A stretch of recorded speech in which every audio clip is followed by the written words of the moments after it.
Preface. For nearly 40 years, my father, Thomas J. Stanley, studied the affluent in America to discover and highlight paths to financial independence and economic success that did not depend on inheritances or other large monetary gifts. He found in his work some universal components, but also saw that there were many paths to wealth involving many unique career, consumer, and business choices. Despite the evidence-based financial planning principles embodied in his book The Millionaire Next Door and the tried-and-true paths to wealth accumulation that have been documented quite clearly, many people continue to ask, how come I am not wealthy? Whether you're a small business owner, teacher, attorney, or sales professional, a disciplined, methodical approach to building wealth has been proven to work. As my father wrote in The Millionaire Next Door, the millionaires profiled in the book, did it slowly, steadily, without signing a multi-million-dollar contract with the Yankees, without winning the lottery, without becoming the next Mick Jagger. 1. This slow and steady approach applies to many of life's challenges, such as learning a new skill, getting or staying in good physical shape, raising children, or starting a new business. Achieving any major goal, including financial independence, requires disciplined action over time, an awareness of one's own abilities, and the effective allocation of resources. But a desire for a certain type of lifestyle, one with a requisite level of consumption and displayed status, still makes the journey difficult for most of us. A lifestyle that is dictated by what others do, drive, and where cannot be sustained by most without a steady fire hose of incoming cash flow. Many of us simply accept our current habits, or refuse to do the hard work to change them, all the while complaining and often giving in to a life of dependency and worry. Despite the protestations of some critics of his work, my father was not naive and stated very clearly that the odds of becoming extraordinarily wealthy while starting with nothing were not very high. But his research demonstrated time and again that behaviors can change one's circumstances. And his life was just such a story. He had meticulously and consistently changed the way he behaved in order to become financially independent and overcome his incredibly humble beginnings. My father never wanted to create a second edition of The Millionaire Next Door, a book that has become a classic since its publication in 1996, partly because he preferred to create new works for his readers that offered different, or fresh, viewpoints on the topic of affluence and building wealth in America. His follow-up works included The Millionaire Mind, Millionaire Women Next Door, and Stop Acting Rich. The research and development for this book began in 2012 in anticipation of the 20th anniversary of the publication of The Millionaire Next Door in 2016. The original aim was to examine trends over time related to some new topics, as well as to include comparisons to the data collected for my father's prior works. Together, we decided to take another look at millionaires in the United Father was killed by a drunk driver in 2015, on the eve of when the first wave of research invitations were to be sent out. After his death, I took on the task of compiling his notes along with the research findings from our latest study, weaving the notes, blogs, and ideas he wanted to have included in our new book into chapters along with interpretation of new data and data he had advised me on collecting in the years prior. This bittersweet task took me more than 3 years. While I had access to many of his notes and writing, I couldn't replace my father's unique perspective on the new data and the headlines of today. For that, I would be required to humbly submit my own interpretations. There were several reasons why I felt this project, despite the absence of my father, needed to be completed. They are the same reasons why research within the fields of consumer science, financial planning, behavioral finance, and social psychology dedicated to helping individuals become financially successful must continue as well. In short, we need an ongoing scientific study of how individuals can build wealth on their own to confirm or refute myths about wealth, anecdotes, and feel-good stories. We need to use scientific rigor to separate what sounds good from what actually works. Myths about wealth still abound in this country. Income continues to be confused with wealth by the media, the government, and in the minds of Americans. Anyone who has amassed a fortune on his or her own is often viewed with suspicion, as if the only pathway to financial success requires either high levels of economic outpatient care, financial gifts from family members, winning the lottery, or dishonesty. Shiny, glittering images fill our social media feeds and continue to confuse us about the reality of becoming financially successful. Many of us are also woefully unprepared and, in some cases, unable to manage our own financial affairs. Nearly half of all Americans could not cover a $400 expense without selling something or borrowing money. We continue as a nation to be worried about our finances. The American Psychological Association found that nearly 64% of Americans feel money is a somewhat or very significant source of stress within their lives. This ebbs and flows with the economy, but money tends to be the top stress factor for Americans ahead of work, health concerns, and family issues.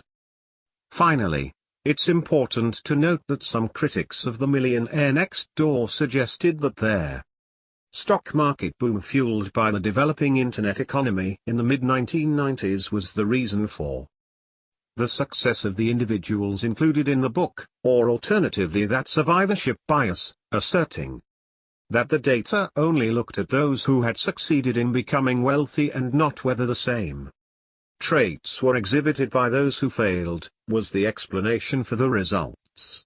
The critics ignored that there were clear comparisons, and often significant differences, in his work between the prodigious accumulators of wealth who were effective at transforming their income into wealth and the accumulators of wealth, those who, with the same level of income, had very little to show for it in their accounts. The same behaviors and habits examined in the Millionaire next door have also been applied to populations of mass market and mass affluent individuals, that is, those who haven't survived to be wealthy yet, and the data from these non-millionaire populations is consistent in revealing the positive correlation between accelerated wealth building and factors such as making prudent financial decisions, ignoring societal pressures to spend, and being focused on goals. 4. This book not only includes descriptions and interpretations of the data collected just before and after my father's death, but also passages he wrote on his own, typically in the form of blogs that he had marked to include in the book. For the most part, the data highlighted in this book was collected during 2015 and 2016, but I also included survey results from other ancillary studies conducted between 2012 and 2018, along with data and research collected by my data research firm. Data points, at various points in time. In terms of narrative voice, I decided to use the pronoun we throughout this book. In some cases, however, the reader will also see sidebars that highlight my father's individual work, including notes, blogs, chapter ideas, and data reviews. I felt these were critical to the book and that the reader should know that these were his own words. In other cases, I have included a few sections in my own voice, noting that it is my own experience and research to which I am referring. His untimely death in 2015 has left a void not only in the lives of his immediate family but, based on the numerous communications we received through his website and other sources during the time after his death, also in the lives of the readers of his books and blog who were seeking assistance or encouragement on their journeys to financial independence. With all of these moving parts as a backdrop, I offer this book as a continuation of my father's research and work. In the days after the tragedy that took his life, some in the media used their opportunity to make the assertion that the millionaire next door concept is dead. That's not what our data says. I hope this book will demonstrate that the millionaire next door is still very much alive and well, and that financial success continues to be attainable for almost anyone who is willing to work for it. Sarah Stanley for Law. Atlanta, Georgia. June 2018. Chapter 1. The millionaire next door is alive and well. Believe it can be done. When you believe something can be done, really believe, your mind will find the ways to do it. Believing a solution paves the way to solution. Dave Schwartz, The Magic of Thinking Big. Dr. Thomas J. Stanley spent the majority of his professional career examining how Americans achieved financial success on their own. He studied business owners, executives, teachers, engineers, and a whole host of individuals with average to above average incomes to answer the question, why are some individuals better able to transform income into wealth? The works published from this lifetime of research answering that question have sold more than 5 million books. Why did this work have such a significant impact? Perhaps it was because the research revealed that wealth could be achieved via our own behaviors. There were no preconditions such as privileged birthright or ethnicity. Despite sensational headlines to the contrary, it is still possible today to build wealth without a lump sum inheritance or a lucky lottery ticket. So long as the freedoms that we enjoy exist in the United States, there will be individuals who will build wealth, not because of luck or the color of their skin or their parents' success, but because of the goals they set, the behaviors they employ to reach their goals, and their ability to ignore distractions and naysayers along the way. The hallmarks of what made a millionaire next door 20 years ago continue to hold true. Living below your means is just another way of expressing a mathematical equation, an equation that works regardless of changing political landscapes, economic environments, and fads. The math always works, but the distractions of the day, whether the trading up mentality of the 1990s or early 2000s, or the ever-present social media of today, pull many people away from the simple power of saving more than they spend. The increased costs of healthcare and education also require us to think differently about the way in which we live our lives. The traditional lifestyle or career path that our parents and grandparents followed may not be conducive to building wealth today. Still, some critics have argued that the very concept of the millionaire next door is dead, that their internet-fueled stock boom of the 1990s led to the success stories my father covered in their Millionaire Next Door, and that survivorship bias was at work in our data set, that is, the idea that we analyzed only the winners and that the economic losers may have shared the very same traits.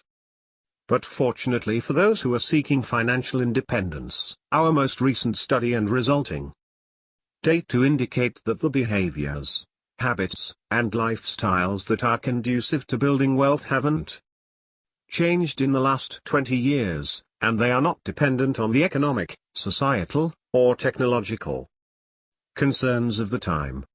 We've seen that even in non-affluent populations, the same characteristics separate those who are more successful at transforming income into wealth from those who are less successful. Identifying millionaires next door. There is a science to finding millionaires, but because they are such a small subset of the American population, obtaining large numbers of them for any survey research effort can be challenging. There are massive data sets and addresses tied to zip codes that allow researchers to sample within presumed high-income and high-net worth neighborhoods, even though within those neighborhoods, not all the residents are millionaires. Traditional survey research and target market procedures are not necessarily foolproof methods to find millionaires next door, because millionaires often build wealth by not spending a fortune on their primary residence, thus making them less likely to live in affluent neighborhoods, even though they can be seen in crowdsourcing efforts and financial independence blogs. They typically keep the reality of their financial success to themselves. After all, a willingness to not look rich helped them get there in the first place. But today there continues to be a group of individuals who build wealth on their own and certainly on their own terms. Many of the millionaires next door featured in this book and in prior works wrote to us to share their stories.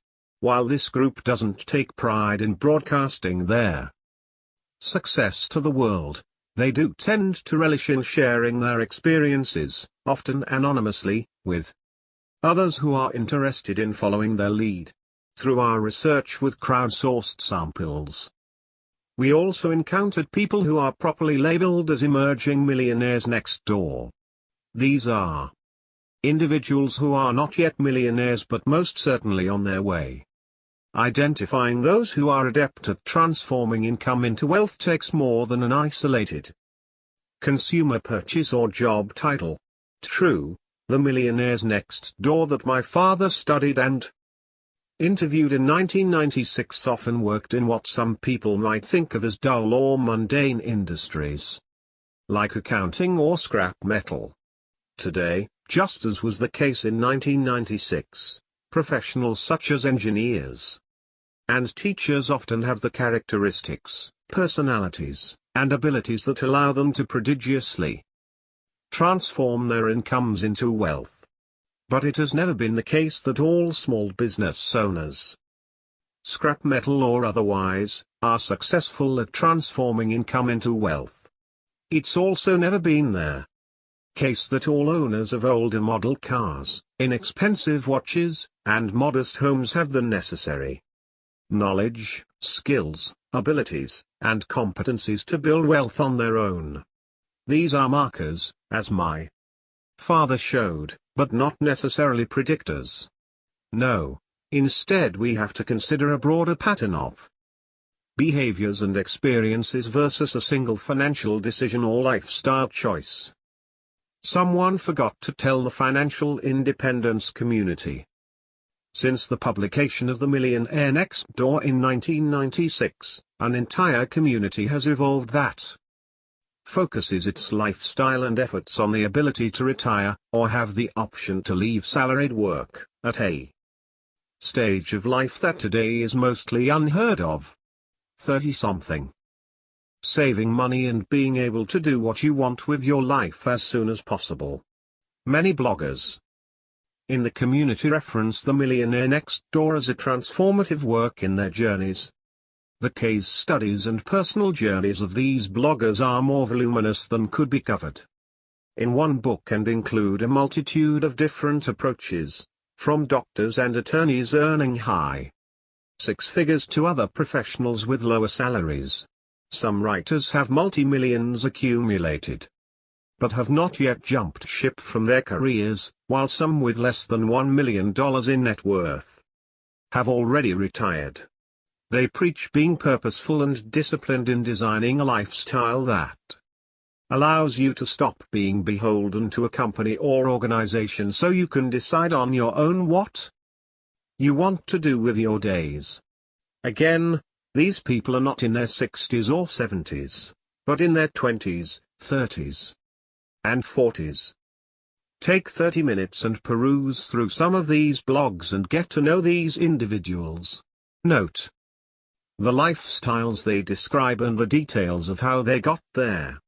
You may not like how they live their lives, but it would be hard to argue that their behaviors and choices don't work for them.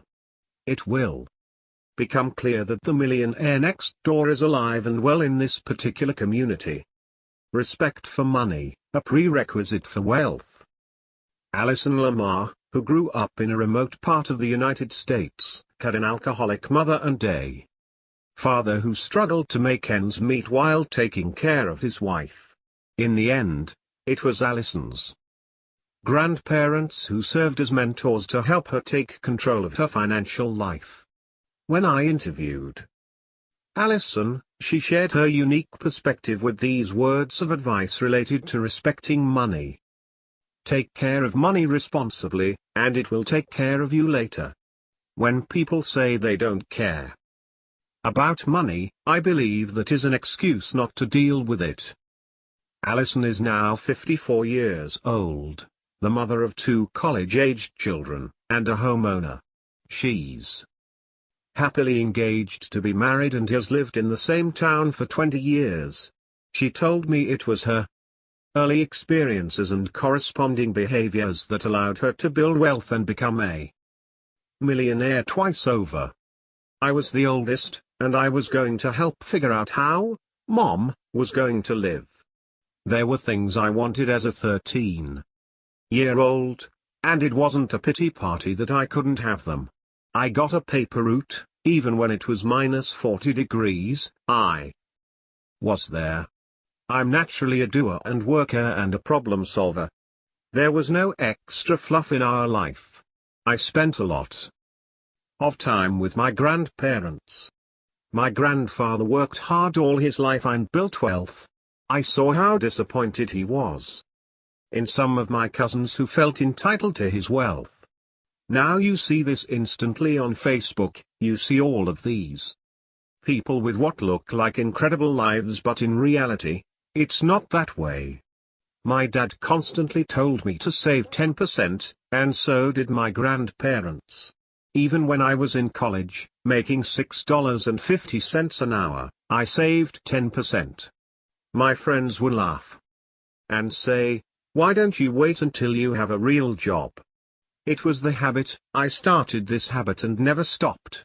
It wasn't a sacrifice to me. It was just a habit.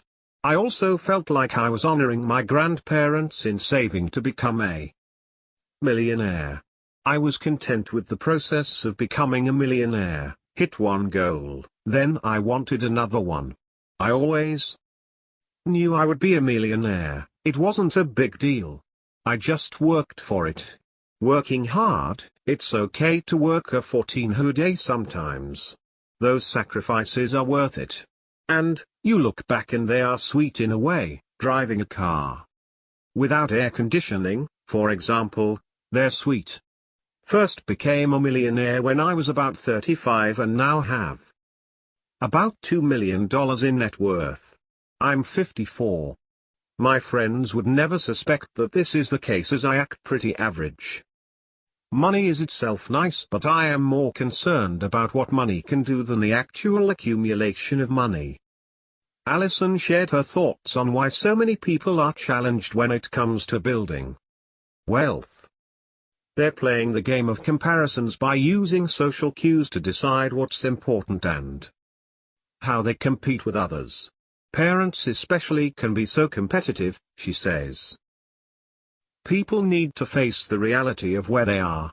In other words, gaining an awareness and appreciation of your financial situation can lead to realistic decisions about how to move forward.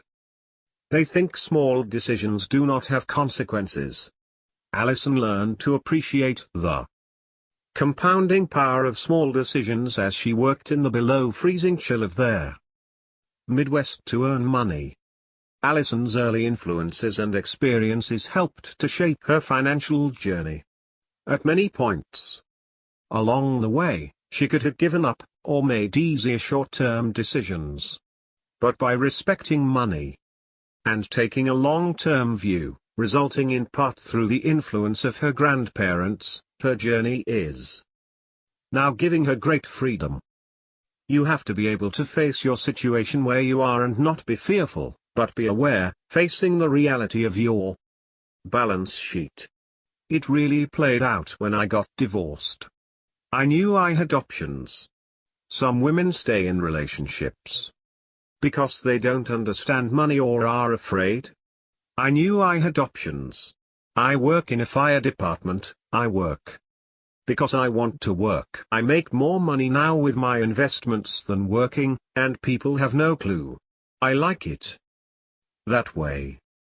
Alison shared her story not for fame or fortune, not for an Instagram post, but rather to demonstrate to others that regardless of your circumstances, achieving economic success depends not on what has happened in the past but instead on the behaviors you employ today and tomorrow. Behaviors that were described in 1996 and still hold true today. More millionaires next door. Hate the methods, love the outcomes. No one would argue with the reach and influence of Dave Ramsey in the world of personal finance.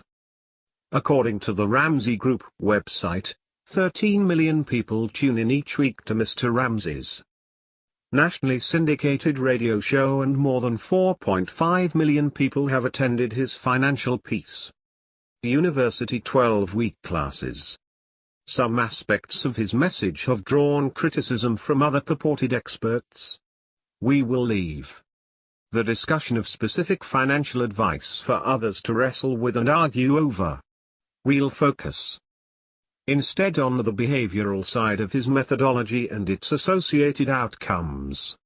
Mr. Ramsey instructs individuals to pay off their smallest debts first, thereby providing a psychological incentive to continue to pay off debt, ultimately leading to larger debts, for example, student loans, mortgages, being paid off and placing the household in a position to save and invest. And in his group consensus peer pressure, it appears, can serve as a positive influence in personal finance. The training courses, often multiple weeks of group meetings, associated materials, books, and technologies all provide ample reinforcement for positive financial behaviors. Many of my father's readers and fans have referenced Mr. Ramsey and his organization as their means by which they were able to correct their financial behaviors and achieve economic success. Many either approaching or having just accomplished the goal of reaching millionaire status when they described their journey. Like the F/Re community, these individuals are often demonstrating their outcomes associated with behaviors that are conducive to wealth, and becoming millionaires in their process. Meet their, very much alive, Jacobsons. The Jacobsons are not front-page news, not by any means. They didn't win the lottery or start a tech firm that was bought by Amazon or Google. Their fortune came from a steady, simple lifestyle and decades of choices that were conducive to building wealth.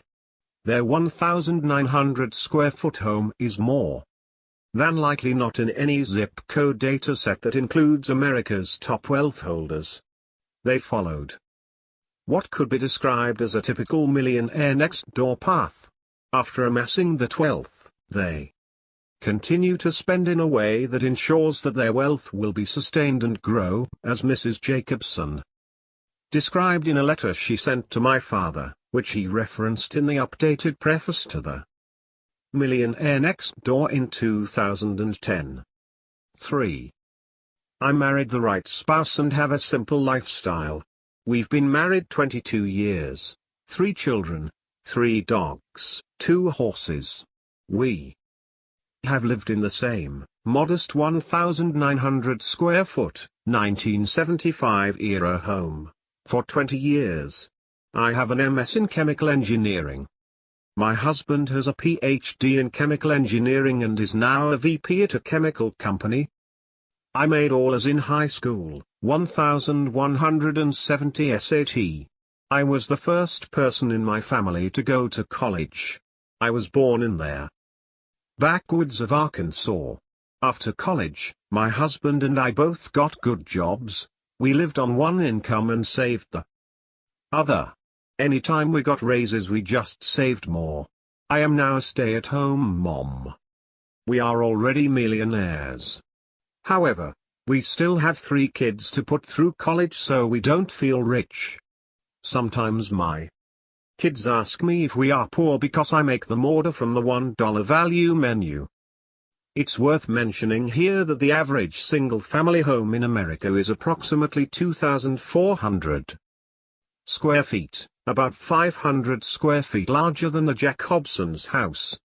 But even though this family is below average in terms of home size, they are in the top 10% in terms of net worth. Statistically speaking, the larger the home, the less the owner has to transform into wealth. Approximately 92% of homeowners are not millionaires, but a whole lot of them live in homes larger than 1,900 square feet. The Jack Hobsons don't have to worry about the $400 trillion shortfall that is expected to hit retirement savings in the next 30 years. Because Americans now live longer and fewer pension options are available, the burden to ensure financial independence and comfort in retirement is likely to be mostly the responsibility of the individual, and the Jack Hobsons aren't taking any chances. Regardless of headlines to the contrary, they are millionaires next door, and they are very much alive and well. But it's not for me. Some cannot imagine the early career experiences of Alice and Lamar. And the Jack Hobson's lifestyle isn't for everyone. Some people may not want to order from the value menu. Some people may want a bigger house for any number of reasons. And retiring at 35 but having to live a frugal lifestyle isn't attractive to everyone. It is understandable that not everyone can or wants to live this way. But consuming today in anticipation of higher levels of future income and trying to keep up with the arms race of gadgets, cars, and accessories are universal problems that derail people from their economic success path, and certainly the millionaire next door path. Individuals adopting this strategy are easily targeted by marketers, making it even tougher for them to stay focused on a goal of financial independence. The consumer arms race, and the reality that large populations are engaging in such battles, are often neglected in politically charged commentary on the state of wealth accumulation. But, as we've seen time and again, behaviors drive wealth. Consider how many people you know who may live in a house they cannot afford without their current level of income. In a neighborhood filled with conspicuous signs of wealth. With friends or family who do not want to take responsibility for their financial future. With little saved for either retirement or other life events, for example, college, and with constant worry and concern that their lifestyle is in jeopardy. People who are stuck in these kinds of scenarios don't have the freedom to do something outside of the norm, like start a new business, or weather an economic disaster. You may not want the frugal lifestyle described by our millionaires next door above. But if not, you will need a high income to fuel consumption and be prepared for what may come your way in the future. Income is not wealth. There is great freedom in the United States to choose the kind of life we want to lead and the way we build or maintain wealth. Whatever path we choose, generating income for our household will be of paramount concern at some point in the process. But income isn't the same as wealth. Income is what you bring home today. Wealth is what you have tomorrow, and the next day, and the next day. Wealth is not income. Income is not wealth. Wealth is how much you accumulate. Net worth is your balance sheet, the net of your assets less your liabilities. Income is what you bring in over a period of time, and you report it on your annual income tax return. Periodic income certainly affects your net worth, balance sheet, but doesn't define true wealth. Consider an individual who makes $1 million in wages in a year and spends $1.2 million in consumption during that same year. The wealth balance sheet impact would be negative $200,000. The media often portray wealth as income instead of net worth, creating the erroneous perception that simply receiving a big paycheck necessarily leads to wealth. One similarity between the high income and high net worth crowds is that most of these people are economically productive as a result of their own efforts. And personal wealth in the United States is rising over time. In 2017, there were approximately 11,500,000 millionaire households. Roughly 9% of of all U.S. households. 6. By comparison, in 1996, there were 3,500,000 millionaire households, representing 3.5% of all American households at that time. Personal wealth in the United States was $22 trillion in 1996, but nearly one half of this wealth was owned by 3.5% of households. The distribution is similarly disproportionate today, with personal wealth at approximately $84.9 trillion in 2016, nearly 76% is held by 10% of households. 7. We are by any definition a very affluent country. But most people in America today are far from wealthy. Don't be confused when you learn that the average, mean, net worth of an American household is $692,100. 8. You may think that even if a typical American worker loses his job, he will be able to live off his wealth for 5, maybe even 6 years. But there is a problem with this figure. It is very misleading.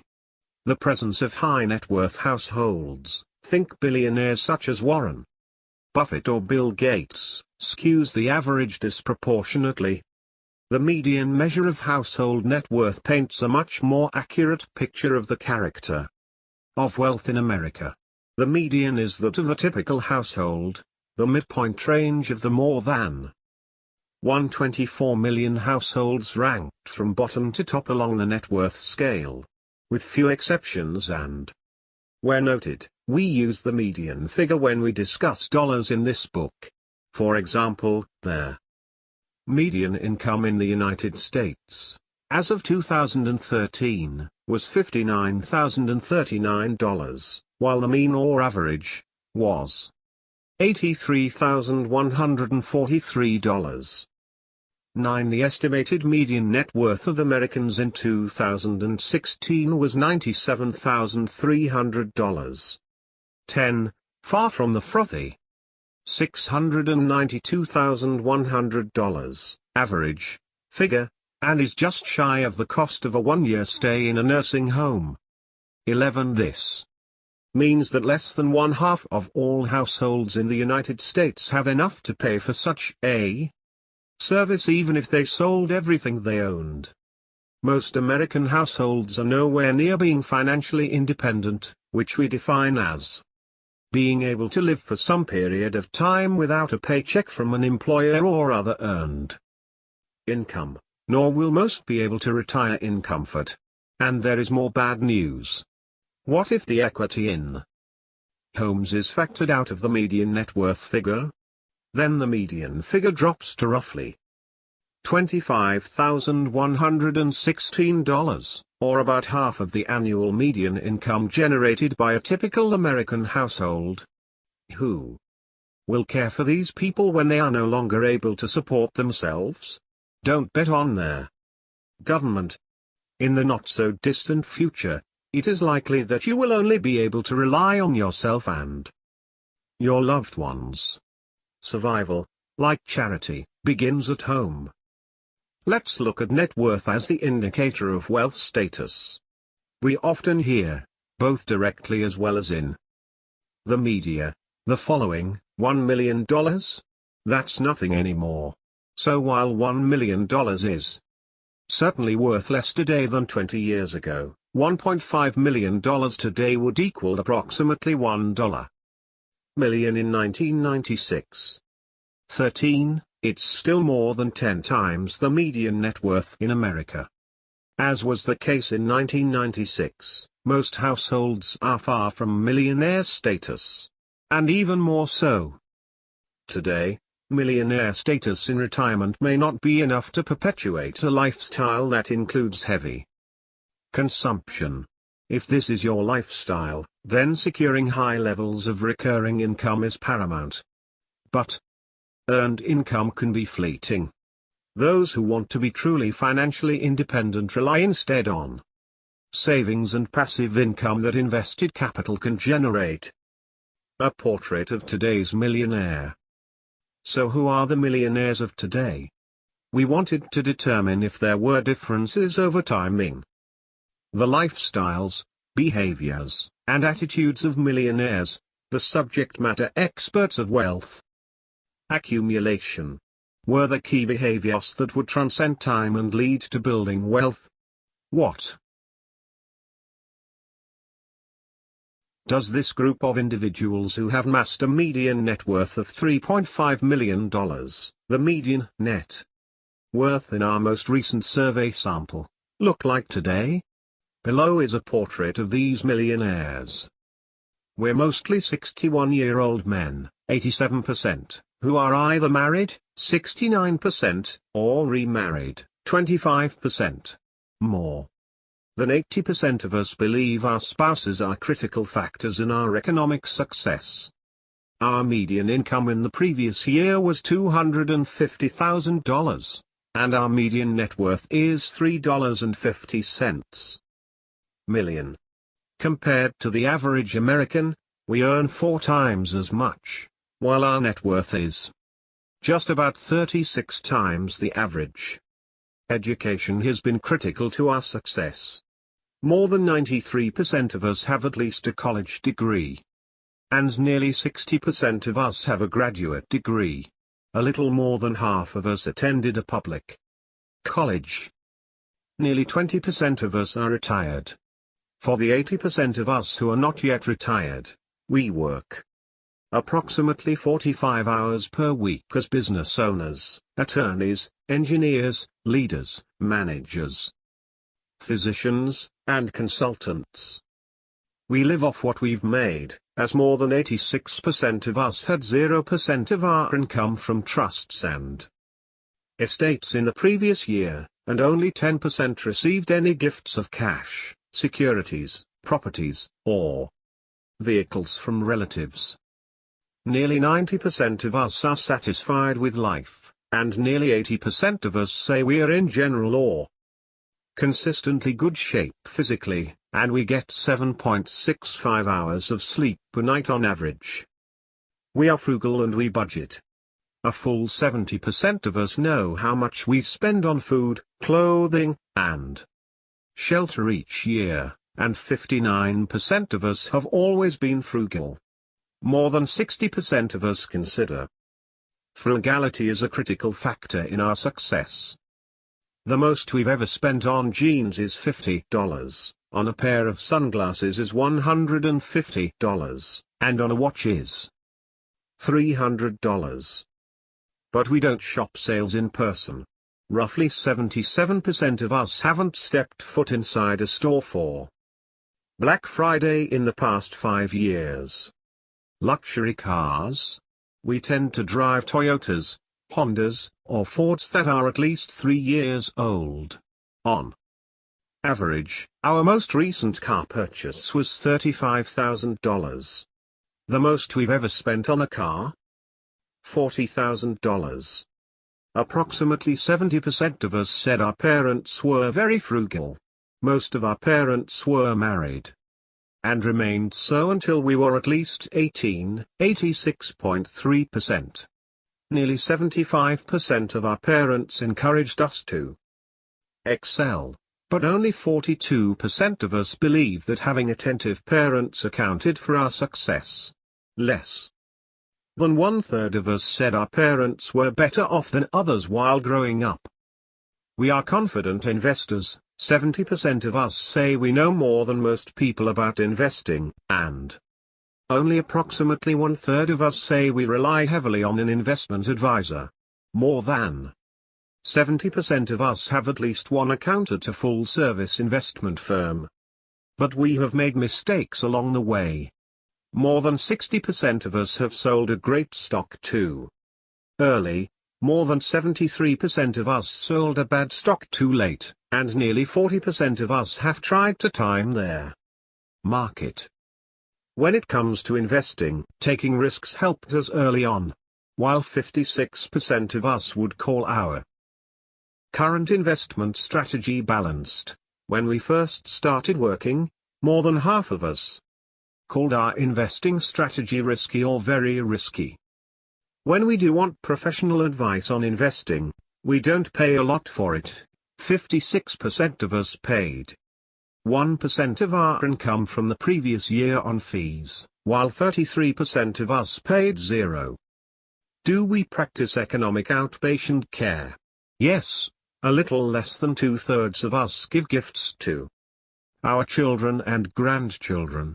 Roughly 34% of us give 1% of our income, and 23% of us give 5% of our income as gifts to relatives.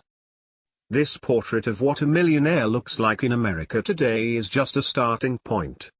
The real value in studying the wealthy is to understand what they did along the way to achieving financial success, that is, the patterns of behaviors that led to success.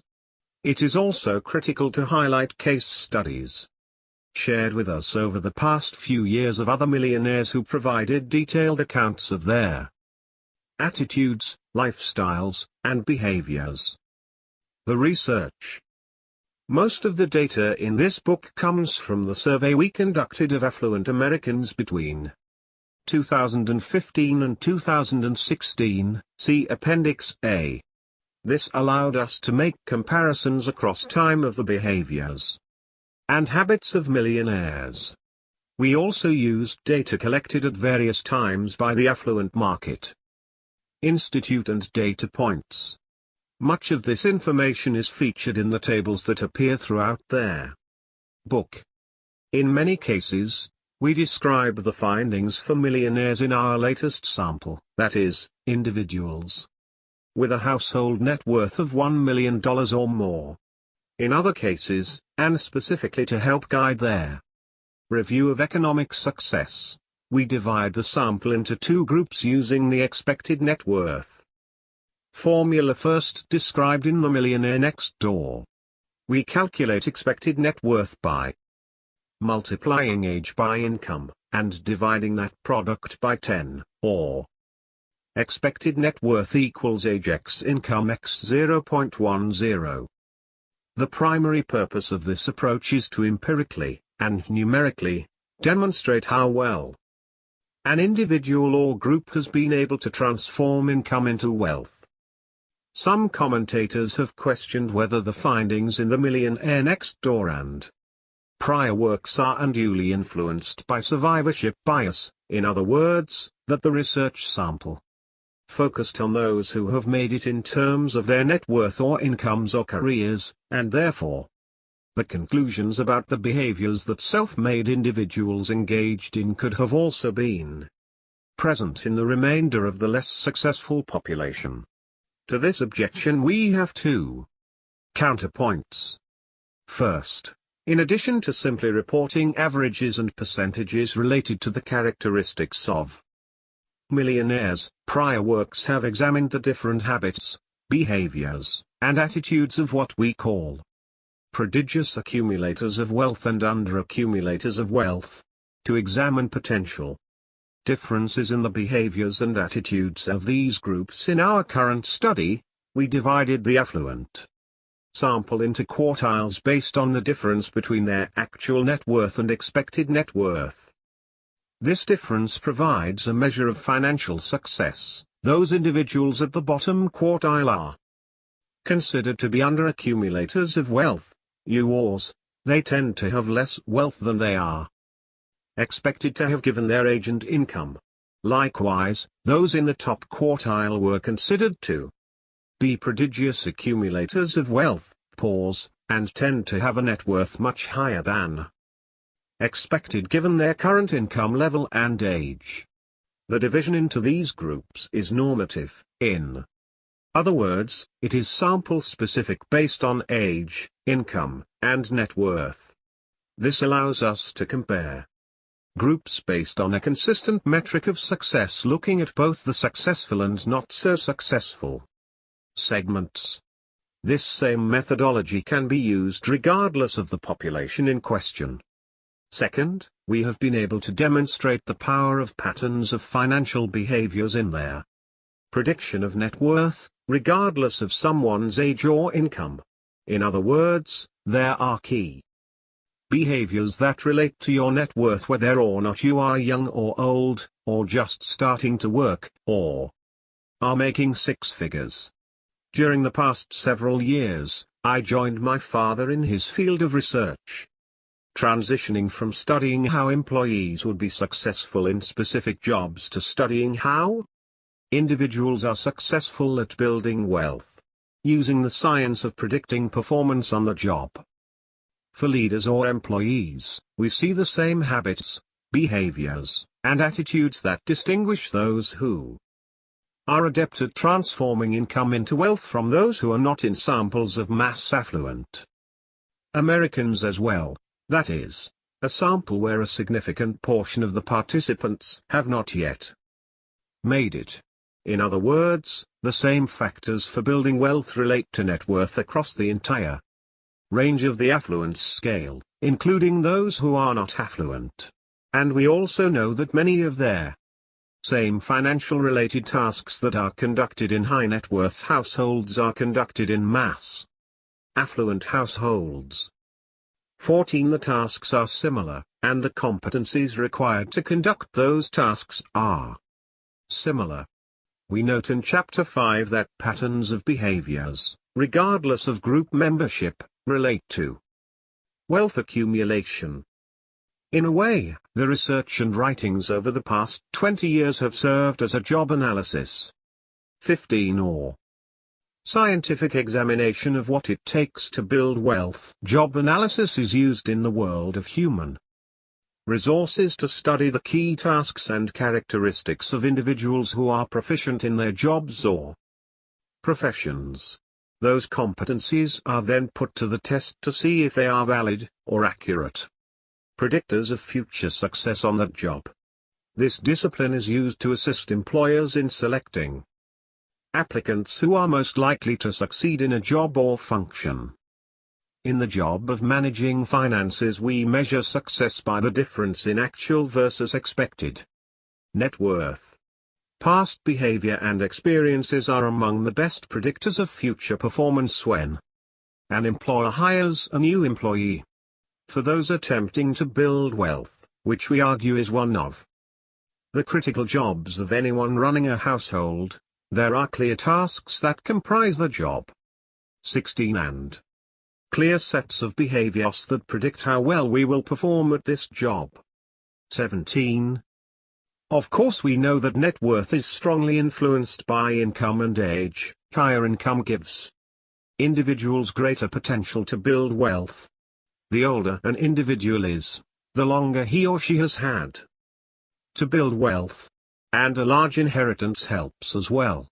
Despite these factors, behaviors and experiences matter when it comes to building wealth, regardless of whether we're studying their affluent, as is the case in this book, or studying those in the mass market or mass affluent segments. Patterns of behaviors and experiences matter when building wealth, and the same behavioral patterns, including discipline in spending, saving, and financial management behaviors, differentiate under accumulators of wealth from prodigious accumulators of wealth regardless of age, income, or percentage of inherited wealth. What conclusions were reinforced by our research? The overarching lessons of financial success are universal and clear. They do not change because of elections, technology, or cultural norms. Nor do they change because of a boom or bust economy. The same skills, abilities, and competencies that are required to become financially independent and successful on your own are timeless. Regardless of your status, age, and income level, you can find your path to wealth and financial independence. We have a choice in our lifestyles and whether or not we pursue economic independence. We can either play the part of mimicking those around us, and be easy targets for marketers and salespeople. Or we can pursue our economic freedom quietly. What does being financially independent, not being beholden to debt repayments, an employer, or a paycheck, allow you to do? It grants you freedom. You are free to solve problems the way you see fit, free to volunteer or spend time with family, free to take a job that perhaps pays less but gives you more satisfaction, free to create your own economic opportunities. And add to this list, free to leave behind the cubicle and regular paycheck at age 35 or 40, as many in the F/RE community discuss in their stories of economic freedom. Still the land of the free. My father often reminded us that we have great freedoms in our country to, put bluntly, do what we want. He often talked about his grandmother, who immigrated to America from Hungary with little more than a sack in the early 1900s. He wrote this piece in 2013, focusing on the nature of freedom and finance. In the Declaration of Independence, Thomas Jefferson succinctly specifies the rights of individuals. We hold these truths to be self-evident, that all men are created equal, that they are endowed by their Creator with unalienable rights, that among these are life, liberty and the pursuit of happiness. We as Americans have been given the opportunity to grow, to achieve, to prosper, and to build financial independence. Given this blueprint, it is no wonder that so many people in countries all over the world have lined up to immigrate to America throughout her history. Professor Denise Spellberg's research about Jefferson was highlighted in the Chronicle of Higher Education. 18 Jefferson was a strong advocate for religious liberty, having been strongly influenced by John Locke. In 1689, Locke wrote a letter concerning toleration. Professor Spellberg quotes Locke, "Neither pagan, nor Mahometan, nor Jew ought to be excluded from their civil rights of the Commonwealth, because of his religion." But that is not all that Jefferson read in preparation for writing the Declaration of Independence. He read the Quran, which is still in his library today. Jefferson's blueprint for freedom provided a base for the development of our great nation. For it is the many opportunities to achieve that result in our society's millions of success stories. Some countries may call themselves democracies, but a real democracy is evidenced by its people's behaviors and outcomes. It's interesting that countless immigrants and their children have prospered in our country while they barely eked out a living in their homelands.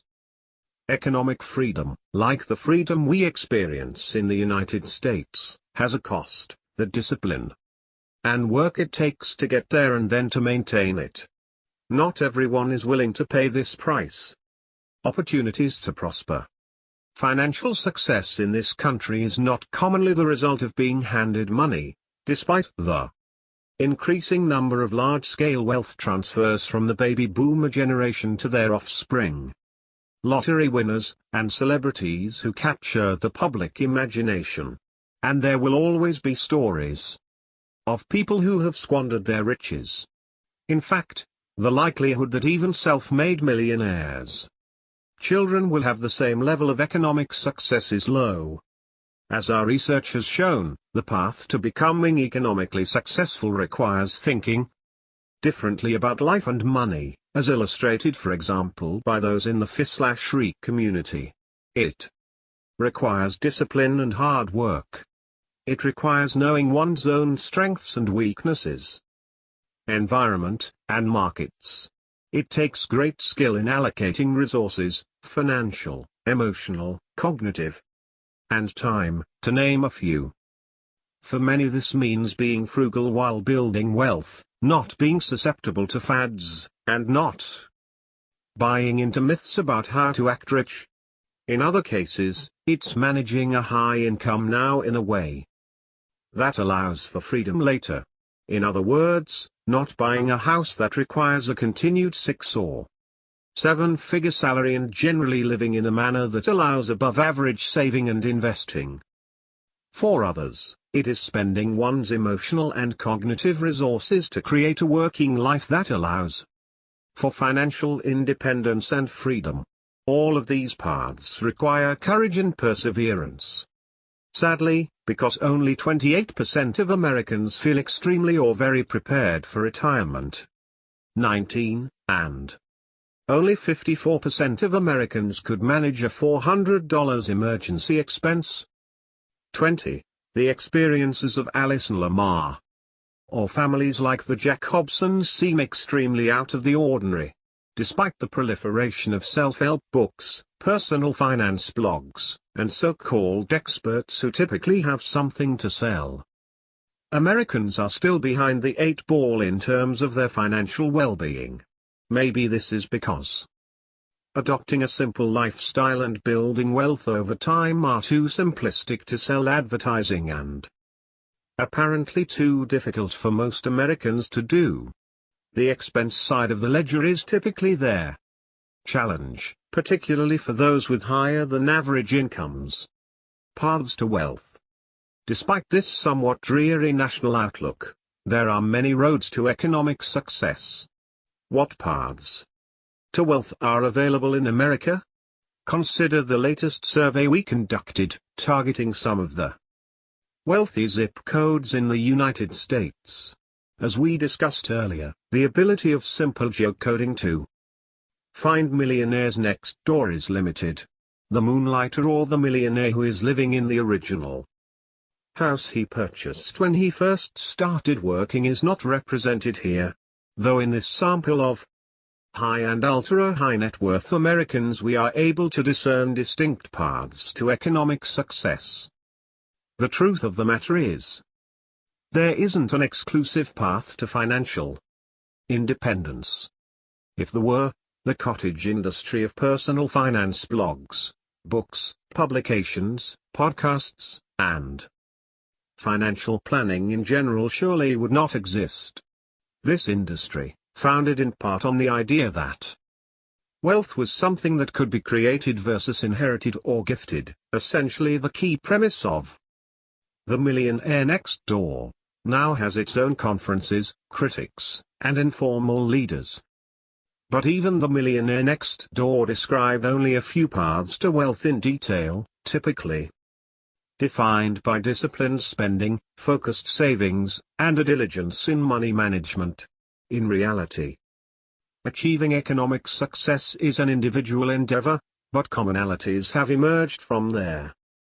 More than 16,000 case studies, interviews, and surveys we have conducted and letters we've received. In this book we highlight those commonalities while also demonstrating how, in more than 20 years since the first publication of The Millionaire Next Door, many of the same behaviors and success factors that led to independence and wealth endure today. Here we look at how specific decisions and behaviors relating to consumption, budgeting, careers, investing, and financial management in general can affect wealth building. We focus on how the areas of technology, media, and consumerism have changed between the 1990s and 2000s when we conducted research for the previous books and today. For example, we were interested in how their very same technologies that give freedom to those wanting to manage their own finances, create their own businesses, and educate themselves can also serve as a distraction from financial and other goals. We wanted to understand how rising costs, such as in education and healthcare, would impact individuals who were frugal in nature. How would the behavioral finance biases in investing, which have captured the attention of many in the financial services industry, impact prodigious accumulators of wealth? Would they make the same mistakes? Above-average earners.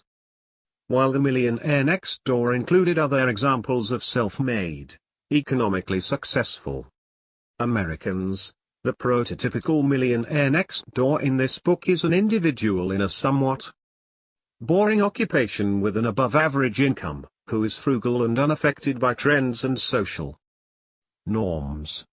But this is a path that may ultimately not suit everyone. The strategy is good defense, and their lifestyle is typically simple and unassuming. 70% of millionaires state they have always been frugal. This behavior transcends job types and income levels. High-income producers. The often prone to being income statement affluent group, or EAG group, referring to those with big incomes but low net worth, typically includes the executive leadership of larger organizations as well as professionals such as investment managers, doctors, dentists, and the like. If surrounded by exuberant consumption, this group is often tempted to look the part of their cohorts by buying big houses, luxury automobiles, and other expensive consumer goods. To build wealth with a high income takes considerable discipline in the consumption arena. To have economically self-sufficient children, this group must apply and teach a steady dose of frugality. Small business owners. Assuming they have creativity, courage, and determination, along with a clear ability to target market opportunities, small business owners tend to have a higher net worth than those who work for others. For the small business owner, his source of revenue is derived from a business he created which funds all of his other investments. But self-employment does not automatically translate into big income and wealth. Consider that of the more than 25 million Americans who were self-employed sole proprietors in 2015, their average annual net income was only $13,154. 21. Moonlighters, gig workers, and the FI/RE community. Nearly one-third of all working Americans are moonlighters, which means they generate revenue in addition to and outside of their regular full or part-time employment. Looking for multiple sources of revenue is a prototypical millionaire next door kind of behavior. It is much easier to have multiple sources of income than it was a decade ago. With technological resources at your fingertips, you can create multiple businesses in a matter of minutes. Typically, the most successful moonlighters have experience or access to potential customers to identify their needs and test the market. Many of these moonlighters and gig workers are what we might call the stealth wealthy. In other words, they cannot be found in a sampling of affluent neighborhoods or through traditional means. But in our surveys we were able to find several emerging and actual millionaire next door types who use crowdsourcing 22 as a means to supplement their incomes. They represent developers, administrative staff members, teachers, professors, lawyers, marketing professionals, retail sales clerks, nurses, the full range of job types, interests, and levels. This group often values their families' economic success and financial freedom over the consumption of goods. Favorite chapters from The Millionaire Next Door. Millionaires often reached out to my father to share their experiences and feedback about The Millionaire Next Door and his other books. He would invariably ask them what they liked about the book, and their collective feedback was captured in this piece he wrote in 2014. I like to ask millionaires who have read The Millionaire Next Door what their favorite chapter is. You may be surprised to learn that it is not Chapter 2, Frugal, Frugal, Frugal.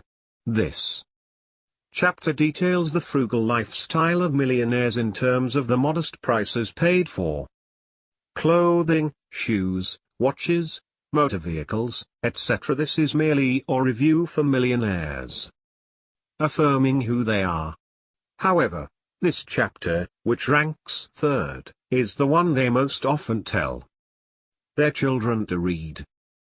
Chapter 5, Economic Outpatient Care, ranks second.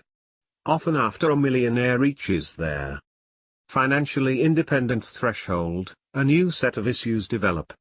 The typical millionaire next door has 3 children and around 6 to 8 grandchildren. How millionaires interface with these offspring in financial terms can be the cause of much worry and unpleasantness. Of course, not all children of millionaires are underachievers. But as mentioned in their Millionaire Next Door, in 8 of the 10 occupational categories, gift receivers, those who receive economic outpatient care, have smaller levels of net worth, wealth, than those who do not receive gifts. These occupations include accountant, attorney, marketing professional, entrepreneur, senior manager, engineer, physician, and middle manager. Of course, these data do not account for economic inpatient care. Keep in mind that 1 in 4 sons, ages 25 to 34, of high-income parents live with them. Chapter 6, Affirmative Action Family Style, ranks first in popularity.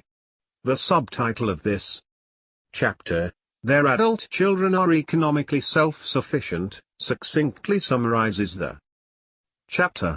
Yet parents often distribute their wealth in ways that instigate friction among their adult children. Those children who are the least productive in economic terms often receive their lion's share of their parents' capital. The results of this inequity of distribution are predictable.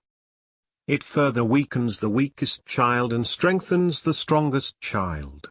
Or as a millionaire told me, the children who achieve do so by conquering obstacles. They were never denied their right to face some adversity. Others were in reality cheated, sheltered, and never really inoculated from fear, worry, and the feeling of dependency. Another visit with Ken. Those who are economically successful often have a guide, a North Star, and a plan to build wealth over time. They make decisions that are conducive to their financial goals, versus what might seem easier paths.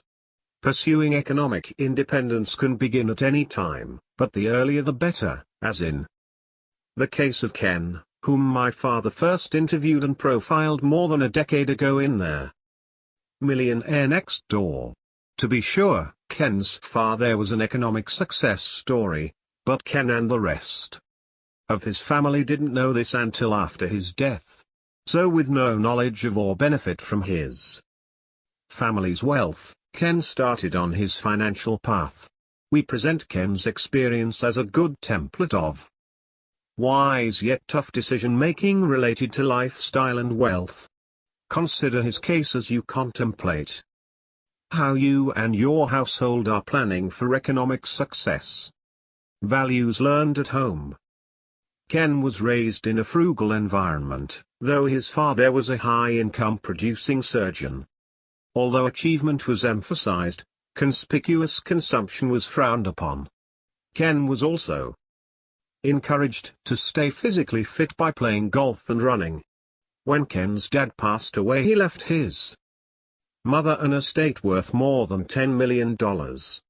How does Ken explain his family's success in accumulating wealth? My dad was frugal. We never knew he was wealthy until we received an accounting statement for his estate. We were shocked. He used to buy a new car, a Buick, about every 8 years. That's when the wheels would likely fall off. I get a tremendous amount of satisfaction from saving and investing. That's what Dad did. Like father, like son. I am frugal. My wife is even more frugal. I buy my cars used from small-size leasing companies, often undercapitalized, that take back vehicles from lessees who can't make the payments. I recently bought a car for $22,000. A year and a half old. It listed for $35,000. The leasing company had 4 of the same model. I just call the leasing companies listed in the yellow pages. Now in his early 60s, Ken is on track to exceed the considerable wealth accumulated by his father. Ken's dad often told him, "I am not impressed with what people own. I am impressed with what they achieve. Always strive to be the best in your field. Don't chase money. If you are there, best in your field, money will find you." In Chapter 3, we'll talk about the influences on how we build wealth, including early experiences. Strategic location. Initially, Ken and his wife lived in a nice part of Manhattan within walking distance of his job. But when the couple began putting together a 30-year financial plan, yes, a 30-year plan, they quickly realized that it would be difficult to accumulate wealth in one of the most expensive cities in their world. Ken then proposed to his boss that he be allowed to work out of a southern city. When his boss agreed, Ken and his wife purchased a house in suburban Atlanta for about $300,000, which they still live in 30 years later. A similar home would have cost them $1 million in the suburbs of New York City. In Chapters 3 and 4, we discuss homes and other consumption factors in building wealth, capitalizing on strengths and early work experiences. Ken used his skills in working with others to network at the State University where he got his MBA. He sought out a faculty member to sponsor a field project related to his chosen field of interest, which was sports broadcasting. After graduate school, Ken landed a job in sports television broadcasting, primarily because he had the experience of a field project. His starting salary was around $100,000. In this job, he was responsible for one of 4 regions in the country. The 3 other managers were all Ivy League grads. So why was Ken hired at the same level? Ultimately it was because he had experience through his field project in his MBA program. In Chapter 5, we'll talk about the factors that play into the success of millionaires and highlight how the same factors are related to success in other facets of work life. We then talk about early career experiences in Chapter 6. Allocating resources. For transportation, Ken and his wife bought several new minivans that they kept for 8 to 10 years each. In Chapter 4, we'll cover consumption and frugality, the continued hallmarks of self-made, economically successful Americans. In Chapter 7, we'll discuss how affluent Americans approach the allocation of their resources, including how they invest. Ken ignored the myth that to succeed he needed to spend lavishly on his education. He attended public schools and universities. So did his kids. Ken and his wife deliberately selected their neighborhood in part because it had the top-rated public schools in the state. Today the total cost of private school tuition in Ken's area for grades 1 through 12 is between $110,000 and $264,000 per student for 12 years of education. Imagine how many pre-tax dollars one would have to earn to pay this tuition. Not surprisingly, 72% of the millionaires we surveyed report that when purchasing a home, they sought a neighborhood that had excellent public schools. Ken and his wife saved more than $300,000 this way. This one decision alone earned Ken and his family a small fortune when considering that this avoided annual expense was able to grow in the form of invested monies over the decades. We'll talk more about the myths of wealth, and the myths surrounding education, in chapters 2 and 5. The outcome? Ken retired at age 55 as a millionaire. Requirements for self-made economic success. What about those with average to better than average incomes seeking financial independence today? If you were to simply explain how an individual can build wealth over time, and you believed it was still possible, how would you do it? You might explain that the way to do it is to spend less than you earn, and then save and invest the remaining money in a way that allows it to grow on its own. It's simple, but not easy. The real difficulty lies in the external pressures that are telling us not to take these simple steps. In conjunction with the most recent survey research, this book attempts to focus on the key habits, traits, and behaviors of self-made Americans based on data spanning 40 years to see if these patterns have changed over the decades. What we see is that they have been constant regardless of a dot-com boom or a housing bubble crash. The behavioral components of economic success have even been consistent regardless of who's in the White House. Whether it's the Jack Hobson's value meal perspective or Ken's 30-year financial plan, there are key factors that separate those who are able to transform income into wealth from those who are not.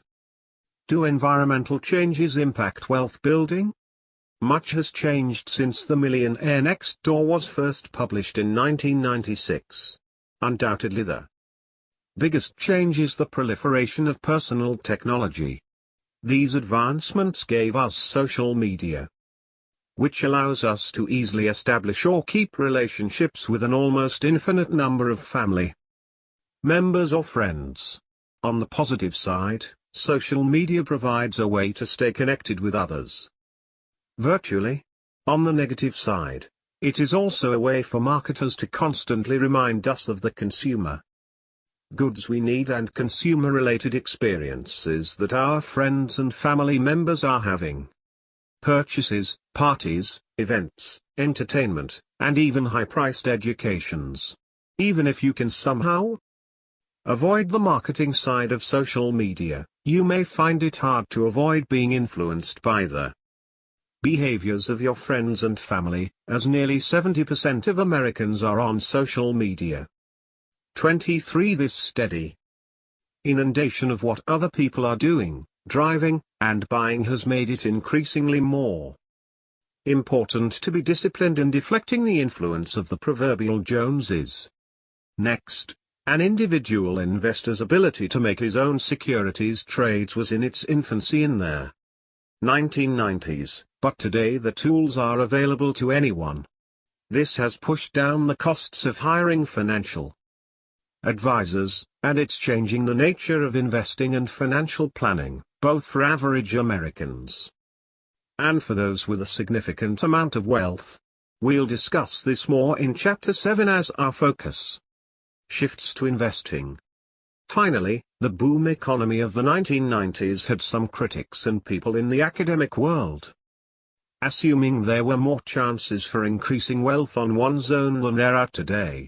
Living expenses in general have increased since 1996, of course, but nowhere more so than in healthcare and education. The cost of higher education, in particular, has been rising well above inflation, and recent articles and books question what value a 4 or 5 or 6-year degree has today. 24. Do these costs mean that building wealth by following the behaviors and habits of self-made individuals is out of reach for most? We cannot argue that these rising costs have no impact on your ability to become wealthy on your own. Instead, based on our research, we simply see that the very characteristics that made the original Millionaires Next Door that way in the 1980s and 1990s can be applied to the changes. Frugality, discipline, and thinking differently continue to allow those with the desire and drive to build wealth to do so. The wealth discipline. Throughout the course of our study of the affluent, there is a common theme that is celebrated by some and reviled by others: discipline. Our millionaire sample rates this as the top success factor. In 2000, 95% of millionaires agreed it was critical to their success, and in 2016, 91% of millionaires rated being disciplined as an important success factor. Specifically, discipline is required to take income and transform it into wealth. This discipline includes knowing A. how much you bring in, B. how much you spend, and C. creating a budget, or spending plan, to ensure the difference is in the positive camp. The mathematical equation involves basic addition and subtraction. Discipline is the component of building wealth that allows for their math to work. The more you save, presumably, the more opportunity there is to invest. Then we can apply another mathematical equation, compound interest. Here, too, discipline comes into play. The magic of this math cannot be seen in frequent trading, market timing, or exotic investments, unless you are in the vanishingly small population of investors who can reliably and consistently beat their market. Discipline is the factor that trials those who are looking for excuses why they cannot amass wealth, particularly among the hyper-consuming, high-income crowds. These people perhaps live in expensive urban areas and have amassed high college debt because they thought they had to. Does the D word trip some of us up because it requires us to make choices and not have everything we desire? Discipline often requires going against the tide, including the tide of your social influences, and perhaps even how you were raised or your long-held beliefs about what you are entitled to today. Discipline and awareness. The millionaires in our latest study, similar to those we've studied previously, tend to be attuned to their financial health. They are keenly aware of the small, perhaps mundane aspects of their financial lives, even though they have both income and net worth levels much higher than the average American. In our latest study, 70% of millionaires know how much they spend on food, clothing, and shelter each year. More than 65% of them, despite their high net worth, continue to operate their households on a budget. They engage in activities that align with building and sustaining wealth, such as studying, investments, reading trade magazines, and working. Most economically successful Americans have or gain an awareness of their own abilities, skills, and competencies, and how those can be transformed into careers, jobs, and businesses. They have their ability and foresight to examine trends in the environment, the market, and their communities, and target future or growing needs with their services or products. Typically, this awareness is gained through parental guidance, early career experiences, and trial and error. Awareness is required to make choices that are congruent with your own strengths, interests, family goals, and what is happening within your chosen playing field, including your neighborhood, social circles, job market, or industry. Allocation of resources. Critical to all goals, financial or otherwise, is the allocation of time, energy, and money in an intentional, disciplined manner. As discussed in Chapter 3 of The Millionaire Next Door and Chapter 9 of The Millionaire Mind, those who are or who become economically successful have the ability to allocate their resources effectively to meet their goals and do not become distracted from reaching them. Prodigious accumulators of wealth spend more time planning for future investments than accumulators of wealth. The same is true today. Millionaires next door still spend time on activities that are conducive to building wealth or to building wealth in the areas of health and wellness. As we'll see in Chapter 5, millionaires spend about half the time as the average American playing video games, yet twice as much time exercising and reading for pleasure. Economic independence belongs to those with the willingness to allocate time, money, energy, and cognitive resources to achieve financial goals. Bucking trends. Assume for a moment that everything you've read in the popular or social media press with regard to wealth accumulation in the United States is true, that with the rise in costs related to health care and education, the lack of pensions and retirement funds from employers, and the increased mechanisms by which companies can influence your consumer behavior, few people can build wealth on their own. What if you buy into the idea that only the top 1% or 10%, or some percent, will continue to stay there? And what if you decide you want to buck the trend, to try on your own to do what some are saying is essentially impossible today? My hope is that you will read the following chapters with some glimmer of hope in a world where many say doing anything on your own isn't possible without their help of government, handouts, or incredible good luck. What might it take for you?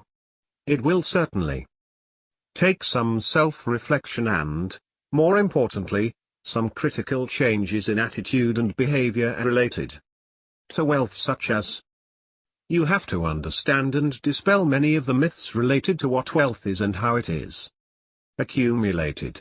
You will have to stop blaming those who have achieved economic success and instead examine how you can succeed based on your own unique background and talents. You will need to examine how everyone around you today, and those who were around you while growing up, faced financial matters. You will need to recognize that the errors of your parents and caregivers don't have to be yours. Perhaps more importantly, you will need to recognize the level of influence those around you are having on your financial behaviors and make conscious decisions as to whether or not you will allow those influences to persist. You will need to consider your consumer behavior, starting with major purchases including your home and car, as well as smaller purchases, where you plant yourself or your household, will have considerable influence on other major financial decisions. You will have to determine if those purchase decisions are conducive to your overall financial goals, or if they are being made to emulate those who are either glittering rich or, as is more often the case, those who pretend to have great wealth. Part of your self-reflection must include a self-assessment of your strengths and weaknesses. When it comes to all things financial, where do your unique characteristics help you in creating and meeting financial goals? You will have to add to your list of self-improvement goals those related to financial matters, becoming more focused, more confident in financial decisions, and more frugal. It will take generating revenue on your own and thus must include a reflection on what work means to you, where and how and for how long you want to spend 40+ hours a week toiling for some entity, or if you can create a business on your own, with its requisite ups and downs, to generate income. Perhaps, instead, you make the decision to pursue early retirement on your own terms, saving money aggressively during your early working years, and leaving the 30+ years of 9 to 5, or now 8 to 6, to others. Finally, that revenue must be invested to grow, and you will have to decide, after reflection, how to invest it and where to get financial advice.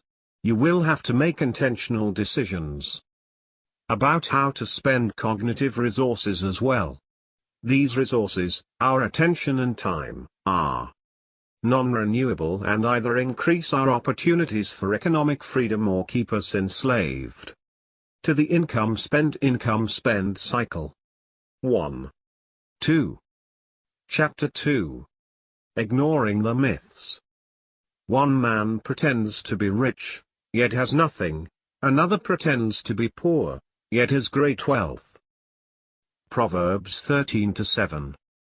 Despite significant changes in government, social environment, and economic markets in their United States, the advice over the last 20 years to those in early adulthood can be summed up by this statement: to build and maintain wealth over time, it will be necessary for you to approach all financial management, spending, saving, generating revenue, investing, in a different, more disciplined approach than anyone else around you.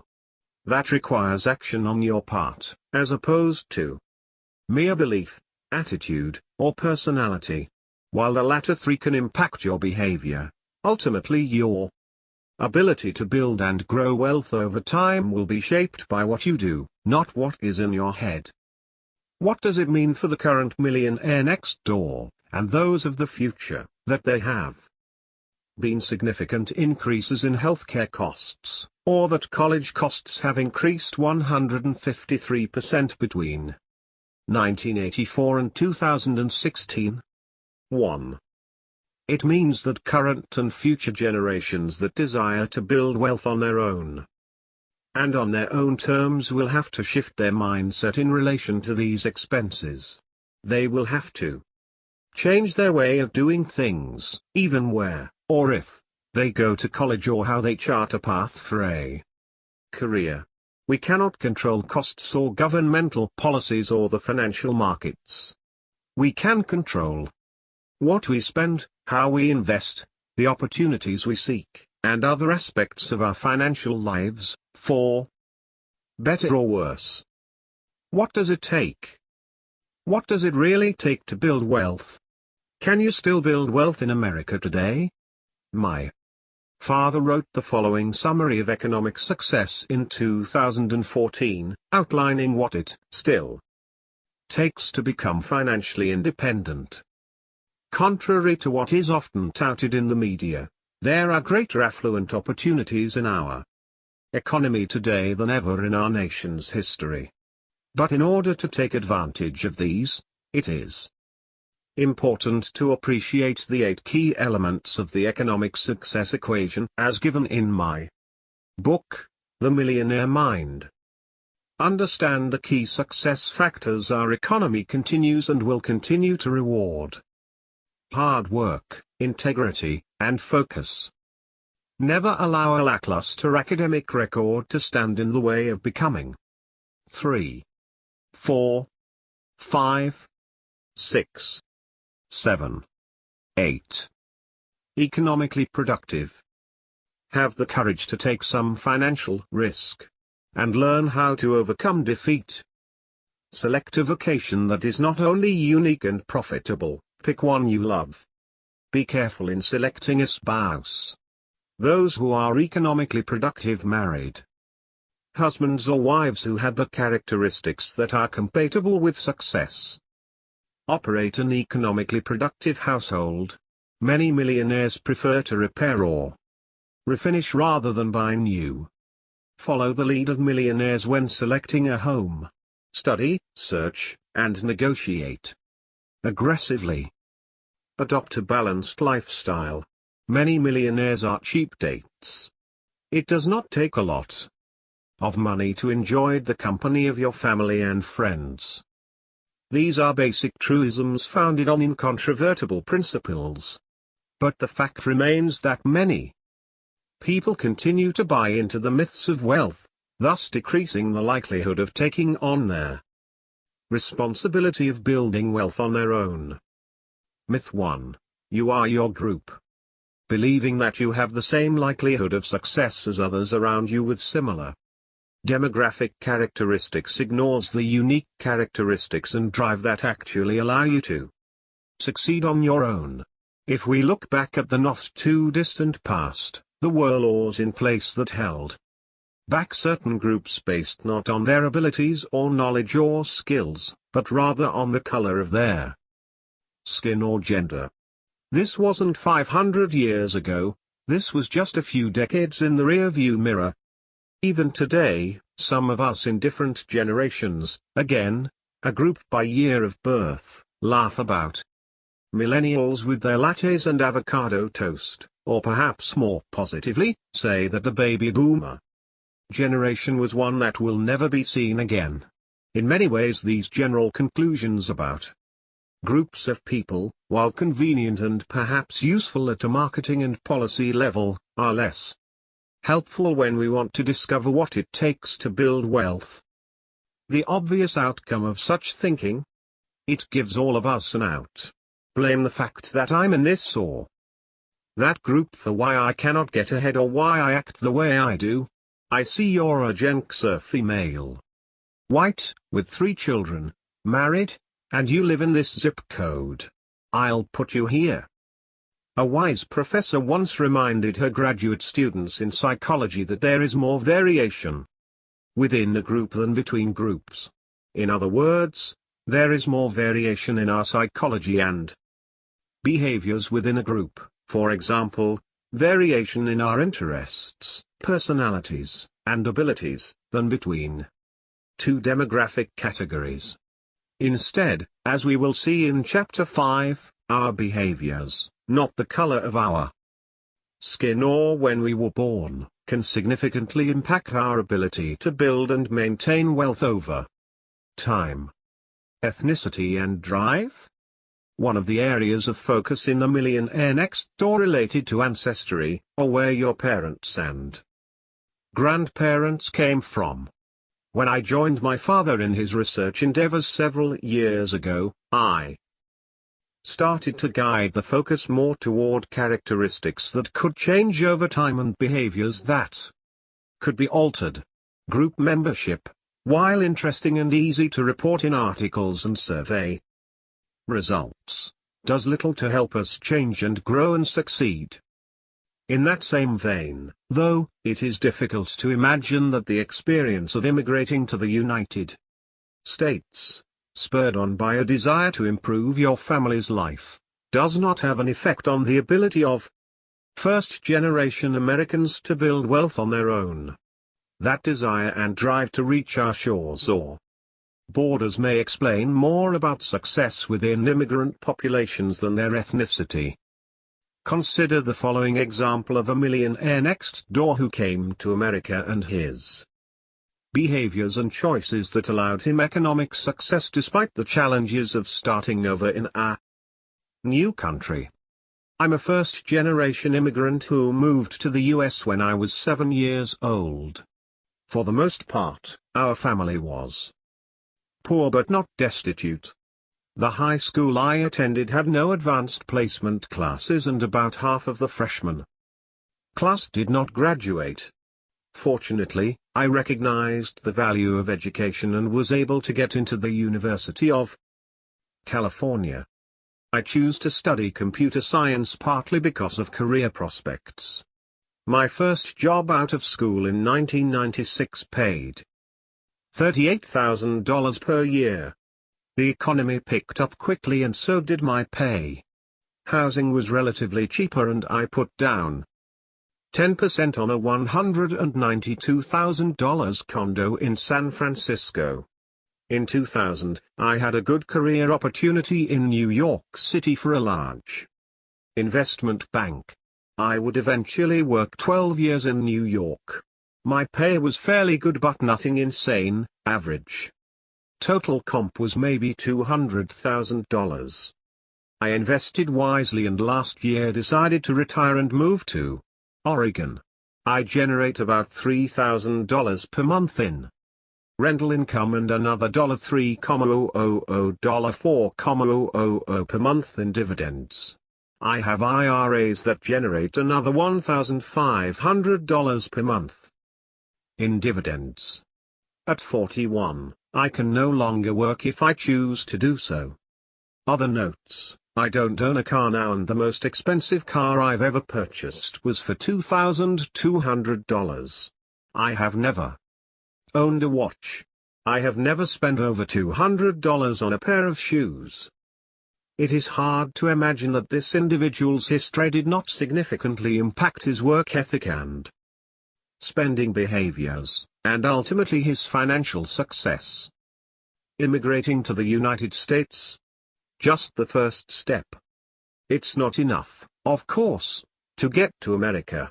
Not all of those who arrive, just like not all of us who live here, realize that the freedom we have in the United States gives us their opportunity to work hard, create businesses, and live our lives the way we want to. No, our streets are not paved in gold, as my father reminded us in this essay from a few years ago. It took Natasha 30 minutes of non-stop talking to answer the following question: how do you like living in America? Natasha, aka Natasha Komplainsky, is not happy living in the USA. She, a hairdresser and sole proprietor who rents her chair, and her husband, who installs and repairs hardwood floors, moved here from Russia in 2004. Both thought they would be rich by now. But they are not even close. The couple apparently read only the headlines about the vast amount of personal wealth in the US, about $65 trillion in total. And don't forget all those billionaires featured in the Forbes 400, even the Russian press highlighted the multi-millions paid to pro athletes, senior corporate executives, and even college presidents.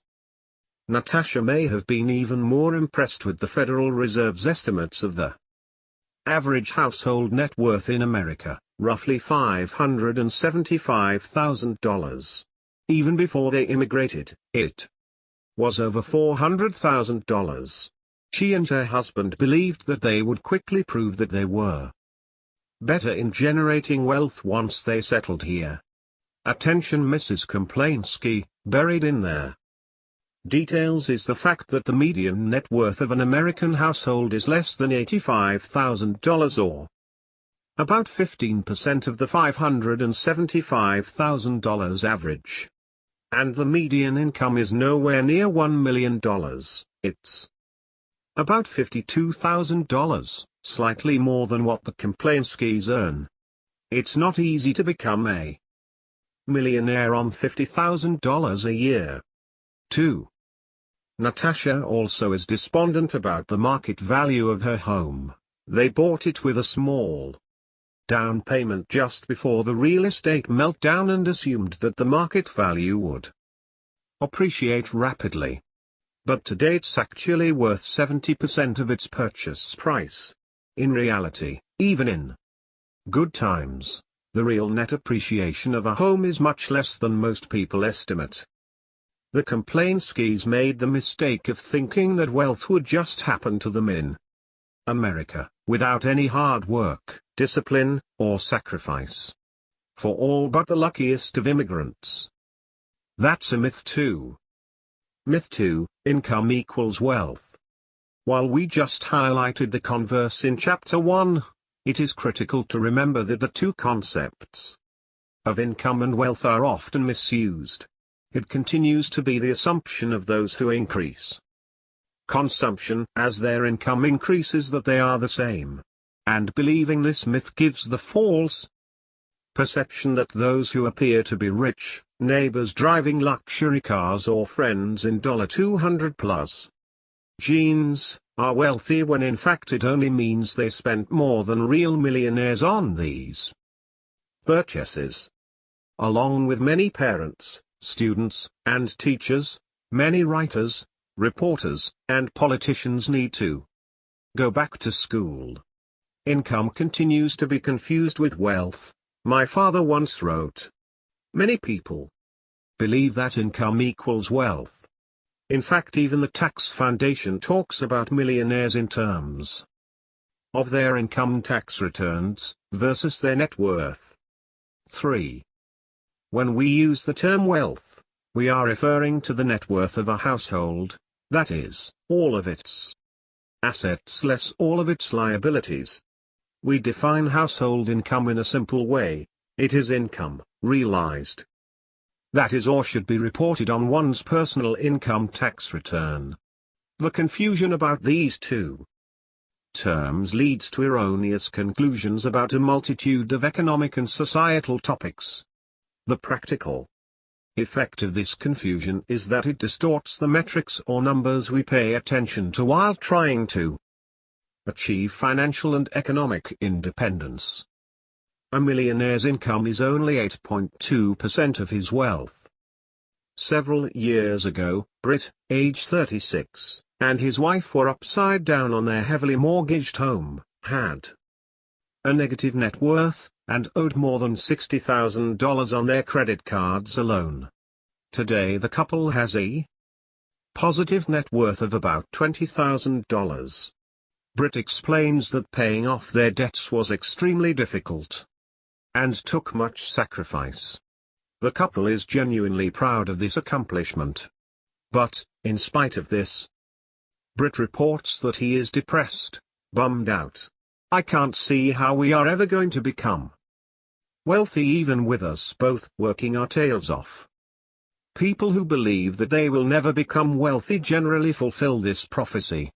My father explained to Britt, who was once a member of the Ultimate Income Statement Affluent Club, that he had an excellent chance of becoming a millionaire next door type and that the typical millionaire next door was 57 years old, at that time.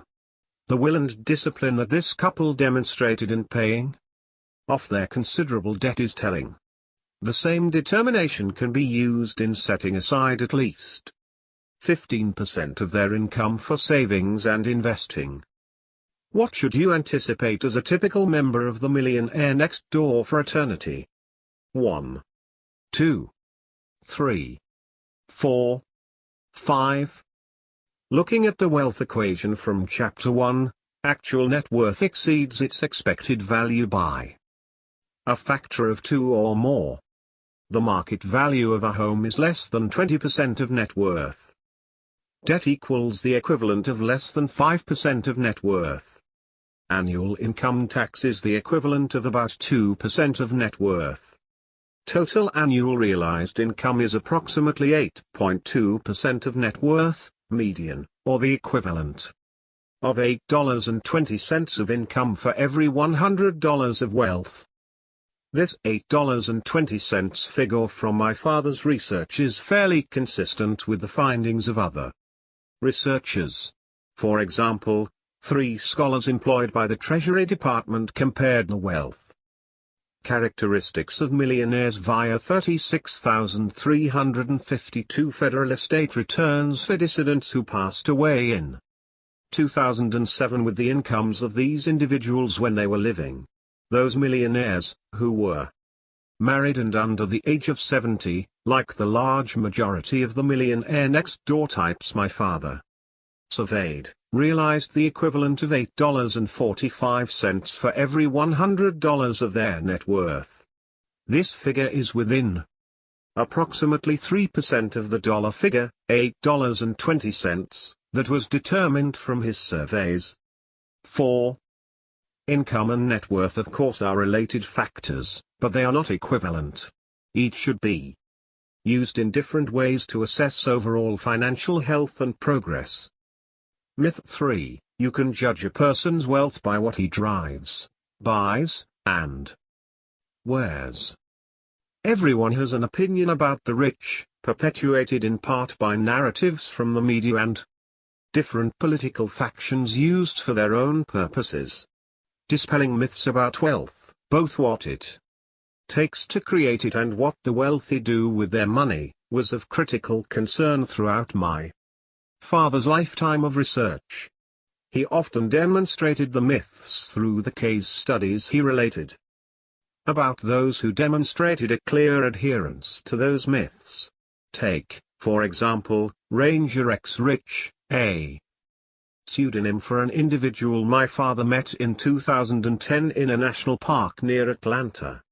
His observations about Mr. Rich provide an illustration on the perils of holding on to myths regarding wealth, and how False assumptions about money and those who do or don't have it can impact satisfaction as well as diligence in pursuing one's own financial independence. We first noticed the ranger as we hiked out of the large parking lot adjacent to the wilderness area. He was just opening his ticket book when my wife said to me, "Did you put your parking pass on the dashboard?" I had not, I had left it on the console. With that, I said to the ranger, "I better run back and put my pass on the dashboard, otherwise you are going to give me a ticket." He smiled, pointed to the parking lot and asked me what kind of car I drove. I reported to him a Toyota 4Runner. He then said something that shocked us: "I'll probably never get around to the Toyotas. Most people who drive Toyotas, Fords, Chevrolets pay the $3 to use the park. It's the people with Mercedes, BMWs, Jaguars, the worst, and Range Rovers who usually don't pay. I've been doing this a long time. It's the working man who pays in this country. Rich people don't pay taxes. They don't pay to park. Our empirical research does not cover the parking habits of the rich. So we cannot say whether Ranger X Rich was correct in his assumption that people who drive status makes of motor vehicles are more likely to scoff at the notion of paying parking fees. It is interesting to note that Ranger X Rich asserted that those people who drive these status cars are by definition rich.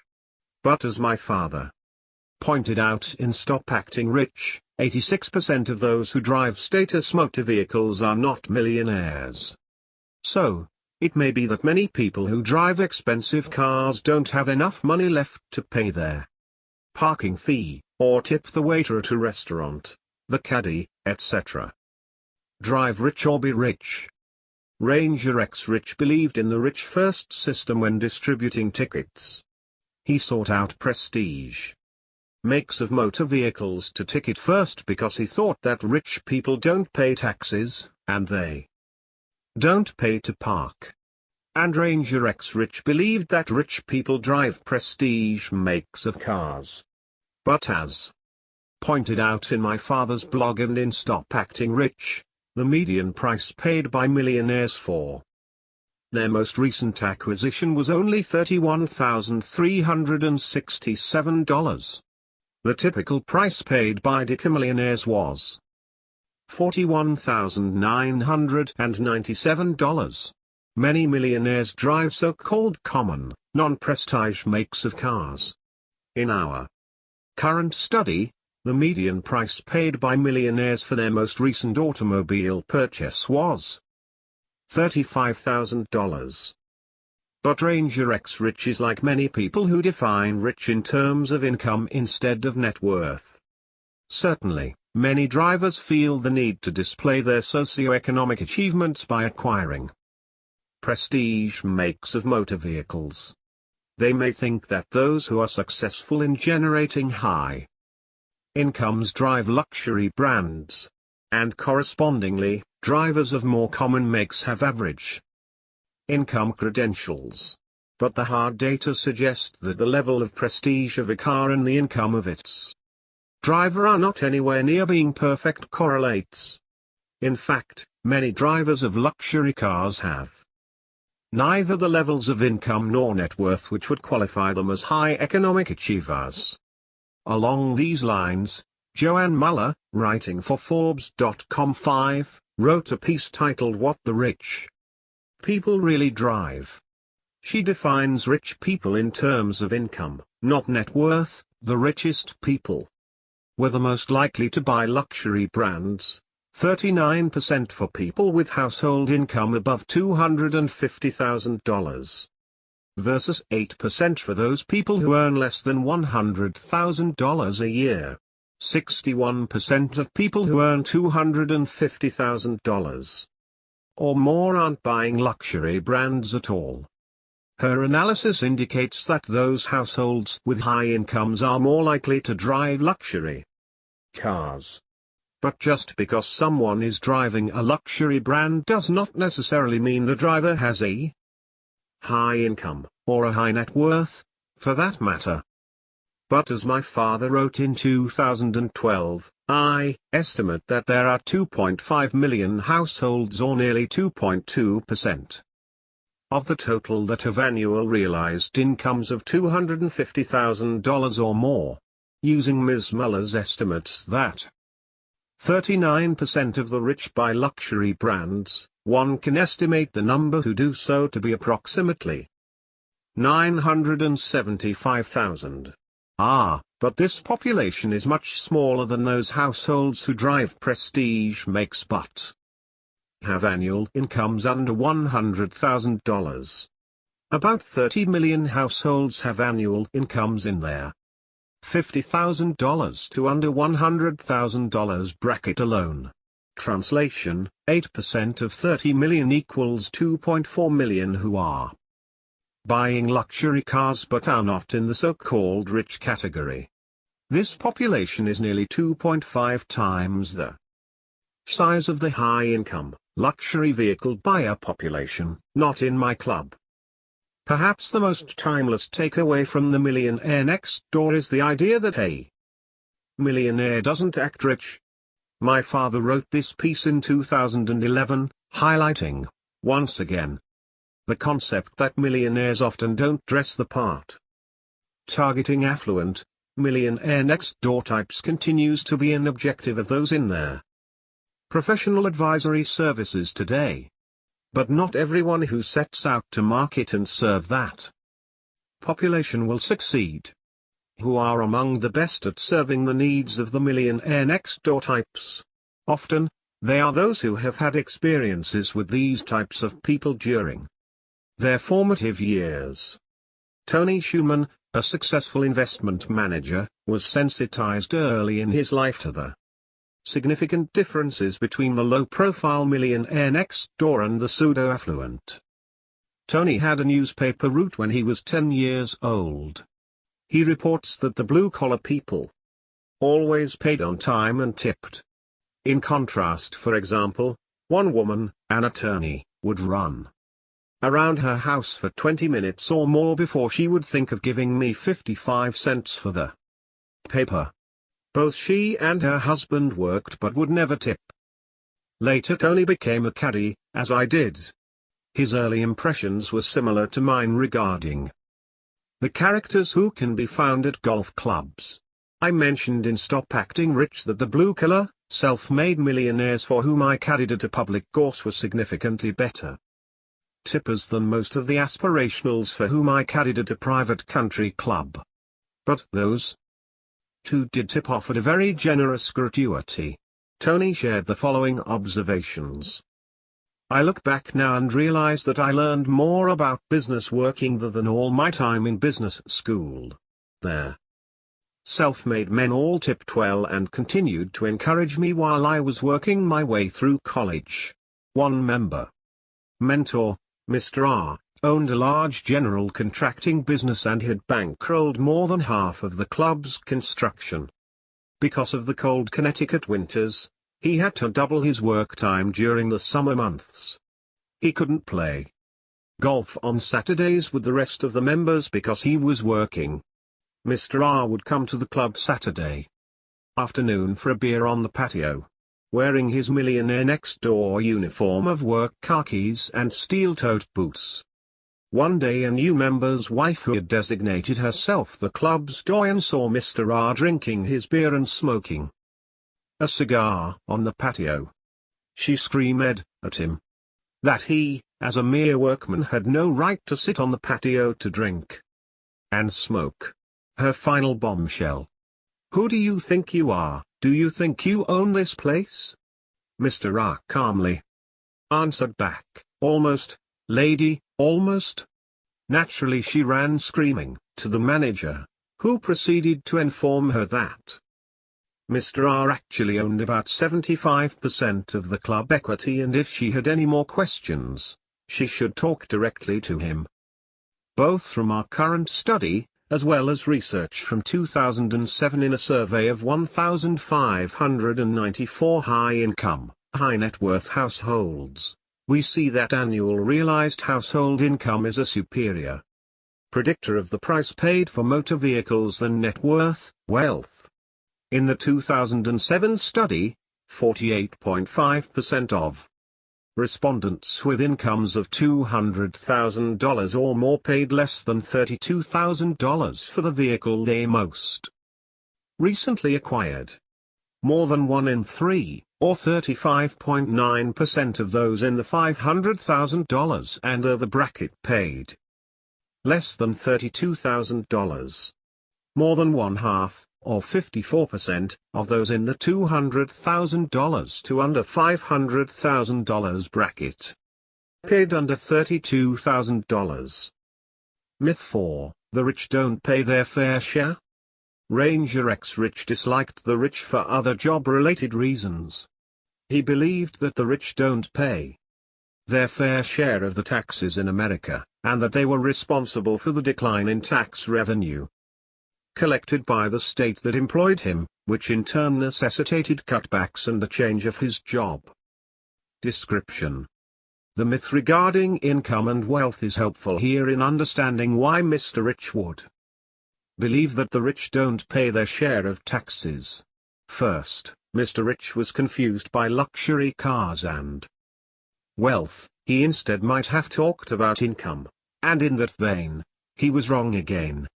Ranger X Rich would have been wise to consider the taxes paid by those high-income, glittering rich, those who can purchase the luxury automobiles with an amount that serves as just a drop in their coffers or yearly salary. Income taxes, the other big-ticket item. Chairman and CEO of Berkshire Hathaway Warren Buffett is the best of the best at transforming income into wealth. How did he do it? Wise investing, you might say, combined with his reputation for having enormous integrity and his well-publicized frugal lifestyle. When it comes to consumption, he seems to possess traditional Midwestern values. Despite his substantial wealth, he lives in a relatively modest home and drives American makes of cars. But there is something else. As my father stated in The Millionaire Next Door, millionaires know that the more they spend, the more income they must realize. The more they realize, the more they must allocate for income taxes. So, adhere to an important rule: to build wealth, minimize your realized, taxable income and maximize your unrealized income, wealth, capital appreciation without a cash flow. The benefits of continued supercar consumption. In Stop Acting Rich, my father profiled a man he called Mr. Multiplinsky, who had scrawled the following notes in the margins of one of my father's research surveys: I don't own a Ferrari, I own 3 Rolex. I have 3 Plus. Breitling, Cartier, Movado, Omega, Tag Heuer. Wine collection, 2,000 bottles. My father explained why Mr. Multiplinsky, a member of the Glittering Rich Club, wasn't shy about communicating his financial achievement. He has a very strong need to separate himself from his dirt poor working-class family background. Those who travel the longest distance along the wealth scale in one generation tend to hyperspend on status symbols. He also had this to say. Mr. M's first full-time job was in sales. He was an instant success. He paid 100% of his college expenses via commissions. Solely on commissions. He purchased his first home at the age of 21 and crossed the $1 million net worth threshold when he was 32. He was not yet 30 when he was offered an equity position by his employer. Mr. M is 100% self-made, but he's also a big spender. To spend big, one must earn big. And if you earn big, you pay big bucks to the tax man. As an example, consider Mr. M's cash purchase of a $330,000 Ferrari. given what he allocates to federal, state, and local income. Taxes. How much earned income did he have to generate to make this purchase? He had to make $600,000 just to pay, cash in this case, for this Ferrari.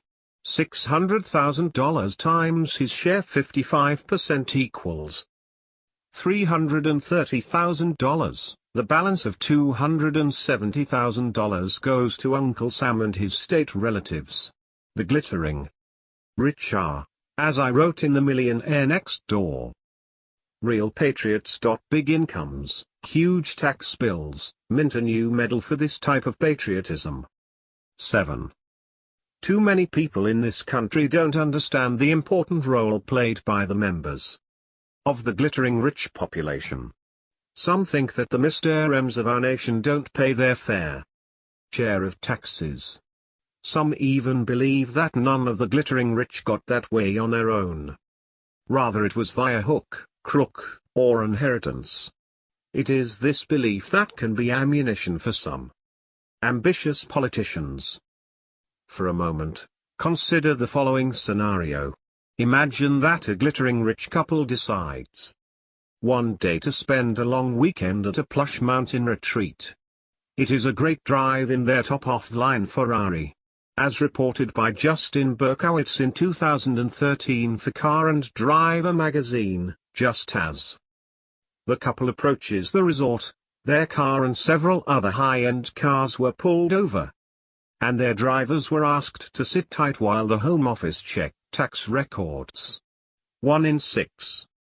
-42 vehicles in total, were being driven by someone who had reported a meager annual income insufficient for supercar ownership.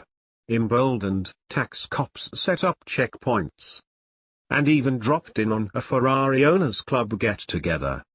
Now, the government is initiating an automated check of tax records for anyone making large purchases. 8. This actually happened in 2013 in Italy.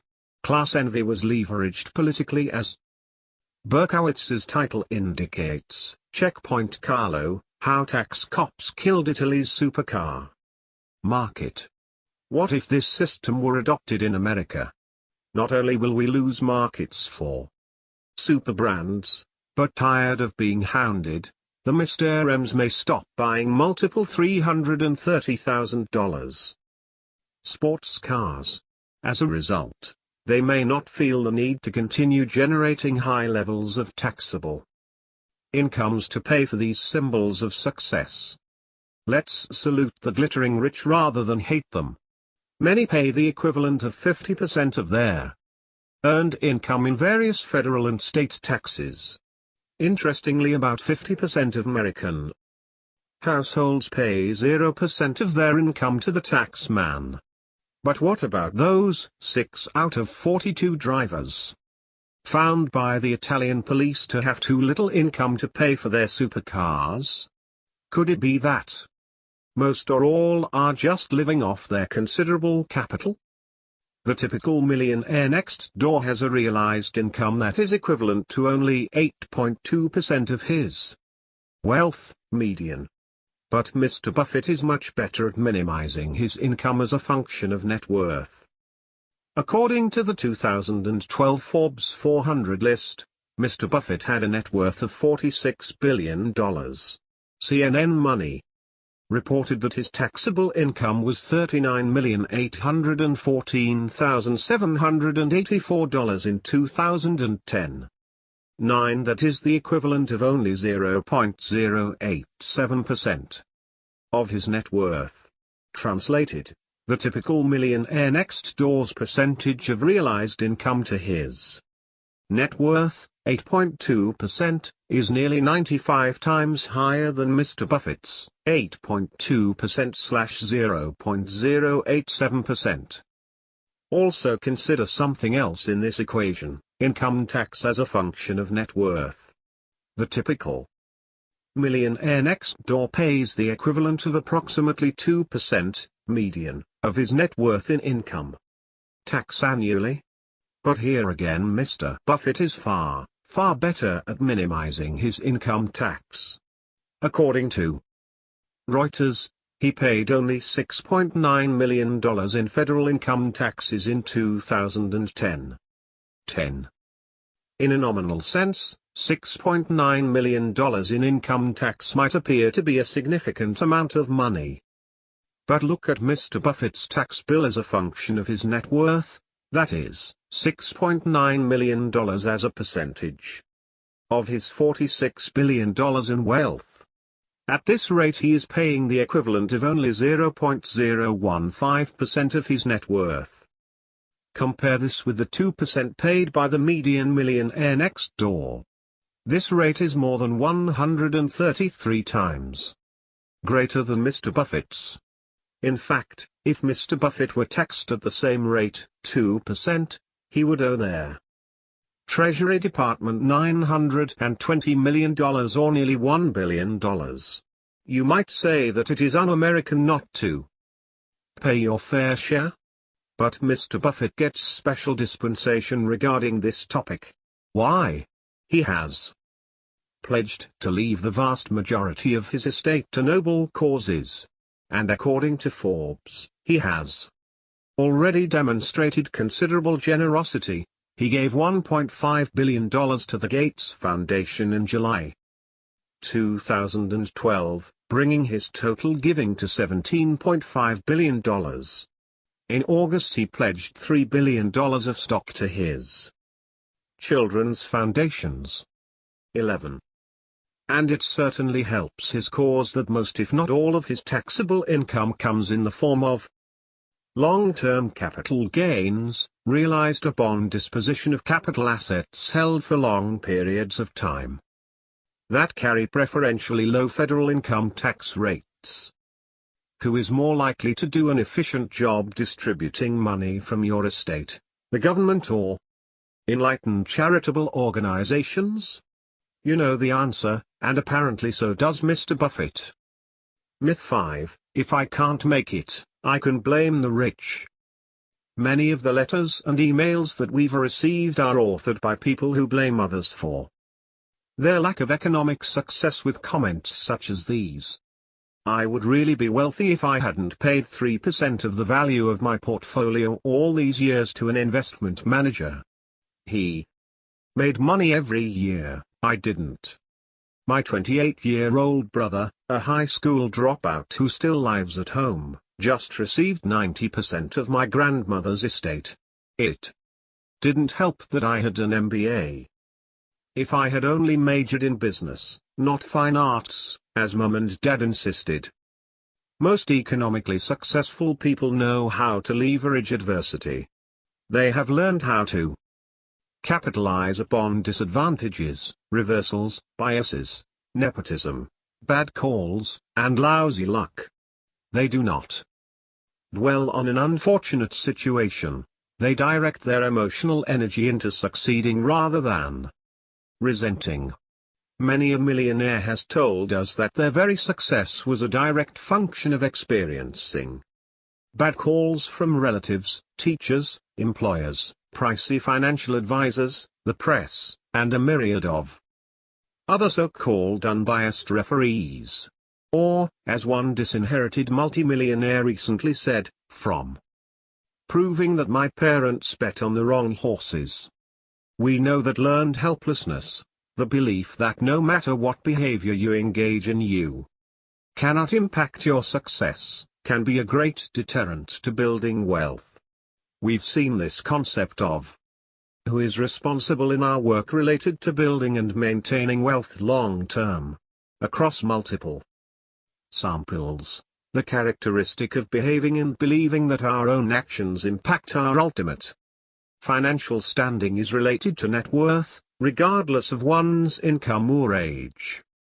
12. Those who believe there is little that can be done on their own to impact their financial success tend to engage in less advantageous financial-related behaviors. 13. Indeed, it appears that believing in myths can be very detrimental to long-term economic success. But many of the so-called solutions to the economic conditions in the United States have governmental regulation and control at their core. When we hear from the media, talking heads, and others, their solutions often have control in mind. Whether on the right or the left of the political spectrum, there seems to be an assumption that we can regulate an individual's way into becoming wealthy. Instead, we would argue that achieving goals begins at home and in our minds, shifting attitudes first and then subsequent behaviors, although the latter could change first, challenging their way things may have always been for you or your family, ignoring what others are doing by way of consumer-driven frenzies, and focusing time and energy on achieving goals, both financial and otherwise. More with Ranger X Rich. Back to our parking attendant, Ranger X Rich had always been an outdoor type.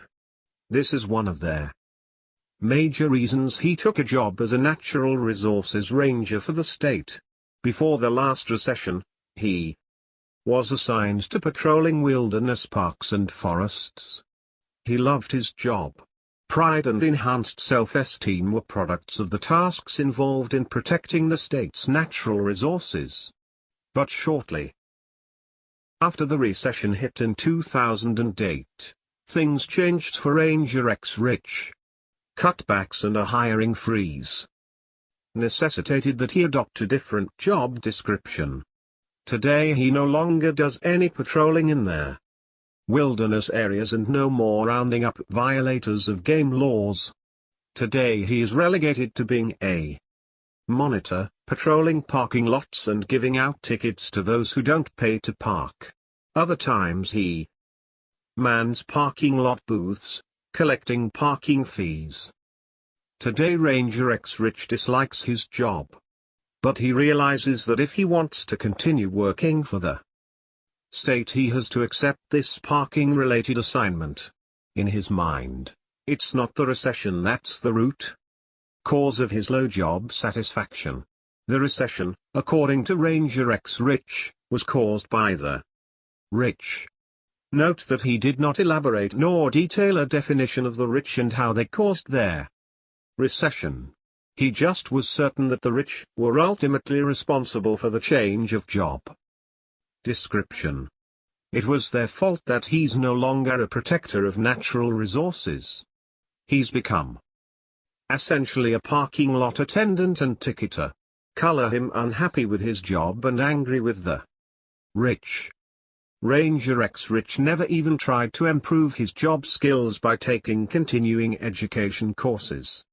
He could have made himself more marketable. If he loves the woods, forests, and trees so much, he could have taken night courses in timber management, forest farming, and so on. Several colleges in his area offer such courses and many more related ones. Often, by going back to school, students have a chance to interact with classmates whose employers are looking to fill job openings in these areas. From the time they both started working, Ranger X Rich and his wife had a good chance of becoming part of the blue-collar affluent segment. But instead this blue-collar couple chose to travel down the income statement affluent highway. This working class, two-income household, given their lower middle-class occupational status, education, and related socio-economic characteristics, was not socially required to live in an expensive house in a Tony neighborhood. Nor were they socially required to wear pricey clothes to work. Nor did they feel obligated to dress up for social occasions. Given their low overhead, their family could have easily saved or invested 20% of their realized annual income each year they were working. But they went in a different direction: no budget, no financial plan, and no contributions to the Pay Yourself First fund. Myth 6: I cannot get ahead on my own. For the most part, America is still a country where you can create a business and succeed without regard to your religion. the color of your skin, or whether your family arrived here yesterday or 250 years ago. If you can produce something or a service of value, either in an employment setting or in self-employment, you have the opportunity to prosper in America. This freedom continues to attract people of all nations to our shores. Approximately 13% of our 311 million citizens are first-generation Americans. 14. Regardless of how long your family has been in the United States, or what country you originated from, the critical wealth-related questions you must answer are these. Can you create something, a product or service, of value that generates revenue, and then, can you keep and invest that money to make it grow? Can you use your skills and experience to create a career working for others that allows you to save consistently and leads to satisfaction? Can you be disciplined enough to save money and aware enough to understand how markets, employment, financial, are changing and how your skills need to change over time? Can you ignore the distractions of consumerism and media? Anyone, regardless of ethnicity, race, religion, or gender, can use their knowledge, skills, abilities, and other characteristics to add value through working or by starting their own business. But hard work and discipline are required, even more so if the cards you are dealt are disadvantageous. The topic of income inequality is a popular one. It is true that the bottom 1/5 of income-producing households in America progressively accounts for a smaller and smaller percentage of total income, while the top 1/5 continues to account for an increasing proportion of the income pie. So is it true, as the media purports, that the rich are getting richer while the poor are getting poorer? Note that today, as in 1996, most people, including the press, confuse income with wealth. America is supposed to be the land of economic opportunity. Our data suggests that this is still the case. The variations between the top and bottom categories of income are real. But not all those who were in the bottom group 20 years ago are still there today. Nor do all of those who were at the top remain in that position. There is a tremendous amount of socioeconomic mobility in our country. Even within one generation, people tend to encounter this mobility by moving up or moving down.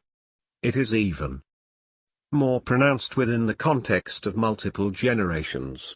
As many parents find out too late, most of the children of self-made millionaires do not repeat their parents' success. But still, many continue to argue that this wealth must certainly be inherited, and that those who are getting wealthy or are simply the recipients of gifts or transfers.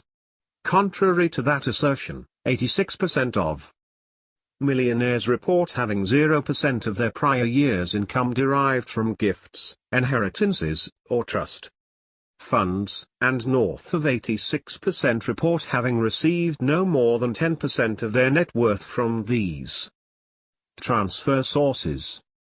15. Indeed, as in 1996, our data indicates that most millionaires build wealth on their own. Self-made in America? Self-made wealth is not a new trend in America. According to economist Stanley an 1892 study of millionaires found that 84% were first-generation affluent. Our research findings are also congruent with those of Professor Stephen G. Horwitz. He takes issue with those economists who tell us that the U.S. is suffering from a widening gap between the rich and poor. One's lot as either rich or poor is not cast in cement like it is in many non-democratic nations.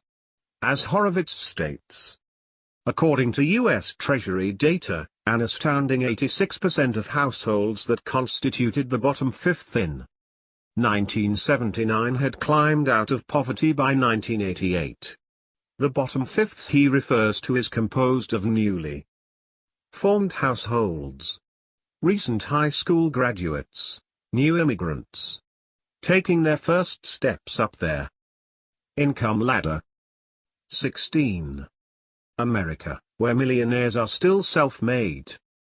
One of the most surprising aspects of The Millionaire Next Door was the finding that 80% of millionaires were self-made. We continue to see this trend today, despite some who insist that the era of becoming wealthy without heavy economic outpatient care or incredible luck is long past. My father discussed this in a blog in 2014. In my decades of surveying and studying millionaires, I have consistently found that 80 to 86% are self-made. That also applies to decamillionaires. In 1982, according to Forbes, about 38% of America's wealthiest people were self-made. In 2012, the percentage jumped to 70%. 17. In what many consider to be the most exhaustive study of socioeconomic mobility in America, Professors Chitty of Harvard and Says of California Barclay studied about 50 million federal income tax returns of parents and their adult children. 18. Part of this study, as mentioned in the Wall Street Journal, stated that the odds of a child moving up the economic ladder have remained the same for about the past 3 decades. That contradicts the narrative in Washington that economic mobility has declined in recent years. Economic opportunities continue to abound in this country. Yet most Americans are not wealthy. It is easy to blame the so-called inequities in our economy. But it is more about their fact that Americans spend all or most of their income on things that have little or no lasting value. They lack the discipline required to accumulate wealth. Most households are on a treadmill of working and consuming. The typical American household has a median annual realized income within the $50,000 to under $75,000 bracket. Only 6.3% of these people have any realized capital gains income. Even so, a similar New York Times headline from 2014 concurs with the findings of Chitty and says with this headline, upward mobility has not declined, study says. 19 articles such as these should be shared with friends and especially with children.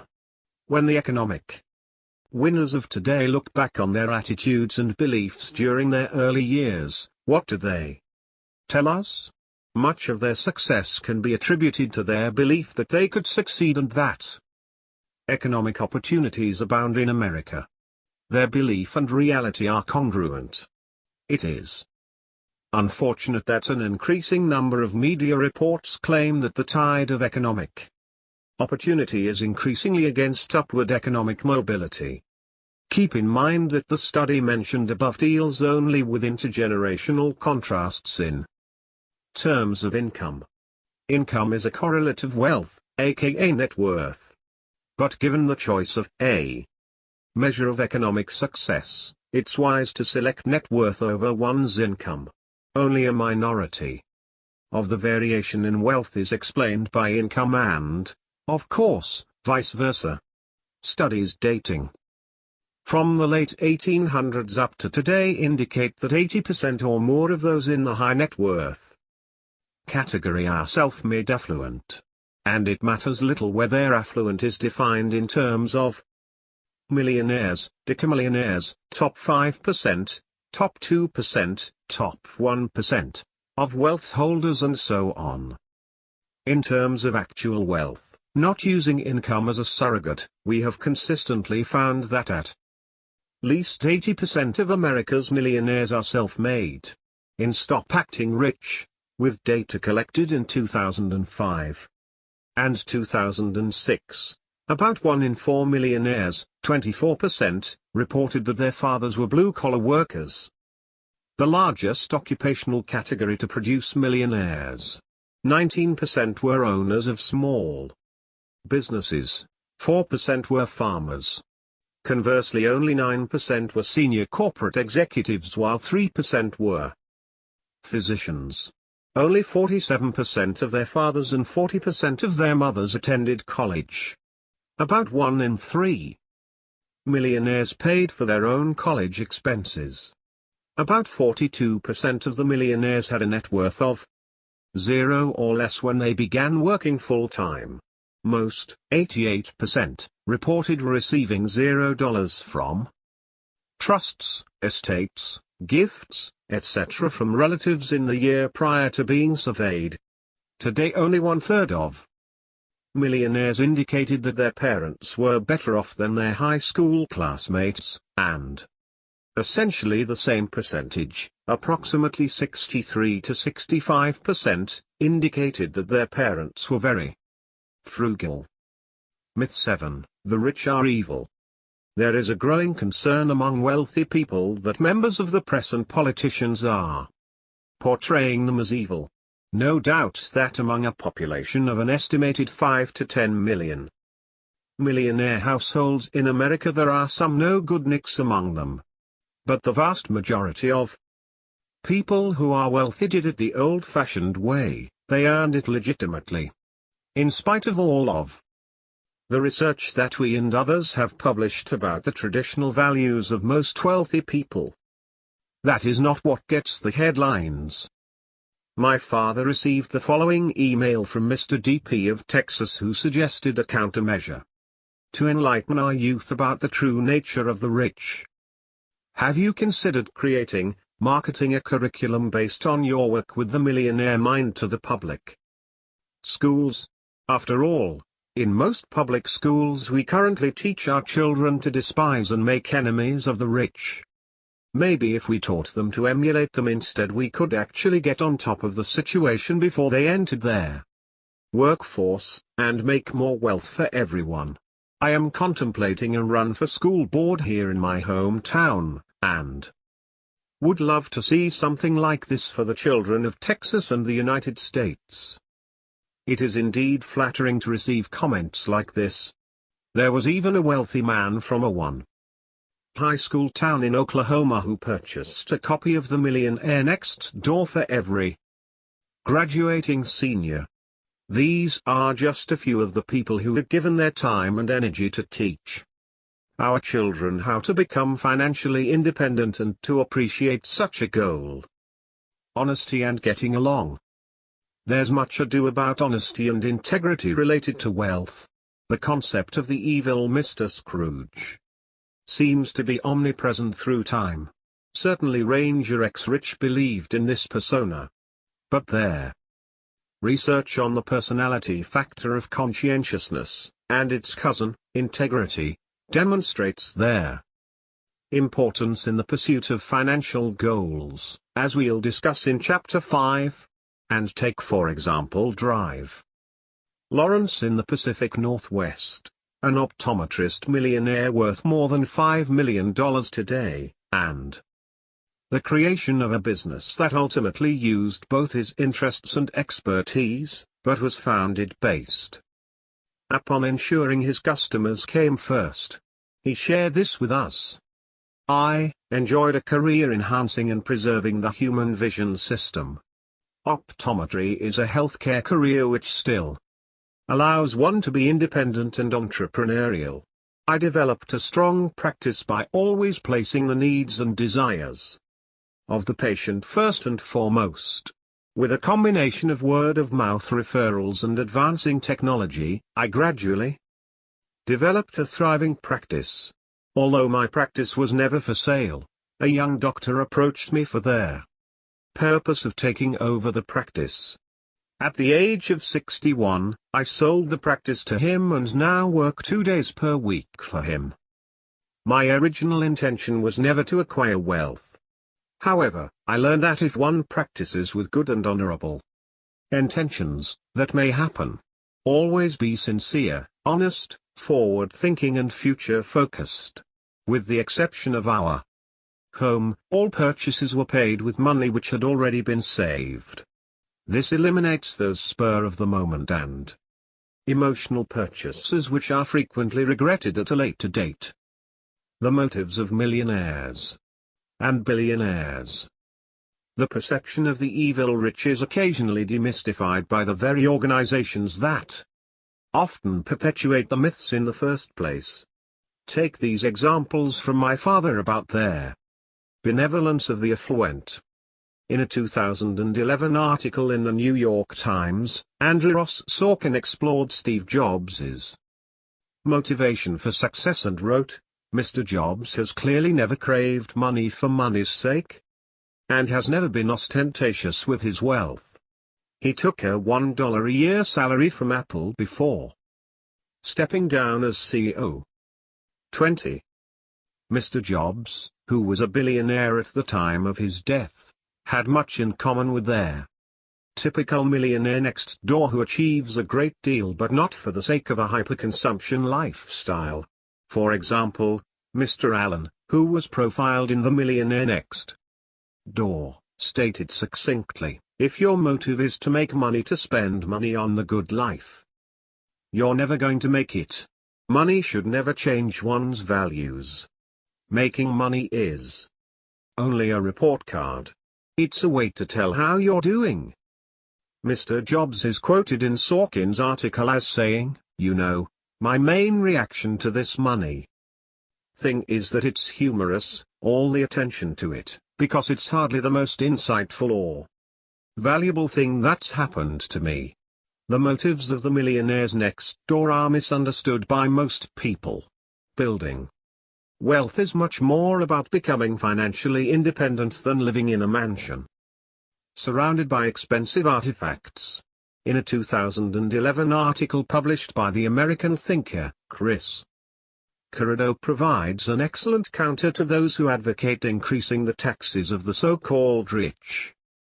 21. He briefly discusses the characteristics of the millionaires profiled in their Millionaire Next Door. Thomas J. Stanley's insightful book tells us that the majority of wealthy people live quite frugally, and about 80% of them are first-generation rich, receiving little to none of their wealth from inheritance. It's hard, for advocates of taxing the rich, to talk about the greedy rich guy when he drives a 2004 pickup truck and gets his clothes from Ross. Instead, the conventional picture of wealth is a morally questionable man in an Italian suit, driving a Ferrari onto his yacht before enjoying a cruise on the Mediterranean while smoking fine cigars lit with $100 bills, and don't forget about the corporate jet. This is the picture of wealth from the perspective of the left, and it is very politically advantageous. If anyone deserves to be resented and hated for his excesses, it's certainly this oppressive character, no matter how fictitious he may be. The family with the most millionaires. The head of private banking for a large financial institution in New York once shared an interesting case study with my father. An attorney from small-town America referred a very wealthy client couple to this banker. The couple wanted to establish a banking relationship with an out-of-state institution.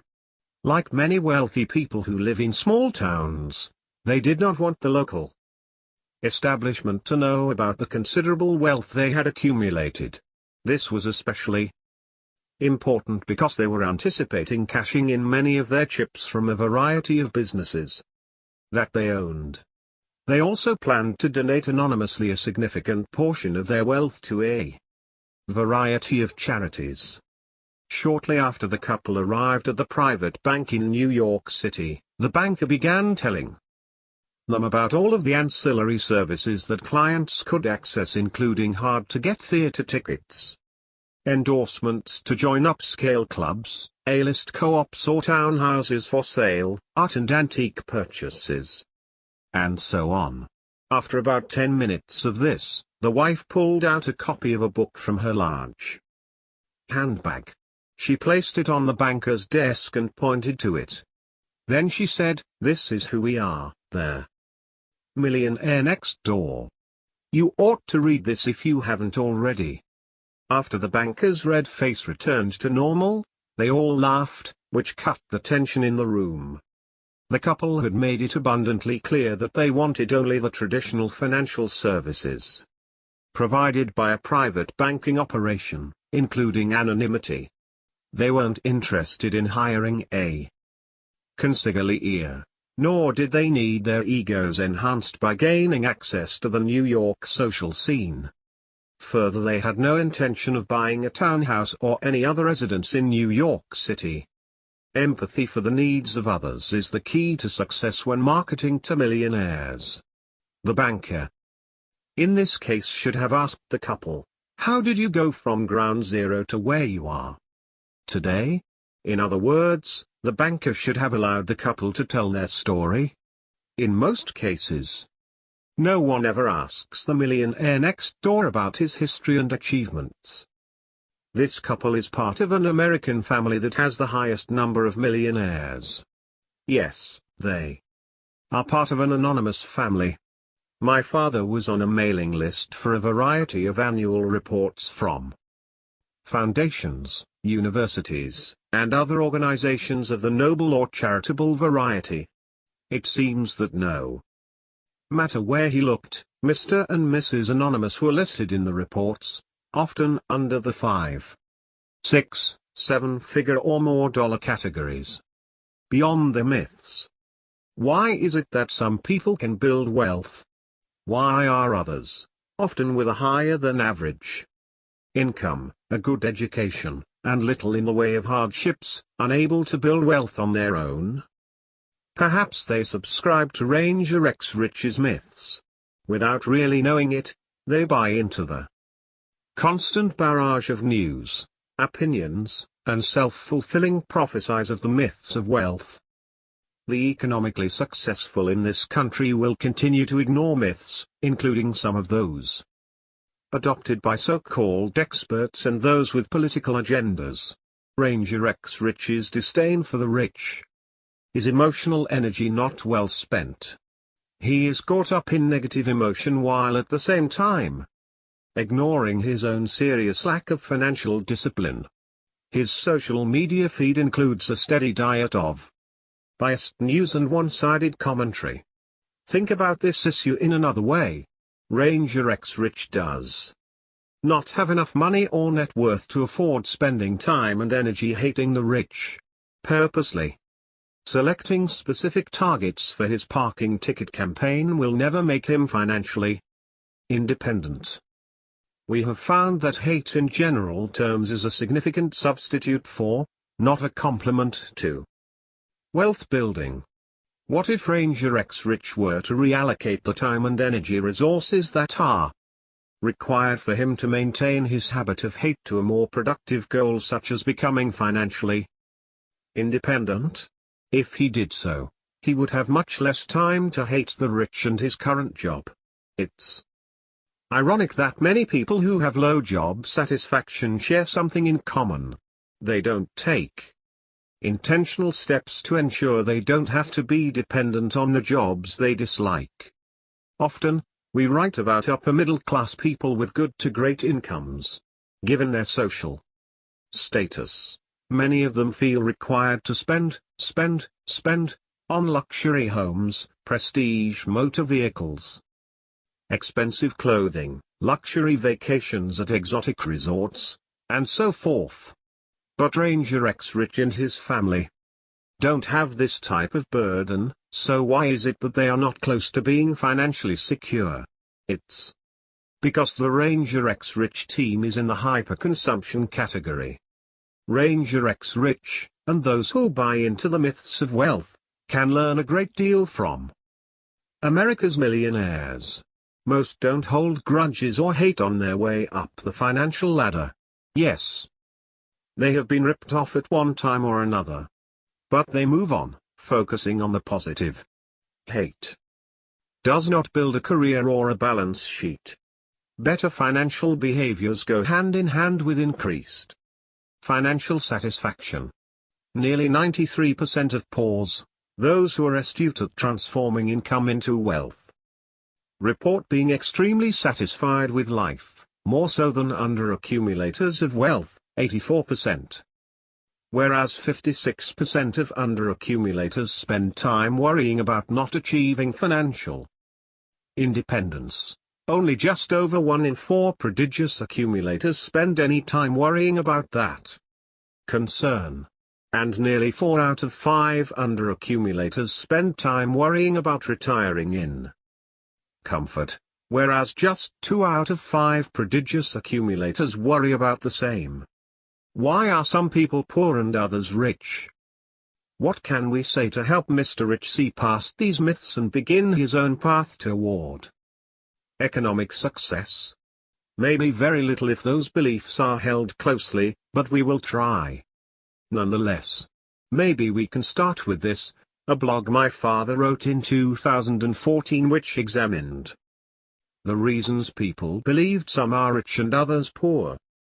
The answer to this question was the focus of a national survey of 1,504 adults conducted earlier by the Pew Research Center.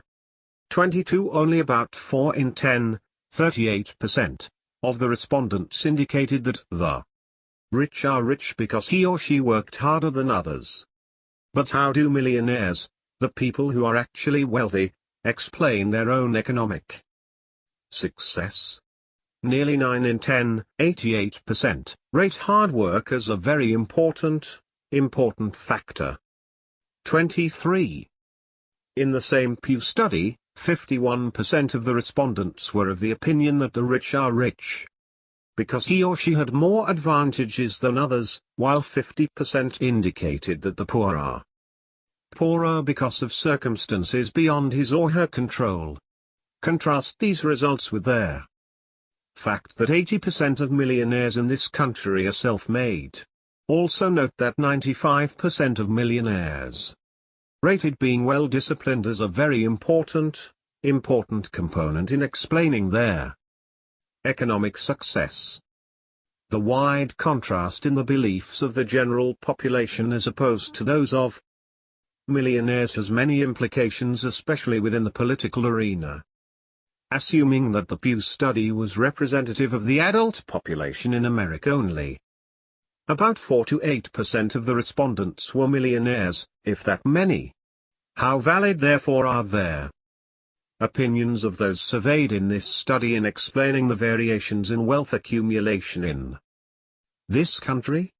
The typical American household has a net worth of just over $90,000 and an annual income of approximately $52,000, 2014 figures. What do these people really know about how to become rich? If your objective is to become financially independent, you may find it more productive to follow the ways, means, and lifestyles of America's self-made millionaires as opposed to those of the population in general. Discounting myths to build wealth. What's left if we ignore the myths of how wealth is built in America? The answer is our own behaviors, choices, and lifestyle. Our income, while related statistically to wealth, is not wealth. When we understand this, we start seeing the criticality of our savings rate, something driven not by what we make but instead by what we do, how we consume and save. It is up to us to save more than we spend and live below our means. This is a mathematical truth in building wealth. Once we understand that a lifestyle of consumption, one that is more interested in appearing wealthy, is driving most Americans into a lifetime of dependency, work, and little economic freedom, we can begin to create an alternative plan for our lives and lifestyle. It may look very different than our parents or grandparents, and unless you are lucky, it will look very different than those around you or on your social media feeds. Once we understand that few outside agencies or benefactors exist that will move the needle on our financial independence, it becomes obvious we can only rely on ourselves. Our financial future is up to us, not to our employer, government, or even family members. When we begin to understand that Little outside of our own capabilities will allow us to build wealth. We begin to make decisions about how we spend our time, energy, and money. Taking responsibility for our financial future is a critical component of building wealth, as we'll see in Chapter 5. If we can appreciate that those who have built wealth on their own aren't universally evil, or good for that matter, we can start examining the behaviors that allowed them to be economically successful instead of blaming them for their success and lamenting our own failures. If we can move past the myths of wealth in America, perhaps then we can focus on the behaviors and choices that are conducive to building wealth.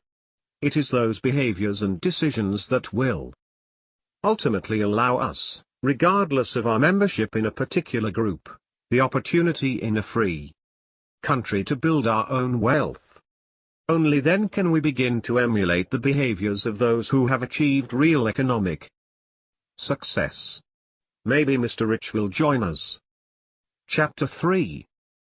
Influences on Wealth. You have to do your own growing no matter how tall your grandfather was. Irish proverb, attributed to Abraham Lincoln.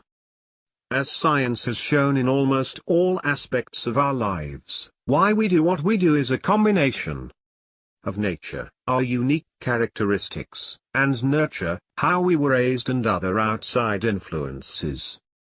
When we think about behaviors, our nature puts the boundaries around what we will or can do, and nurture decides, within those boundaries, how we will perform, what we will decide to do, and so on.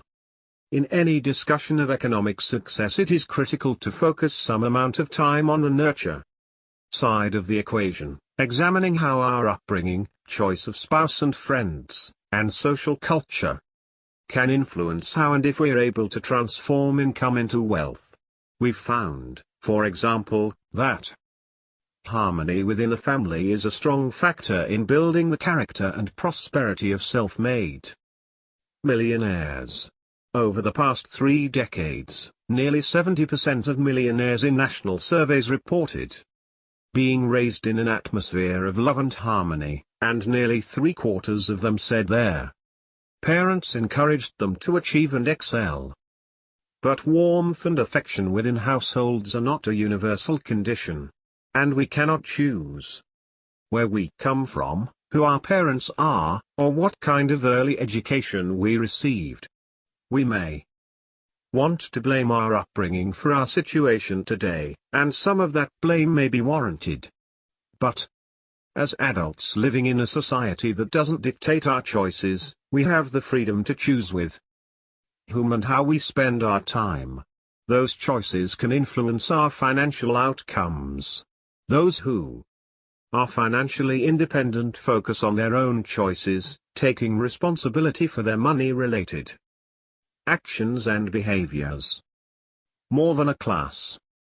Some experts have proposed an educational approach to correcting financial illiteracy and poor financial behaviors.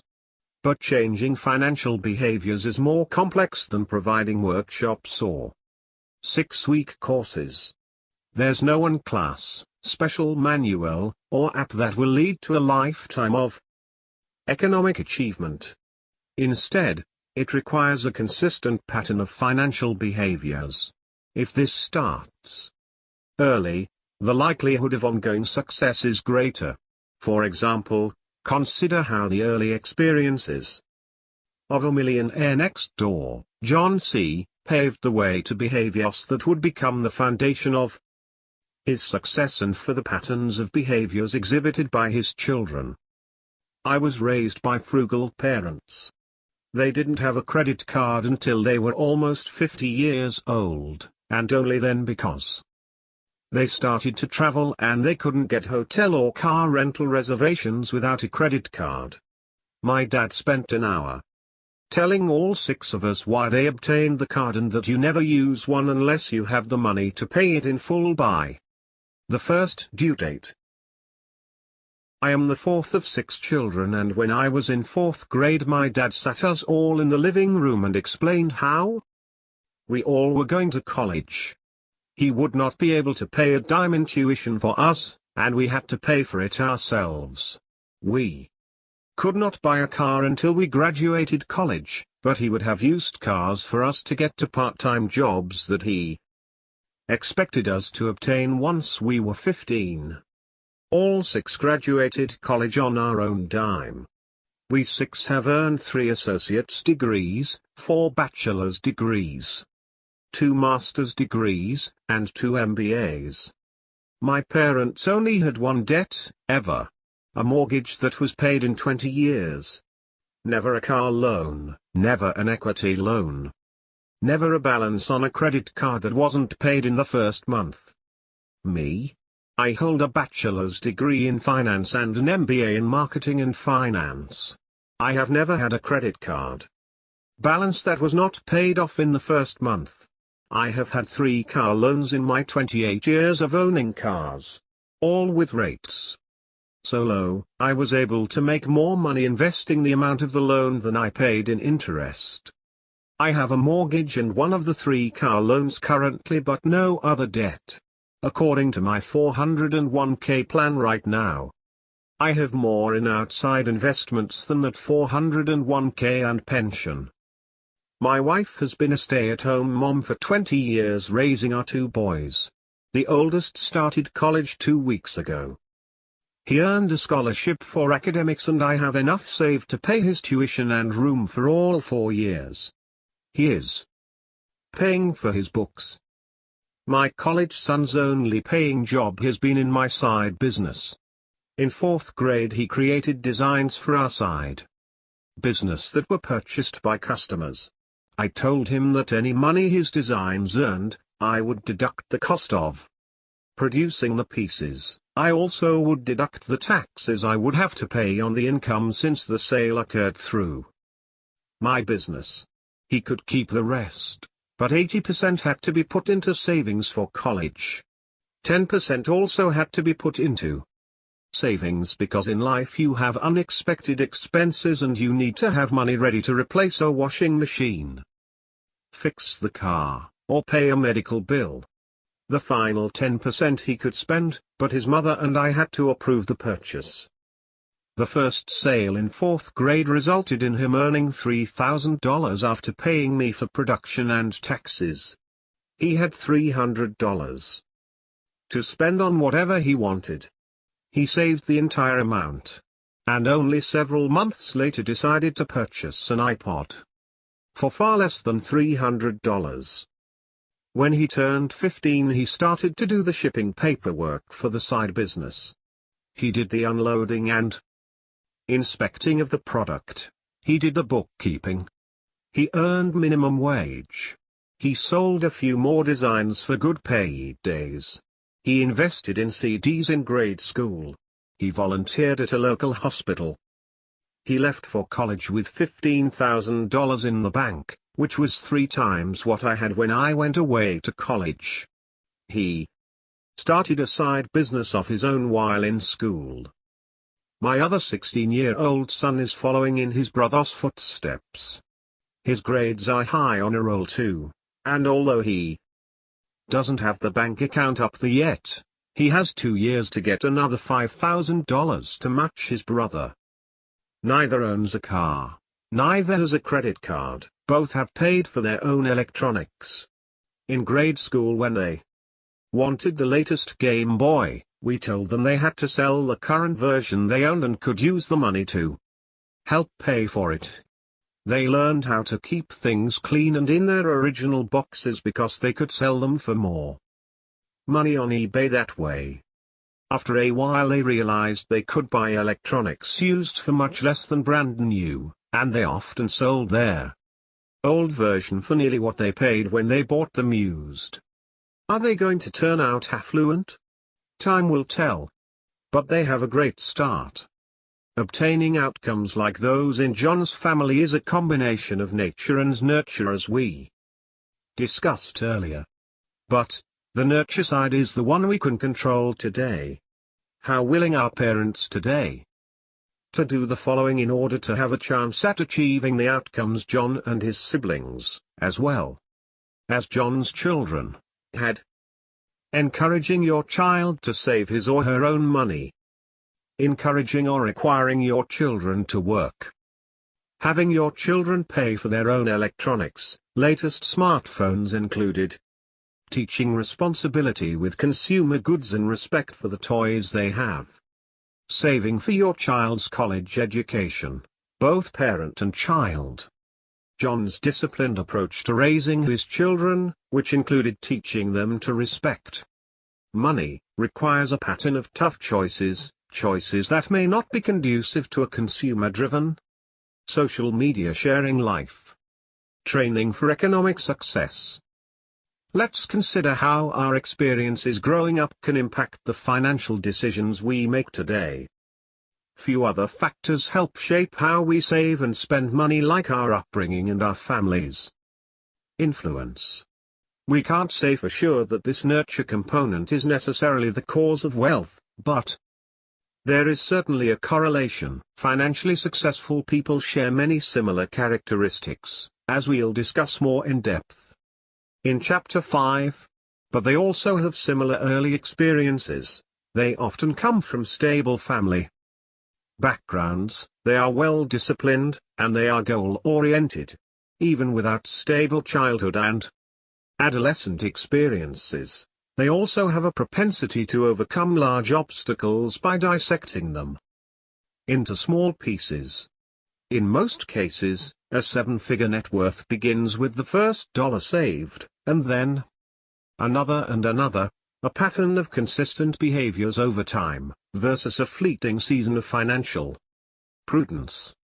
Of course, you can be raised in a lovingly harmonious house and have little to no exposure to or experience with financial management. In other words, your blissful childhood could be completely devoid of any financial education or modeling. We know, for example, that in this country alone, financial literacy is embarrassingly low. The TIA Institute GFLEC Personal Finance Index measures financial knowledge across several different areas of personal finance. In one of their studies, they found that only 16% of Americans had what they called a high level of personal finance knowledge and understanding, which they determined by the respondents answering more than 75% of the survey questions correctly. On the other end of the spectrum, 1 in 5 had a lower level of knowledge. 1. Research on adolescent and childhood life experiences demonstrates how our early years can have a dramatic and predictive effect on our careers, incomes, and personalities as adults.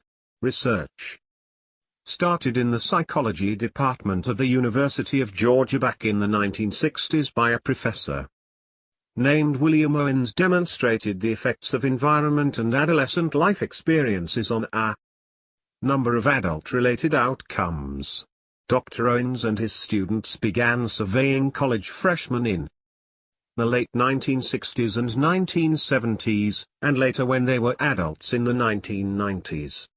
The researchers found that college freshmen who had similar life experiences, including everything from the number of magazines and newspapers in their homes to the affection shown by their parents, tend to have similar career choices, personalities, and income levels later in life as adults. Of course, some of these experiences are more likely in households with higher socioeconomic status. In one of our studies with mass affluent and high net worth Americans from 2012 to 2013, we asked about patterns of adolescent experiences and behaviors on building wealth. We found that parental frugality and willingness to teach their children money management impact their children's ability to transform income into wealth. Our research conducted with both middle income as well as affluent individuals found that parental frugality was positively related to children's net worth.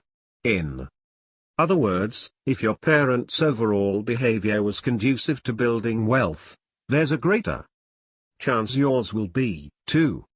Adult children who reported that their parents were frugal, discussed money-related matters, and demonstrated good money management skills were more likely to be prodigious accumulators of wealth compared to those who did not experience this same type of upbringing. One study from the University of Minnesota provides rich insights on the influence of family, lifestyle and parental influence on children in the realm of finances. 3 researchers found that parents provide 3 themes of financial management to children, including saving, how money is managed, and how financial matters are discussed.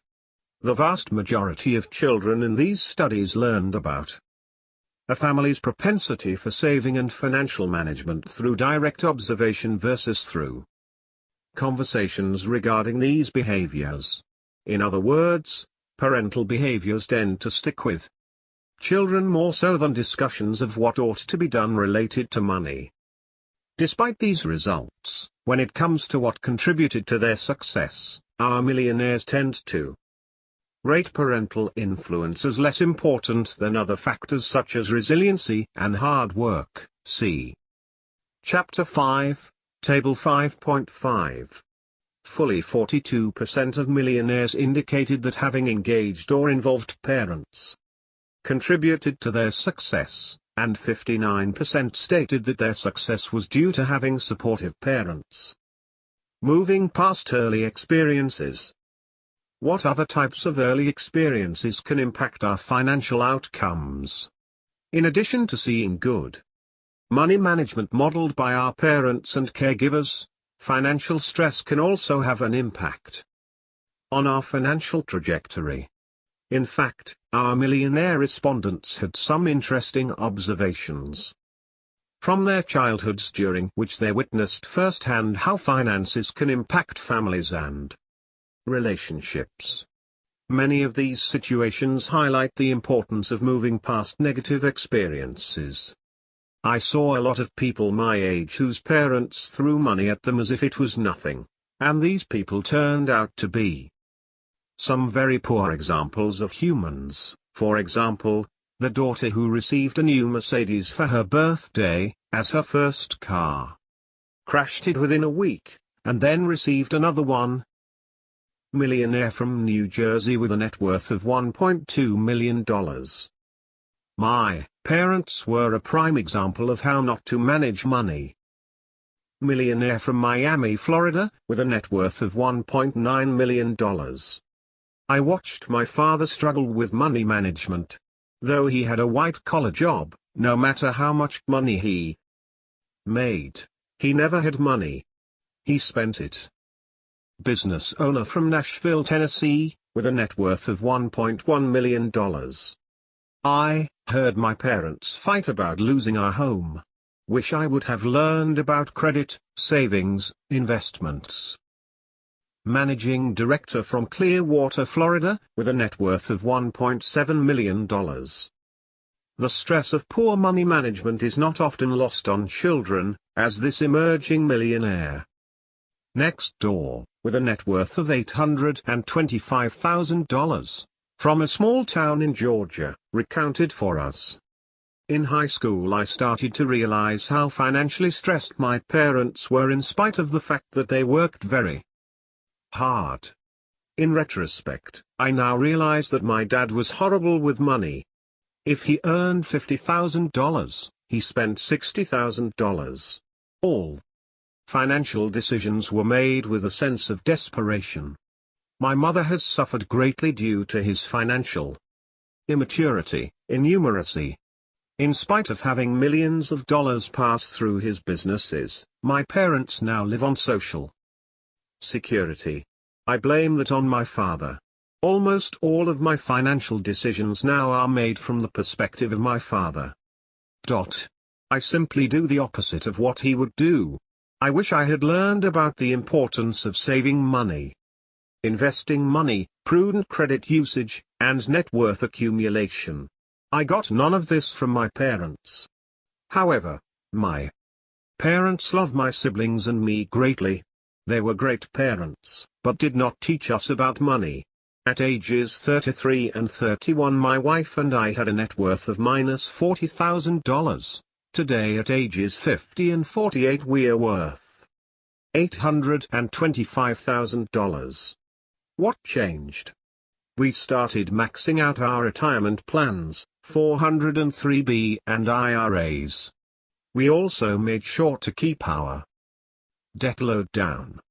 Luckily, we figured out how to manage our money, but we could have easily squandered our financial lives just like my parents did. It is not fun writing about my parents' failings with money, but I hope my insights will help current and future parents realize the importance of teaching your children about money. We are drilling their importance of money management into our 8-year-old son. He will tell you very quickly that family and friends are much more important than money. At the same time, he will tell you that money is important because poor money management can ruin your life.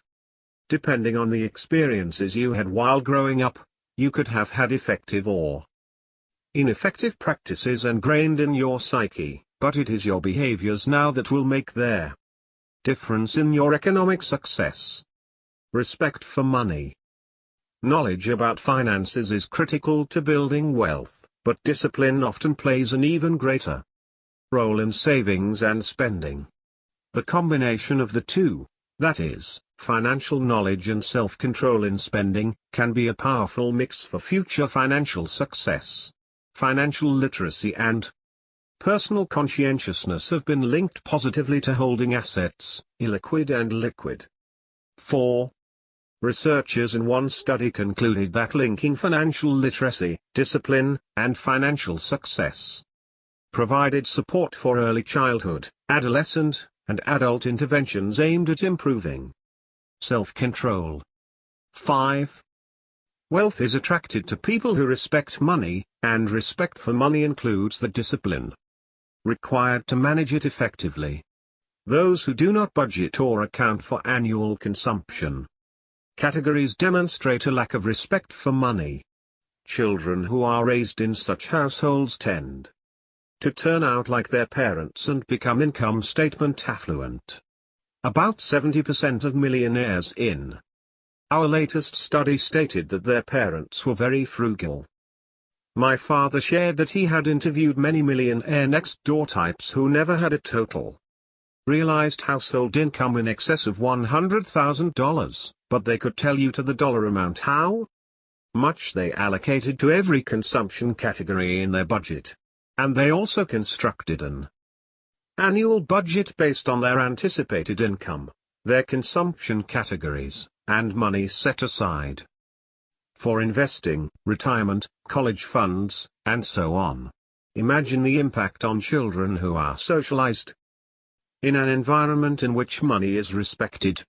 As they watch their parents take account of their finances, they are exposed to the skills that will allow them to build wealth as adults. Consider the experiences you had growing up related to financial management.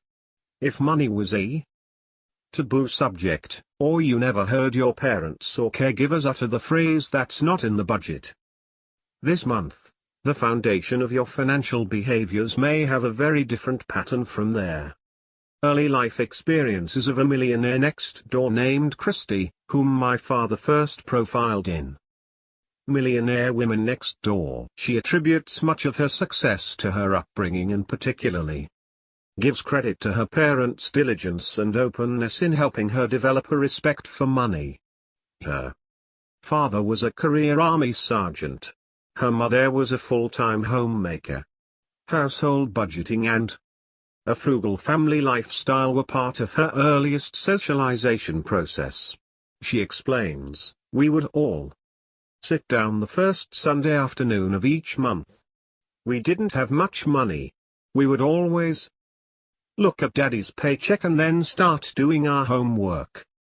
Her parents gave priority to charitable pledges, then outstanding bills, and then the upcoming expenses for the month were estimated.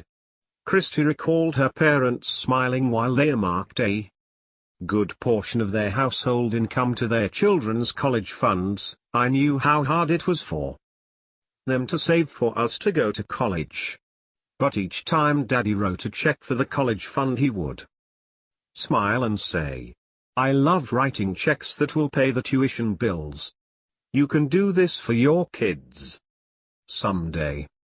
One of the reasons for Christie's success today is the nurturing environment her parents provided.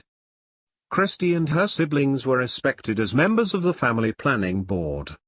They learned early on about budgeting and planning. They had to justify their requests for a new notebook or new shoes. These experiences prepared Christie for her present vocation as a business leader.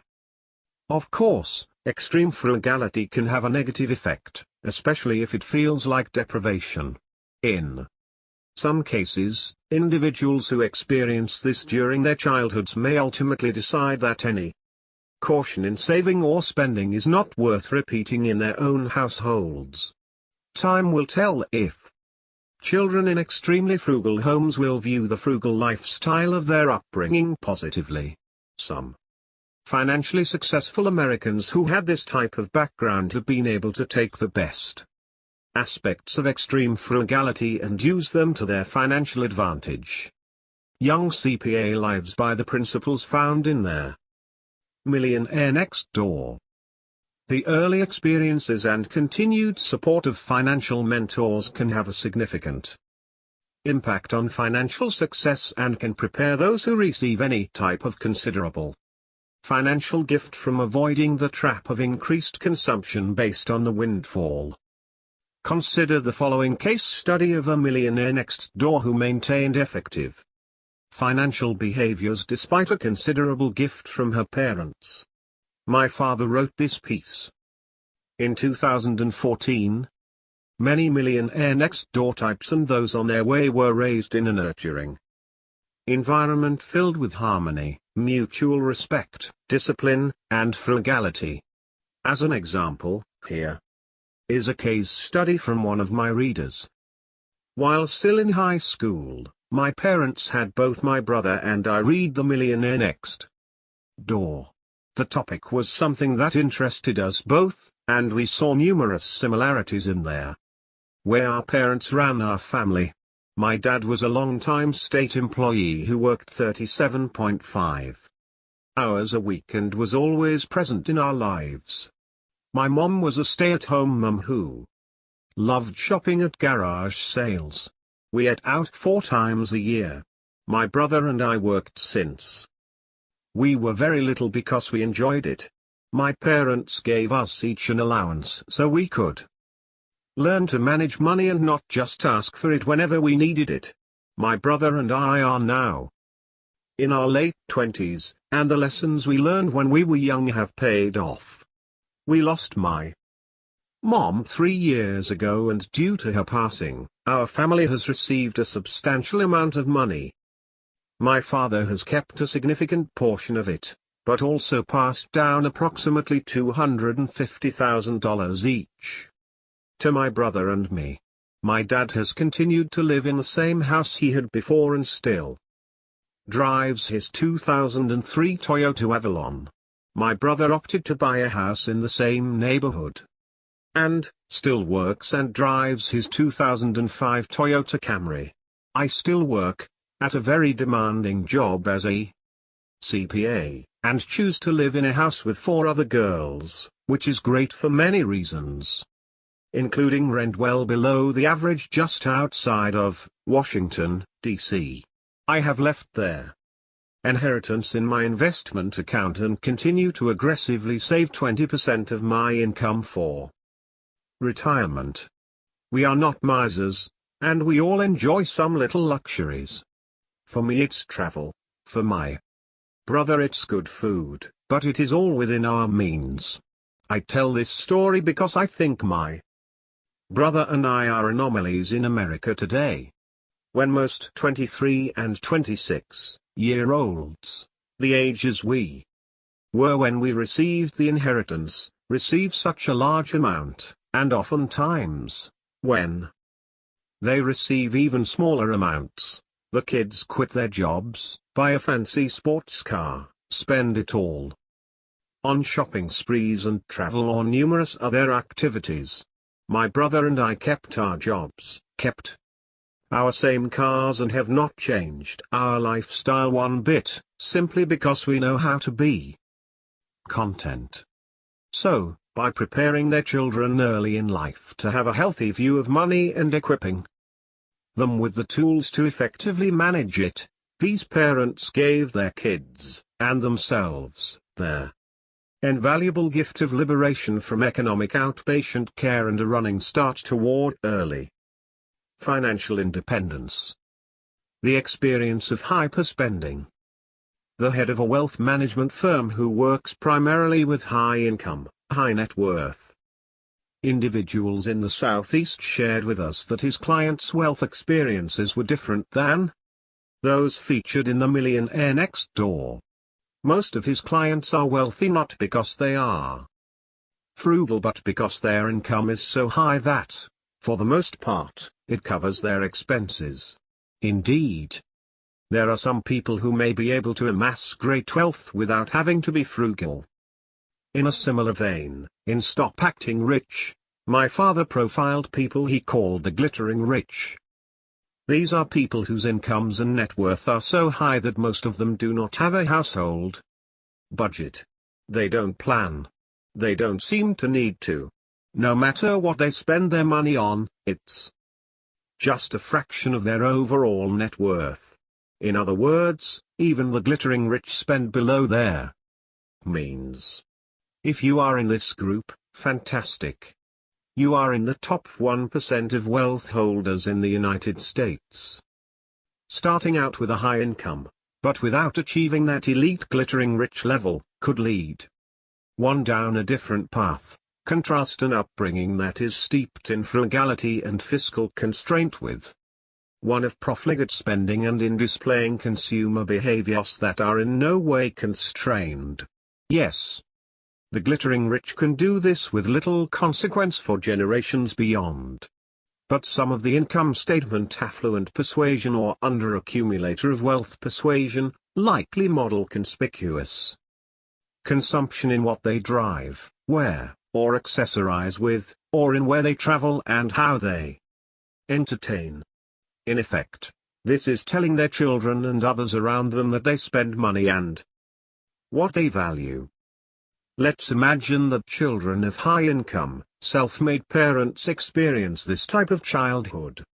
Riding in a luxury car on their way to a private school, having the latest in technology and fashion before their peers, taking trips to exotic, foreign lands, eating dinner in restaurants with names they can barely pronounce. Will these children be able to give up such luxuries once they are living on their own? Will they understand that mom and dad have a level of wealth that only a few will amass? And that this consumption was fueled by high incomes? These may be concepts that 10-year-olds cannot grasp. Indeed, economic outpatient care may be on the horizon. In fact, one of the most frequently asked questions from readers of The Millionaire Next Door is, why are my adult children hyper-consumers? The answer is simple and straightforward. Hyperspending parents tend to raise hyperspending children. These parents violated Rule 1 for raising productive adults from The Millionaire Next Door. Never tell your children that you're wealthy. Even worse, in many cases, parents signal wealth to their kids through hyperconsumption even though they don't have the wealth to back it up, just the income. Despite high incomes and high net worth, even despite being in the glittering rich category, some parents in this group decide to employ restraint in spending. Why? Perhaps they recognize two truisms about ensuring financial success: not sharing with children how wealthy you are, and frugality as an important, if not critical component in building wealth. For those not fortunate enough to inherit large lump sums or to be the beneficiary of a trust fund, The only surefire way to amass wealth over time is by spending less than you earn. It's a function of discipline and math. As we'll discuss more in Chapter 4, frugality is a set of behaviors that predicts net worth independent of one's age, income, and percentage of wealth that has been received through gifts or inheritance. For those building wealth on their own, it is a requirement. As my father noted in The Millionaire Next Door, being frugal is the cornerstone of wealth building. If you're not glittering rich, while you and your children may be taken care of by the wealth you have accumulated, without prudence in saving and spending, that is, being frugal, on the part of your children, it's less likely that it will last to fund your grandchildren. Unless you are glittering rich, your grandchildren will not have the luxury of not planning, at least not without accumulating wealth on their own. And if your parents acted rich, something you may only learn later in life, you may have developed the sense that you can't make it like they did if your sense of making it requires a steady display of consumer goods and luxury items. The upside of veering off course. Your parents and caregivers, your upbringing, and money-related lessons learned while growing up can all influence your spending, saving, and investing behaviors and ultimately impact your financial success. The promising news is that despite the path we're on because of our early experiences, it can be altered, albeit sometimes slowly, through an intentional change in behaviors. It's worth noting that many of the millionaires studied over the past 20+ years succeeded despite earlier experiences of adversity. Even when the odds were stacked against them, they found a way to survive and be successful. We have a choice of whether what we've endured in the past or the way our caregivers behaved will set the tone for our financial lives forevermore. Consider the stories of some of the millionaires next door who share their early life experiences with us. My parents were always big spenders, and never really saved. They appeared to be rich but were not. My father died at age 61 without much money to give my mum. All of this pain has caused me to go the exact opposite direction. Business owner with a net worth of $2 to $2.5 million. I saw my father as a spendthrift, spending rent money, so to speak, on extravagant artwork and other status items that I couldn't understand because my mother would gripe that we never had enough money. I was the one who my dad would make answer the phone at home. At the time my mother was working second shift as a nurse. Several times a month it was MasterCharge or American Express trying to track him, my dad, down. They wanted to get paid, and let's say it made an impression on a 14-year-old. They were divorced by the time I was 16, and I think it saved my mum's life. So the one thing, spending more than you make is a road to ruin.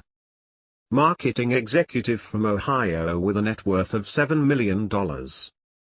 Many great men and women have been able to ignore the odds in order to beat them. In a way, they display a confident disregard for what is probably going to happen and instead focus on the hope for something better.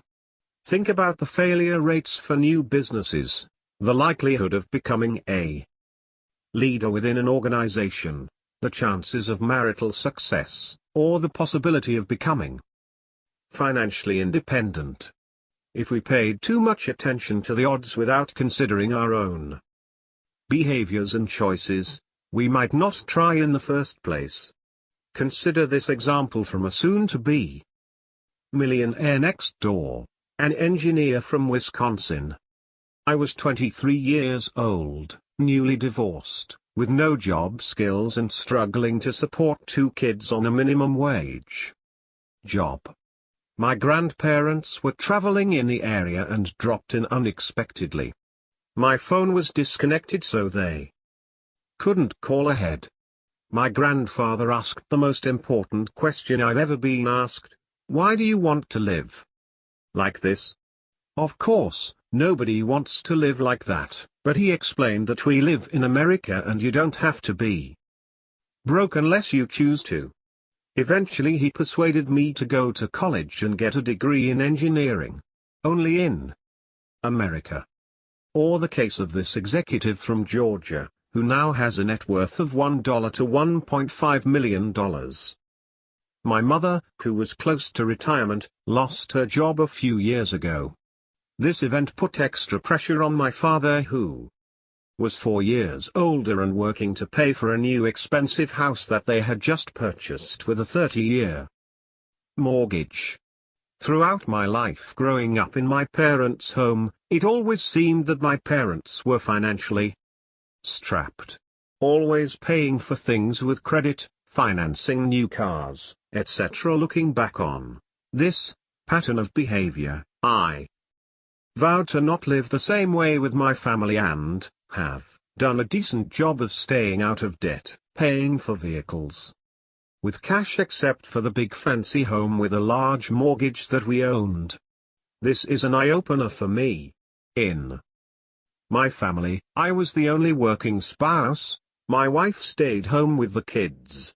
I became resolute to pay off the mortgage as quickly as possible and have true financial freedom for my family.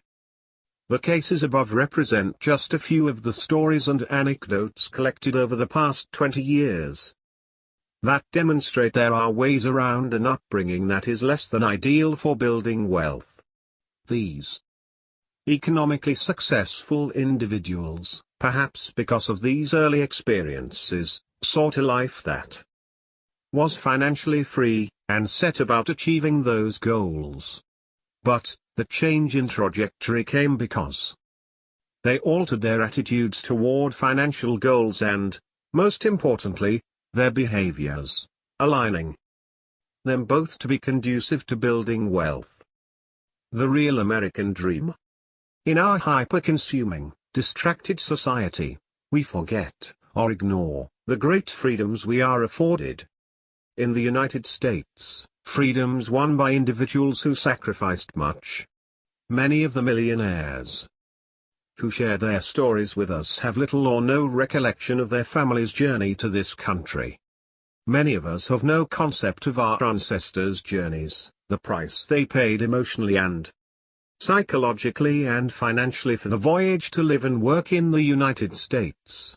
Instead of considering the journey and respecting the cost, we take for granted the opportunities afforded in our country. Learning from those who have recently joined us, those who have immigrated to the United States and begun a new life, paints a different type of picture. In the following paragraphs, another reader, Miss H, provides a unique view of how her immigrant mother became a multimillionaire. I was raised by a single mom who immigrated to the US in the early 1980s. She did not speak or write English very well, and was, perhaps, the most frugal person I have ever known. She ran the family household like a miserly CEO. By cutting expenses, the money that her frugal mother saved was immediately plowed back into the family's business ventures, the first of which was a restaurant. Miss H explained that she and her siblings worked enthusiastically in their family-run restaurant beginning in grade school. Miss H's mother also saved money by shopping for her kids' clothing, as well as her own, at a variety of thrift shops, Goodwill stores, and select flea markets. In spite of this, no one in the family ever thought that they were disadvantaged or financially poor. While building wealth, the family perceived itself as being in transition between modest means and wealthy. Thus, they never felt degraded wearing the clothes purchased at thrift stores. Later her mother bought the building that housed the restaurant. Then over time she bought more and more income-producing real estate, eventually acquiring several shopping centers and then retiring a multi-millionaire. Presently Miss H's mother is enjoying a life of leisure, as do most financially independent senior citizens. Keep in mind that not all people who patronize Goodwill-type stores are at an economic ground zero. Some are entrepreneurial commandos and savvy consumers, as we'll see in the next chapter. They are intent on building a business and ultimately wealth by living a Spartan existence. As we've noted, this type of lifestyle isn't attractive to everyone. But it doesn't mean that it isn't a reliable path toward wealth accumulation. Miss H's purpose in writing to us was not to criticize but rather to praise her mother as a loving and nurturing parent. Miss H and her siblings recognized that their mother had the dream of financial independence for her family. Plus, her children recognized that no one worked harder, put in longer hours, or spent less on herself than their mother. Through her mother, Miss H learned the following lesson. She taught me the value of true character was not in how one spent money and allowed money to change them, but how one can do truly great things by accumulating money and treating others fairly. There is no task too undignified as long as it's an honest day's work. What can be learned from Miss H's mother's method of building wealth? The outcomes associated with prudent spending and saving allow for economic opportunities that many can only dream of. Regardless of what others in the marketing or media industries try to dictate to us related to spending and saving and earning, regardless of how difficult it is to go against the grain of how even your adopted society tells you to spend, a life of financial independence requires a pattern of behaviors that is disciplined. Focus with clarity on the goal of becoming financially independent. Think about living a Spartan lifestyle as a temporary step on the path of becoming a socio-economic achiever in America. Experiences matter. Even though we are not child psychologists or parenting experts, the reason we discuss early life experiences is because of a. the dearth of research demonstrating that patterns of life experiences predict future outcomes as adults, and b. the numerous readers who have asked us for advice in this area. Our combined research on the lifestyles, habits, and psychology of those who accumulate wealth on their own has shown the following. There is evidence to suggest that parental frugality and money management habits lead to their children's increased economic success. This has been demonstrated empirically and anecdotally by the stories shared with us over the past 20+ years.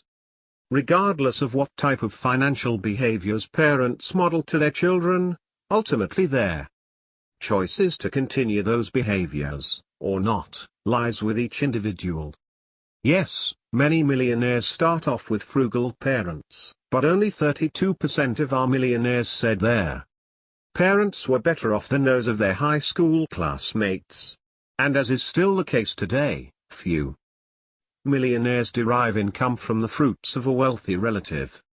In fact, only 14% of our millionaires' income is derived from estates and trusts, and only 10% derive income from cash or related gifts from relatives.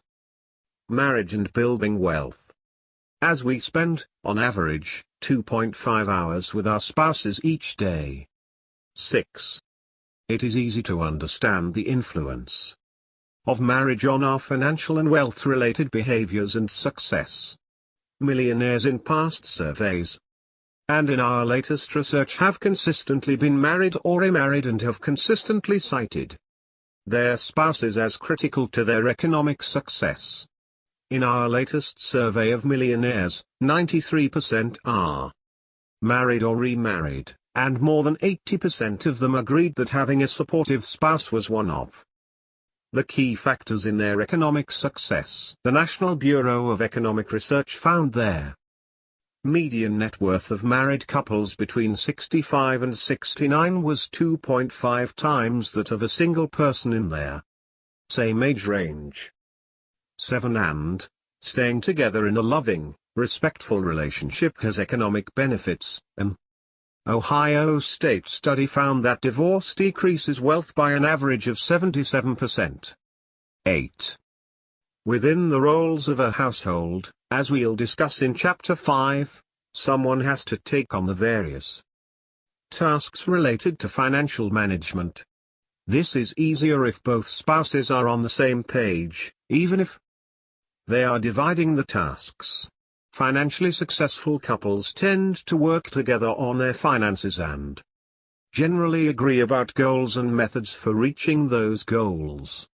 9. There is even evidence that similar credit scores of spouses are predictors of future togetherness. 10. One retired millionaire shared with us his views on marriage and wealth. I would say meeting my wife was my life-changing experience. She had 100% belief in me. She knew that I would be successful even when I doubted myself. We had similar life goals. We lived within our means and always saved with an eye on our future. We both worked for the first 8 years of marriage. We purchased a home based on one salary, knowing she wanted to be home, at least until the kids were in school, to be with the kids. We knew the benefits. Her continued support of me throughout my career allowed me to take some business risks that paved a way for an independent financial life today. If we consider a typical household as a business for a moment, we can see how the leaders of that household have different roles in managing resources. One wife of a millionaire next door type told us this: "My husband laughs that while I am the COO of our household, I'm also the CPO, Chief Procurement Officer. In his role as CFO, we are often at odds on how to allocate budget. Well, and whether the budget should be examined, used, stuck to, etc. When there's friction about money, everything else seems to be falling apart. But we work hard to make sure we're on the same page most of the time, even if we have different views on money.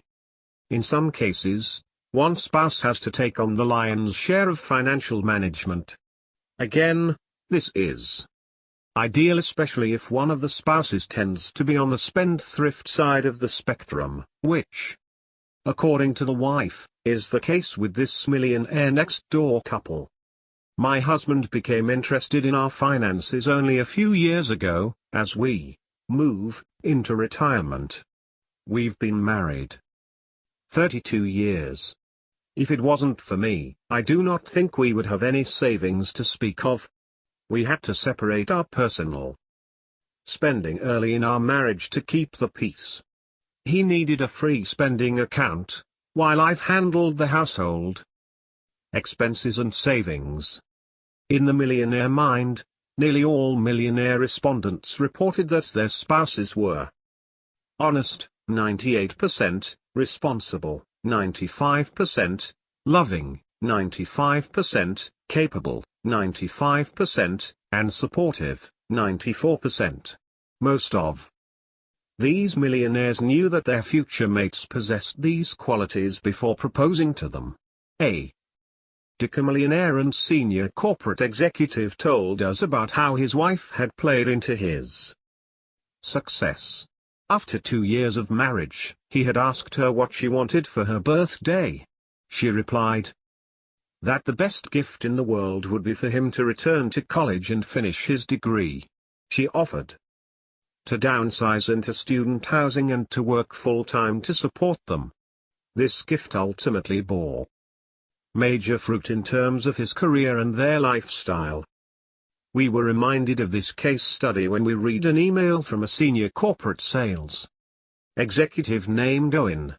When he hit the 50-year-old mark, Owen began thinking that his best years were behind him. Whether real or imagined, he had begun to worry. Jobs were being eliminated. His wife would hear none of it.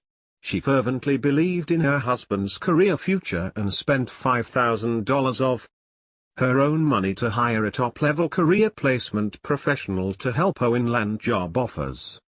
A litmus test for the future spouse. Some forward-thinking readers would often ask my father about choice of spouse. Clearly they knew or had read that this could greatly impact their future financial success. Our research doesn't provide us with a crystal ball on this issue. All my father could tell them was that there seemed to be certain qualities in a spouse that contribute to a millionaire's successful marriage. A large majority, 86%, of male millionaires reported in the Millionaire Mind that being unselfish was a major contributor. Also, most of these millionaires told my father that their wives were raised in loving, stable, and nurturing environments. They didn't seem to be driven by the need to hyperconsume to overcompensate for their humble beginnings either. As stated in the chapter Choice of Spouse from the Millionaire Mind, the typical millionaire couple has been together for nearly 30 years and their bond tends to be permanent as well as economically productive. Ask the husband or wife to explain their household's productivity. Each gives substantial credit to the other. For every 100 millionaires who say that having a supportive spouse was not important in explaining their economic success, there are 1,317 who indicate their spouse was important. Of the 100 who did not give credit to their spouse, 22 were never married and 23 were either divorced or separated. That leaves only 55 in 1,317, 4.2%, who believed that their spouse did not play an important role in their economic success. Spouses. And the 1%. My father wrote this blog a few years ago to highlight the difference between blaming a certain group for one's situation and learning from that group. In a Fortune editorial several years ago, Nina Easton wrote, "Don't blame the rich, a defense of the 1%. Instead of constantly criticizing the 1%ers, most people could learn a lot about accumulating wealth through understanding the habits of these wealthy people." She stated succinctly, "It's entertaining to wail about the fat cats and the greedy rich. But if we're serious about addressing widening inequality, we should figure out what the 1% is doing right, and apply some of those ideas to closing the gap." 11. The original title of The Millionaire Next Door was That's Why They're Wealthy. Stable and long-term marriages, while not a predictor of wealth necessarily, tend to run alongside millionaire status. And we know that divorce, moving, dividing assets, and demonstrating financial care for children of divorce are unfortunate and unbudgeted expenses related to the dissolution of a marriage. As stated in The Millionaire Mind, consistent participation in marriage results in significantly higher wealth. Conversely, those people who are not married continuously over time have a propensity to accumulate lower levels of wealth during their adult life cycle. Millionaires and those who will probably attain the status have a unique ability to select mates with a certain set of qualities. Among the first things millionaires say about their spouses include down-to-earth, unselfish, has traditional values, my emotional backbone, patient, understanding. 12. Among the nearly 670 millionaires surveyed nationwide in a prior study, 68% were married to the same spouse throughout their lifetime, while 25% were remarried. In the same survey, 86% of the millionaires indicated that their parents were never divorced or separated any time prior to their 18th birthday, slightly down from 90% reported in 2005 in Stop Acting Rich.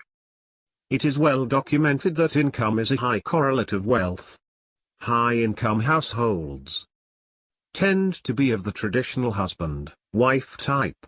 Approximately 85% of tax returns at their $200,000 and above income level are filed jointly. Only 18% of tax returns with incomes under $50,000 are joint returns. 13 more than ever before. The high-income household is composed of a husband and wife who are both working full-time. Honesty is the best marriage policy. What if you are contemplating marriage and you have outstanding debts? Honesty is the best policy. Here, you should advise your future spouse about your financial situation, and you'd be smart to discuss further your proposed way of eliminating the debt. We were reminded of this fact by a man named Doug who shared this life-changing moment. For me, it was meeting my future wife. She told me that she would not marry anyone who had any debt. It took me 14 months to clean up the debt, $45,000. She introduced me to Dave Ramsey and the Millionaire Next Door. Both had a profound impact on me. Lack of honesty, particularly about financial obligations, can bring an abrupt halt to a flourishing courtship. As an example, consider the case of Henry and Sally. After dating for several years, they decided to get married. But not long before the wedding, Henry received a letter from one of Sally's lenders. His name had been given as a credit reference on several of her loan applications. Later he discovered that she had violated her loan agreements. She had already defaulted on a $20,000 consumer loan and was about to do so on $15,000 more. These did not include her outstanding student loans. When Henry confronted Sally about her credit situation, she had a proposed solution. It called for Henry, who was a high-income producer, to help pay her outstanding debts. She believed that her credit problems would not be a major concern to Henry once he said, "I do." She badly misjudged Henry. He broke off the engagement. And it was not just because of the credit issues and the betrayal of trust. Henry determined that Sally was totally irresponsible when it came to money. The company we keep, regardless of whether your home life was loving and provided some degree of education regarding financial management, and your spouse or significant other shares your worldview on financial matters, there are two other important influences that we have some control over which can impact our ability to achieve financial goals. The first is the game of comparisons, comparing what we own, what we can consume, and our successes with others around us. The field of sociometrics concerns how individuals fit into a group. And much of the focus within this field is how those rankings, that is, where we stand in relation to those around us, influence our behaviors and attitudes. Research has found that your subjective well-being, generally how you feel about yourself and your lot in life, is tied to your sociometric status, rather than your socioeconomic status. In other words, satisfaction with what you have is not necessarily related to where you stand in terms of the wealth or income of the national population, but instead is tied closely to your community. 14. Sociometric status is defined by how much others in your immediate peer group, usually people you interact with daily, respect and admire you. The second is ignoring the consumption habits of those around us in the first place. Our research with millionaires as well as other populations has consistently found that the concept of ignoring what others are doing, one of the main themes in the Millionaire Next Door, is related to net worth, regardless of age and income. We know, for example, that shopping in groups can influence how we view spending and ultimately on how frequently we shop. These results are typically found related to in-person shopping. Teenagers are a good example. 15. Even with frugal shoppers, frugality can wax and wane depending on who's around us, as self-perceived frugal shoppers tend to spend more when they're around high-spending friends. 16. We'll focus on consumption in the next chapter, but for now, let's consider a family we all tend to know, the Joneses. Social indifference. Who cares about the Joneses? The concept of ignoring what others are driving, buying, and wearing is what we refer to as social indifference. Those who demonstrate high levels of social indifference across all consumption categories have a better opportunity to build wealth. This indifference to what others are driving, wearing, and playing with, think the latest smartphone, is related to the ability to build wealth over time. 17. Specifically, social indifference can help inoculate us against the competition in life for conspicuous consumption. When measured reliably, we find that an indifference to the trends around us is related to net worth, independent of one's age and income. Those who focus intently on what others buy and consistently want the latest and greatest in consumer goods, such as technology or accessories, are less likely to build wealth over time. Social indifference predicts net worth regardless of age, income, or how much wealth someone inherits or is given. Like the prodigious accumulators of wealth in The Millionaire Next Door, those who practice social indifference have a greater likelihood of building wealth. Those who are successful at transforming income into wealth demonstrate a consistent pattern of behaviors related to what others have in their driveway or where to work or post on social media, like this millionaire from Ohio. The first 10 years of building my business my wife and I, would not keep up with the Joneses. My friends had season tickets to sporting events, concerts, nice cars, etc. I worked a lot and we chose not to join them in many of these activities. In retrospect, we didn't miss anything and we didn't truly suffer. We've always been frugal savers, but not cheap. Just that we didn't do much outside of growing our business and growing our immediate family. It's hard work, but we are now able to enjoy some of the blessings we've achieved. In the consumer arms race, you will never win. There will always be a trend, a style, a fad to replace the last. Those who are able to transform their income into wealth are able to ignore their spending habits, new gadgets, and shiny trendy accessories in their quest to build wealth. Take, for example, Mrs. C, whose friend is very much focused on one-upsmanship in the consumer game of life. I didn't notice this pattern until other friends of mine mentioned it. I'd purchase a car. She'd get a bigger, more expensive one. My kids would do well in school. She'd respond with the awards, recognition of praise her kids received. I bought a house and kept my first house as a rental. She'd buy a bigger, more expensive one and rent her other home. This was happening at some level in everything, from child rearing, education, vacations, etc. And she always took time to point out how much these things cost as well as how much they were earning and how many things they had. If she was trying to get me to emulate her, she actually achieved the opposite. The more she spent, and bragged about it, the less I was willing to spend on things.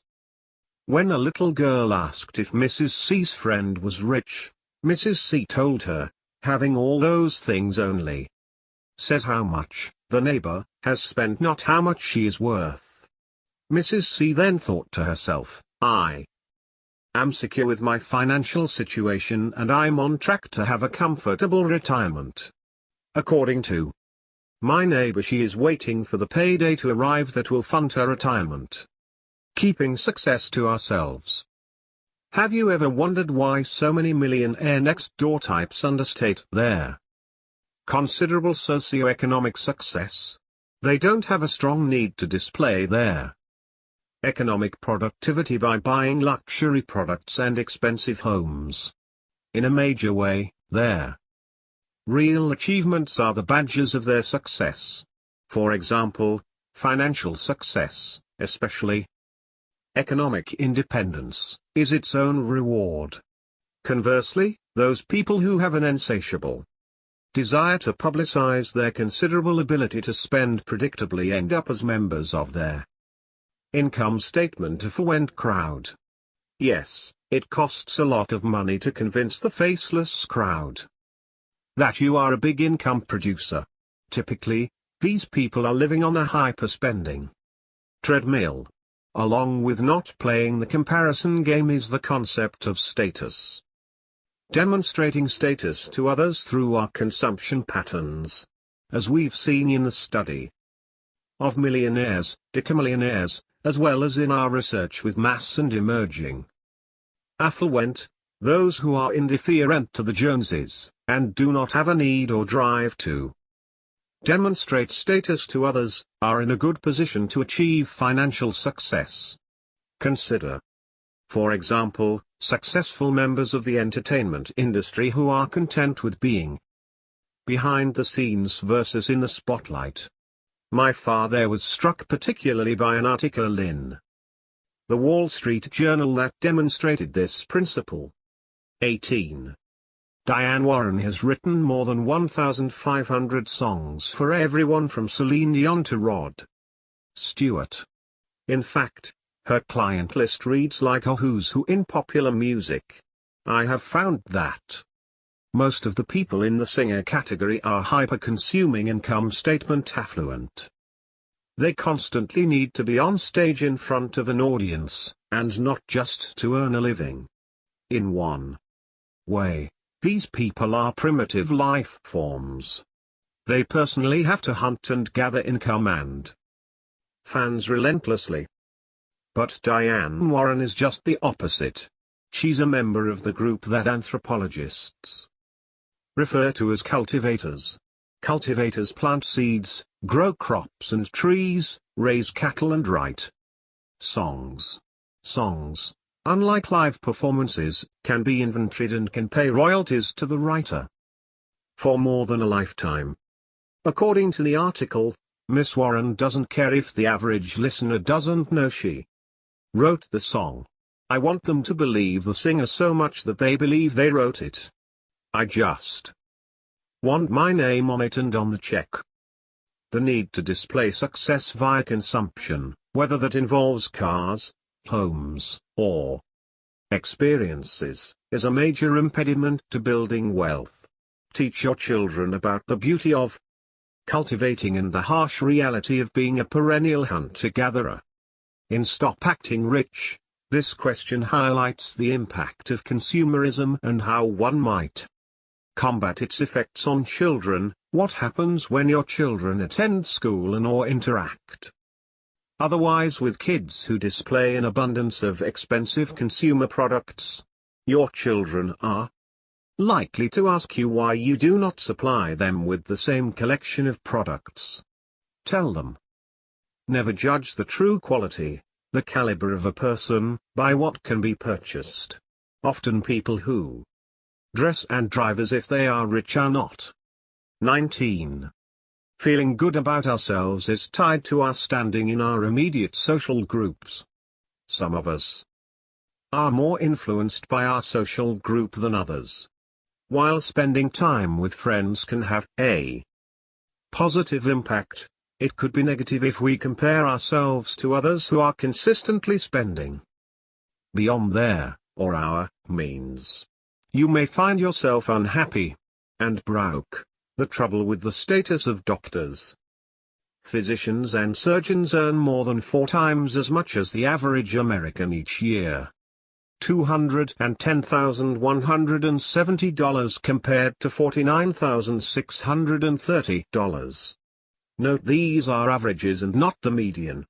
There are approximately 650,000 physicians and surgeons in the United States. 20, and they have typically fallen into a somewhat justified stereotype of high-income earners who are challenged in building wealth. We see this in our trend research at data points, where the majority of physicians fall into the 33rd percentile or below on our assessment of frugality and also tend to score low on financial acumen, a measure of knowledge and expertise in investing and financial management. My father addressed their timelessness of high-income producing, low accumulation of wealth individuals in the preface to the 2011 version of the Millionaire Next Door. Are people with high realized incomes today better at accumulating wealth than those say 20 years ago? Not really, is the clear answer. Most of what I wrote 2 decades ago still applies today. Yes, even today high-income producing physicians, attorneys, and corporate middle managers are still below the norm when it comes to transforming income into wealth. And most high-income producing couples in general are more of the income statement affluent types than their balance sheet affluent types. 21. I can't drive that. As we've discussed, in many cases, and perhaps in your case, there is disdain for the financial decisions some people make, decisions that are typically reflected in consumer purchases. While they may be financially advantageous, they may be looked down upon, as my father discussed in 2014. In Stop Acting Rich I profiled the glittering rich as people who generate extremely high incomes, have a vast amount of wealth at their disposal, and spend accordingly on high prestige cars, mansions, etc. No matter what they spend their money on, though, it is just a fraction of their overall net worth. These people are highly concentrated in neighborhoods which my friend, John Robin, refers to as blue blood estates. I spent over an hour at a reception in my favorite American History Museum. While there I met Gillis, a highly compensated Fortune 100 senior executive, for the first time. After a brief conversation about the artifacts on display, we discovered a common interest in high-performance automobiles. Gillis told me that he has owned a stable of Porsches, BMWs, and V12 Mercedes. Then he asked me, "What do you think of the new Corvette?" I responded that it was given the highest praise by Car and Driver, Road and Track, Auto Week, Motor Trend. Then Gillis told me that he really wanted to buy one, but he just couldn't do it. If you live in the center of blue blood estates, you can't drive a Corvette. In fact, this topic had just been discussed among Gillis and his neighbors who didn't want a Corvette in the neighborhood. I often explain why people like Gillis will not drive a Corvette. The glittering rich, Gillis, is one, who drive Porsches do not want to be associated with what they perceive to be the gold chain crowd. That is why they will pay substantially more for a Porsche than buy a Corvette, which outperforms the Porsche. In earlier writings, I have asked which of their following 3 variables is the best predictor of consumption: income, net worth, or market value of home. The market value of a home is the best of the 3. If you live in a pricey home situated in blue blood estates, there is enormous social pressure to forego performance for prestige brands. Often, physicians' median net worth is negative, due in most part to their student loans and age. But there is something else at play: the adherence to the stereotype of physicians' status. What's especially challenging is when our neighbors, friends, friends of friends through social media, and co-workers are hyper-consumers. And it may be even harder when you're in a well-defined, professional occupation, that is, physicians, lawyers, executives. There's a stereotype that many buy into about what doctors should be driving, or where they should be living. Consider this. The most ever spent by millionaires in our latest nationwide study on a watch was $300. Physicians in our study paid $700. In The Millionaire Next Door, my father wrote, another reason very well-educated people tend to lag behind on the wealth scale has to do with the status ascribed to them by society. Doctors, as well as others with advanced degrees, are expected to play their part. 22. To build wealth, even doctors must be contrarians. They must make choices that enable them to be financially successful versus playing a part dictated by what those around them, their fellow doctors, and what others think doctors should be doing. To build wealth, we need to mind our own business and focus on what it takes to transform that high salary into wealth, ignoring what Dr. Jones is driving, where she is living, and that fancy watch she just bought is critical to building wealth. The financial downside of the connection economy. Journalists and readers have continually asked us if it is more difficult today to become their millionaire next door than it was in the 1980s or 1990s. Maybe you have the same question. Their answer is yes and no, or as many psychologists and social scientists would answer, it depends. The price of healthcare and education makes it seem unlikely that you could save your way to millions. But the building blocks of economic independence and financial success have not changed. As demonstrated throughout the case studies, interviews, and survey research we conducted since their first publication of The Millionaire Next Door. But this goal is made considerably more difficult because of the increased influence and proliferation of technology. Building upon the concepts related to sociometric status, technology now allows us greater connection to friends, family members, former colleagues, acquaintances, and celebrities. These connections, and the ubiquity of them, provide a constant way to check in on their myriad ways in which they spend both their time and money, as our relationships, careers, and their way in which we communicate increasingly include ongoing and persistent connections to others. Through technology, we would be remiss not to include its potential financial perils. Today we carry the influence of others around with us in our pockets and pocketbooks and spend, on average, 2 hours on social media, and 50 minutes per day on Facebook alone. 23. Imagine if these 2 hours were spent developing a new skill, researching a new business idea, or engaging directly with friends, co-workers, or employees. By comparison, millionaires in our latest sample spend 2.5 hours per week on all social media sites combined. We know that social networks can impact their kinds of behaviors we believe are acceptable, and this is no different with shopping and consuming.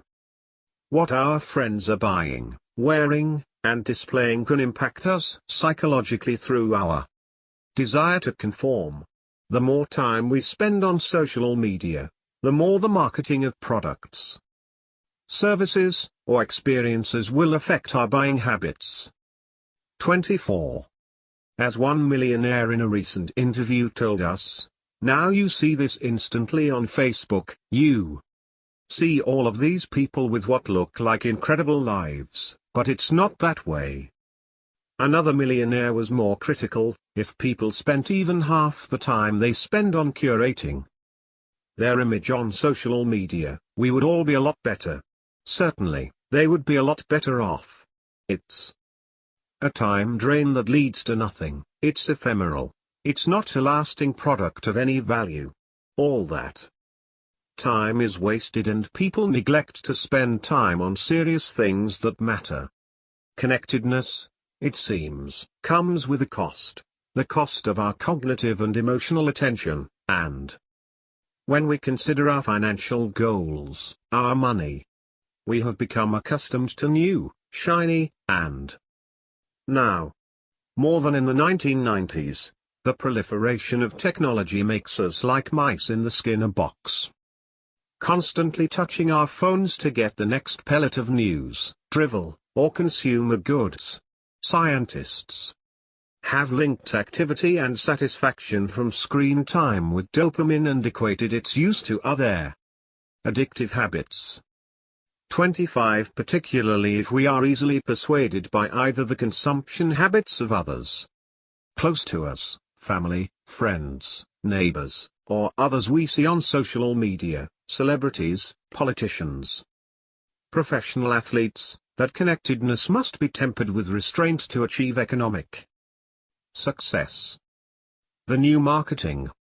Ignoring the trends around us from our virtual and face-to-face social networks is really only the start of a frugal lifestyle. There's another powerful source that our technology allows for today: social marketing. Up until the early 2000s, the reach of marketing into our lives was limited to non-social and untracked methods. In other words, you could turn the page of a magazine, change the channel on your TV or radio, or ignore the billboards you drove past. Marketers had to do research, create advertising campaigns, and then promote their brands through various non-social channels. We didn't have to give them permission to interrupt our day. Now, with email marketing, social media feeds, and website tracking, we often have the option of reserving our cognitive resources to things that matter. Consider for a moment the definition of permission marketing from the creator of the concept, Seth Godin, and his focus on the respectful way to use it, methods that many companies choose to ignore. Permission marketing is the privilege, not the right, of delivering anticipated, personal and relevant messages to people who actually want to get them. It recognizes the new power of the best consumers to ignore marketing. It realizes that treating people with respect is the best way to earn their attention. Pay attention is a key phrase here, because permission marketers understand that when someone chooses to pay attention, they are actually paying you with something precious, and there's no way they can get their attention back if they change their mind. Attention becomes an important asset, something to be valued, not wasted. 26. Today, your digital footprint leads marketers directly to you, tailoring the content, message, and frequency to your online behavioral patterns. Ingenious and effective, this new marketing strategy presents dangers to those prone to believe the tailored and persuasive images and messages. Inoculation against this marketing, that is, not giving away the precious resources of attention and focus, is critical to building wealth. The power we have in the marketplace is not spending our resources, including our attention, with any entity that could influence us off the course of achieving financial goals. The consumer science of awesome shampoo. Coming from a marketing research background, my father knew all too well the power and influence of consumer psychology on our behaviors. He wrote this piece in 2010 to demonstrate the absurdity of self-esteem tied to using a shampoo, the influence of marketing on our perceptions and potential well-being, and perhaps more importantly, the power of marketing and the requisite discipline we need to retain our cognitive attention if we are to build and maintain wealth. I have noticed in the last week or so that I have felt more excited, proud, interested, and attentive. Conversely, I have felt less hostile, ashamed, nervous, jittery, and guilty. I thought this euphoria might have something to do with the upswings in the sales of my books, or possibly the new 2010 Toyota 4Runner brochure I received. But then I discovered what must be the real source of these heightened emotions: a change in my shampoo.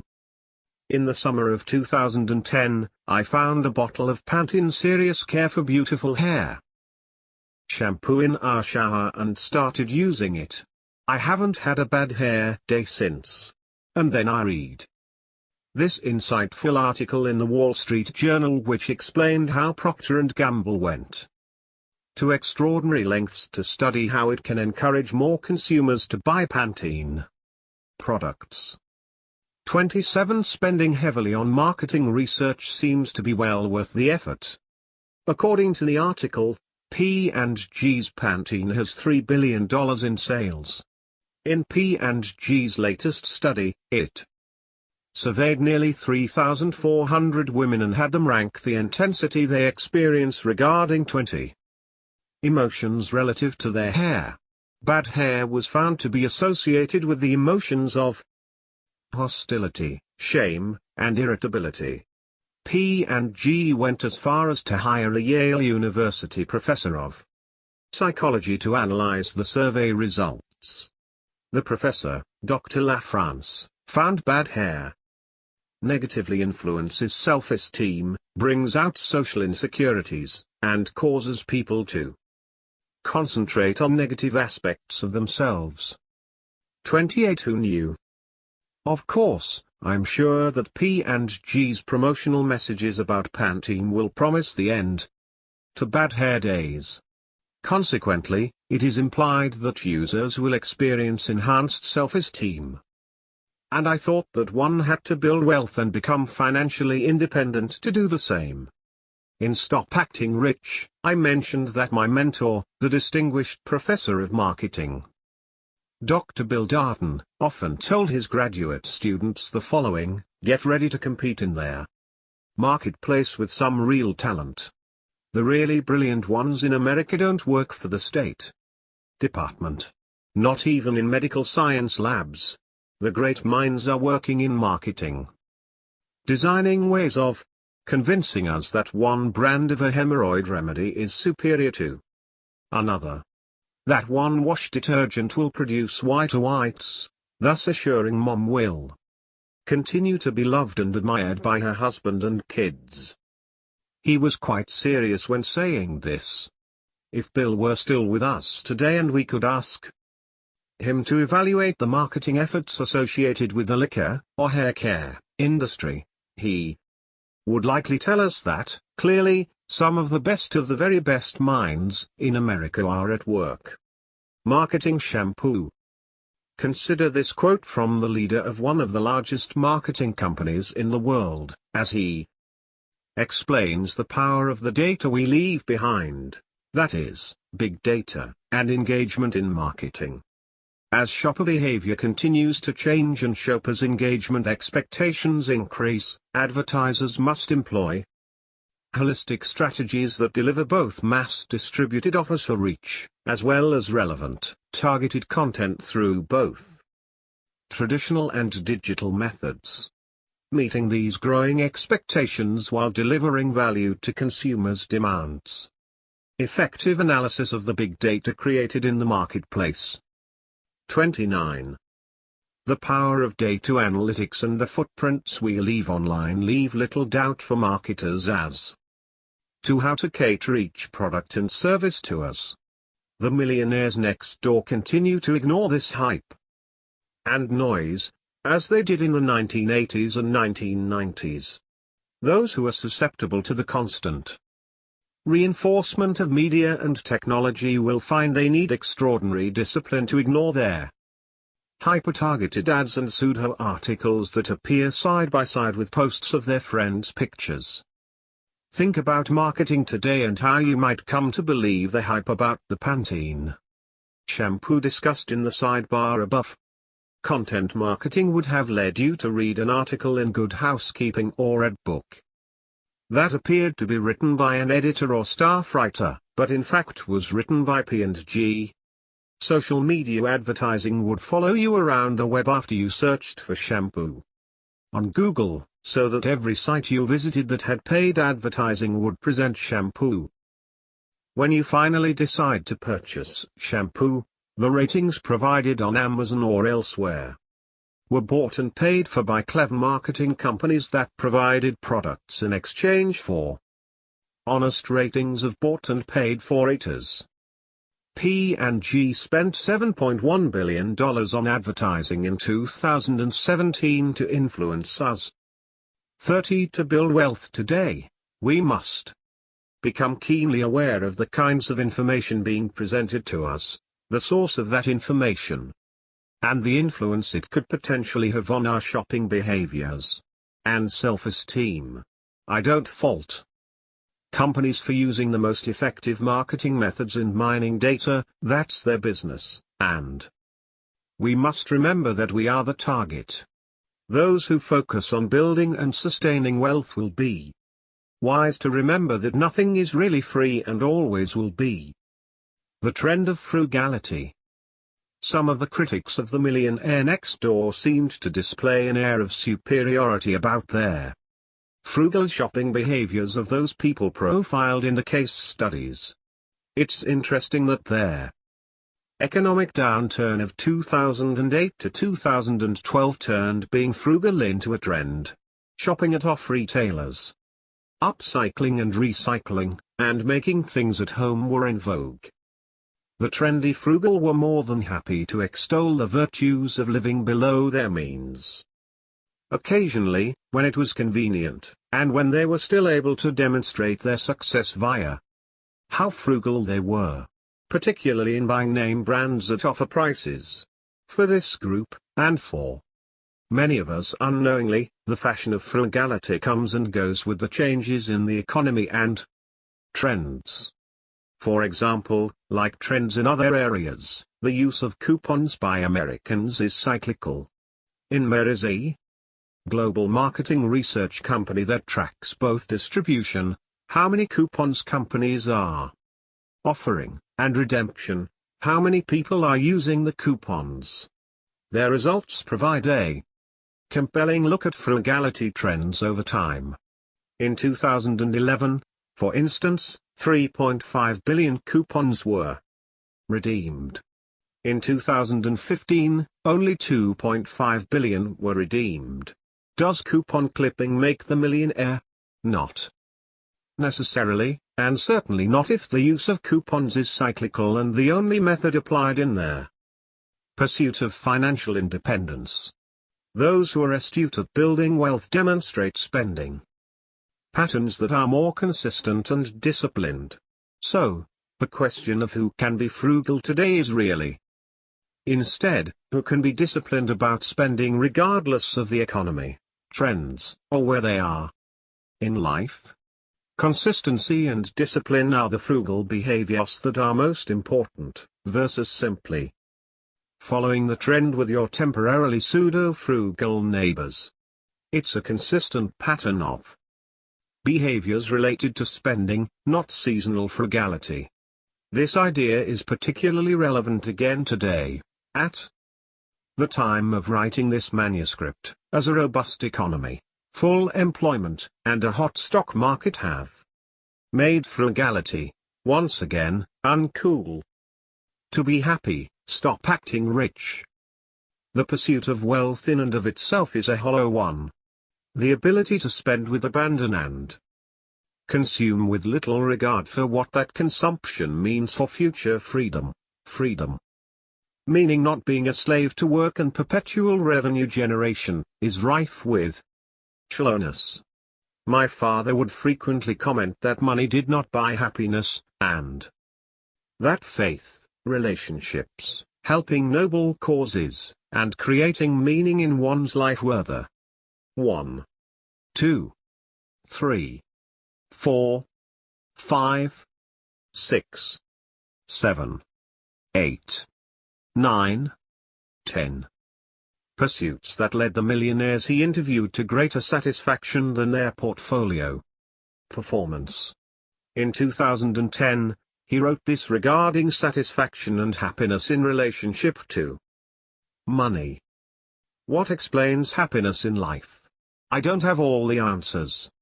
But, as a review of both my books and blogs, happiness in life has little to do with the brand or price of the watch one wears, the stores one patronizes, the make of car one drives, or the brand of vodka one consumes. One's overall happiness in life has nothing to do with the overall price one pays for wine, the size or market value of a home, not even the price one pays for a haircut. To shed more light on this issue, I examined the relationship between happiness in life and more than 200 characteristics, behaviors, and attitudes of 1,574 high-income, high-net worth respondents from one of my national surveys. Note that correlations do not necessarily indicate cause and effect.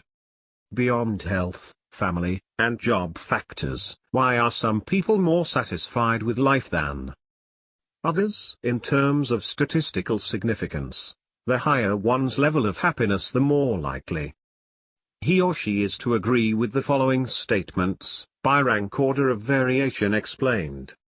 I have more wealth than most people in my wealth or income group. We are financially better off than our neighbors. I donated 5% or more of my income last year to charity. I live well below my means. I was raised in an atmosphere filled with love and harmony. My parents taught me how to invest and manage money.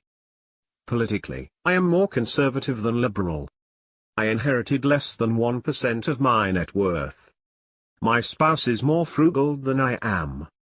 I invested 10% or more of my income last year. Also, note that both net worth and income are associated with happiness. Statistically, net worth is the more important of the two. But even more important than net worth is relative net worth, as suggested in item 1 above. Relative net worth is all about how productive one is in transforming his or her income into net worth compared to others in one's income and age cohort, as well as within the context of one's immediate neighborhood environment. Those who can easily afford their consumption lifestyle tend to be significantly happier than those who struggle to make ends meet by acting rich. I have consistently found that those within the same income or age cohorts who were raised by loving and nurturing parents tend to spend less and save more of their incomes than those who are not raised in this type of atmosphere. There are opportunities to succeed financially for those who make choices based on tried and true methods of building wealth.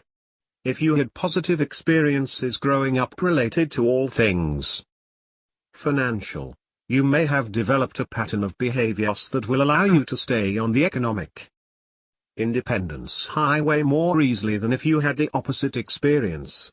Taking responsibility for our financial decisions, regardless of our upbringing, relates to net worth and the choices we make today and tomorrow about with whom we share our lives, choices that at least in this country we have the free will to make, will also impact our trajectory.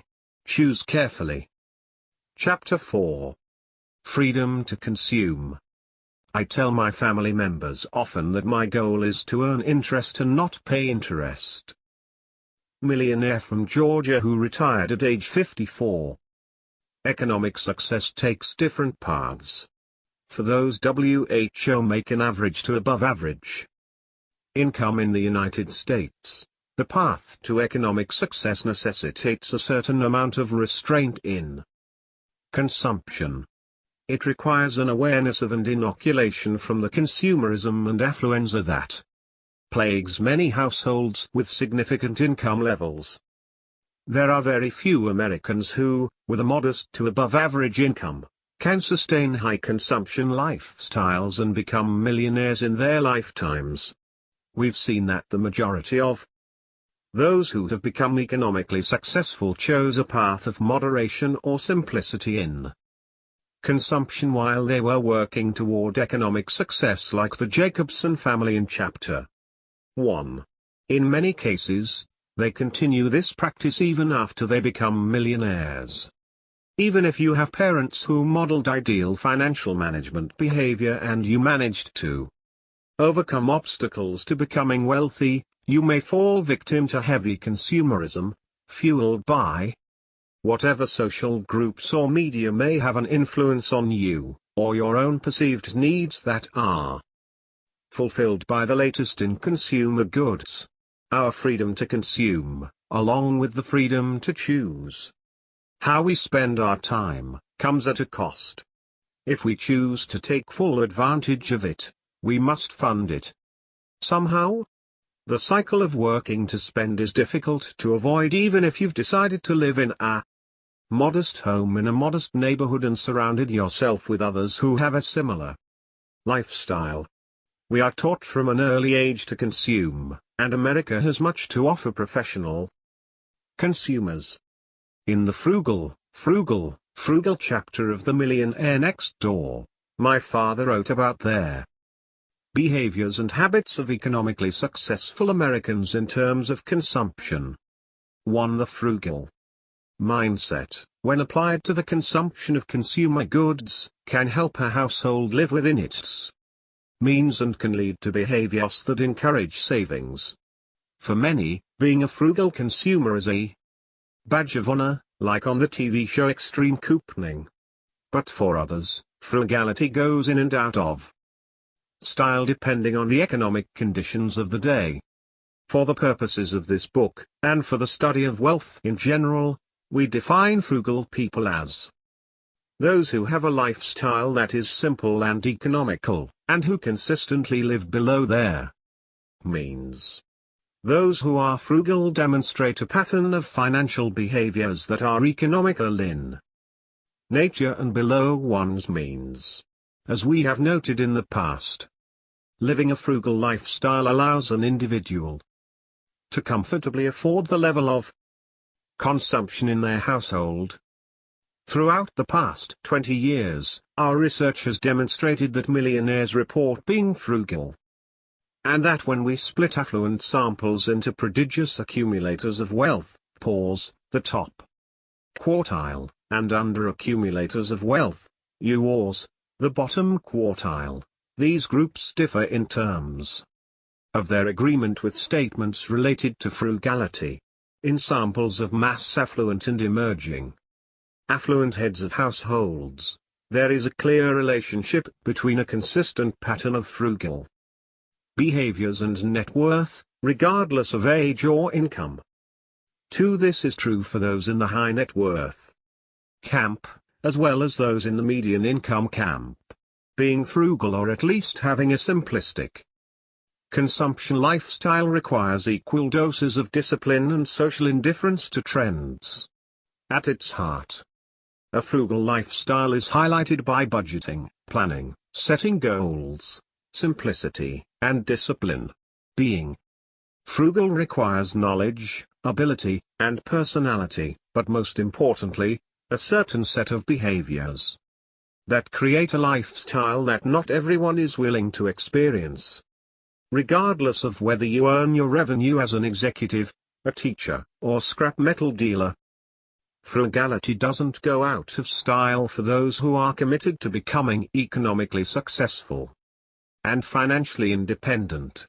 Our studies have shown that 57% of poors indicate that they have always been frugal, while only 41% of yours agree with the same statement. This is consistent with our findings from 1996. Home is where the spending starts. Where else do we find influences on our financial decision-making? We know that our choice of neighborhood influences attitudes toward work. 3. But it also influences our spending. We compare ourselves to those in our neighborhood and community. Recall the concept of sociometric status.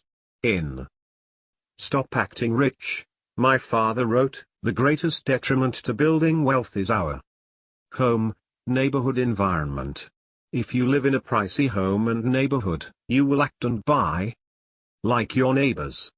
The more affluent the neighborhood, the more its residents spend on almost every conceivable product and service. We take our consumption cues from our neighbors. Most self-made millionaires were able to build wealth precisely because they never lived in a home or neighborhood environment where their domestic overhead made it difficult for them to build wealth. For as we discussed in the previous chapter, this is due in part to both the comparisons we make to those around us and the influence that others have on our consumption behaviors. 5. Does your neighborhood consist of high-income producing, high-consuming, income statement affluent types? If so, take a moment to consider your own patterns of consumption. Are they your own or based on someone who is more in line with an under-accumulator of wealth? More than a house, it's a lifestyle. In addition to the influence of our neighbors, our home's price relative to our income also has an impact on our ability to accumulate wealth over time. For most people in this country, owning a home is preferable to renting, but the key to building wealth is to live in a home that one can easily afford. Most millionaires next door whom we have studied report that they never purchased a home that was more than 3 times the amount of their annual income. The median home value for millionaires in our latest study is approximately $850,000, or 3.4 times their current income, and the median original purchase price was $465,000. Note that most millionaires in our study, 66%, haven't changed locations in the past 10 years. Given that moving costs on average in the United States are more than $12,000. 6. Staying put is economically advantageous. What factors led to making a new home purchase? Of the millionaires surveyed in our latest study, none indicated that they changed homes because they received a cold call letter asking them to sell. And only 3% of them said their realtor proposed they upgrade because of their financial success.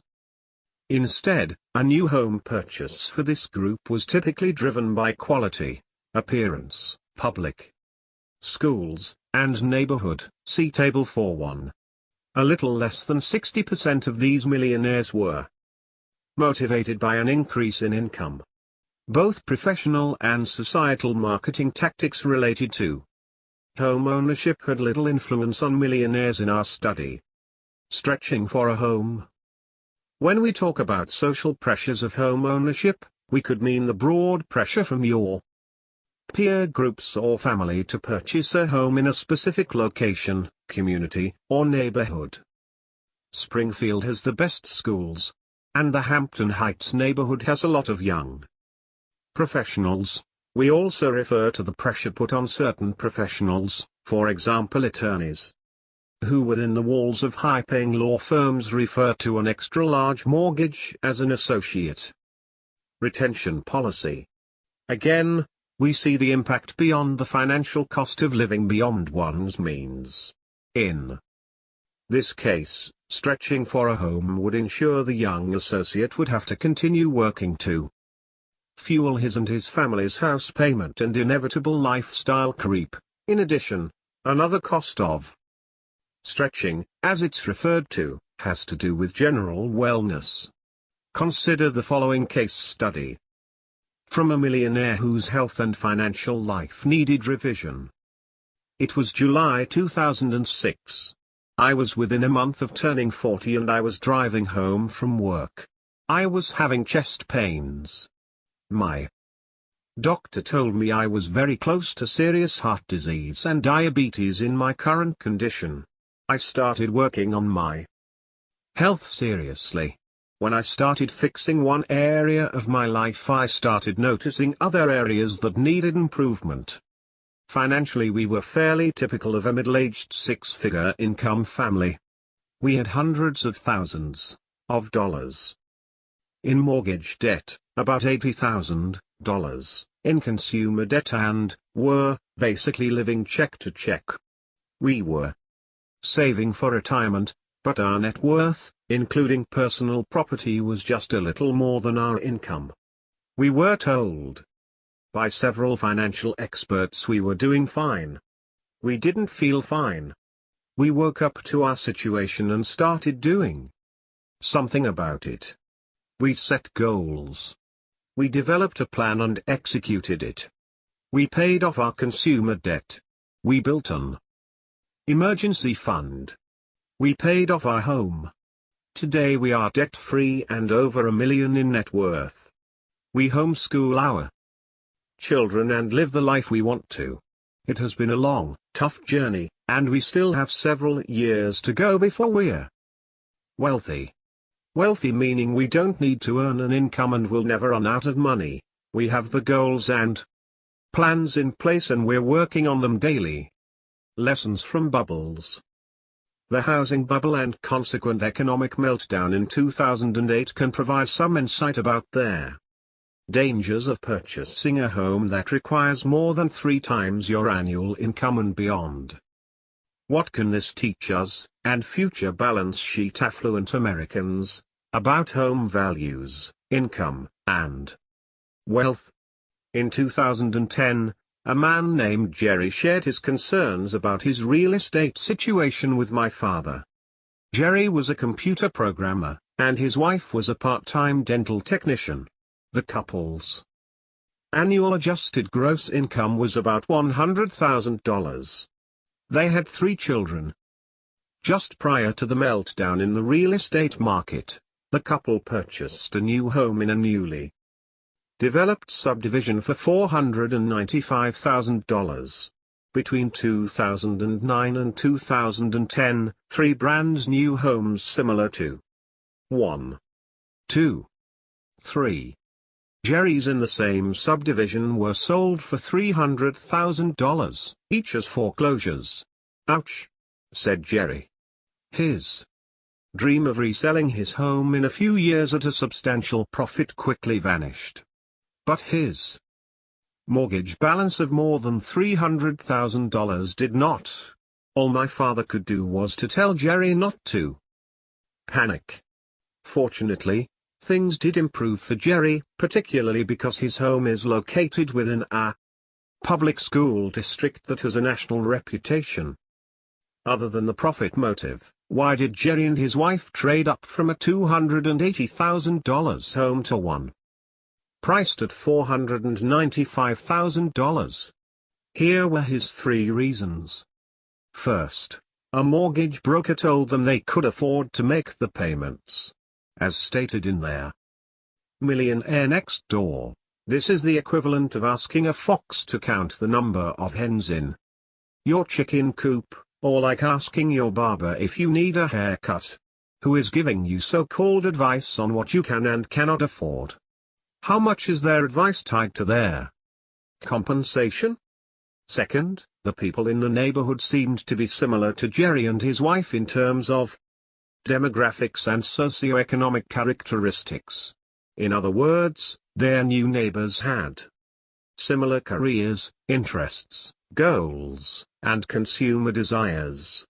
This could increase the likelihood that Jerry and his wife will want to join, buy, and do similar things as their neighbors to increase their perceived acceptance. Third and most important, the couple's $100,000 income was more than they had ever earned in any year during their first 20 years of marriage.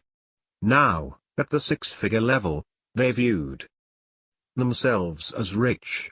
And, according to Jerry's logic, rich people don't live in $280,000 homes or neighborhoods. Jerry's perception of what it meant to be wealthy got in the way of making a sound housing decision. Attention, Jerry. Rich, wealthy, affluent, no matter. It is all about net worth. Income is not wealth. And wealth is not income. This couple's net worth was now less than $150,000. While Jerry was telling his story, my father looked over the numbers he had tabulated from the 2007 IRS estate tax data. For those descendants with an estate valued at $3.5 million or more, the median market value of a decedent's home was $469,021. That is less than 10% of their median net worth. And on average, these descendants had nearly 2.5 times more of their wealth invested in investment real estate than in their own personal homes. What if Jerry had known this beforehand? Would he still have bought a home priced higher than the value of the typical millionaire decedent? It would depend on whether Jerry wanted to act rich or actually be rich someday. Affluent neighborhoods as requirements. Economically productive home buyers have a distinct advantage in their home search, primarily because they have fewer restraints related to the show, or status, of where they live. They do not have Jerry's mindset of my high income now requires that I live in a rich neighborhood. But, there are more Jerrys, especially so many years after an economic decline. Deb, a soon-to-be millionaire next door, shared her thoughts about buying a home. She had just read Stop Acting Rich, and it reminded her of the following. My husband and I bought a house. The housing market was down, and we were looking in a blue-collar area because he needed to move into a specific school district. There was a tiny development of new construction, and we got a new 4-bedroom colonial. Later, a co-worker of mine started to look for a house with her fiancé. She showed up for work in tears because they couldn't afford a nice house. I want a house like yours, she said, but she was only looking in upper-class neighborhoods. I told her that she could afford something better if she would buy in a blue-collar neighborhood like mine. She was so offended by this prospect that she refused to speak to me for a week. Maybe Deb hit too close to home with her recommendation. Perhaps Deb's friend would have more realistic perception of the so-called upper-class neighborhood if she had known that the rock star Bruce Springsteen once said in an interview that he had found some jerks in every neighborhood he had lived in, from the bluest of the blue-collar to those filled with expensive mansions. A top realtor of mansions in a major metropolitan area has found that these neighbors can be just as noisy, disrespectful of property lines, or neglectful of property as their blue-collar counterparts. Terrible neighbors, it seems, are normally distributed.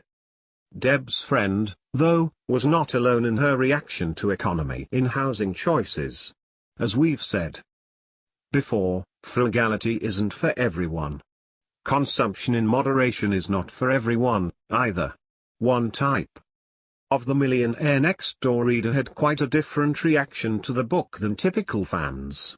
Even going back to the late 90s, when the economy and stock market were booming, copies of The Millionaire Next Door were found shoved in the toilet of the airport bathroom in Atlanta, or given away. There could be several reasons for this behavior, but clearly the reader did not expect a lesson in consistency and discipline. Perhaps they were looking for a get-rich-quick plan, or maybe a pat on the back for achieving a $180,000 per year income to pay for their home that stretched them and private schools and a luxury SUV in the garage, but little in the bank. They were sorely disappointed to learn that not only did the data not applaud this type of behavior, but in fact indicated that they were impairing their economic future. Your neighbors and income from estates. Just over 35% of millionaire homeowners in our most recent study live in homes currently valued at the $1 million mark. When we look at how they generate revenue, we see some surprising, or not, statistics. First, when we examine the differences between millionaires with any amount of income coming from trusts and estates, approximately 14%, compared to those with no estate, trust income.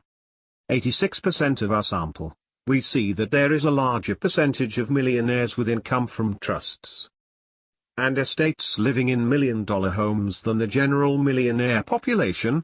That is, 55% of millionaires with income from trusts and estates live in homes worth at least $1 million. The higher the market value of the typical home in a neighborhood, the higher the proportion of homeowners in that neighborhood who have inherited wealth. As an example, about 1 in 4 of Those who live in America's tiniest neighborhoods, where the current market value exceeds $1 million, had some amount of inherited wealth from estates or trusts.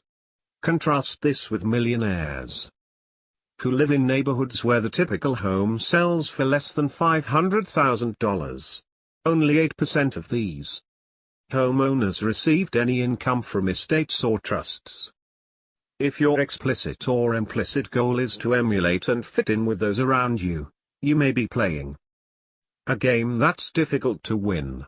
Keeping up with the Joneses who earn enough to live in a $1 million home is difficult by itself. But it is more difficult if your competition next door was heavily subsidized by their wealthy relatives.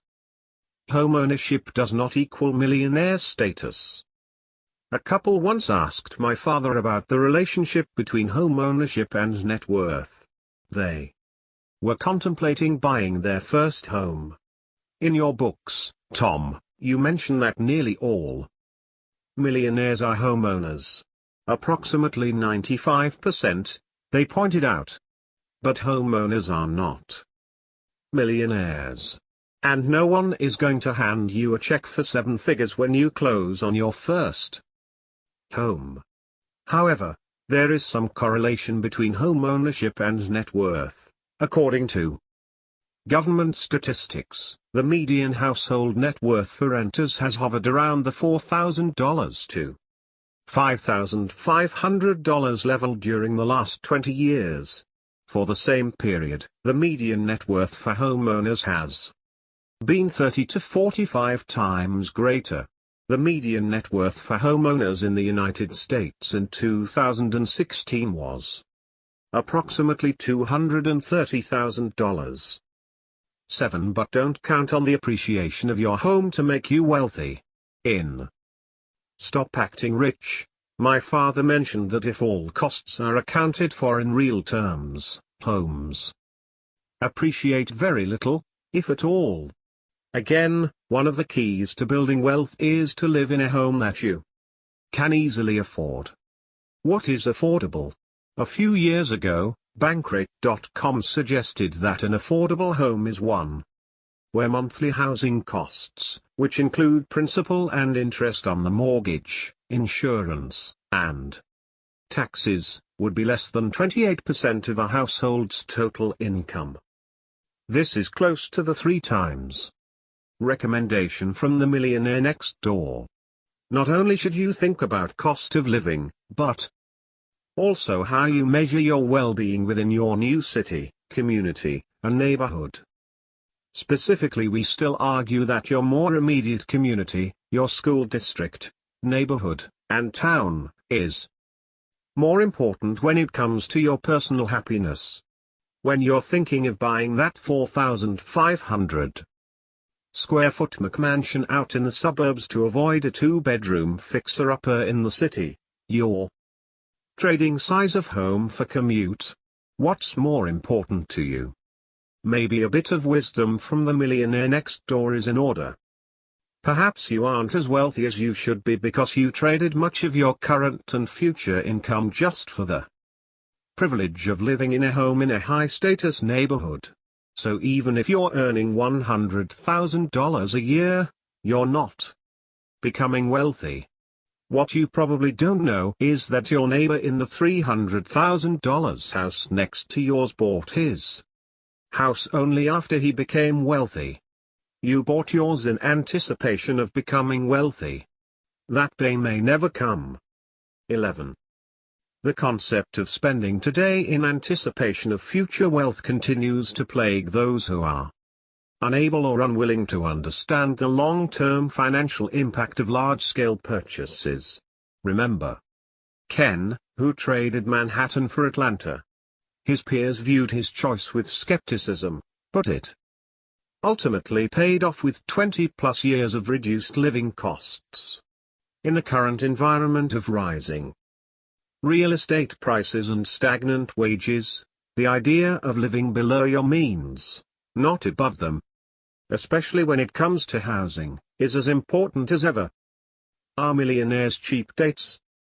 Is your significant other dropping hints that indicate he is interested in certain levels of requisite gifts, entertainment, and activities that require spending beyond your, or his, means?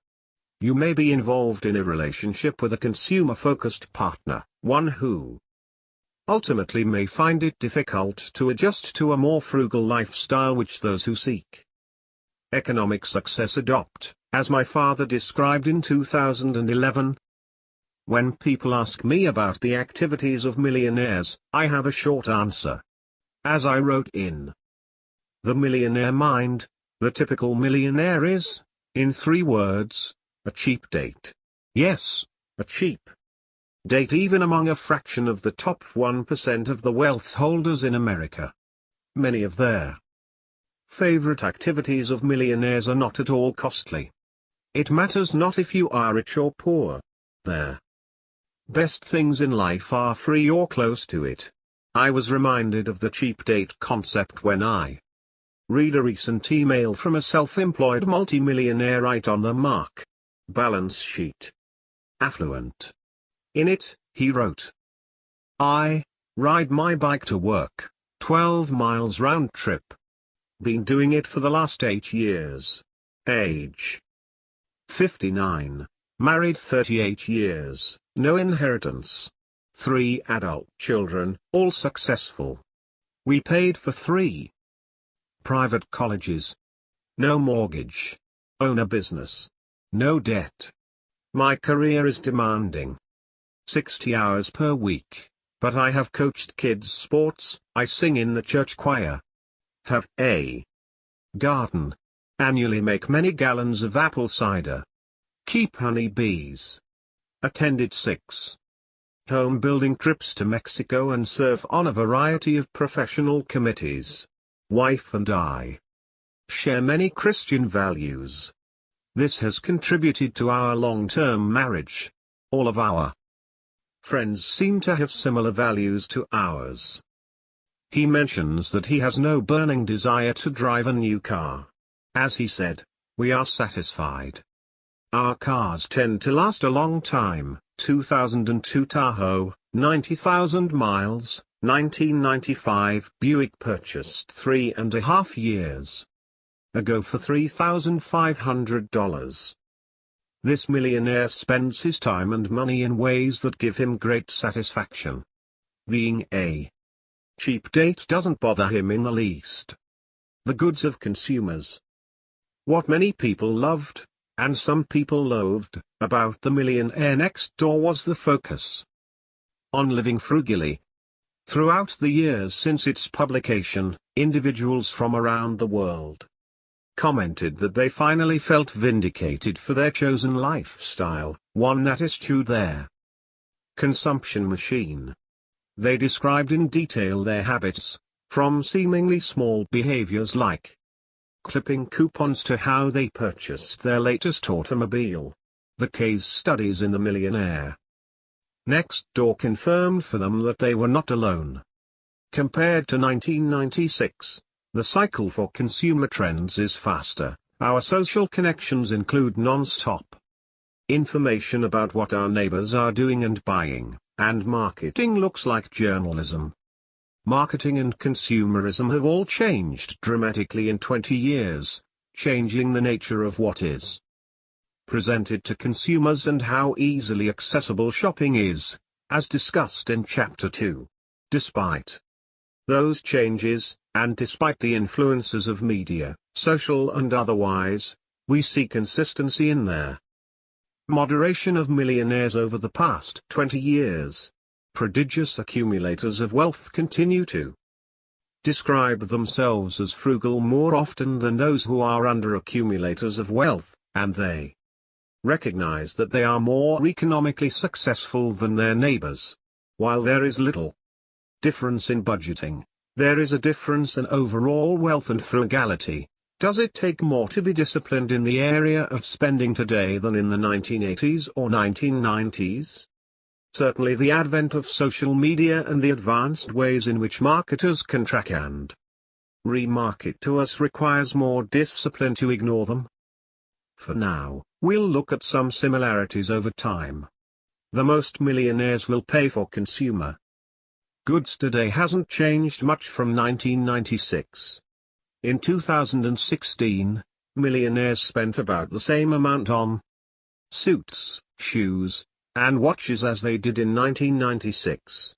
The median price paid for suits decreased approximately 18% between 1996 and 2016, most likely due to the decrease in apparel costs as well as the increase in informal business attire allowed today. But the important point here is that consumption, at least for these categories of consumer goods, continues to show that millionaires next door and otherwise are not consumers of top luxury items within conspicuous categories. In other words, even for those who wish to emulate the wealthy, the answer, as it was in 1996, is to not shop at the high end. Are your spending behaviors more like millionaires or more like what you perceive to be the wealthy in this country? Playing the part? A Lawyer's Guide. Ned Davis, 36, is a successful trial lawyer. Even at this early stage in his career, his tally of legal victories places him in the exceptional category. Ned was kind enough to share some of his insights about the importance of accessorizing when in the courtroom environment. I'm not a big watch guy, but I had wanted to buy a leather-banded, gold watch for some time. I have a silver, metallic Rolex watch that I received as a gift about 15 years ago, and I wanted a gold watch to wear on occasion. I thought that I could justify spending a couple grand on a new watch because I had never bought one, and my wife even offered to get it for me as a Valentine's Day present. After reading Stop Acting Rich, however, I decided that I would not go out and blow several $1,000s on a fancy gold watch. I ended up finding a Timex at the antique dealer, thrift shop at their end of my street. The one I found had a vintage look. It was from the 1970s. That made it look like a nice dress watch. The Timex label, however, made it extremely affordable, $40. Not long after purchasing it, I realized how useful it was to have a modestly priced watch to wear on those occasions when I didn't want to seem like a fancy pants lawyer. When I'm in front of a jury or meeting with a client or witness of modest means, I now prefer to wear the trusty Timex. I think our clothes and watches, and cars, do send a lot of messages that can be good or bad. I find that it is better not to have your clothes or watch or jewelry stick out too much in court, and I tell all my witnesses the same thing. By the way, Stop Acting Rich has also reinforced my decision to keep driving my 2004 Volvo. I figure I'm saving at least $500, $700 every month I keep driving my 7-year-old car. Ned's many successes and the well-earned respect that goes with them are true badges of achievement.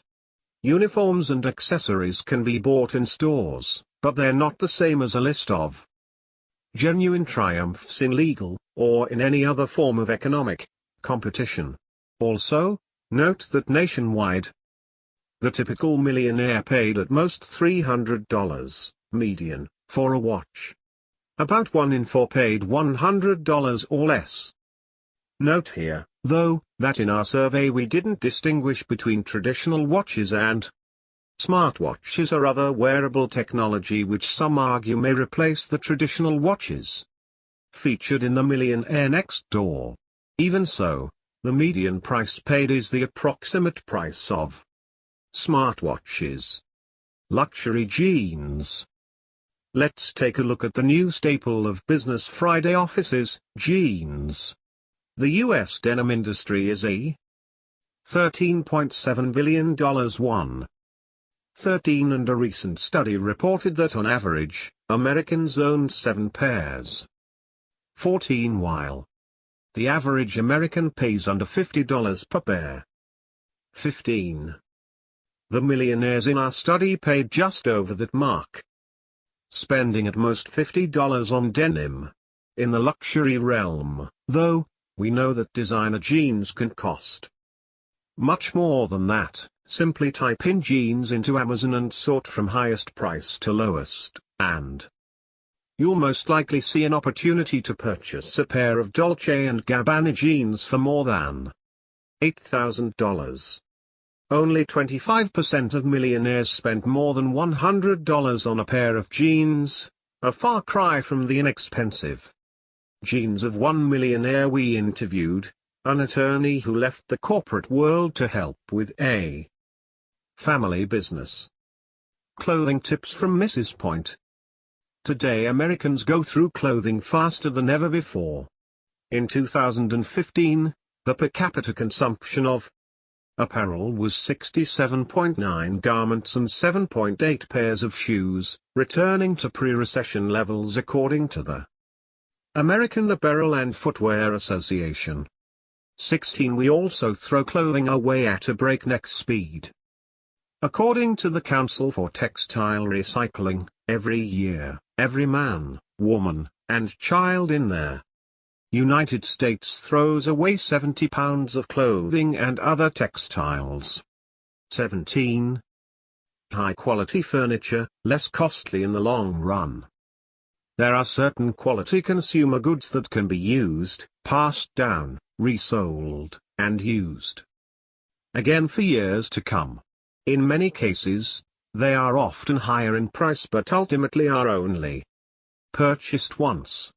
My father wrote this piece in 2013, highlighting his lifelong hobby of woodworking and the concept of quality in consumer goods, quality that perhaps doesn't lend itself to a room redesign shopping spree every 2 years. Omitted from my online resume is the heading of hobbies. Avid woodworker since age 12. Builds rustic tables, cabinets. Carves ducks, many from first growth white cedar. As a woodworker, I often make judgments about the quality of wood and workmanship in new and used furniture, even some antiques.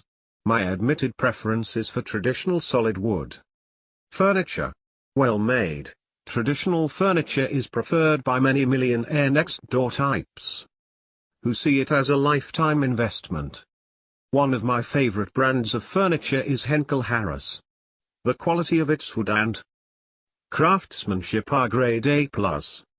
I was saddened to learn that in 2013, Henkel Harris had closed its stores. I said to myself, just not enough wood-oriented traditional furniture buyers in America today. Through billion-dollar marketing campaigns, consumers have become part of the disposable society. Some in their furniture industry are certainly a part of this culture. As consumers, we are being trained to buy and replace again that which is trendy or so-called fashion furniture. All too often this kind of furniture is made from particle board, some even from sawdust held together with glue. And don't forget brand decks, which is composed of cheap veneers with painted stains nailed together instead of baked. How long will this furniture be trendy?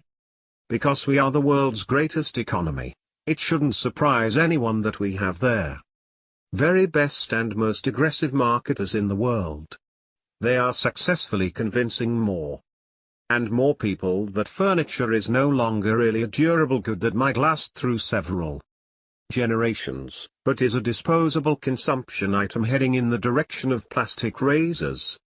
Admittedly, high-quality furniture is expensive, but because of quality, previously owned. Henkel Harris, for example, can be a great value for those on a limited budget. On my last visit to the Scott Antique Fair in Atlanta, I noticed a Henkel Harris dining room set in mahogany table, 8 chairs, sideboard and break front, for $899.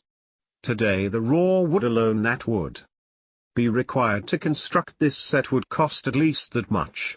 Even if this furniture was professionally refinished, you would still be paying less than 20% of what a new set would. cost. And here is some good news. By chance I googled Henkel Harris and found their following message: "We at Henkel Harris are delighted to say, Henkel Harris is back."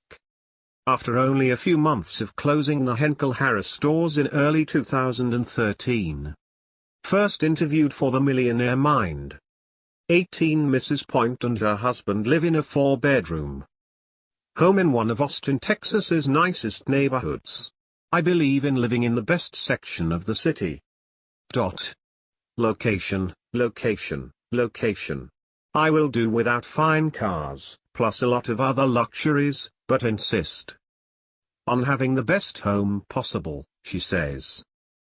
Mrs. Point understands the value of clothing. She never wants to spend big dollars on clothes. They depreciate too rapidly and put a hole in one's net worth. But she always wants to look well dressed. Here is her solution: "Oh, yes, I wear couture clothes, previously owned, that I buy at their Junior League shop. Yes, there is even a hierarchy among thrift shops. Many of the clothing items she purchases still have the original sales tags attached. In other words, they had never been worn." It seems that Mrs. Point's clothing expenditures are being subsidized by some of Austin's glittering rich. Unbeknownst to them, these aspirationals are also enhancing her ability to transform income into wealth. If some of the clothing doesn't fit perfectly, she and Mr. Point do what about 4 in 10 millionaires do: they have their clothes altered instead of buying new ones. Mrs. Point uses the money saved to purchase quality stocks. "I am mindful of the fact we live in a time of medical miracles.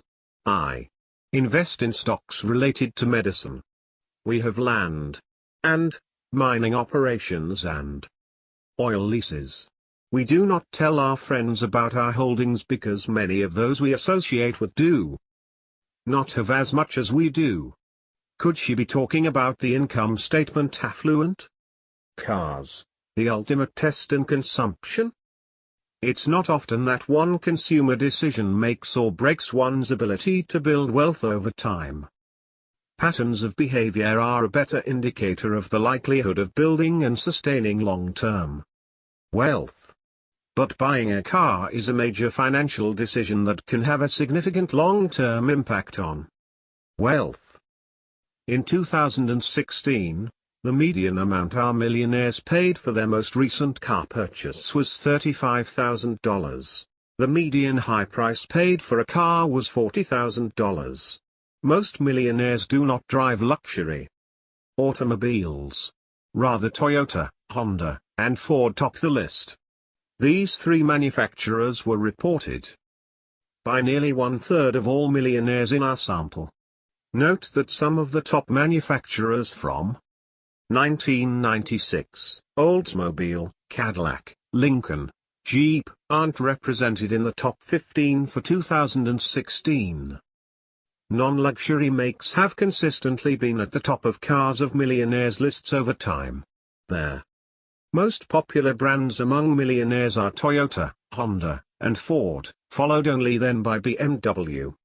So, for those who want to emulate the rich or show their millionaire status, consider the top 3 choices of millionaires today. High satisfaction in life abounds among those who focus on what is inside. High satisfaction in life abounds among those who focus on what is inside a person and not on what they drive, where, or where they live. Even for those who love cars, like my father did, they're economically successful are more interested in what can help them build wealth over time. When we asked one millionaire next door from outside Winston-Salem, North Carolina, what he gave up in order to achieve significant wealth, he replied, "A new car every few years. I drove a well-maintained car for 21 years. I think that decision saved me about $250,000 in repeated car payments." The end game is financial independence. The consistency of quality In order to drive a car for 20 plus years, it will need to be of the highest quality. This is the reason the economically successful tend to buy based on this factor. The luxury automobile is still the calling card of those who are income statement affluent. But the table above shows that Toyota and Honda topped the list of cars driven by millionaires. Here is an interesting piece that my father wrote a few years ago about Honda, number 2 on our list of millionaires' top choices for automobiles. A 2011 advertisement for the Honda Accord describes it as having the highest resale value within its class. I'm not surprised. How well a motor vehicle holds its value depends on several factors. Of course, reliability is important, no doubt, but there is something else. It has to do with retail versus fleet sales. What if the car that you are contemplating buying is sold in their hundreds of thousands under the heading of fleet sales? Most of these fleet purchases are made by rental car companies who demand very deep discounts from manufacturers. Later, these 1, 2, or 3-year-old cars are dumped on the used car market. I learned this firsthand when Lee, a friend of the family, asked me to help her sell her grandfather's car, a 3-year-old sedan purchased new for $25,400. The car sold for $7,000. She was lucky, even though it only had 14,000 miles on the odometer and was in excellent condition. Why so little? It was the number 1 make and model of car purchased by rental car companies during the year it was originally purchased. Lee's grandfather thought at the time that he was getting a good deal, a deep discount on his purchase. So much for first cost when buying a car. He paid dearly in terms of life cycle cost, losing more than 70% of the purchase price. Maybe he should have purchased a Honda. If he would have netted at least $5,000 more. According to a 2011 article in Automotive News, Honda America accounted for only 1.6%. Or 33,000 of all the fleet sales, 2.1 million, in 2010. 19. In contrast, Honda sold 1,197,500 of its vehicles to retail customers. In sharp contrast in terms of fleet sales, General Motors accounted for 29.2% or 609,000 motor vehicles. Ford accounted for 29% or 604,900. Ironically, I recently bumped into the owner of a large Honda dealership. I hadn't seen him since we were in graduate school together. I praised his reputation as a quality dealer. He responded, "They are great cars and Honda, wonderful people to work with. But once you sell a Honda to a customer, they'll hold on to it or at least keep it in the family. I never have enough Honda trade-ins to keep my lot filled." Leasing, luxury, and aspirationals. It's very easy to judge others by the car they drive. Marketers count on it and spend billions of dollars. So you have a certain, somewhat inaccurate, view of luxury car owners and drivers.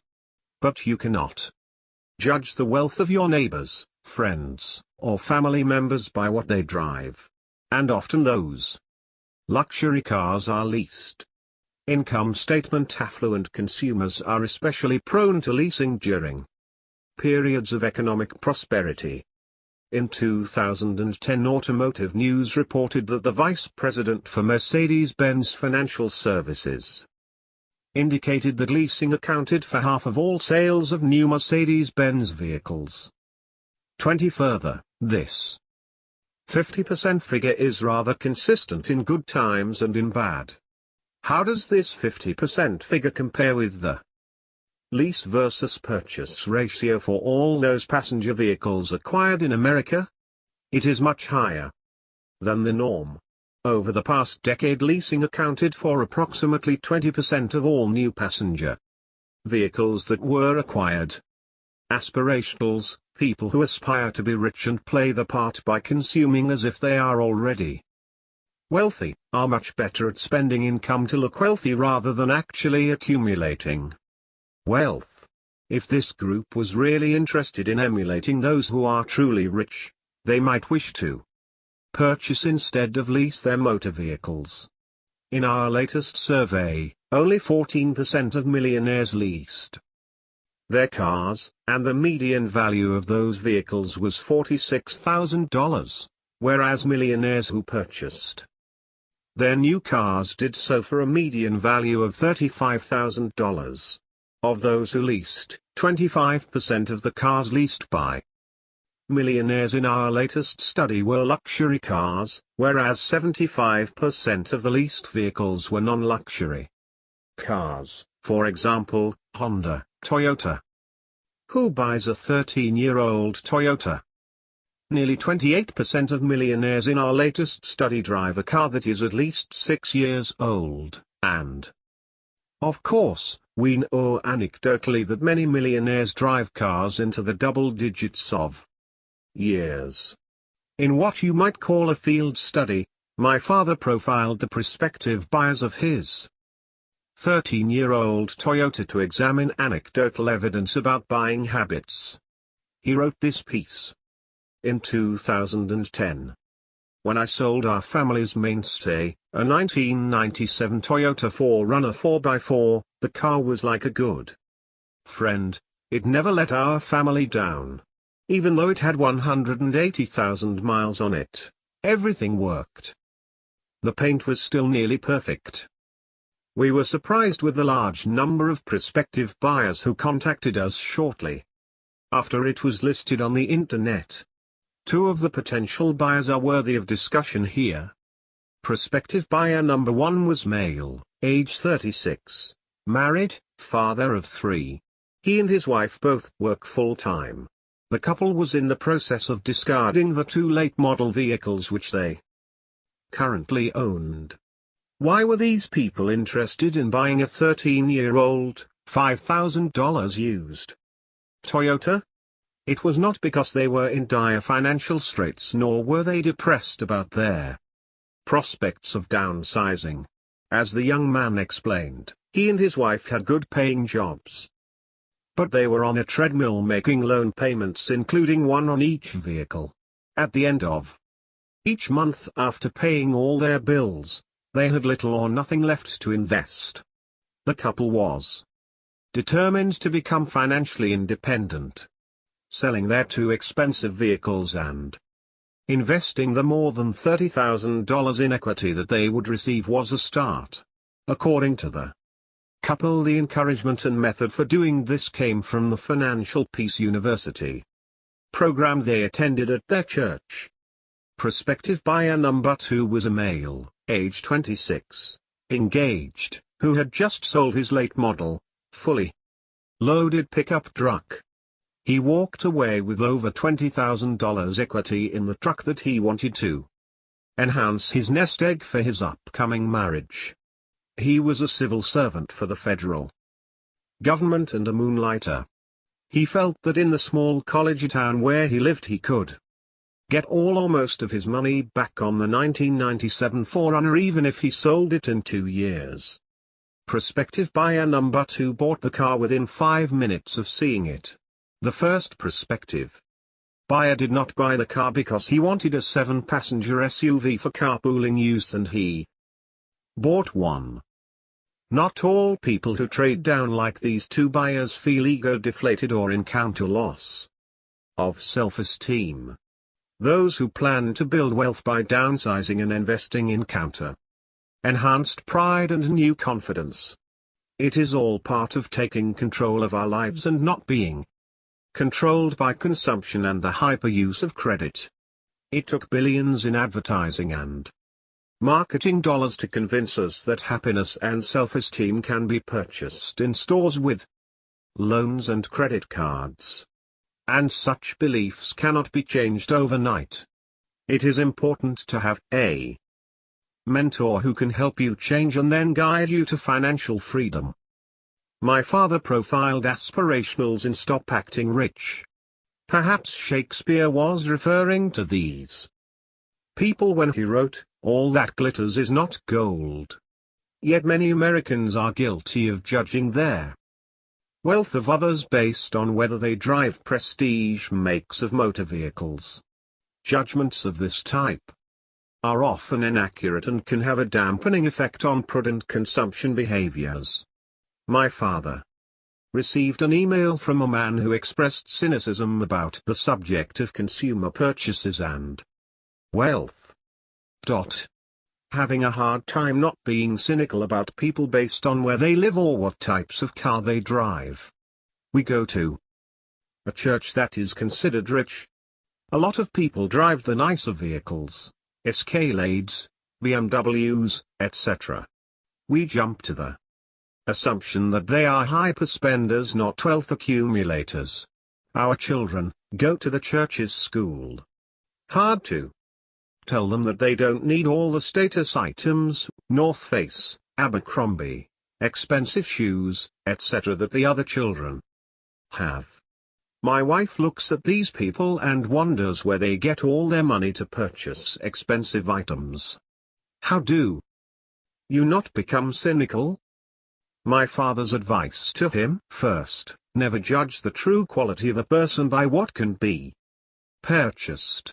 Second, as the reader suspects, often people who dress and drive as if they are rich are not. In our latest study, across all respondents in our affluent sample, not surprisingly we found a correlation between purchase price of one's latest vehicle and net worth. And the combination of age, income, and net worth accounted for almost 25% of the variance in purchase price. From a practical perspective, the price of our cars has more to do with factors beyond how much we make, how old we are, and our wealth, including attitudes, influences about luxury, and what our neighbors are driving. These sociometric and psychological factors may be at play. And we found that income did a much better job at predicting how much you would pay for your next car than your net worth. This is particularly true for leasing. We found that net worth added very little when trying to predict the price of the leased vehicle above and beyond income. For our cynical reader, the answer is clear: the purchase price of cars, and therefore the makes and models he sees in his community, has more to do with factors other than wealth or income than most of us believe. And if we are considering the financial side of why we drive what we drive, income level, not wealth, is more important. Perhaps it is best said in the Old Testament, man looks at the outward appearance, but the Lord looks at the heart. 1 Samuel 16-7. How to buy used luxury. What if you want to drive luxury? The used vehicle-prone shopper category of the millionaire next-door population provides a guidebook to those who choose to have luxury in a pre-owned state. 1. Engineering professor detailed his latest car purchasing experience with my father. The sight of cash has a powerful effect on some people. Accordingly, I took $2,000 in $20 bills from my emergency cash reserve. I put $500 of it in my right trouser pocket and the remaining $1,500 in my left shirt pocket. After arranging to come and see the car, I got an old Navy shipmate of mine to drive me to the appointment. The seller lived in a pricey neighborhood with equestrian trails. He had a new Jaguar sedan, a Toyota sedan, and a Cadillac Escalade SUV in the three-car garage. His oldest daughter had been using the Mercedes to drive to her college classes. She was moving out of state, and he had just bought her a new Toyota. He also said, "I don't need 4 cars for just me and my wife." This passed the smell test and it indicated that this was probably not a lemon he was trying to unload on someone. After test driving the car, I took out the wad of $20 bills from my shirt pocket, laid it down on the hood of the Mercedes and asked, "Would you be willing to entertain an offer of $1,500 cash?" He was. Thus, it came to pass that I drive a 1980 vintage luxury Mercedes-Benz, every day, to work and back. It runs quite well, gets 25 miles per gallon, and I enjoy driving it. This car was made back when Mercedes-Benz had a well-deserved reputation for exceedingly high-quality manufacturing standards and for designing their cars to last. Plus, my inner 20-year-old kid is delighted that he finally got his wish, even if it took 38 years for it to come to pass. Too many Americans may believe that by driving a new car they are emulating economically successful people. But only 16% of millionaires drive this year's model motor vehicle. Don't ever feel degraded if you are riding around in a used motor vehicle. Car buying for professional advisors. John, a financial advisor, was relocating to a South Florida affluent enclave. He sought my father's advice concerning the ideal motor vehicle. John, who valued the millionaire next door concept, was seeking special dispensation. He was fearful that he would alienate prospective clients by driving a normal, that is, non-luxury, make of car. Countless times people in John's position had tried to convince my father that driving an expensive motor vehicle is part of the required uniform for those who provide professional services to the rich. But he was never persuaded.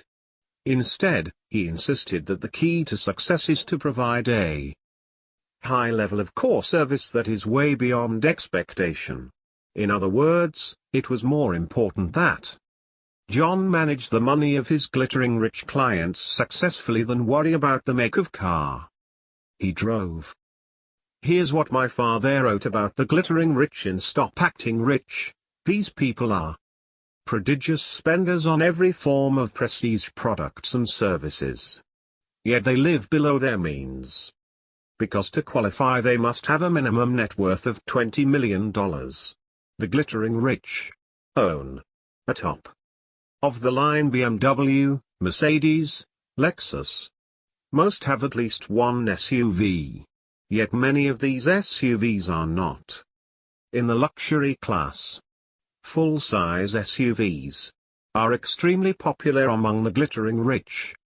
21. My father had a compromise solution for John.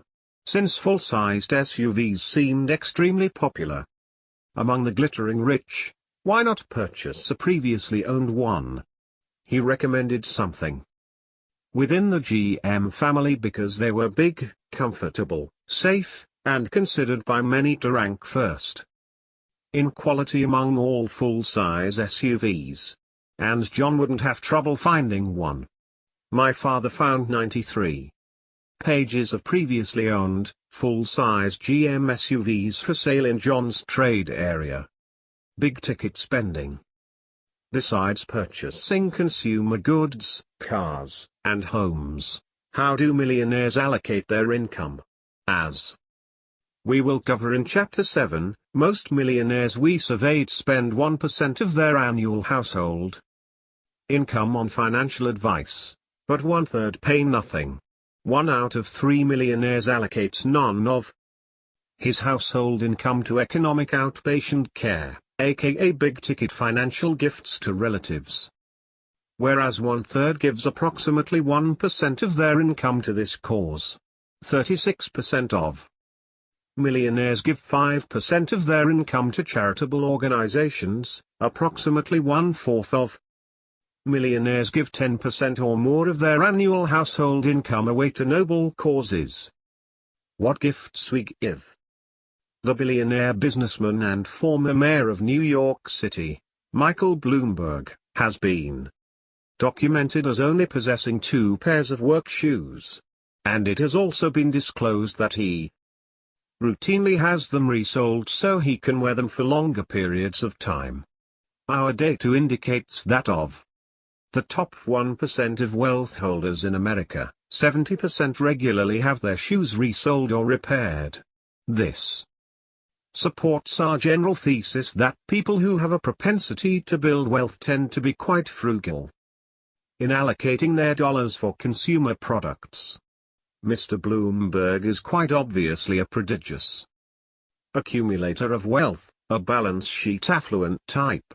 And yet Mr. Bloomberg, consistent with the broader sample of prodigious accumulators of wealth, tends to be quite generous in donating his wealth to noble causes. Conversely, the data indicates that people with high incomes and significantly lower levels of wealth accumulated for their age or income cohort tend to spend big on themselves, but donate relatively little to noble causes. In our 2016 survey result, our sample indicated that 52% of the under-accumulator population donated 5% or more of their annual household income to charitable causes, while nearly 70% of their prodigious accumulator population donated 5% or more of their annual household income. At first glance, this data may appear counterintuitive. Shouldn't the prodigious accumulators be giving less away to others? But upon reflection it makes sense. The income statement affluent types don't give as much away because they need more of it to fuel a high consumption lifestyle. The prodigious accumulator group has more to share because their fixed lifestyle costs are lower. The IRS estate tax data also shows that as estate size increases, charitable giving increases dramatically. In 2013 Mr. Bloomberg donated $350 million to Johns Hopkins University, his alma mater, thereby pushing his lifetime giving to the school above $1 billion. Let's translate that amount into consumer product equivalents. That's $500 million donated for each pair of work shoes he owns. Our research indicates that recognition is not a major factor motivating affluent individuals to support noble causes. It has more to do with the satisfaction they receive from helping others, especially in terms of enhancing the growth and development of future generations. That's why they're wealthy. If you've decided that being frugal isn't for you and you want to consume with abandon, can you still build wealth? The ultimate question of the income statement affluent. The trouble is that most average to high income producing Americans burden themselves, their households, their children, and most importantly, their adult children, with expectations for a lifestyle that perpetually requires a high income, heavy amounts of economic outpatient care, or debt. As we've already mentioned, the original title of The Millionaire Next Door was That's Why They're Wealthy until the editor, Suzanne Gallen, suggested the new title. One of the main reasons that they are wealthy is because they live below their means and shop for value. Those who are successful accumulators of wealth approach spending and consumption with consistent discipline. Training for financial independence day, transaction by transaction. This allows them to build wealth in good economic times and bad. They research, evaluate, and scrutinize their purchases over a lifetime. As my father wrote in The Millionaire Next Door, how did the wife of a millionaire respond when her husband gave her $8 million worth of stock in a company he recently took public? She said, "I appreciate this, I really do." Then she smiled, never changing her position at the kitchen table, where she continued to cut out 25 and 50 cents off food coupons from the week's supply of newspapers. 23. Ignoring trends, being indifferent to the views and influence of the herd, and living below their means are the hallmarks of those who are good at transforming income into wealth. As a result of this lifestyle, They have greater freedom and security to change jobs, start their own businesses, and take chances. In essence, a consistent and disciplined pattern of consumption behaviors is the marker of those who can be wealthy on their own, and those who are wealthy today. Chapter 5. Strengths for Building Wealth. It is very confusing, all this information about the keys to becoming economically successful. How did millionaires become rich in America? The best way to answer this question is to ask them from the millionaire mind. Without a higher than average income, most individuals working for others cannot amass wealth easily. And small business owners aren't universally successful. In fact, the failure rate for small businesses in the US within 5 years as of 2016 was 50%. 1. Finding great satisfaction in one's work, while important for long-term revenue generation, doesn't guarantee wealth. Put simply, their ability to transform any amount of income into wealth still relies upon the discipline and hard work associated with saving and managing one's finances effectively. This includes the mundane, for example, creating budgets, paying bills, and the more complex, for example, filing taxes, investment analysis.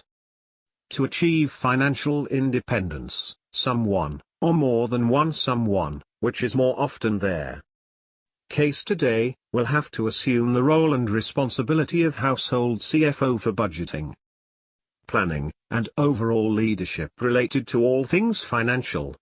Just like the millionaires who are proficient in targeting market opportunities, most economically successful households have in them a leader or a team that is able to capitalize on their strengths for building wealth. They run their households like a business, assigning key tasks to the team member who can effectively do that job. So the question becomes, what competencies or characteristics allow for better personal financial management than others? Studying the habits and characteristics of the affluent was the main focus of my father's lifetime of work. As I began to join him in his research efforts, I had to apply the type of science I had been trained to use to help understand if the characteristics of the wealthy were, in fact, related to net worth. Was it really the case that frugality always led people to be more financially successful than their peers, or was luck at play? Was it really possible that confidence and discipline could impact one's ability to transform income into wealth, or were there millionaires featured in 1996 financially successful because of the times and a few good choices along the way? Much of our work examining the affluent had focused on demographics and consumer-related data, what they buy, where they live, what they drive, and how they spend their time. Some of that research included examining life experiences and characteristics, particularly in the millionaire mind. Beginning in 2010, we began to broaden the focus of our research, identifying common behaviors of individuals at various points on the wealth accumulation spectrum, those who are above average at the task of converting income into wealth, pause, and those who are below average at this task, yours. From this we can make certain inferences regarding the higher level behavioral common denominators of successful wealth builders. To study this critical job, one that to some extent all of us have, we began a series of studies back in 2012. Several of these included samples of mostly mass affluent Americans, selected from a crowdsourcing site. 2 of these were Americans who were essentially freelancing or moonlighting to generate additional revenue for themselves or their families. This endeavor was in some respects a reverse approach to our other historical research efforts. In the past, we examined traits and habits of millionaire populations and at times divided samples into prodigious accumulators of wealth and under-accumulators of wealth based on age, income, and net worth, and then identified significant behaviors in each group.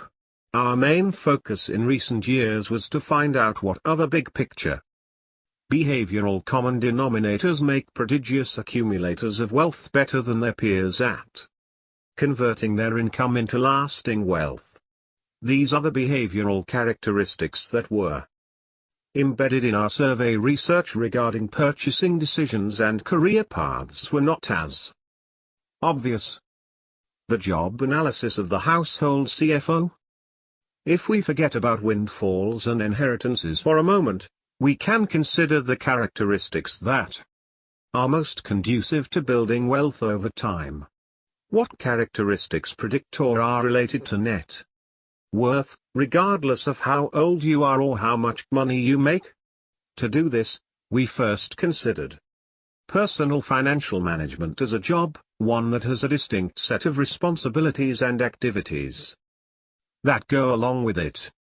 To illustrate how this works, imagine you had to hire a professional to manage every financial transaction or task you had in your life, not just financial planning or investing.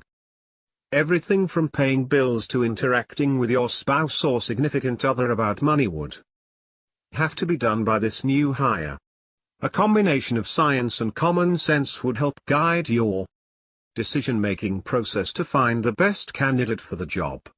What would this job posting look like? Wanted: household CFO.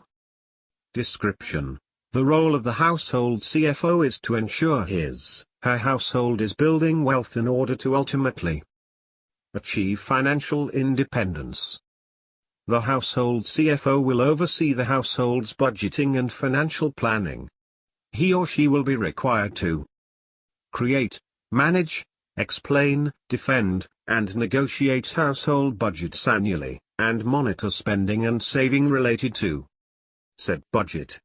He or she will be required to plan for the financial security and longevity of the family, focusing specifically on retirement planning, college savings planning, and other large expenses in the foreseeable future. The household CFO will be required to balance checkbooks, file tax returns, pay bills on time, create financial plans, create estate plans, research investments, monitor investments, and generally run all financial matters for the household. Their household CFO will serve as a check on household spending, and thus will work closely with the following individuals: household chief procurement officer and her team members, read, spouse, self and/or children. The household CFO may choose to outsource any number of her responsibilities to trusted advisors, and therefore, part of their household CFO job may include the ability to research and hire quality professionals who act in the household CFO's household's best interests. After a thorough search and finding no suitable candidates, you decide that you or your significant other will take on the role, regardless of the nominee's qualifications. The last piece above is the reality.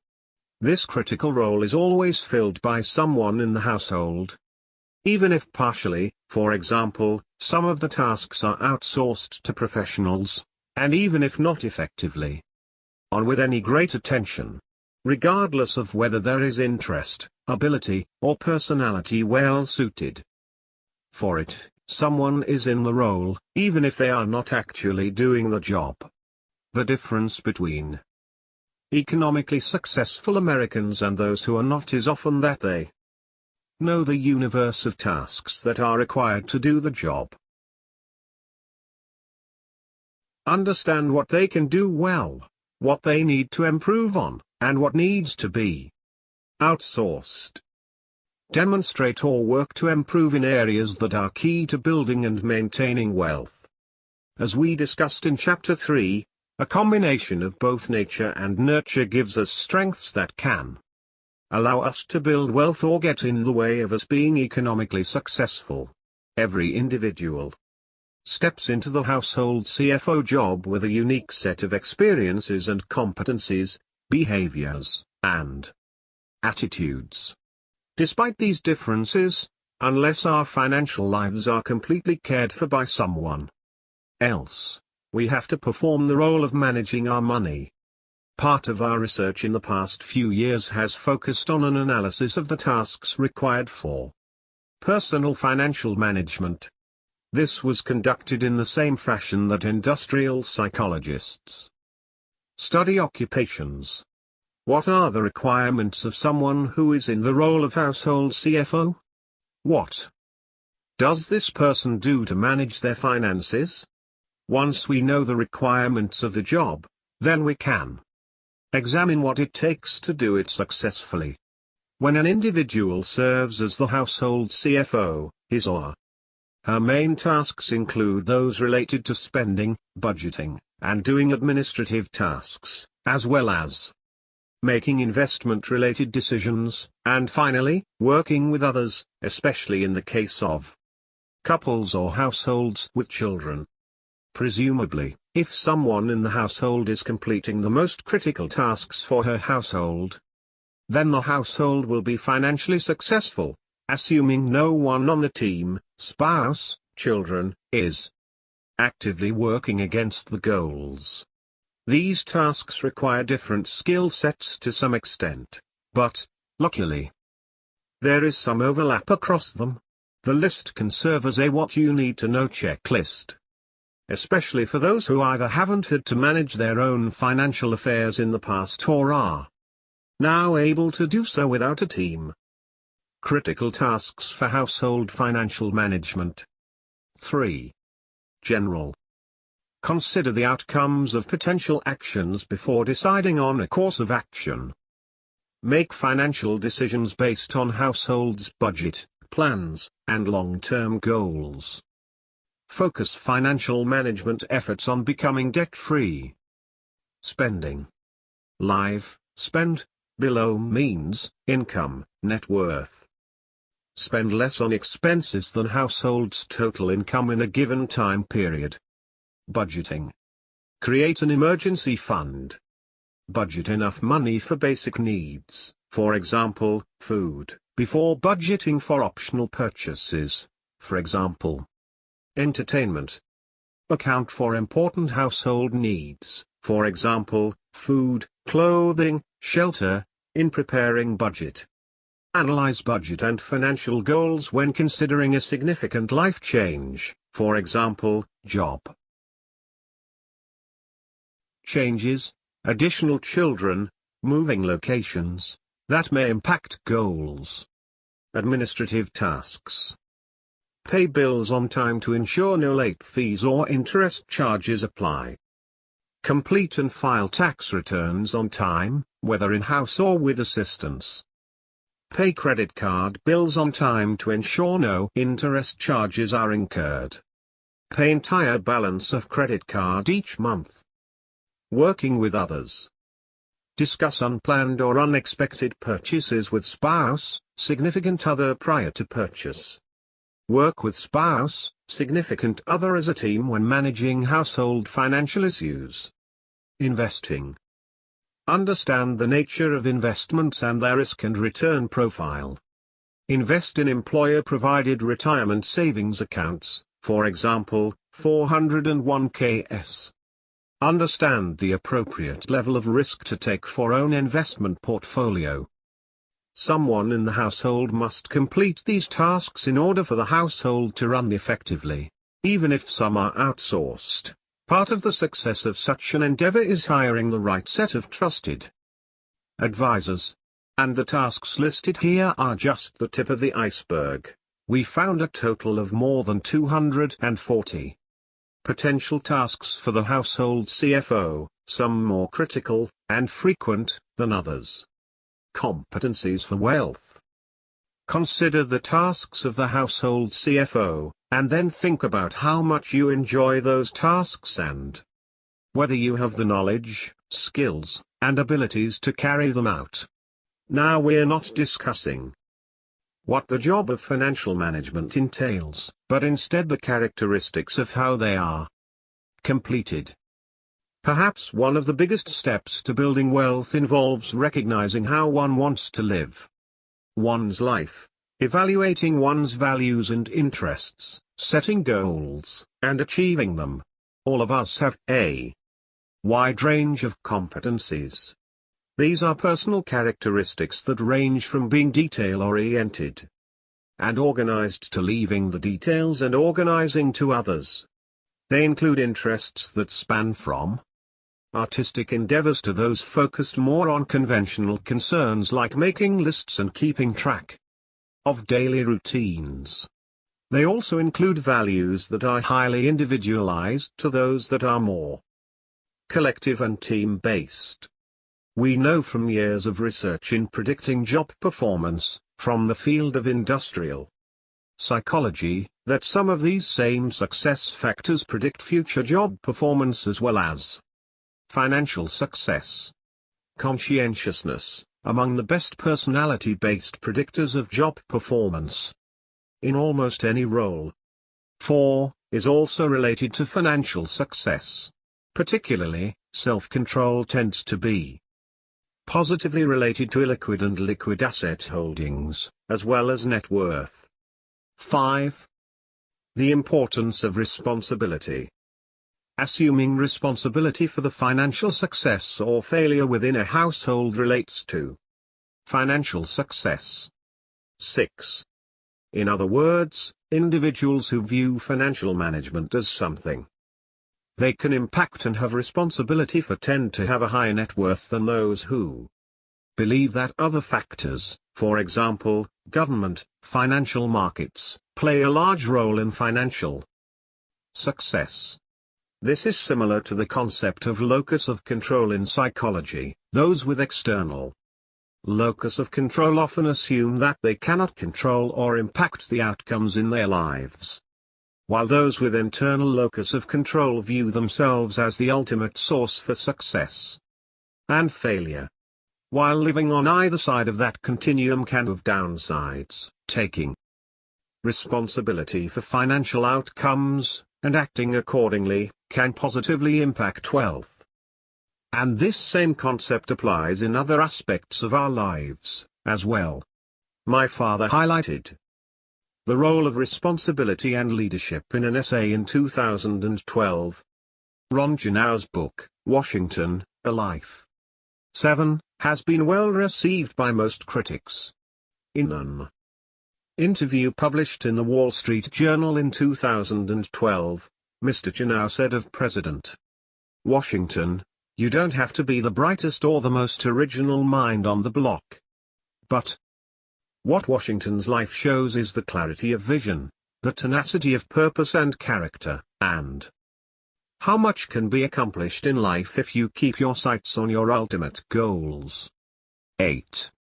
In The Millionaire Mind, I cite the work of Fred Fiedler and Thomas Link, 2 scholars in the field of intelligence and human performance. They concluded that cognitive ability tests, standardized intelligence tests, have been notoriously poor predictors of leadership performance, relations between intelligence and leadership and managerial performance, accounting for less than 10% of the variance. Even these low correlations are likely to be overestimates of the true relationship. Leader intelligence under certain conditions correlates negatively with performance. It is unfortunate that counselors rarely tell students that 90% of the variation in leadership is not explained by standardized intelligence measures. How many kids gave up on themselves early in life because they did poorly in school or ranked low on the SAT totem pole? Perhaps they should have been told, "You still have a chance. You may have to work harder, but you may also have the ability to lead other people." One of the most interesting millionaires that I ever interviewed never excelled in school or on any standardized test. During high school, his parents in frustration asked for a consultation with a seasoned guidance counselor. He told them, "Don't worry about your son. He is a natural born leader. What he has cannot be measured." The counselor was correct in his assessment of the young man, who today is an extraordinarily successful adult. George Washington, like most successful people, took responsibility for being a leader at an early age. It is important to encourage young people to look for opportunities to lead and not follow. Of course, much of financial management is in the details, so those who have administrative or clerical skills will be better able to keep track of the spending, saving, and other details. Economically productive households tend to have one member of the leadership team who can effectively track such details. Being detail-oriented, or conscientious, tends to relate to a person's financial success over time. To identify the characteristics that were most predictive of net worth in broad samples, again, assuming age and income were constant, we conducted a series of parallel studies designed to determine what the broad behavioral categories were that would relate to or predict one's ability to build wealth over time. Using two sets of broad samples of Americans, including those with a net worth ranging from $100,000 to $1 million, as well as a sample of high and ultra-high net worth individuals, we find that key areas of behaviors impact one's ability to transform income into wealth, regardless of age and income levels. 9. Those behaviors and experiences tend to fall into 6 categories, both statistically and practically. Specifically, we find that the competencies related to discipline and conscientiousness, including frugality and social indifference, or not being influenced by trends, are positively related to net worth. In relation to discipline and conscientiousness, we see that financial planning behaviors and the ability to focus and not get distracted also impact net worth. Confidence in financial decision-making, and taking responsibility for one's financial success, also relate to net worth at any age or income level. It's never too late to learn, as one retired millionaire told us, "I lost my job in 1982. Made me realize I was responsible entirely for my family and financial well-being. Became interested in my 457th state of Illinois employment and learned the concepts of investing in mutual funds and buy and hold. We were prodigious savers and over time realized a $1 million net worth. Taken together, these wealth factors are related to net worth regardless of your age or income. In our research, we divided our samples into groups of high, medium, and low potential for wealth accumulation and gathered relevant data for each group. Probably the most significant difference between these groups was the median savings rate for each, that is, the amount of their monthly and annual income they were able to save rather than consume.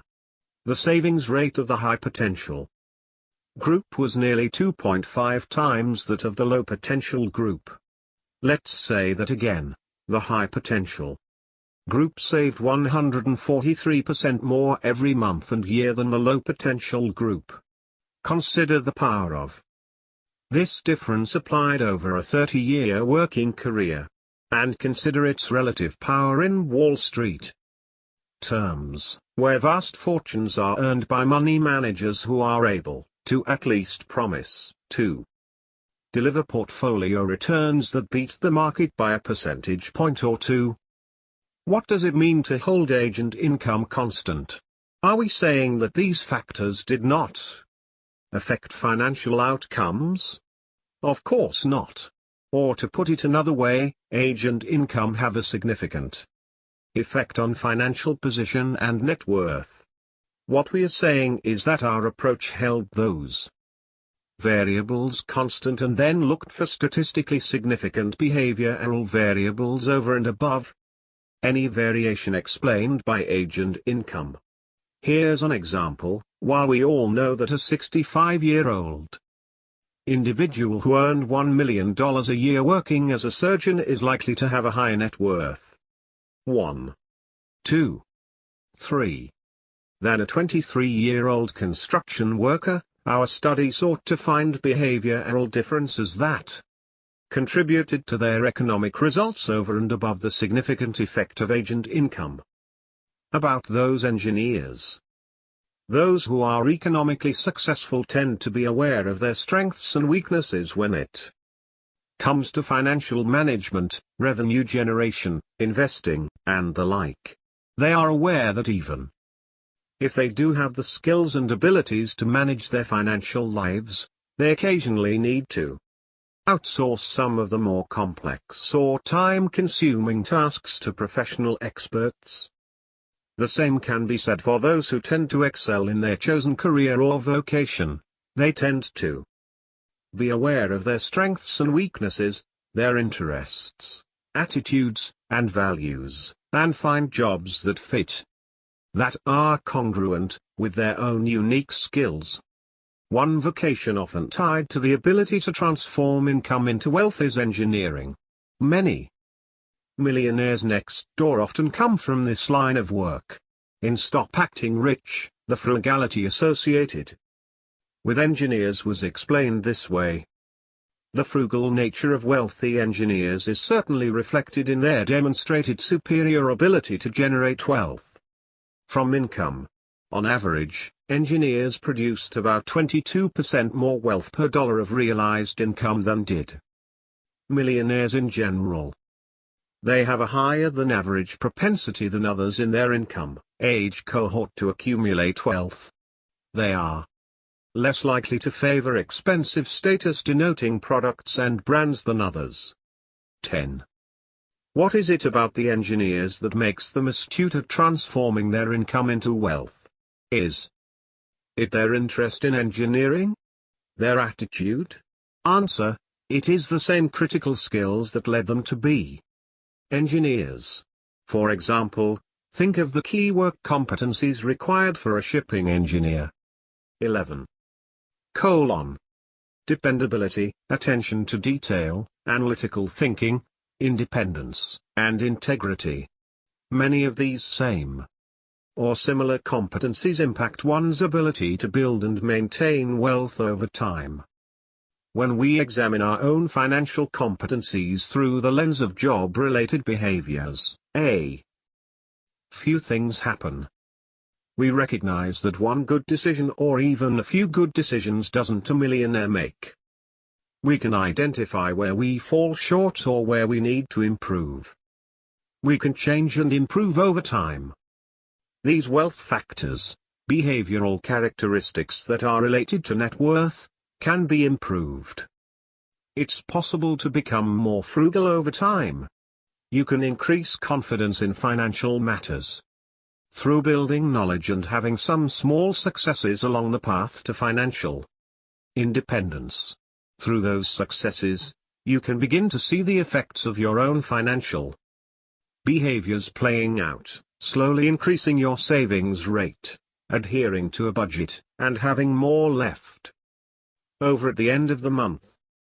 Millionaires next door. Today, we see the value in adopting a pattern of behaviors play out in real-life millionaires next door. In an upper-middle-class suburb of Atlanta, Georgia, live Mike and Holly Wells.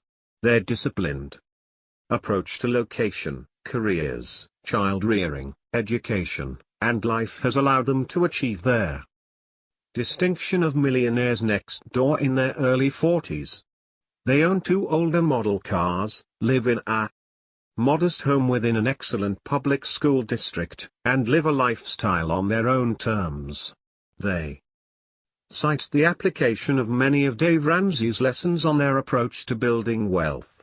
Through a combination of setting financial goals, tracking expenses, and focusing on controlling debt, they have been able to become financially successful amid the hyper-consumerism all around them. Even with that, Holly shared her surprise about the likelihood of becoming economically successful via a slow and steady path. I didn't know you could be a millionaire this way. I thought only if you inherited it or were in Hollywood or a CEO. This was such a surprise. Indeed, I saw firsthand that high incomes were not necessary for achieving millionaire status. Mike's planning and intense focus on the family's financial goals set the family on a course to build wealth by finding a home they could afford, even in a sought-after school district. Mike was able to ignore some of the trappings that come with suburbia. Unlike his cohorts who hired a real estate agent to find their home, he ignored the trend and handled the sale on his own. He said, "We moved into an area without an home and not near the golf course. I didn't want to be tempted by the country club. We refused to work with a real estate agent. One of their goals is to empower their children to have some of the same opportunities starting out. This required extreme planning on their part to ensure that each of their 3 children can go to college without the burden of student loans following them. They took on the responsibility for this task, while others in their community assume their children will take on debt to attend school, or just don't think about it at all. Of course, funding education and retirement requires planning and a correspondingly frugal lifestyle. Discipline is also part of their daily lives. To ensure they are meeting budgets and sustain a frugal lifestyle, Holly focuses on consumption in a way that is tied to their financial goals and not on having the latest and greatest. She explains it this way: if it's not on sale or clearance, I don't buy it. I hate paying retail. I'm willing to be patient with purchases. We have boys and a girl, so I usually buy mostly black or neutral clothes and gear so we can pass it along to all of them. We buy sporting equipment second-hand. It doesn't need to be new. We don't compare ourselves.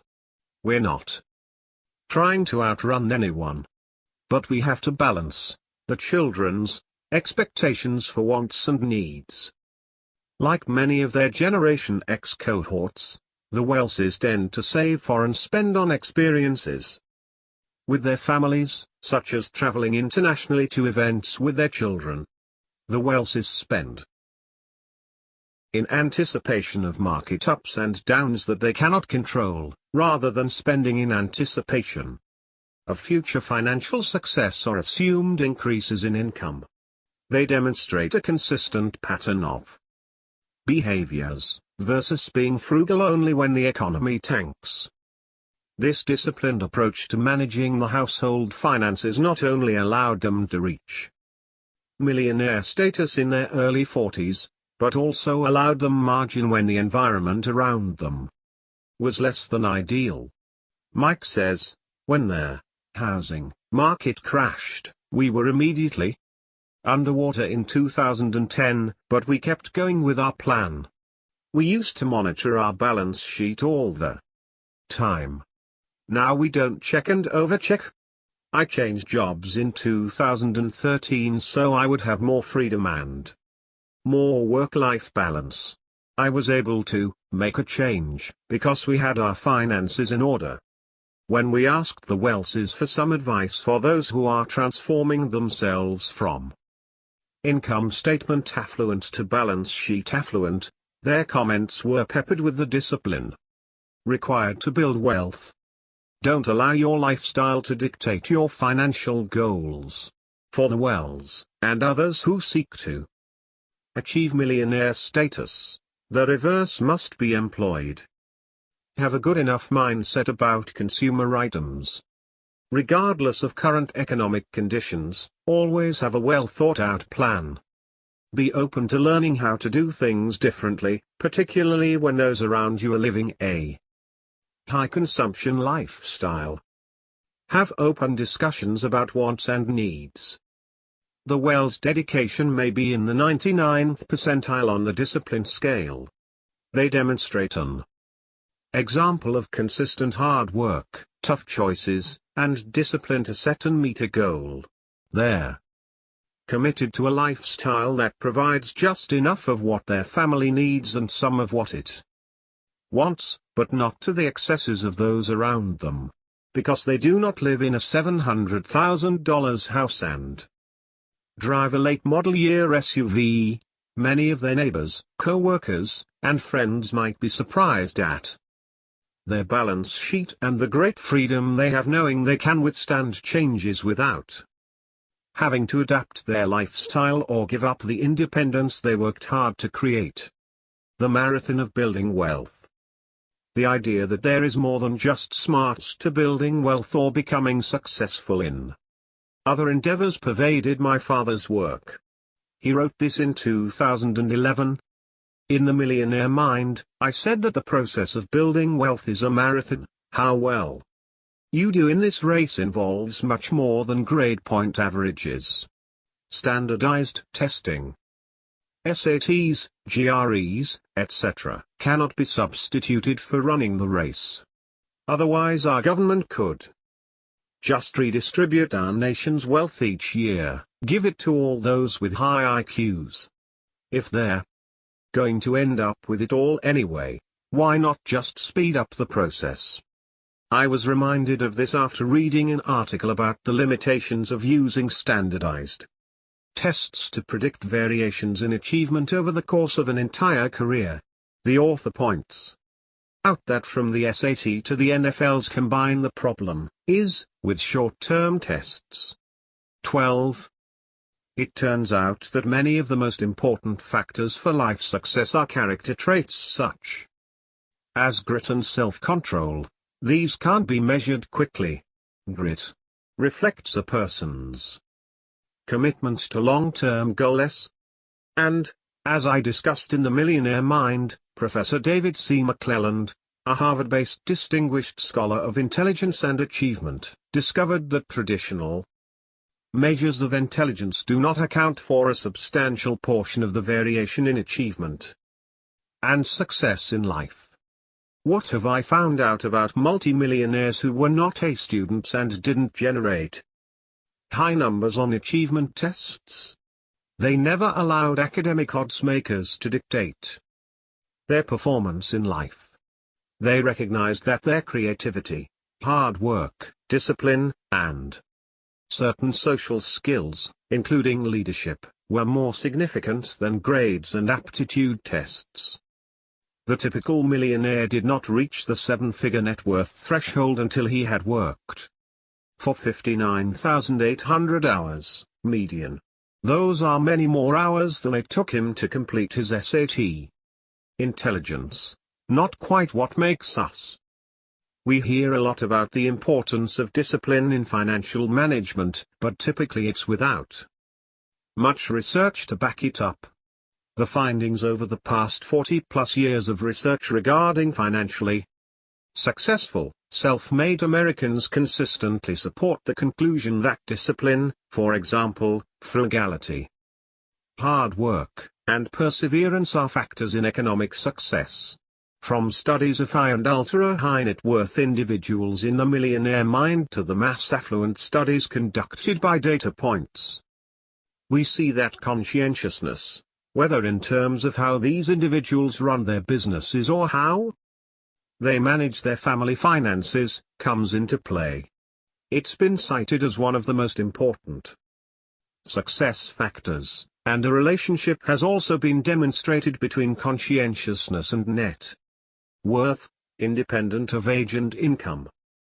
If you look at any publication related to how well we perform on any given job, you will undoubtedly come across the concept of cognitive ability being one of the major predictors or indicators of success on a job. In other words, most research finds that the smarter we are, the better we can perform. Should this be the case for financial management at home? One of the more interesting findings from the study of millionaires featured in The Millionaire Mind was the lack of support for the relationship between wealth and intelligence, measured by SAT scores of the respondents. The average millionaire from The Millionaire Mind had an average undergraduate GPA of 2.92, and an average SAT score of 1,190. Was this a fluke?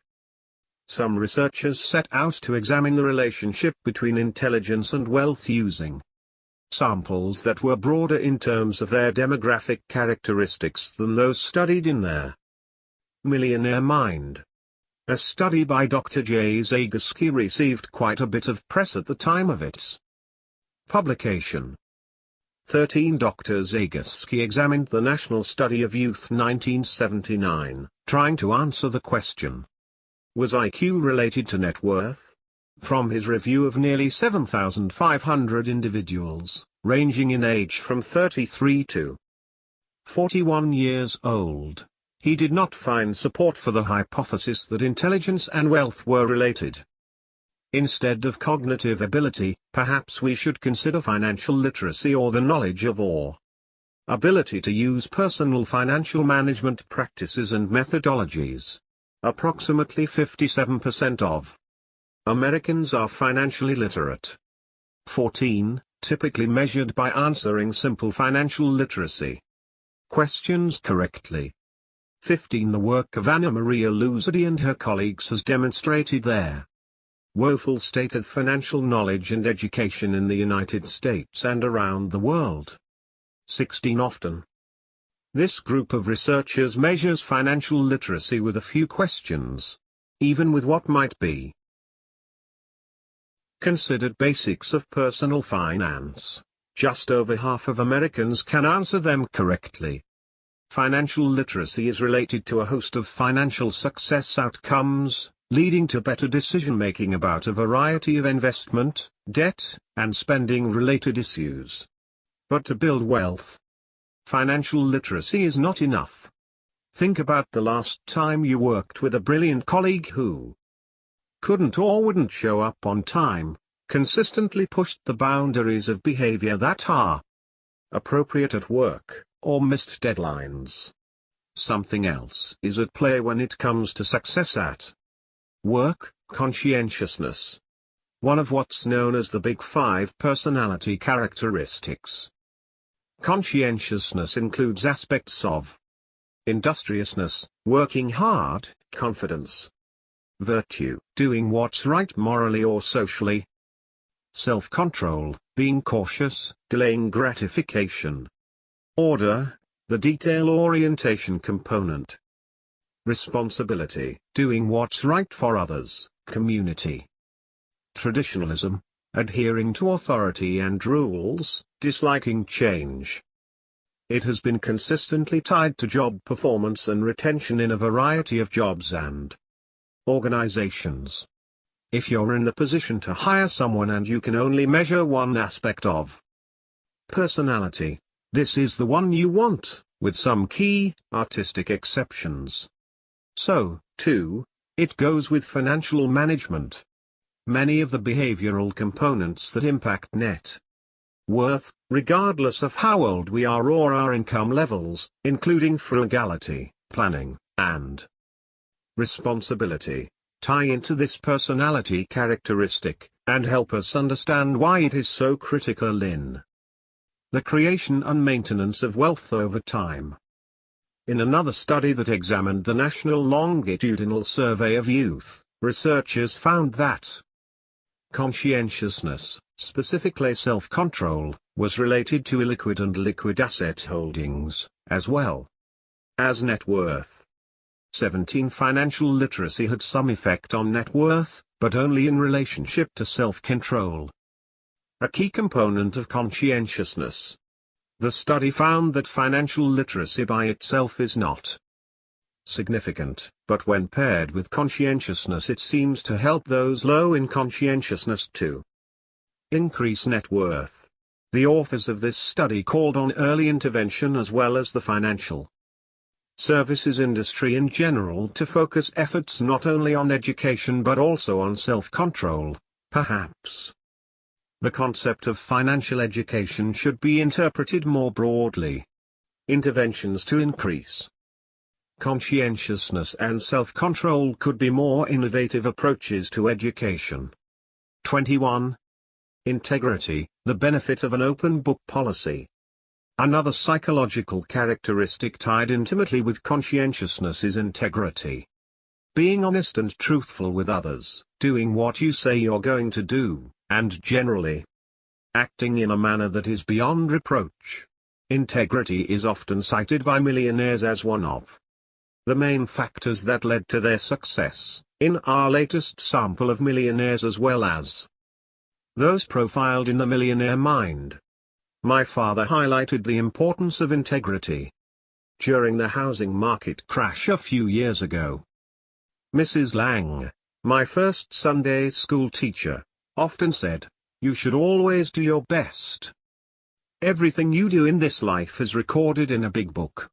And someday in the next life you will be judged on how you behaved on this earth."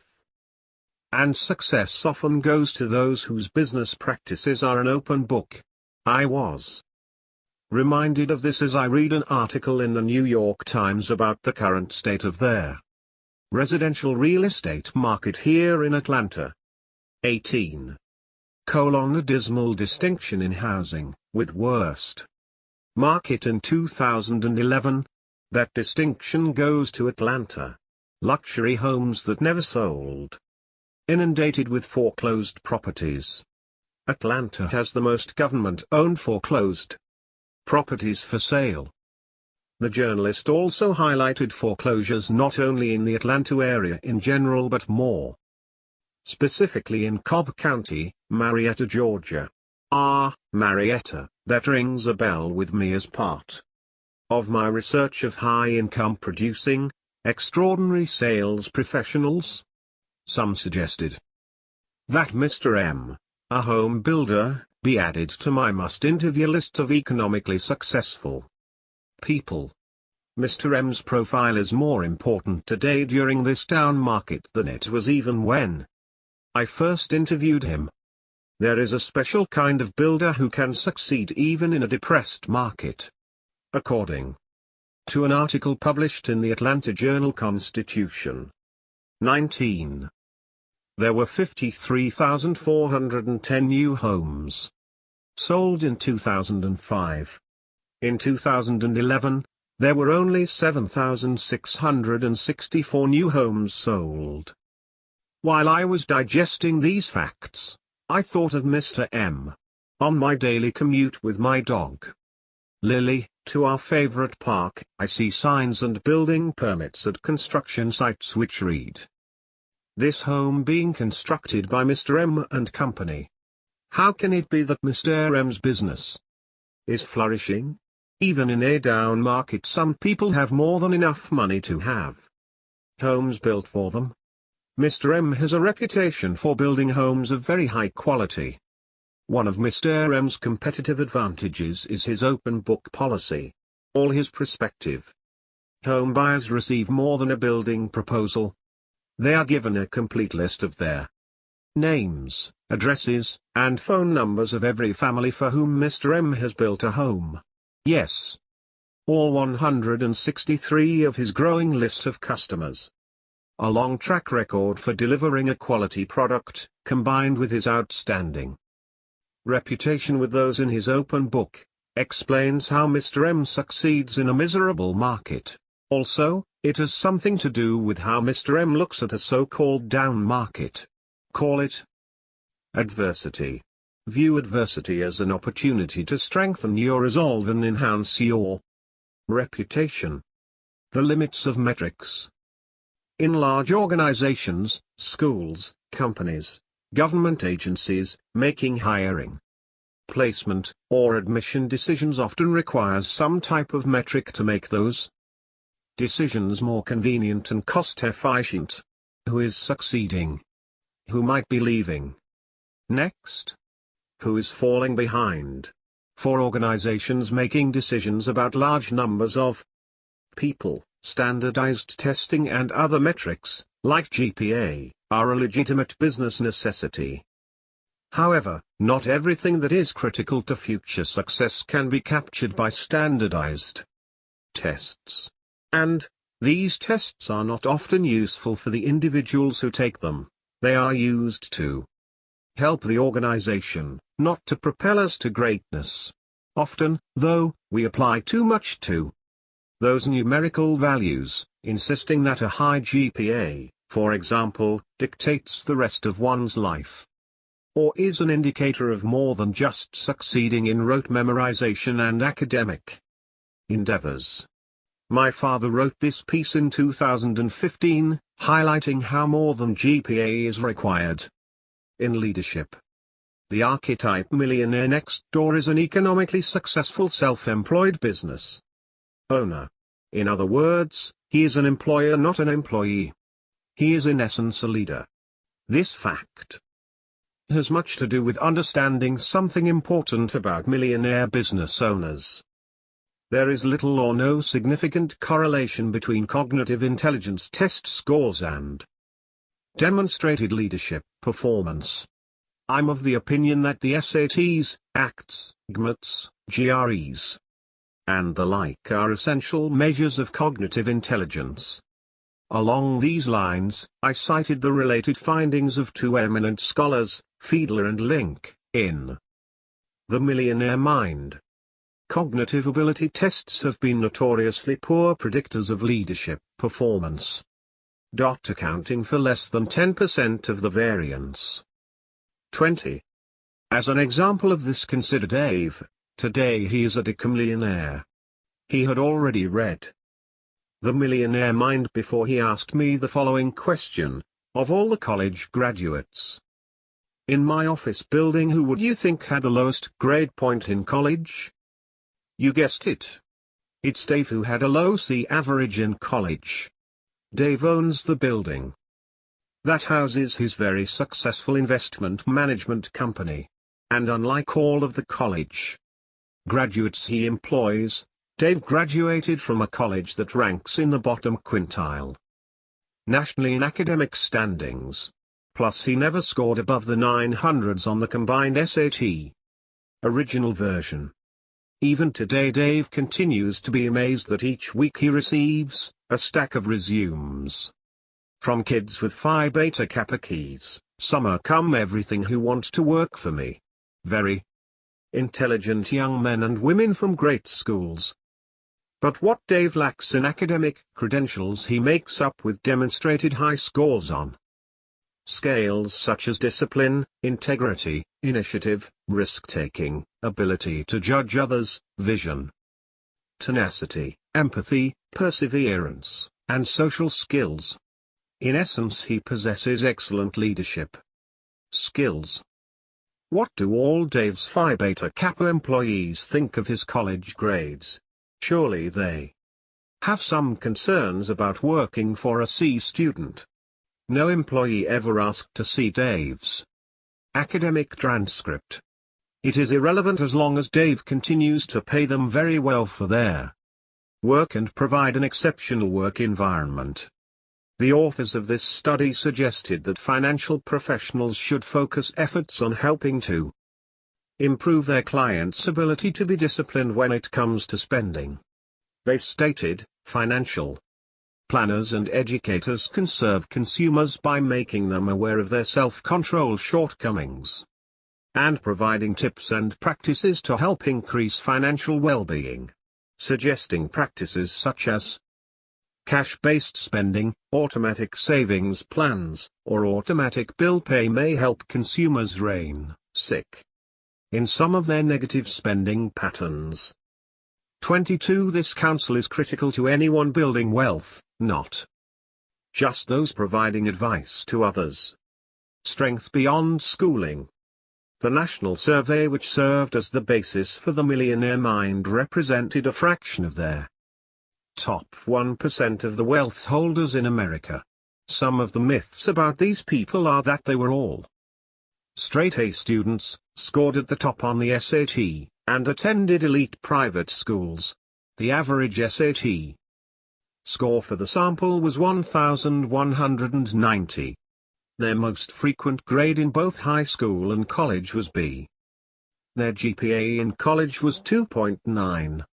They typically did not qualify for admission to an elite college or university. Many a millionaire has told us that their experiences with rejection compelled them to succeed. Gaining access to an elite college does not ensure success. Only about 1 in 10, 11%, of decamillionaires rated attending a top-rated college as a very important factor in explaining their socioeconomic success.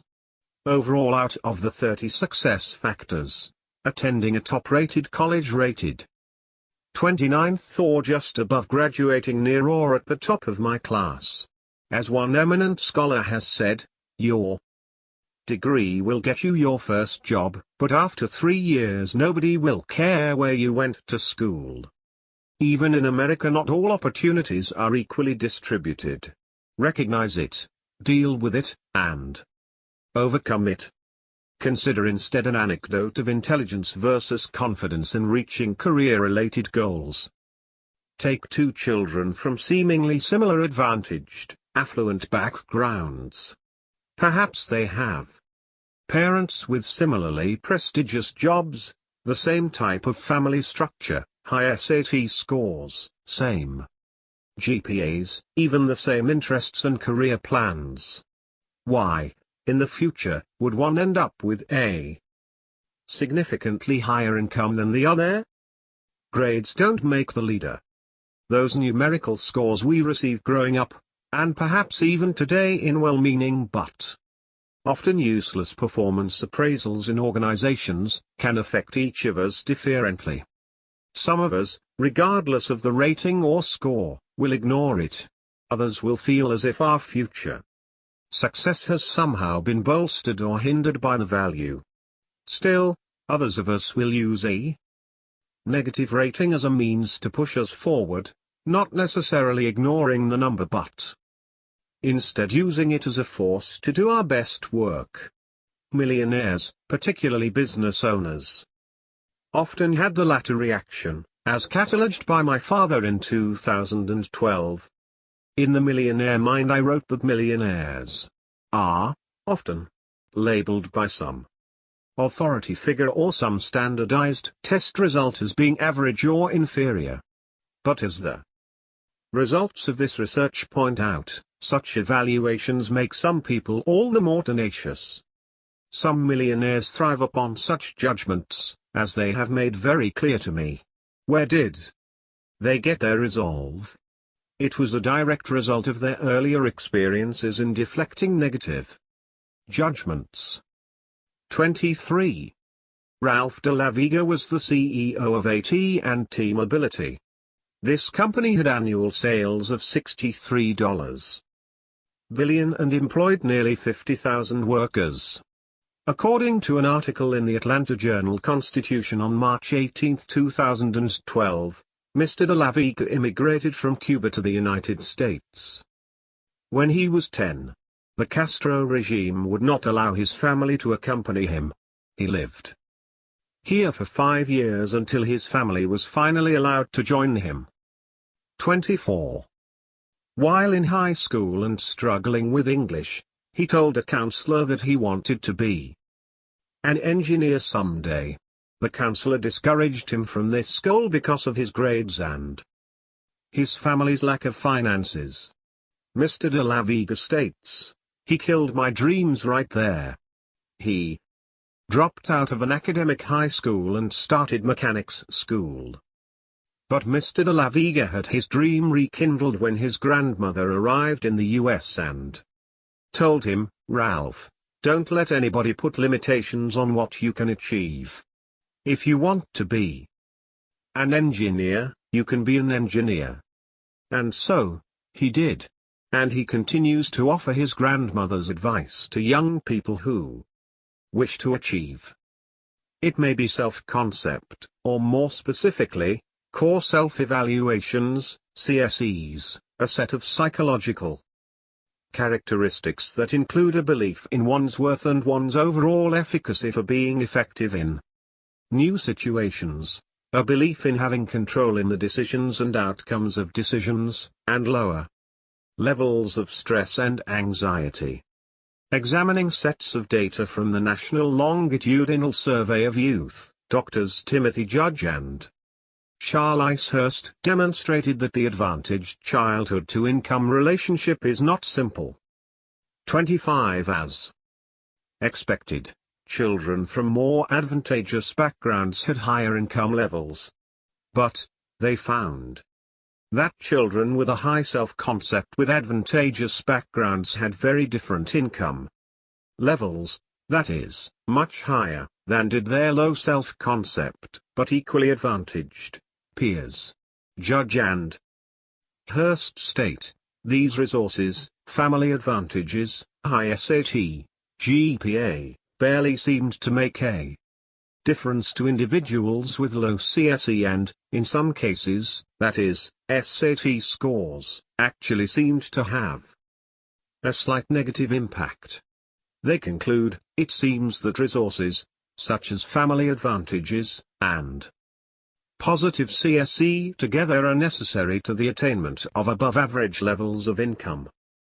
Considering net worth instead of income for a moment, we again see that how we feel about ourselves and our abilities related to financial matters significantly impacts net worth, regardless of age, income, and percentage of inherited wealth.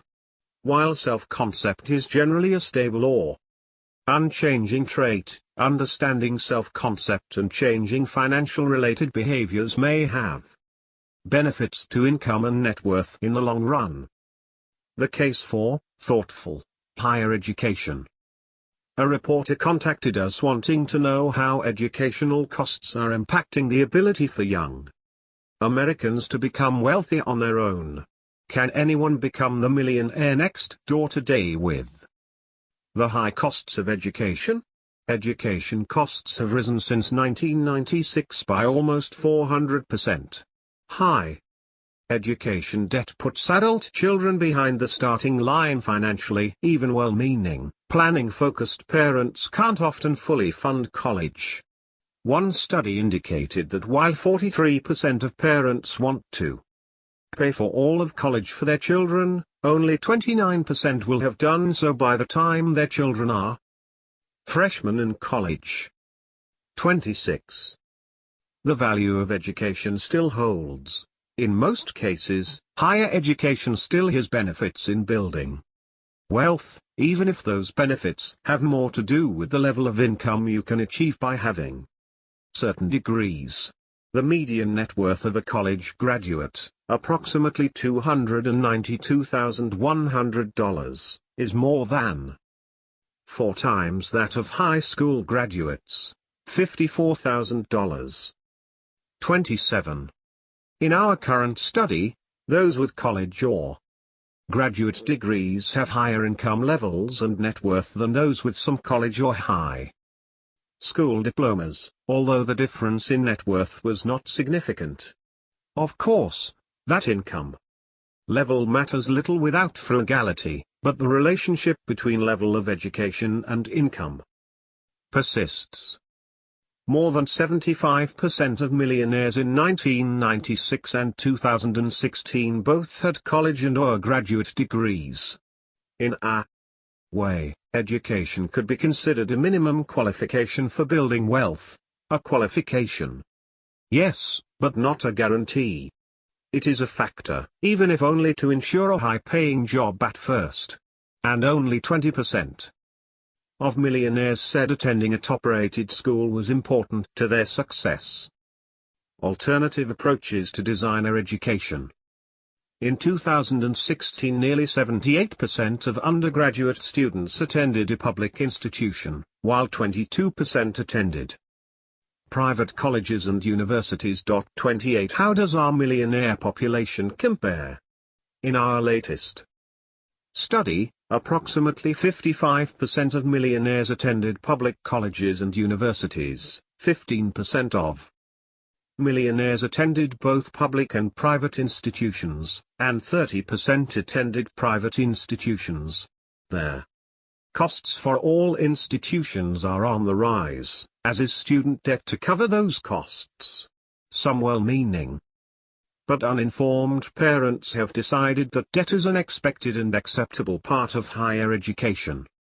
Unfortunately, In their effort to get their children the minimum qualification of education that they need, they are also setting them back significantly on the net worth scale. Why aren't parents telling kids to find alternatives to traditional routes to a 4-year degree that often require borrowing heavily? Why the push to obtain college degrees and run up hundreds of thousands of dollars in college debt? Perhaps we should consider the impact of sociometrics and the Joneses on the way in which we encourage students to achieve higher education. Colleges, for some parents and students, have to have an Instagram you factor, with echoes of what the Joneses are doing, or where they are sending their children to school. Many an income statement affluent family is feeling the pressure to send their children to brand name schools. Going to a name brand college is a status symbol like wearing designer clothes or owning a luxury vehicle. You can advertise your entrance and matriculation on social media, and friends and neighbors will tell you that it's so great that your daughter is going to a school with an NCAA Division I football team. But if that college comes with 5 to 10 to 20 or more years of debt afterwards, the short-lived rush of telling others you're going to a school you cannot afford is financially dangerous. Many of these same families will tell you that they are frugal or shop only when there are sales for clothes, groceries, and household items, but yet they will set back their children by insisting on a name brand college that leads to high debt. To avoid these costs, it will require a shift in mindset. Are state schools now aspirational like a Mini or entry model BMW? Are any of these luxury schools worth the cost? Is starting behind their finish line worth it? Does that value of the degree outweigh the debt carried throughout early adulthood? It's hard to know. Consider alternatives before assuming that a 4 to 5 year stint at a name brand university is worth the cost. Millionaires have shared with us a variety of experiences related to how they obtained their education.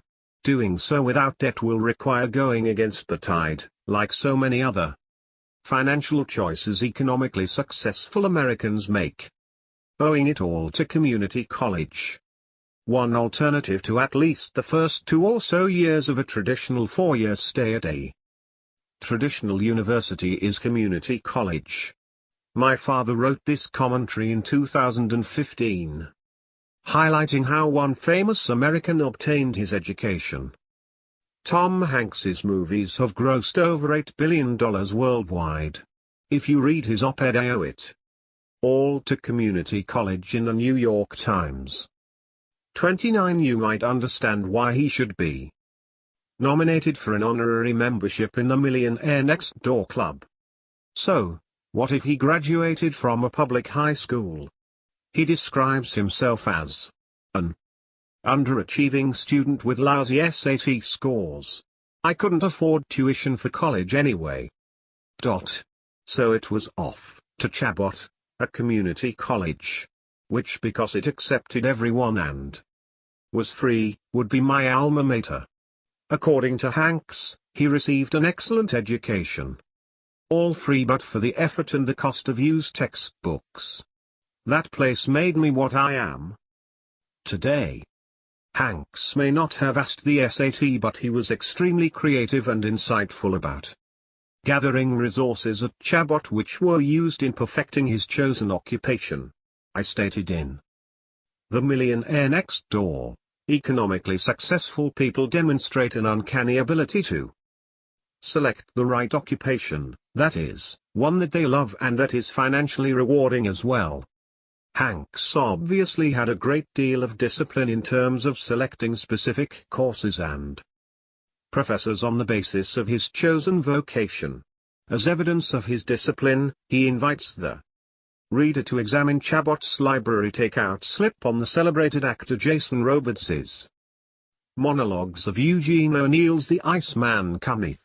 Hanks listened to these recordings at least 20 times. classes I took at Chabot have rippled through my professional pond," he says. In fact, Hanks gives credit to his history professor whose lectures were riveting for the outline format he adopted for his HBO miniseries, John Adams. If you follow Hanks's lead in taking advantage of the resources available at the majority of community colleges and four-year colleges and universities in America, you can get an excellent education. Subject matter experts, millionaires. When we group some of these wealth competencies from current and past surveys as well as other research, we see similarities between what it takes to build wealth, which could be considered a job, and how successful someone may be in a traditional job.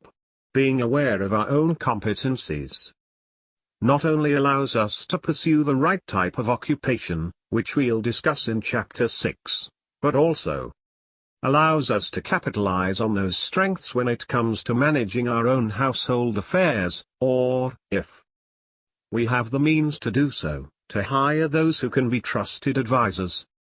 While the Millionaire Next Door focused on targeting market opportunities and selecting their right career, the Millionaire Mind focused on the mindset, or psychology, of high net worth and ultra-high net worth individuals. In the chapter on success factors, 7 different categories of what we might call wealth competencies are featured. The profiled millionaires had a median net worth of $4.3 million in 1998, which is roughly equivalent to $6.3 million today. For this book, the millionaires we've studied have a median net worth of $3.5 million. Despite the difference in median net worth, there are similarities that seem to be timeless when it comes to becoming financially independent. These millionaires serve as subject matter experts in the field of building wealth.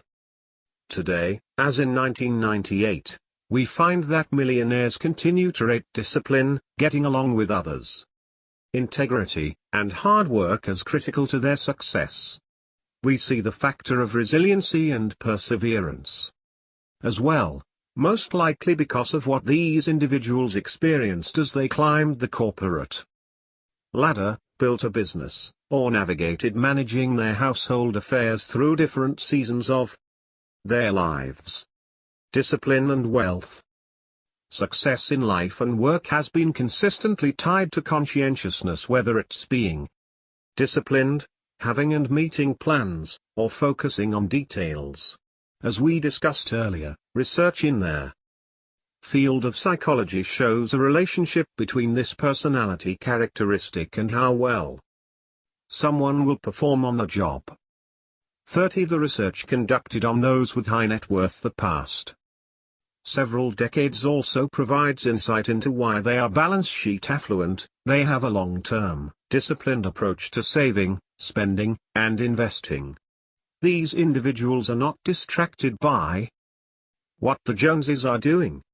More than 9 out of 10 of the top 5% of wealth holders in America reported that being well disciplined was very important in explaining their socioeconomic success.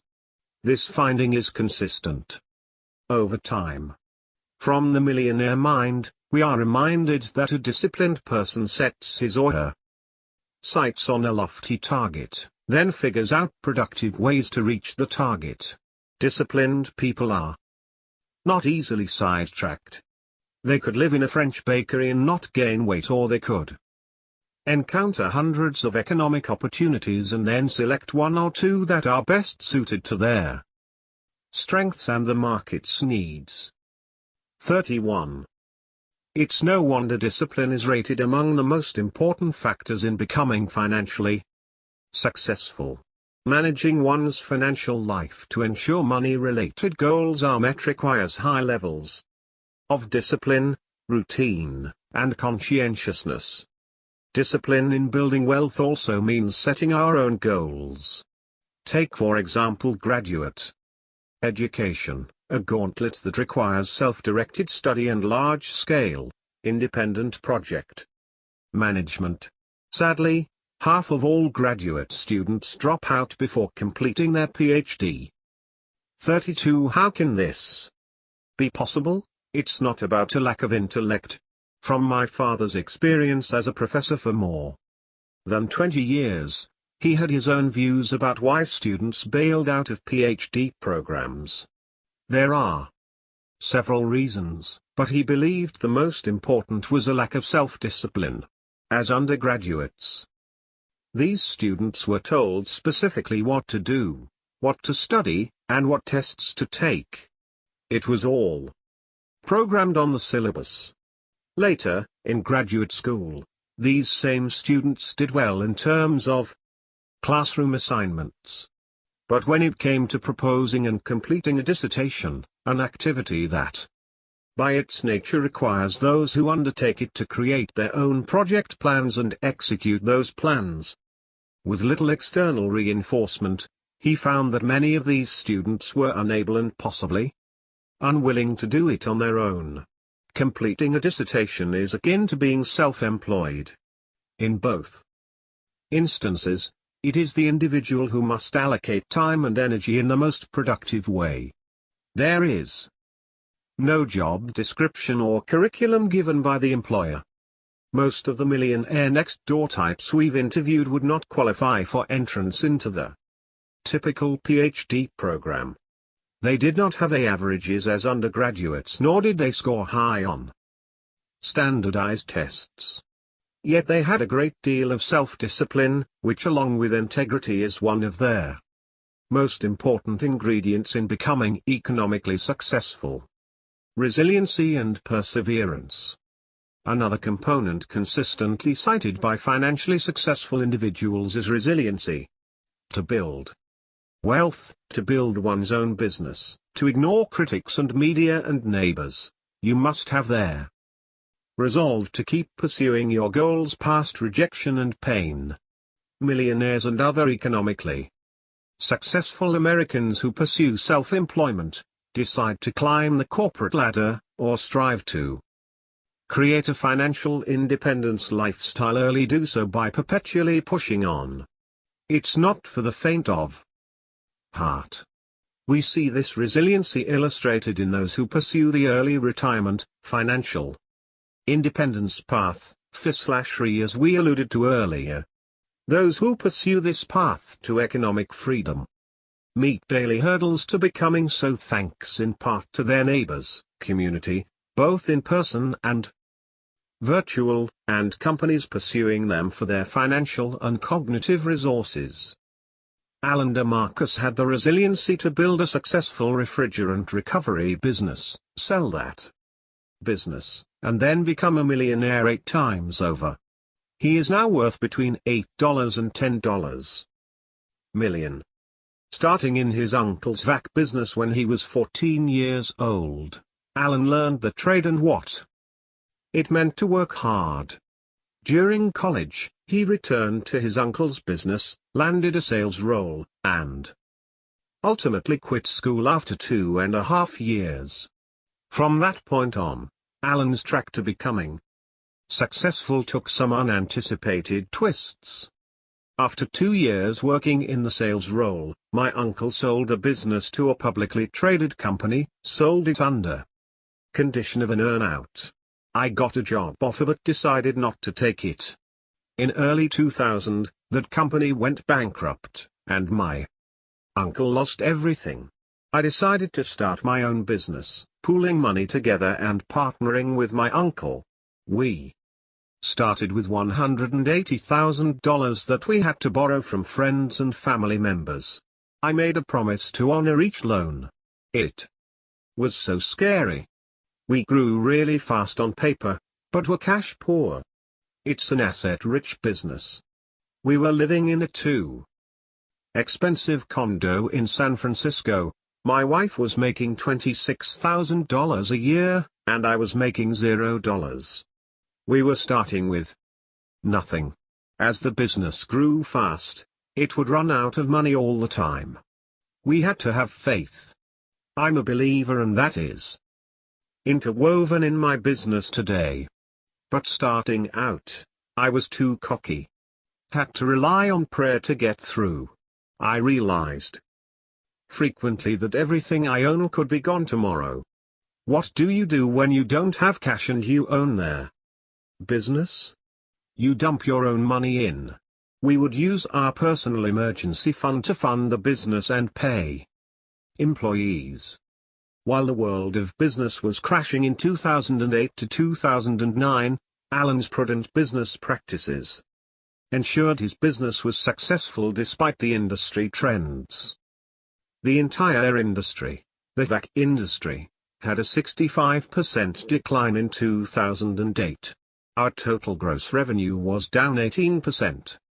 We had to borrow some money, but we had good advisors, including good legal advice and accountants. We're now in 43 markets, with 165 employees. His prudent practices were also reflected at home, and his wife had much to do with Alan's perseverance and success. My wife and I were a team. I could never have done this without my wife. She is my sanity, rock star. We had a solid home life.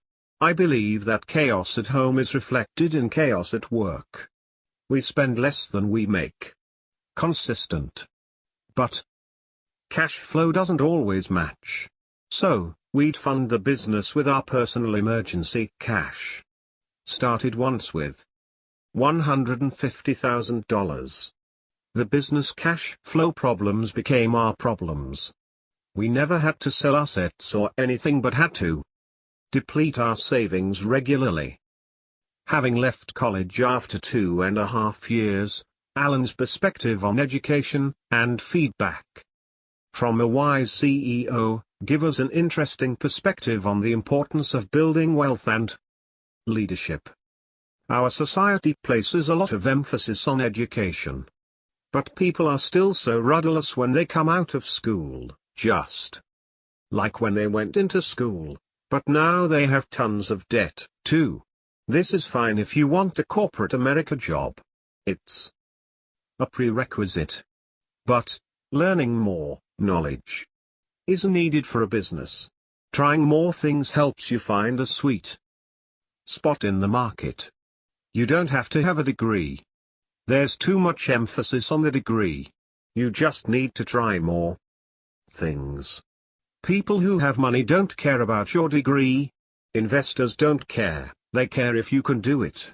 I know way too many Harvard MBAs with luxury cars and tons of debt. Hard work in academia, lots of wealth with lots of discipline.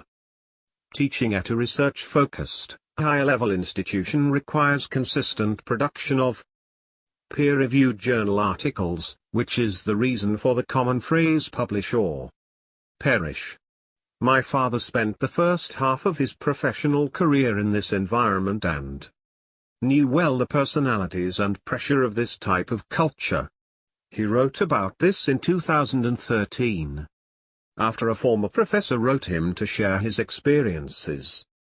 As stated in The Millionaire Mind, a distinguished scholar once told me, if you don't publish, you may not get tenure at a good school.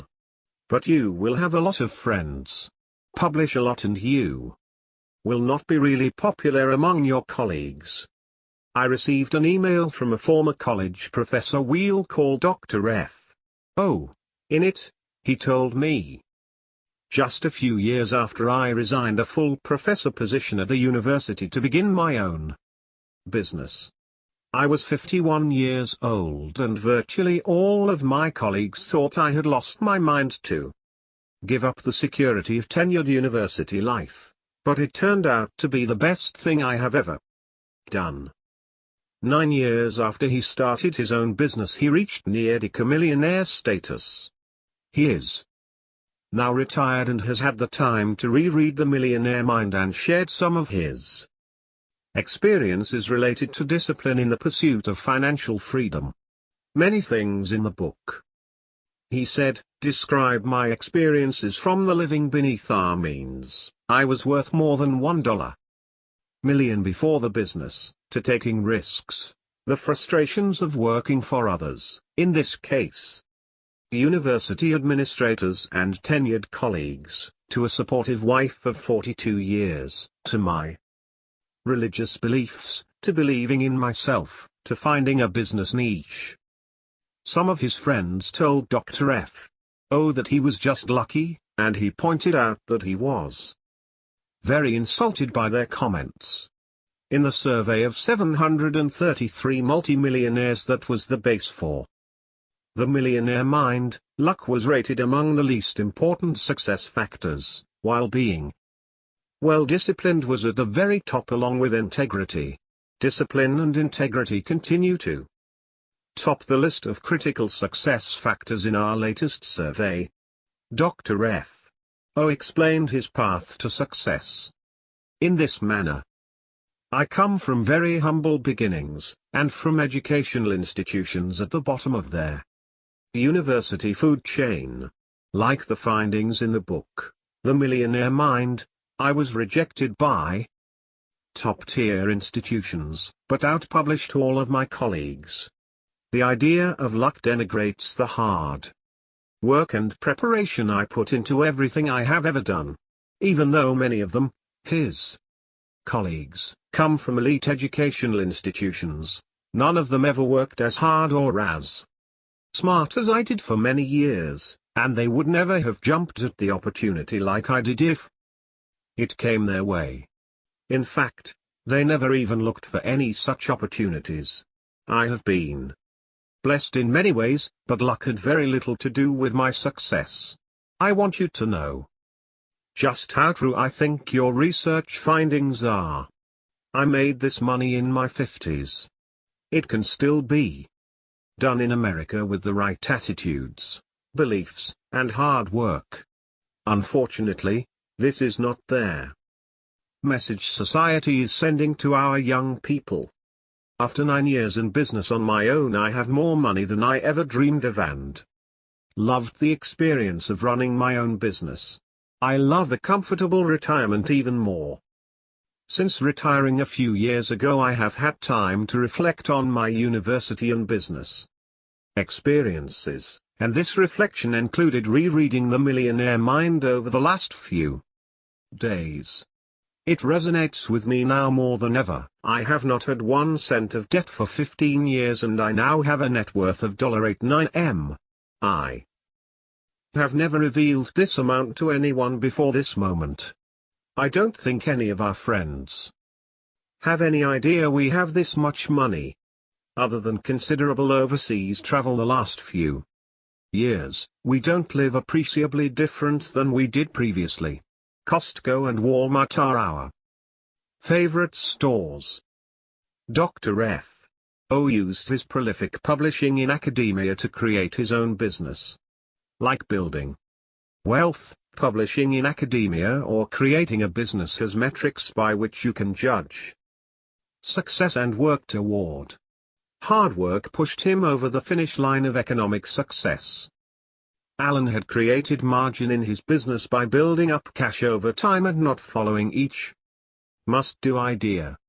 He made sure that each decision was made with calmness. The more economically successful you become, the more critics you will attract. A Marine's life. Are the personal characteristics of millionaires next door the same today as they were more than 2 decades ago? Have the significant changes in technology and increases in the cost of education and healthcare had a significant effect on what it takes for individuals to build real wealth on their own? In our 2 major samples of the top 5% of wealth holders in the United States from 1998, their study featured in The Millionaire Mind, and 2016, integrity and discipline were consistently ranked among the top of the 30 success factors they rated. These factors play into a full range of areas related to managing one's household finances, from making investment decisions to simply paying bills. A millionaire next door consistently applies discipline to building wealth, regardless of their times, the economic conditions of the day, or technologies available. As described in The Millionaire Mind, It is hard to overemphasize the importance of discipline in accounting for variations in economic success. If you lack discipline, the chances of you ever accumulating wealth are very, very small. Yes, you can win the lotto. But in most cases, you have a better chance of contracting leprosy. 33. Interestingly, the three success components that come under the heading of intellectual orientation are nowhere near as important as discipline in explaining one's socioeconomic success. Having a high IQ or superior intellect, graduating from a top college, and graduating near or at the top of the class were consistently at the bottom of success factors. Congruent with these findings is a recent case study we received from a lawyer who had benefited greatly from his Marine Corps training. Keep in mind that discipline is a major component of the Marine Corps experience. Dr. Stanley. I've read The Millionaire Next Door and The Millionaire Mind, and I loved them both. I just finished The Millionaire Mind. The book spoke to me because although I am not a millionaire, I plan to be. I am like your main character there. Millionaire Next Door. I went to officer candidate school in the Marine Corps, I went to college, I went to law school. I am not highly intelligent and I am not gifted with a high IQ. I am disciplined and I work hard. I also happen to have a twin brother and we are identical in every way. We both opened a law firm about 5 years ago. We practice real estate. We are social, we get along with people, we have a high degree of basic common sense. Also, we practice in real estate, so we are not competing with the prototypical high IQ people. We are doing well. Last year both of us made over $250,000. As far as personal consumption, I follow the Dave Ramsey plan and maintain a cash budget. I drive a '98 Honda Accord with 247,000 miles on it. Every time I get behind the wheel, I smile as I drive the beast as a badge of honor. All my friends are buying big homes they cannot afford and luxury cars that they lease or purchased with loans. They are income statement affluent. They earn fairly large salaries and they spend it all. One of my best friends says that he takes out loans to buy things because it puts pressure on him to earn more money. I cannot think of a more flawed logic. My intention is to do the exact opposite. I am 37 and I have no debt. My goal is to invest as much as possible in mutual funds and to accumulate commercial and residential real estate over my lifetime. I will do this without ever having taken out a mortgage. I love reading your books, so if you keep writing them, I will keep reading them. All the best. Semper Fidelis. Resiliency in Action. My father wrote this piece in 2012 in response to a Forbes online article by Clara O'Connor about Spanx founder Sara Blakely. The article stated that Sara Blakely is the youngest self-made woman to join this year's Billionaires Club, turning $5,000 in savings into a new retail category, shapewear. 34. Miss Blakely once had her heart set on going to law school, but according to the Forbes article, she performed poorly on the LSAT exam for law school admission. So what if she lacked high analytic intellect? Only 9% of decamillionaires, both men and women, indicated that their choice of career was based upon aptitude test results. 35. Like most people who are destined to succeed, she took another route. Before Miss Blakely started her own business, she spent 7 years as a cold-calling fax machine sales professional. She said, I'd get business cards ripped up in my face because I was so soliciting. According to my database, the profession of selling is the most often mentioned first job of self-made millionaires, 14%. Selling is a great way to both enhance and test your self-discipline and tenacity. As a salesperson, Miss Blakely understood that her appearance was a very important part of her profession. As such, she wanted to look her best at all times. She realized, however, that some of the foundation products on the market were lacking both in style and in function. After much trial and error, she invented Spanx, a slimming undergarment. This product, along with her high creative intellect and enormous drive, has made her a billionaire. After reading the full article, I noted many similarities between Miss Blakely and other successful people. As part of my research for Millionaire Women Next Door, 313 women nationwide who own and operate successful businesses wrote an essay, at my request. The title of the essay was Suggestions about how young people might become successful adults. In essence, they actually wrote how I became a successful business owner myself. After completing an exhaustive content analysis of the central themes and components of these essays, I determined that perseverance was the factor most often attributed to success. 51% of these women stated as such. In the book, I wrote, most respondents reported success only after initial failure and after strong discouragement from family and friends. There is a sense in which these individuals seem driven to overcome obstacles and to prove their critics wrong. Most felt that a key subcomponent of perseverance was having strong aspirations, a strong desire of ambition as for advancement, honor, etc. Respondents stressed that staying focused on the desired result, persevering, over extended periods of time is the key to success. 36. Perseverance required. Spirit and ideas abound, but turning those into reality requires a dose of resiliency and confidence that must be present not just in the beginning stages of any type of change, but, more importantly, when a dream seems out of reach. Consider this vignette my father wrote in 2014 on how resiliency and confidence are required for the inevitable challenges one will face in creating a business. Roy is considering a transition from being an employee to a self-employed business owner. He has many of the characteristics which are important for succeeding in business. He is very knowledgeable in his field, he is well disciplined, he has excellent work habits, and he has a stellar credit rating. He and his family live well below their means. Yet I should wonder if Roy's proposed business venture will ever get off the ground. Roy's enthusiasm has dampened since all three of his applications for business loans have been turned down.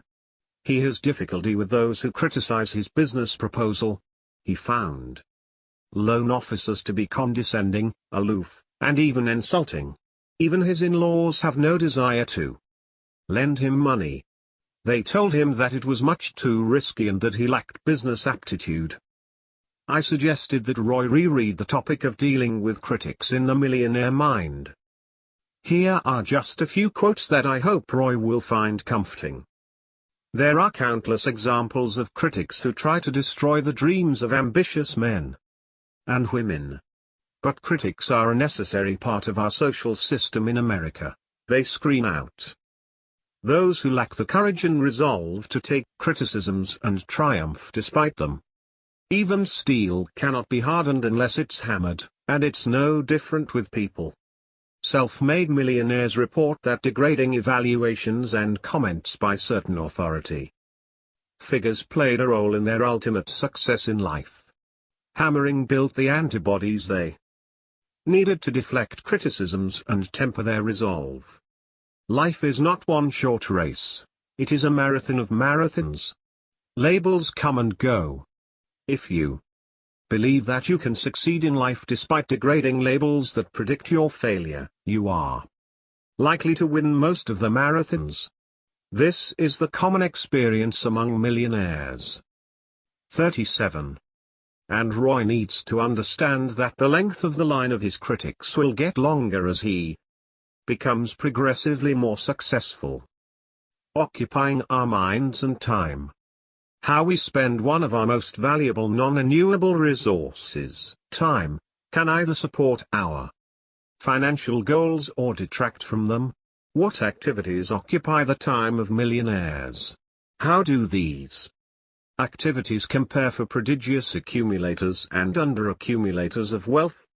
Prodigious accumulators, those who are adept at transforming their income into wealth, spend considerably more time reading business articles and reading in general than their under-accumulating peers, but perhaps it is because our under-accumulating friends are working more than the prodigious accumulators. Our research has shown that under-accumulators must keep the revenue engine turned on to keep up with their consumption lifestyle, leaving little time to plan, read, and contemplate their investments. We see, too, that the under-accumulating affluent in our latest study are spending more time on social media sites, approximately 14 hours, as compared to prodigious accumulators, 9 hours. Could it be that those extra 5 hours could be put to use elsewhere, perhaps toward planning for one's financial future? Time spent. Consider any number of technological distractions today, from social media to texting to gaming. How many hours a day do you spend on your devices? Distractions are a significant reason why many struggle to become financially independent or achieve other goals. We know that the more we are able to focus without distractions, the better we are able to build wealth long term. How much time do millionaires today spend on the so-called excitement of the day? Consider this: most millionaires in our latest study reported only spending 2.5 hours per week on social media, versus the average American who spends almost 6 times more, 14 hours per week. How many hours did you spend thinking about the most recent presidential election and the outcome? Most millionaires spend less than an hour thinking about political elections, and about 10% spend no time at all. That time and worry can be better spent on areas that will allow you to reach financial or career-related goals. We can easily shift our attention to the strife, challenges, pain, and other emotions of watching others compete in politics, sports, reality shows, and even in our social events.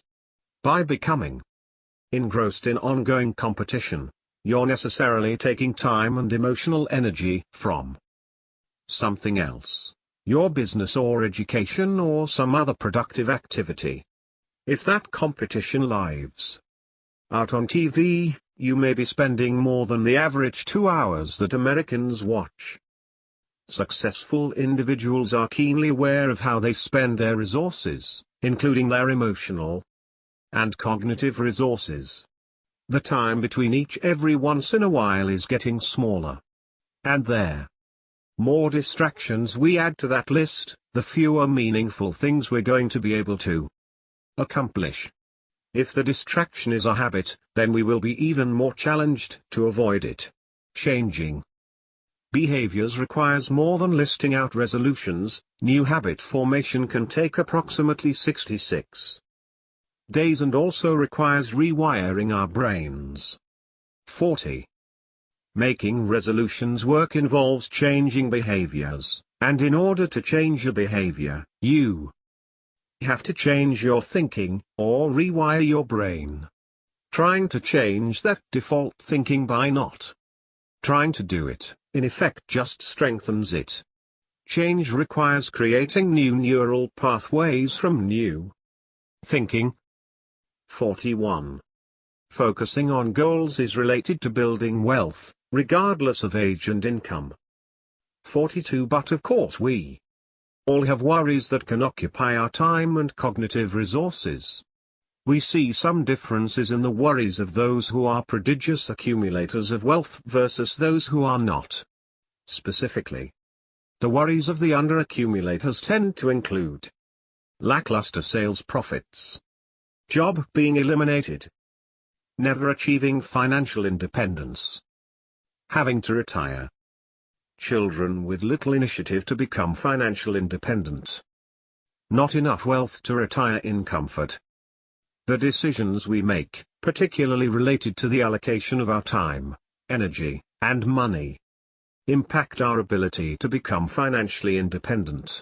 Coupled with the patterns of behaviors we exhibit are the topics that occupy our cognitive resources. Those who are effective at transforming their income into wealth spend those cognitive resources in ways that are conducive to building wealth. The activities and topics of concern may not be tweetable or make it into Instagram feeds, but over time, those behaviors will allow you greater freedom to pursue life in the way you want, versus in the way you want to have others believe you want.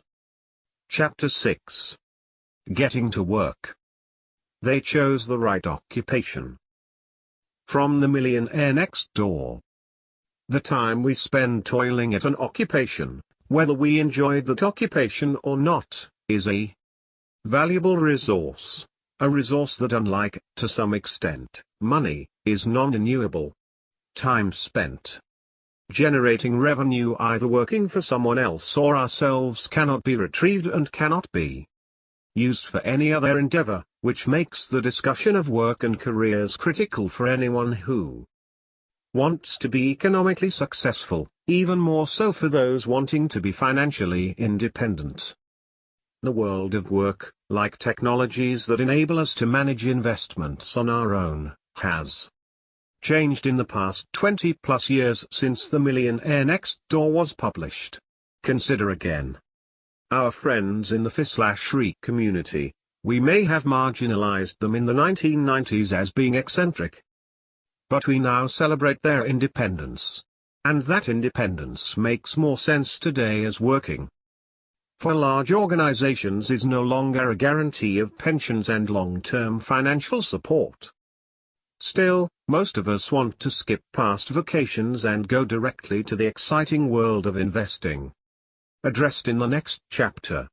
Indeed, if you were to Google investing tips, approximately 656 million sites would pop up to provide you with insights into the world of buying and selling securities. Compare that with career search tips, which only provides 1/7 of those results. 87.7 million sites. Compared to the stock market, or managing money, or to discussing behavioral finance, work, careers, and vacations seem immeasurably dull. There isn't a career development exploration search movie equivalent of Wall Street or The Big Short. Maybe Forrest Gump qualifies, but his career experiences and the ultimate success in his own business are closer to the myths we covered in Chapter 2 than to reality. My father wrote in 2013. A newspaper headline once proposed that the best way to get rich is the stock market. One, building wealth via stocks or other investments is akin to growing trees. You can't grow oak trees if you don't have enough money to buy acorns. So, suggesting that the stock market leads to wealth is putting the cart before the horse. It is not just about being frugal. Frugality has its limits. Some people misread the material in The Millionaire Next Door. In the book, I mention that most Americans are not wealthy. This is especially interesting among those who earn incomes in the good to great categories. Many of these people live from paycheck to paycheck. These are the people who will benefit the most from this book. So in essence, the book is designed to help those who make a better than average living. At some point, without windfalls and rich uncles, without lottery winnings or discovering a Liberty Head v nickel in vending machine change, we all must work to generate revenue that then allows us to live, and consume, and ultimately provides for savings, which in turn provides additional revenue over time. even for those who choose an early, purposeful retirement. Generating revenue is a requirement at the early stages of one's economic path.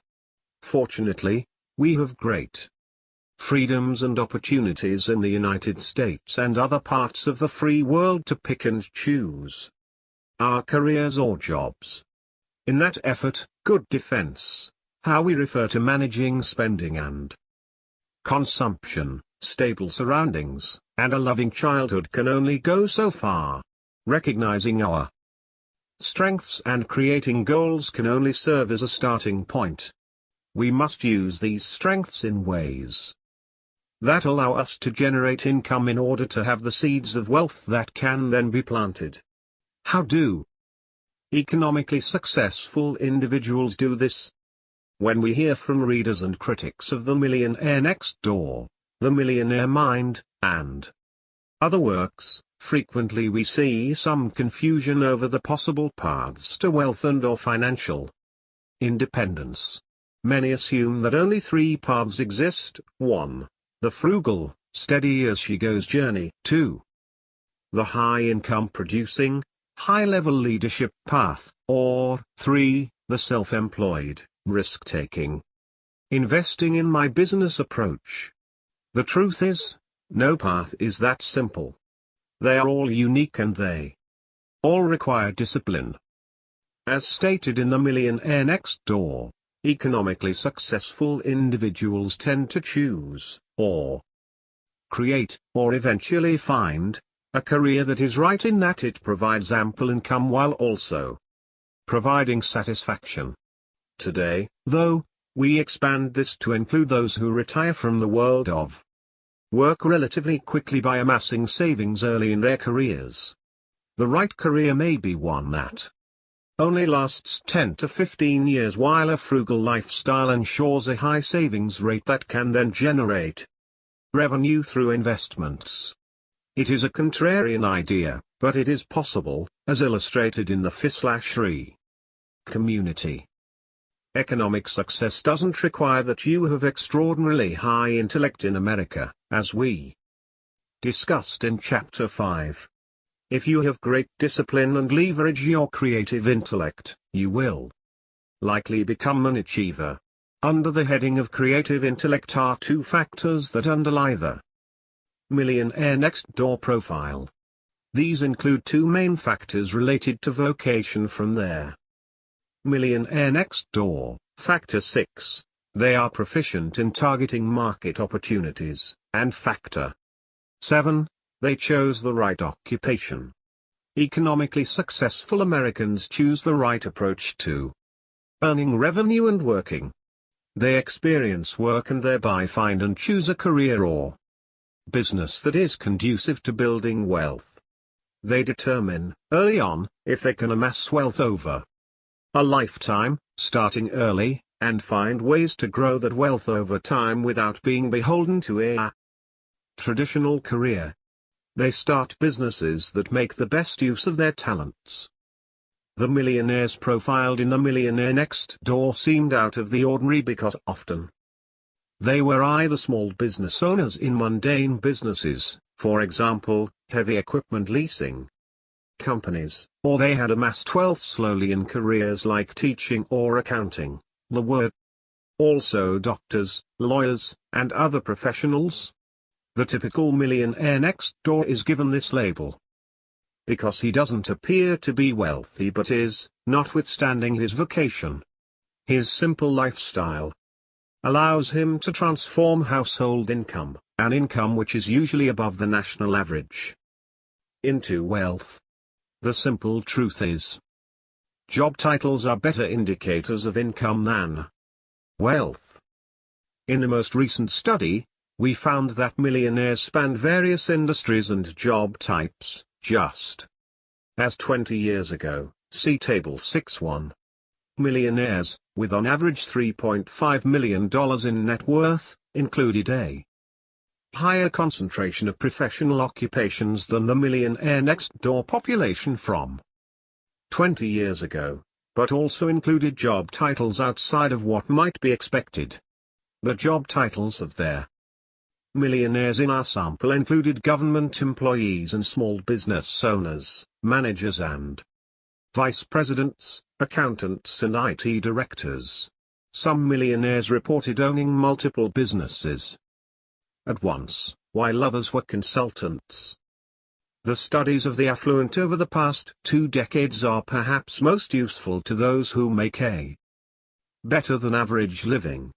However, as we saw in Chapter 5, successful financial behaviors, those that allow the transformation of income into wealth, transcend income levels.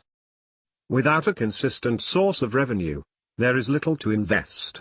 And having something consistent, or at the very least, relatively stable, requires finding a career in which one's skills, knowledge, and abilities can be put to use, in which one can find a passion, or one that provides income enough to meticulously save and exit the traditional world of work early. Finding a career that makes full use of one's competencies is often a reward in and of itself. And becoming financially independent may also prove to be even more rewarding. Even so, many millionaires today continue to work into their 60s. Millionaires spend on average approximately 38 hours per week working, or 45 hours per week if you exclude retirees. In comparison, about 2/3 of millionaires we surveyed in 1996 spent between 45 and 55 hours per week at work. Overall, non-retired millionaires earned 75% or more of their gross income from their salary. In 1996, 20% of affluent households were headed by retirees, and this number has not deviated much. 19% of millionaire households are headed by retirees today. Of the remaining 81%, just over 42% of these millionaires are self-employed. In 1996, 2/3 of affluent households not headed by a retiree were headed by a self-employed business owner. This difference, 66% in 1996 compared to 42% in 2016, is similar to changes in self-employment in general. In 1996, about 18% of American heads of households were self-employed. In 2015, that number was 10%. This number has been on the decline, partially due to decreases in agricultural self-employment. As we discussed earlier, this is only one path to financial success. If you love your job, if it provides you with the lifestyle and level of freedom you desire, then working is less a chore and more of a pastime. If this doesn't describe you, millionaires next door before you, and today, have alternatives to suggest. Benefits of early experiences. The challenge of careers, and for those in the field of career development, is that rarely do we know everything required to make perfect career choices when we begin working. Many millionaires shared with us that their parents provided them with early and frequent realistic previews of the world of work. The parental emphasis on career exploration in financially successful individuals hasn't changed since The Millionaire Next Door was first published. Early experiences continue to allow self-made Americans to hone their ability to target opportunities and find careers and jobs that give great satisfaction. For example, imagine as a student you had the opportunity to work one summer in mineral engineering, spending time with others in the field, learning what it's like to put in 60 hours a week in the dirt.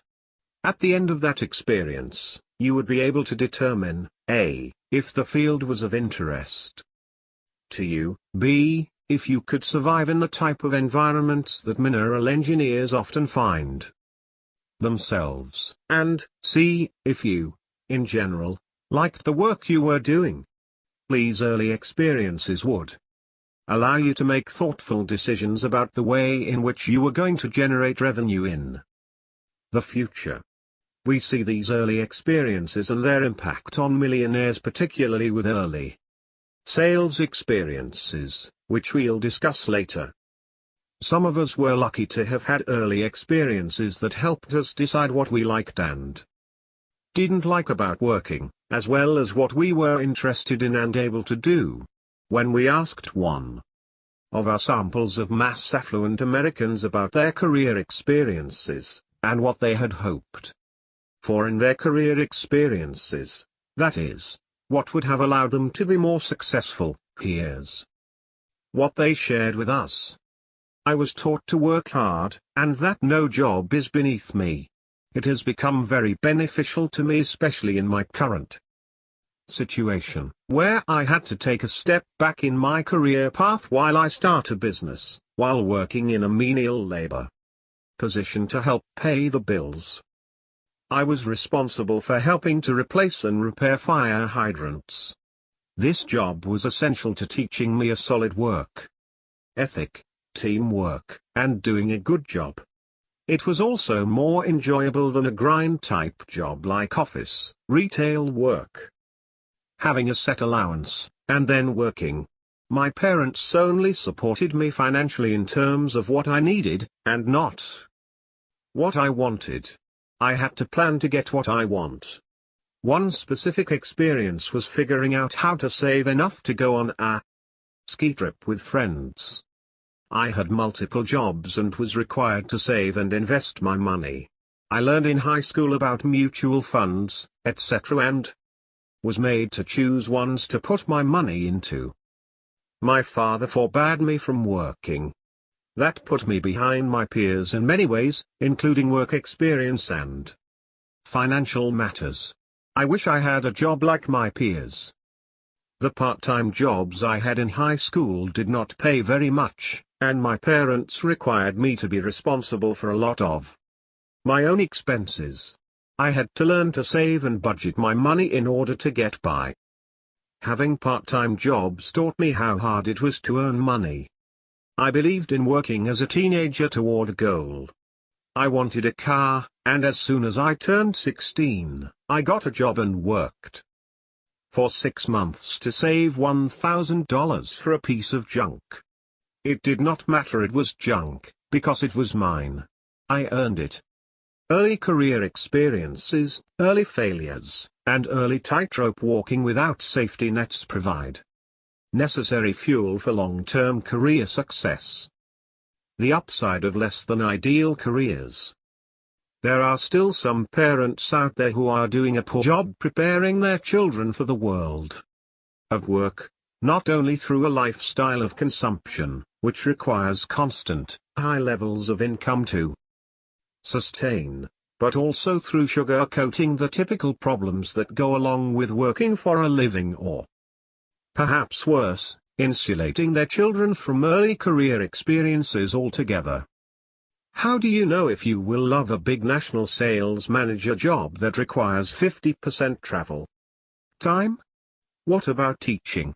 Enjoying children and managing a classroom are two different animals.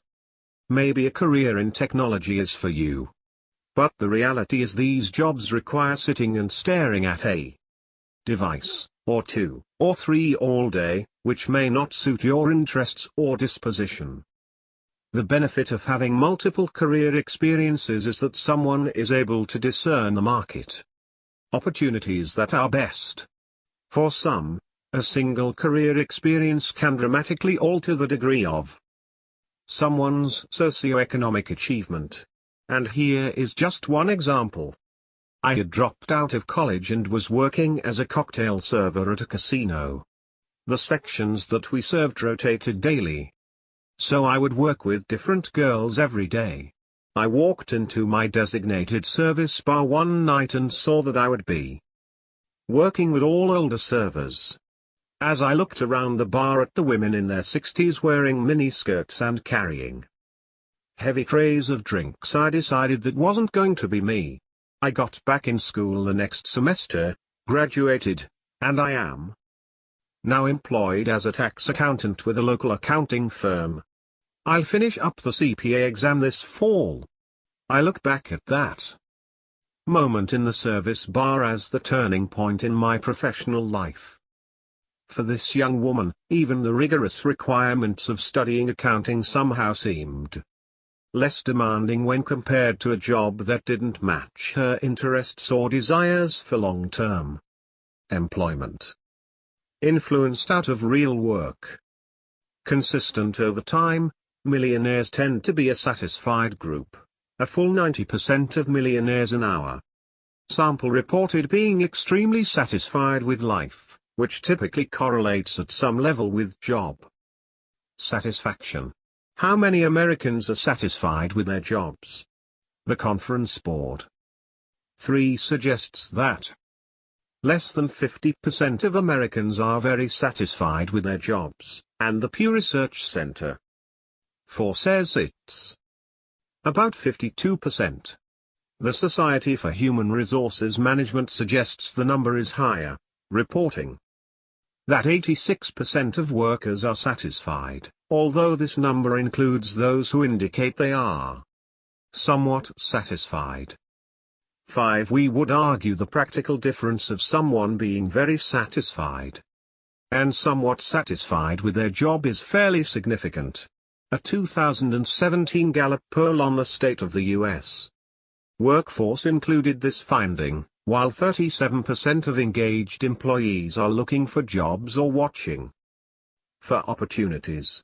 Higher numbers of not engaged and actively disengaged employees are doing their same, 56% and 73%, respectively.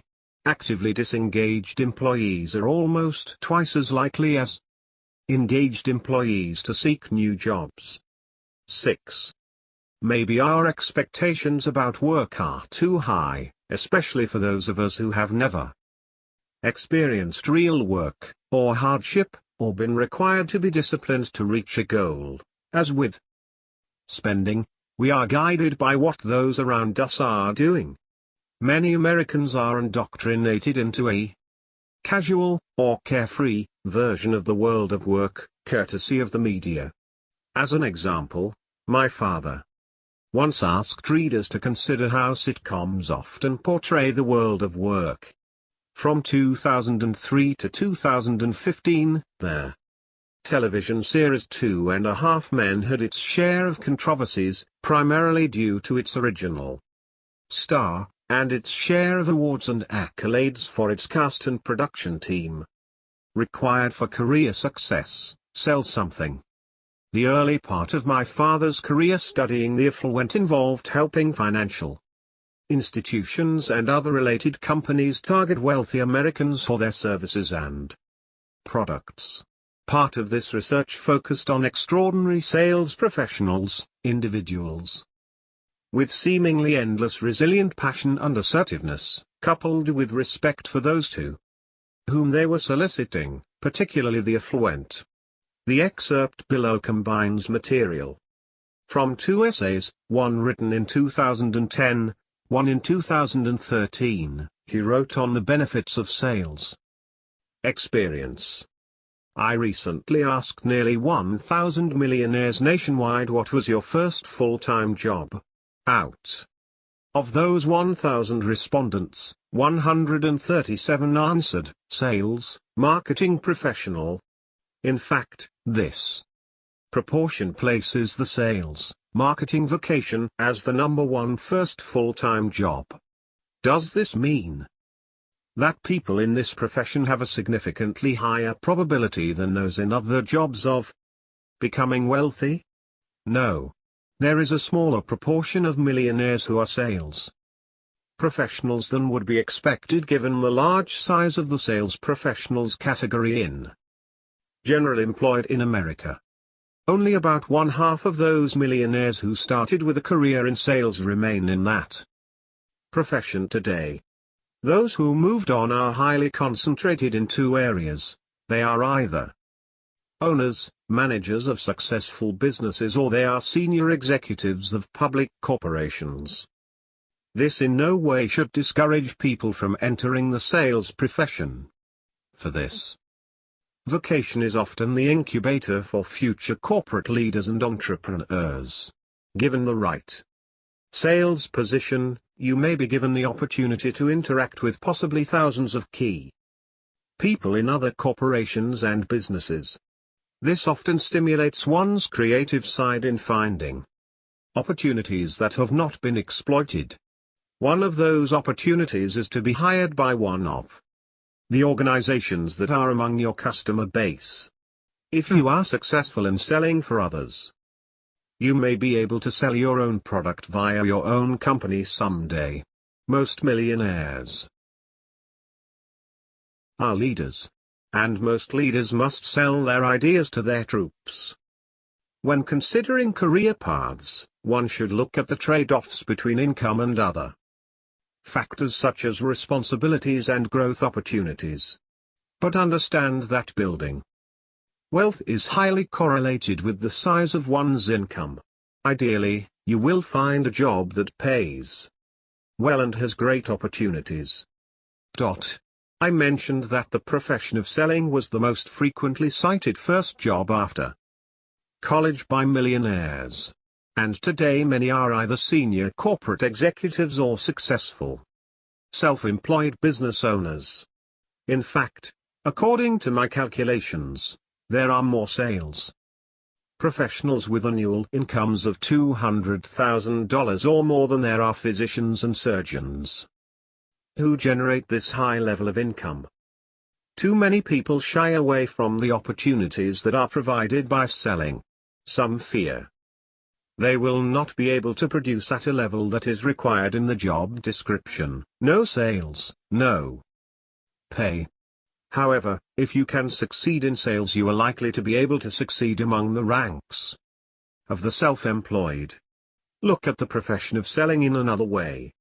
Some sales positions actually pay you for constantly enhancing your image. In essence, your description is to contact people who may ultimately offer you a great position and or become patrons of the business that you may start one day. The benefits of experiencing and developing skills in sales transcend a sales job, and prepare the economically successful small business owner for selling his own ideas, services, and products in the future. Over the past 40 years, what have millionaires shared with us about the benefits of sales? Sales roles are unique in their compensation structure. There is no upper limit to what you can make. Sales roles are the ultimate in pay for performance. There are few politics, and numbers don't lie. Pay for performance allows for proof in the pudding. Extraordinary sales professionals are always in demand since they pay for themselves many times over. Sales gets you great exposure. You are getting paid for doing interviews for jobs you may have in the future. Sales roles allow great freedom. In some ways, a sales role is the closest role to that of an entrepreneur. Great sales numbers cover most all other metrics and demographics. With excellent sales numbers, your employer will give little attention to your college GPA, SAT scores, or even if you graduated. Sales roles require less education than becoming a doctor, lawyer, or other professional, but still can provide a high level of income. In sales, you are really an intelligence officer looking for great strategic opportunities. The show, still in syndication, featured a character named Charlie, whose lifestyle suggested that he could afford to hyper-consume without working very hard or at all. He was a composer of advertising jingles, but we rarely saw him sweating at the piano hour after hour to come up with the songs. Somehow, he supported a multi-million-dollar beach house in Malibu, his brother and his nephew, and a housekeeper. Most of the time he could be seen at home entertaining guests and distributing one-liners. Often viewers of shows such as 2.5 Men, as well as other mass media, are unknowingly conditioned to believe that most successful people are like Charlie. Somehow these people are so talented and gifted that they can make a great living working 5 minutes here and there. It is easy to become discouraged if you think that Charlie's method is the formula for success in America. Clearly it is not. Feel-good television, and now social media, is filled with depictions of people who succeed without really working. This, of course, is fantasy land. Excluding heirs, lottery winners, and other folks who receive windfalls, building wealth typically requires that someone starts with a self-generated source of income. Our research on economically successful people differs widely from dramatic fantasy. Most people in America must hunt and gather every day. Without an alternative form of income, which most in America do not have, they rely on their jobs, day in and day out, to provide income to survive, as 78% of American workers live paycheck to paycheck. Even most millionaires we have interviewed or surveyed work nearly 40 hours a week. More than 90% are married and typically have 2 children to support.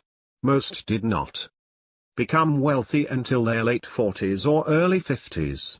And very few of them were ever leisurely entertaining throughout the day. Millionaires and working today. One hallmark of those who have become economically successful is that they are congruent or have high fit with their careers. In other words, their skills, abilities, knowledge, interests, and other characteristics match the requirements of their jobs. The income from a career can't last if you cannot last in the career. Without fit or congruence with your occupation or chosen career, the prospects of long-term income are murky, or laden with stress and strife. Today's millionaire next door continues to find opportunities, despite the governmental, social, and economic conditions of the day. Awareness of one's own skills and the corresponding market for those skills is still required. Millionaires and those who become economically independent and successful on their own are able to A. Assess their own skills, abilities, and characteristics and their environment, market, and B. Choose an occupation that makes the most of both. The 733 millionaires surveyed in 1998 nationwide for the Millionaire Mind were asked about their important choice factors regarding their selection of vocation. 4 out of 5, or 81%, indicated that they chose their vocation because it allowed full use of their abilities and aptitudes. 70% of millionaires in 2016 stated that loving their career or chosen business was important in their economic success. For small business owners, 3 out of 4 stated it was important. The experience of jumping out of bed each morning and loving your job requires alignment. Millionaires in a regular job.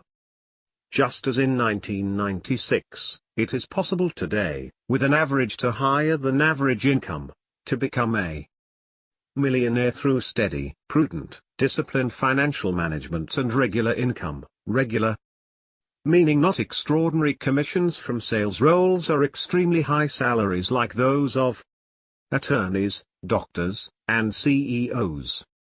How can this be? This is the most pressing question for those who cannot imagine or want to challenge the idea of building wealth with a slow and steady career. From the research conducted for Stop Acting Rich, we know the typical balance sheet affluent millionaire had an annual realized median household income of $89,167 when he first became a millionaire. In other words, 1/2 of the balance sheet affluent had incomes that were less than this figure. What does this tell us about building wealth and becoming financially secure? For most Americans, one's desire, discipline, and intellect are more important factors in accumulating wealth than earning a high income. The problem today among many high-income earners is that they think that money, income, is the most easily renewable resource. Consequently, they act according to the principles found in the Handbook for Hyper-Consumers. But not all Americans follow these principles or the path taken by the modal crowd, that is, the group we see around us most frequently, in America. They think for themselves. And most rich people in this country become rich and remain that way because they receive much more satisfaction from building wealth and financial security than displaying expensive store-bought badges. So it is with Mrs. CC, who was kind enough to share some of her thoughts in a letter to my father about becoming financially independent without ever earning a high income. Dear Dr. Stanley, when my friends read your Millionaire books they always say, CC, it's you he's writing about. I attended public schools where the teachers were role models and mentors. I have had the benefit of knowing many strong women, some who did well financially. From them, I learned to rely on myself and not wait for Mr. Right to support me.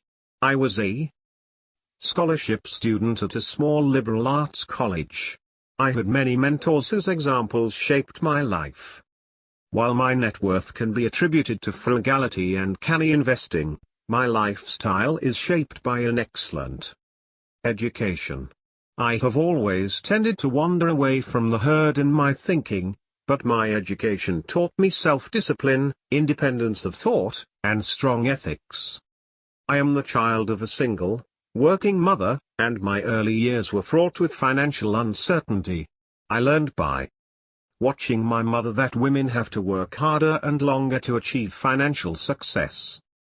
While I am not as wealthy as most of your subjects, my net worth is above $1 million, and like most of your subjects, I started with nothing more than a college scholarship and a good mother. The thing that you may find interesting about me is that I have never earned more than $60,000. I have worked in middle management in state government most of my career. I have accumulated most of my net worth by living below my means. I have everything I want, but I have learned not to want too much. Also, I avoid debt. Midway through my career the state government was being downsized and I was in danger of losing my job. I told myself I wanted to get into a position where I would never again be faced with that uncertainty. First, I stopped giving myself raises. All new money went into investments. Then I paid off my house loan. And the house payments could go into investments. I am fairly conservative in my investment but not afraid of risk. Most years, I saved 30% of my income, if not more. My net worth is my own, separate from my husband's, and I manage it myself. Recently, I semi-retired. It was satisfying to know I could afford the pay cut. While I have no biological children, I have had many foster children. I notice that they have learned from me the ability to manage money well, as I learned from my mother. Sincerely, Mrs. CC. Mrs. CC's story highlights how one can succeed in the creation of wealth despite an income that isn't in the six figures. Her steady source of revenue was transformed into wealth via disciplined saving and investing, and living below her means. If this is the path you're taking, one that is connected to an employer, then transforming income, which is relatively consistent, except in a few cases, into wealth requires heavy doses of discipline and restraint. Enjoy the safety. And always be looking. Working for someone else provides benefits beyond career experiences and income. It affords some level of safety, an office, maybe collegial co-workers, and a 401k. This safety might also include leaders to guide you, equipment paid for with someone else's money, and office Christmas parties flowing with gift cards. Safety is ping pong tables, healthcare, wellness benefits, and on-site gyms. What we pay for those benefits, though, is our time, and as many have come to realize perhaps too late, the majority of our lives. And they don't always stay safe. Obtain and save not only income from your employer, but the skills, opportunities, and experiences that will allow you flexibility and resources in the future. It's still the case that transportable skills and experiences set up a good defense against job elimination, economic woes, and even geopolitical upheavals. When catastrophe strikes, their knowledge, skills, abilities, and other characteristics that someone has can be transferred to new industries, countries, and opportunities. While perhaps the millionaires from a few decades ago knew this well, many having lived through the upheaval and horrors of World War II, even economically successful individuals today recognize the need to prepare regardless of the times. For those who experienced job loss, those memories last, but the experiences can be used to compel action. Consider this Minnesota millionaire next door's experience during college and his attitude toward it. I was laid off from my part-time job working as a blackjack dealer while attending college. It was a large publicly traded company back in 1989. I needed the job to pay for rent, tuition, etc. I asked my supervisor why I was being let go. Since I always volunteered to work overtime, received excellent reviews from customers, and was considered a solid employee based upon my employment reviews. He basically said the other people had families and I was young and could find something else. This was the best thing that ever happened to me. As a result of being laid off, even though I was considered a solid employee, I learned at an early age that you cannot depend on a company to take care of you, no matter how hard you work your job. Since that experience, I have structured my life so that I never have to depend on an employer ever again. I've always been self-employed and could retire today, at age 49, if I didn't have so much fun working on my business. Economically successful individuals use challenges and career setbacks as springboards for greater experiences in the future. They spend little time blaming others. That valuable resource, time, is used to contemplate, plan, and execute their next career move, be it self-employment or employment in some other capacity, or, as we've seen, early retirement along with a less consumer-focused lifestyle. 3 components for escaping the trap. After years of education, and perhaps years working in a career, what if you find yourself trapped by the time and effort you've spent building, networking, and climbing within an organization in which you no longer want to work? Particularly, if you're relying on paychecks, this is a source of dissatisfaction and stress that can permeate the rest of your life. Or what if you decide you want to join the ranks of the self-employed? Being in the business of studying the wealthy, we talk to many individuals who ask us about our research and data, about the books, stories, and survey responses. Many times, the first part of their conversation sounds a bit like this: I loved reading The Millionaire Next Door. I love reading those stories, especially the stories of business owners doing it all on their own. You know, I've thought a lot about going out on my own. But the end of the conversation usually sounds like this: I don't want all that responsibility of owning my own business, or I need the security of a full-time job and benefits. Millionaires have shared 3 themes related to removing yourself from the trap of working to live, creating margin in their lifestyle to allow for career moves, particularly significant ones, for example, living off of savings while starting a business, exploring career opportunities while generating revenue from a traditional job, that is, moonlighting, and making a move to self-employment. Margin required. Most millionaires we interviewed highlighted the great freedom that comes from spending below their means. The freedom translates into opportunities to make career changes that provide either A. more time and flexibility to pursue efforts outside of work, and or B.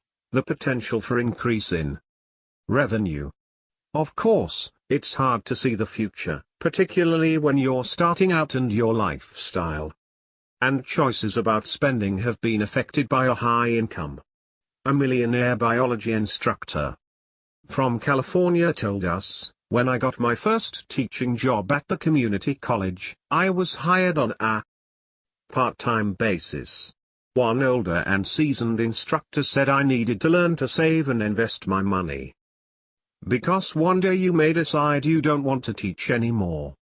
That money will give you their independence and, more importantly, options to choose, rather than to continue working. Money isn't about being rich. Money is about giving you choices. You are young and may not be able to see this now, but someday you will." It has been 25 years since that day, and I can say that I took his advice to heart, and I have both the money and choices. Others realize this later. But if it's later, and there isn't any margin, what happens then? Mr. Lionel's lack of margin. As in the case of where you live, one's vocation can have a significant impact on lifestyle and their freedom or flexibility you and your household have in making significant career-focused changes. Consider for a moment the lifestyle of a former high-level senior sales executive at a mid-sized business, Mr. Barry Lionel. His parents were government employees, but he generally had a loving and warm home life, armed with an excellent college education and scrappy early career experiences. Mr. Lionel began climbing the ladder. As the business he worked for succeeded and his income rose, so did his and his family's consumption. From a small, 3-bedroom home in a middle-class neighborhood, Mrs. Lionel decided the family needed a house to reflect her husband's success. Once his income went into the solid six figures, $180,000 a year, the Lionel family moved to a $935,000 home in a luxury neighborhood, a home they purchased that was more than 5 times Mr. Lionel's income at the time. But it was similar to the homes of the other chiefs in his company. The new neighborhood in which the Lionel family lived required homeowners association dues of nearly $1,500 per year, but even with that, most of Mr. Lionel's neighbors were members of the nearby country club, which charged initiation fees of $80,000 and monthly dues of $650. Everything seemed rosy for the Lionels. But the Lionels were living paycheck to paycheck, keeping up with his colleagues and the Joneses in their new community. And then, Mr. Lionel's company was acquired. Hooray! Yes, he made approximately $1.4 million on the sale. But with little else saved, this essentially became his household's net worth. And he was not included in the company moving forward. More importantly, and significantly, perhaps, was that the Lionel's consumption habits were firmly established based on his past income level.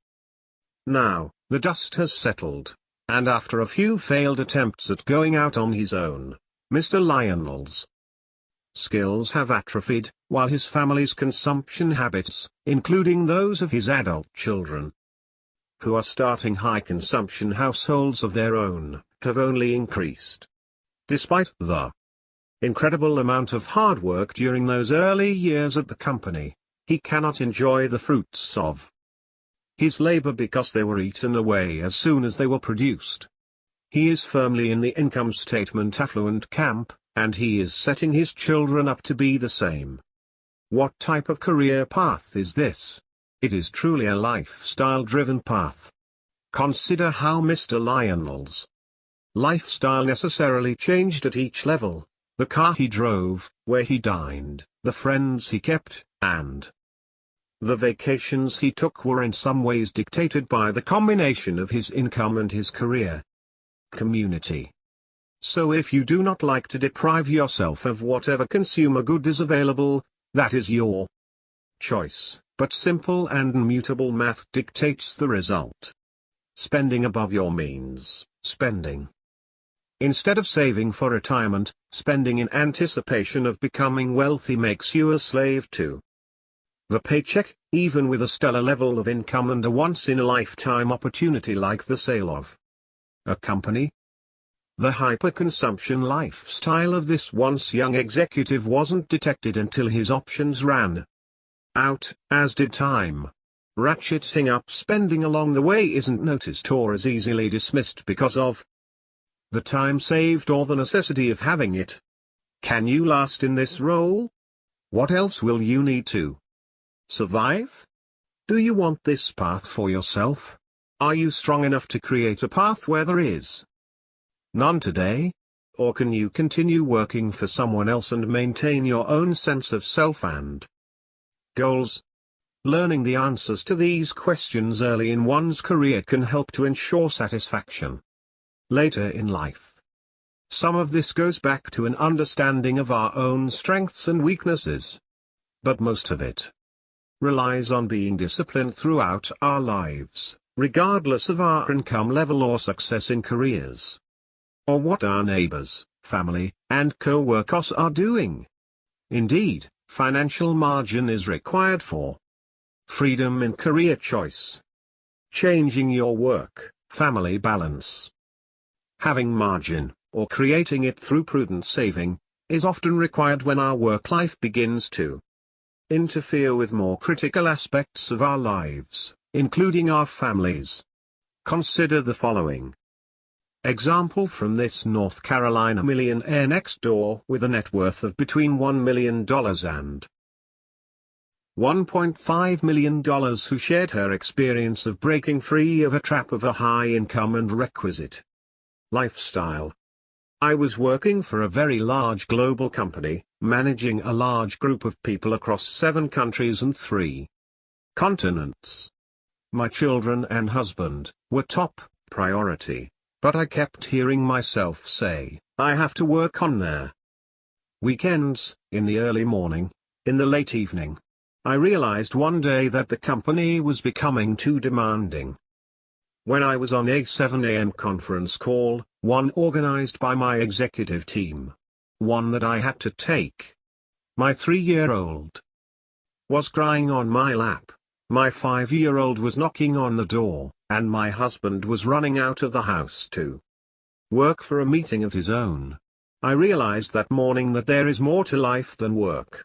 After that we got serious about the idea of me staying home with our kids full time. This meant giving up the executive training program I was in and their financial security that we have always known. We sold stock to pay off our house, so we are officially 100% debt-free. And then I quit. Life is different now. We live on a budget and can't do whatever we want to do whenever we want to do it.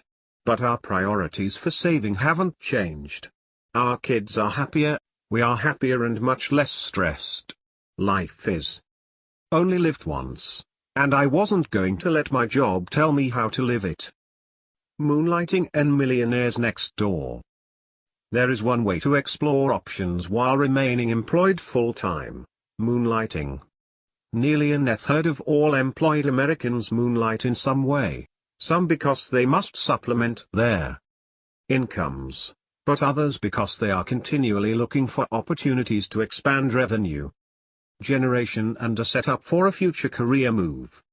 These side hustles can be small or large, but as with most endeavors taken on by economically successful Americans, creating a successful one, or even a moderately successful one, requires resources, both time and money, to develop and maintain.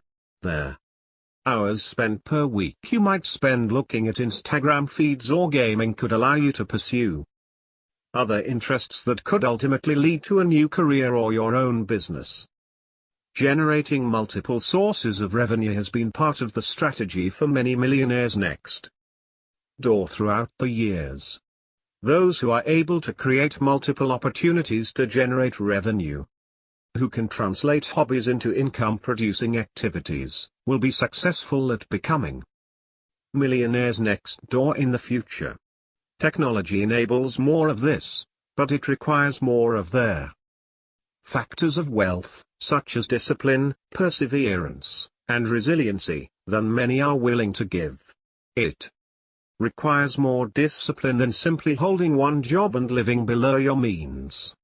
It requires perseverance beyond being rejected while working in sales, but also having a company behind you for support.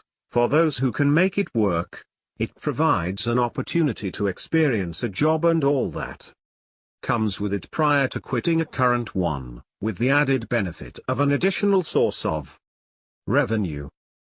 Economically successful millionaires who have shared their stories have a few commonalities about what makes moonlighting work. They have courage. They recognized the need for a moonlighting career and risked any free time they hadn't capital to pursue it outside of their safe job. They gained access to market data. Nearly all of them interacted or at least had access to ad hoc samples of potential customers for their prospective products or services. Even before they launched their businesses, many moonlighters demonstrated considerable empathy for the needs of their future customers. They did so by constantly asking them, "What do you need and what are your problems with current products?" They are proud and confident in their business. From painting houses to being virtual assistants, to advertising their services on freelancing sites, like Upwork, or reaching out to former classmates, successful moonlighters care little about what others think of their on-the-side profession. Moonlighting benefits: access to market data. A good example of the importance of customer access is highlighted in a profile of Paula Kent Meehan, who co-founded the Redken hair care products company. Miss Meehan was an aspiring actress during the late 1950s, stuck mainly doing commercials and grabbing at small parts. But something else also discouraged this beauty pageant winner from pursuing an acting career. All the cosmetics and hair care products to which actors are subjected irritated her skin mightily. Miss Meehan's moonlighting venture began shortly after she told her Beverly Hills hairdresser, Jerry Redding, about her severe allergic reactions to shampoos.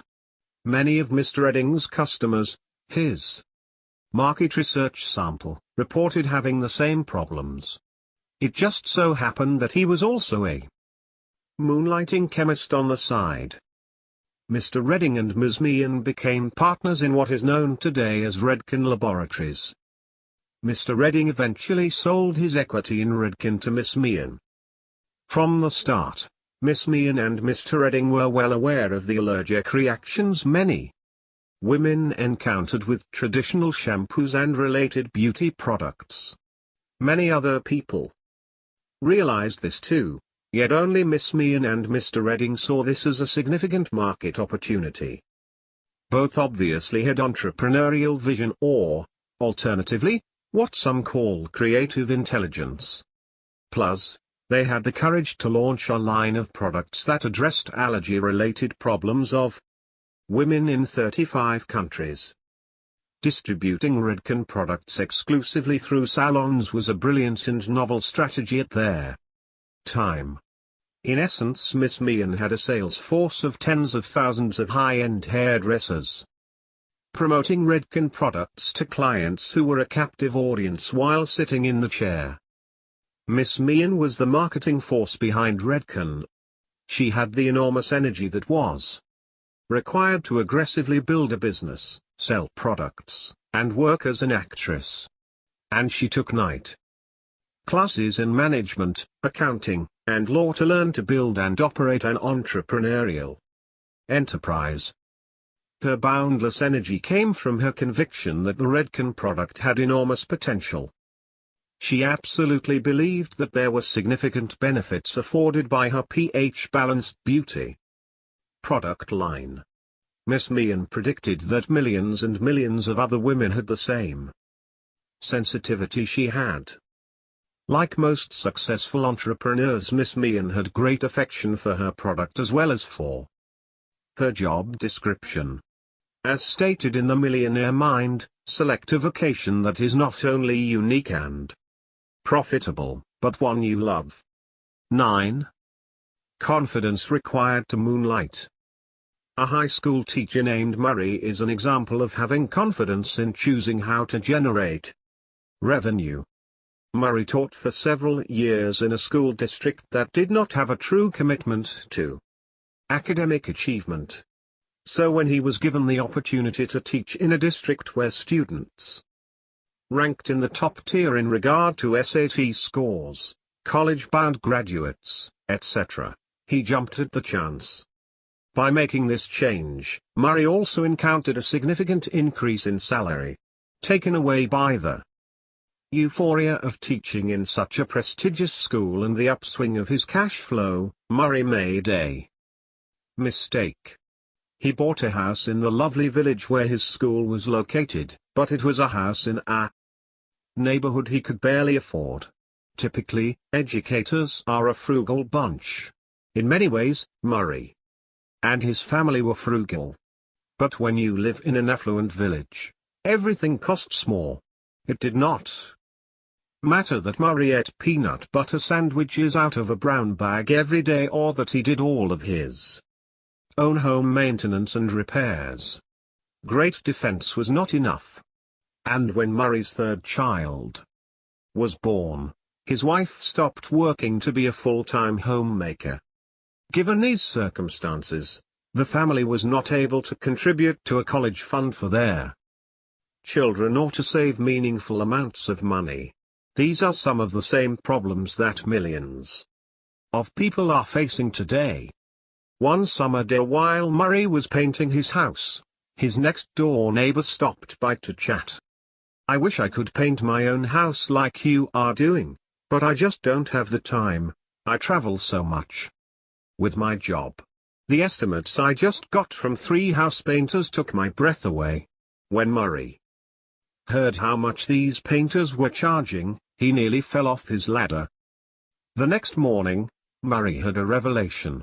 Genius is often defined as seeing opportunities that are so obvious they go unnoticed by 99% of others. Murray realized that he could paint his neighbor's house for a fraction of what the professional house painters had proposed and still make a sizable profit. He already had the knowledge and the equipment to do the job. And he was a very good painter for an amateur. But, he thought, should an educator in an affluent community be out painting houses during the summer recess? What will people say? In the end, Murray decided that their economic welfare of his family was more important than what the neighbors might think about his moonlighting venture. He went next door and proposed to paint his neighbor's house for 2/3 of the lowest bid given by the professional house painters. The neighbor took a chance and hired Murray. At this time, he never envisioned starting a house painting business. He was just trying to make some extra money. But while painting his next-door neighbor's house, another neighbor came by and asked him for an estimate. He painted that house and then another and then another. In short order, Murray became overwhelmed with business. The next summer he hired several of his colleagues to help paint. He also hired his best and most conscientious juniors and seniors to earn extra money. And they continued to work for him during their summer breaks from college. Murray kept his day job with all of its benefits. He enjoys teaching, but today he makes a lot more money from his summer work. He is successful because he didn't let his perceived middle-class status prevent him from earning a living in what some people might consider a blue-collar vocation. Build wealth to control your destiny. The concept of a go-to-hell fund, a savings amount that would allow for you to live for 10 or more years without having to work, sounds like a fantasy, particularly to those just starting out in their careers. But, as we discussed in Chapter 1, an entire community is growing around this concept. Indeed, the financial independence's go-to-hell fund lasts them a lifetime, once invested. In 2012, my father wrote about the benefits of such a fund on their heels of a reader's email regarding being trapped in a career. In the Millionaire Next Door, I profiled a millionaire corporate sales professional. He, like other self-made millionaires, said that he had a go-to-hell fund. Just in case my employer insists, that I leave Austin for corporate headquarters in Rochester. He never had to leave Austin, and he added, PTL, praise the Lord.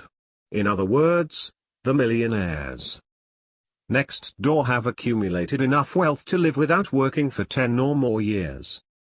Those words still ring true today, as we were reminded of this wisdom after reviewing an email from Miss F, who currently resides in a lovely community in the southern United States. I went to my local library this morning, hoping to borrow The Millionaire Next Door. However, the only available book was in Spanish, so I borrowed Millionaire Women Next Door instead. By the time I completed the second paragraph on page 8, I had collapsed in a fit of laughter, simultaneously crying and laughing at my sad truth. My newest work assignment is no less than 8,200 miles, 18 hours of flying time, and 12 time zones away from everyone who means the most to me in this world. Simply put, the situation stinks, but I had convinced myself that it was necessary to pay the bills. Suffice it to say that I have renewed my concerted efforts to become a cultivator of wealth, and I plan to share my transformation with you soon. Thank you for creating this compilation of evidence-based encouragement. What precipitated Miss F's laughter? Consider the words I wrote in Millionaire Women Next Door. Aren't you growing tired of being among the ranks of hunter-gatherers? Do you enjoy your hyper-consumption lifestyle so much that you must fly out of town every week to earn a paycheck to pay your bills? Begin making their transformation to a cultivator of wealth.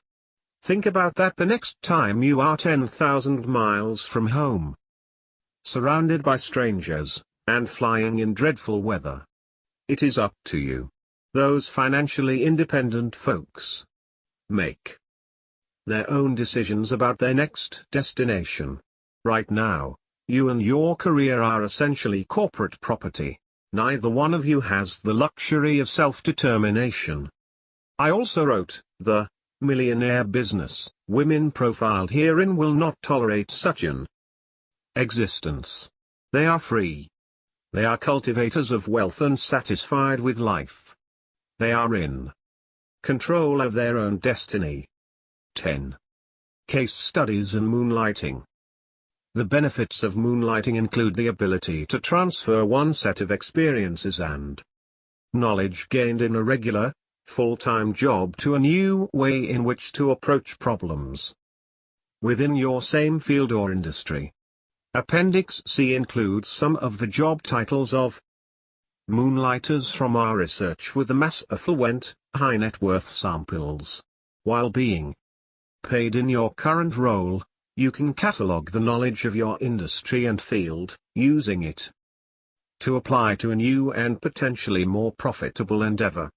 Consider these examples my father shared a few years ago. Seeing opportunities in the dental office.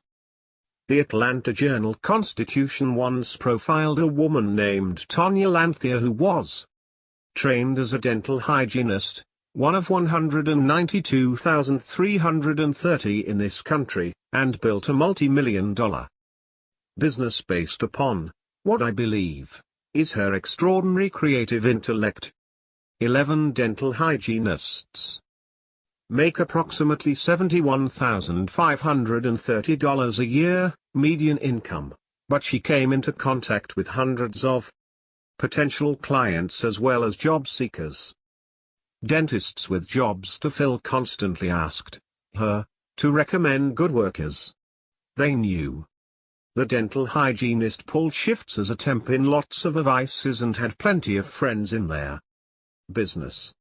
Because she had so many requests, she decided to launch a national online job site for the dental industry. The site now has more than 400,000 registered users. How does someone with no previous business experience, no business degree, no marketing background or previous computer experience build a successful internet business? People with these skills can be hired, but it was Tonya's creative intellect, or vision, which is reflected in her company's offerings. Also, as highlighted in the article, Tonya has demonstrated tremendous perseverance and leadership qualities. Moonlighting, from nurse to sales to self-employment. A registered nurse asked me where people in her profession ranked in their ability to transform income into wealth. Highly compensated RNs are in the average range of productivity, ranking 88th among the 200 occupations studied. But her question reminded me of several case studies of RNs who leveraged their rigorous training, extraordinary work ethic, and considerable experience into a variety of lucrative businesses. Plus, all of them ranked high on Factor 6, a key characteristic of the Millionaire Next Door. They are proficient in targeting market opportunities. Kay, for example, was a surgical nurse for 9 years. Then she took a job selling surgical equipment. While in sales, Kay found that she spent a lot of time in one particular activity that was not part of her traditional job description. She became an amateur headhunter for hospitals and medical practices that were in need of physicians, nurses, and medical technicians. This fringe benefit provided for free to her many clients had much to do with Kay's designation as a top producer. Eventually she recognized an opportunity to fill a market need. Plus, she had much goodwill and many contacts in the medical field. Accordingly, as I wrote in there, Millionaire Next Door, most successful business owners had some knowledge or experience with their chosen industry before they ever opened their own business. Kay left her sales job and began her own employment agency specializing in the medical field. Much of her motivation to go out on her own was the need to be self-employed. She previously had high job satisfaction being a nurse, but she found that being self-employed did not require any more hard work or responsibility than being an RN had. Other former RNs have also opted for self-employment. Among the types of businesses they chose are management consulting, medical science administration, in-home healthcare services, employment agencies for home healthcare professionals, owners, managers of nursing, rehabilitation facilities, and owners, managers of mental health facilities, daycare centers and preschool facilities. Making the move to self-employment. The Millionaire Next Door of tomorrow can play it safe while playing good defense. The self-employed Millionaire Next Door of tomorrow will take considerable risks, working to create something of value from the extraordinary resources given to him or her. Nearly 30% of self-employed millionaires say most of their career decisions throughout their lives were risky or very risky. Contrasting that with all other millionaires, only 15% said the same. As an Austin millionaire's wife shared with us, my husband decided to start his own business. I was nervous, but we made a plan. We downgraded, scrimped, saved, and sacrificed for several years to prepare for him to leave his salary job and go out on his own. We lived on my income. And banked all of his. It paid off nicely for us. While it is not the case that all millionaires are self-employed business owners, 42% of millionaires in our sample are, it is the case that extraordinary success in terms of revenue, and reinvesting in one's business, can be found in being a business owner. As my father wrote in their Millionaire Next Door, fear abounds in America. But, according to our research, who has less fear and worry? Would you guess it's the person with the $5 million trust account, or the self-made entrepreneur worth several $1 million? Typically, it's the entrepreneur, the person who deals with risk every day, who tests his or her courage every day. In this way, he learns to conquer fear. 12. The potential payoff for those career risks, specifically for the risk associated with starting one's own business, is the ability to generate revenue, more revenue often than would be possible working for someone else. Self-employed millionaires in our latest survey have over 1.5 times the median income of those who work for others. On average, their actual net worth minus their expected net worth is more than twice those who work for others. When it comes to their finances, self-employed people are often extremely well disciplined, just as most economically successful people are in general, as discussed in Chapter 5. They have a daily routine that maximizes output for every moment of work. They write their own job description. 81% said that the job they designed allowed full use of their abilities and aptitudes. The probability of becoming a millionaire is quite low for those who generate low levels of income. The median household income in America was about $60,000 in 2016 according to the U.S. Census Bureau. 13. With this level of income, a married couple with 3 children would have a difficult time becoming millionaires. Of the thousands of interviews that my father pored over during his career, one of the most interesting involves a multi-decamillionaire who expressed how most millionaire next door types feel. He described making money in stocks, commercial real estate, cattle, oil fields, even high-grade antiques and precious metals. Yet he eloquently summed up what most millionaire next door types believe: it is hard to be knowledgeable on a great many investment topics. The best thing that I have done has been my own business and to be as good as I can in that. That's the motherlode that supports everything else. In other words, the major league revenue generated from his business funded all his other investments, as in the acorn analogy earlier. But self-employment does not automatically translate into big income and wealth. Consider the following: of the more than 23 million small business owners who are self-employed sole proprietors in 2015, their average annual net income was only $11,637. Investing in one's own business has been one of the hallmarks of those who have become economically successful, provided they have the strengths, including perseverance, resiliency, and discipline, to get through the inevitable highs and lows of the business. The ease with which you can start a business today is unfathomable to those who grew up 20 or more years ago. Starting a business just by spending a few hours on a laptop was not possible in 1996, and certainly not in 1976 when their average millionaire in our sample was 17 years old.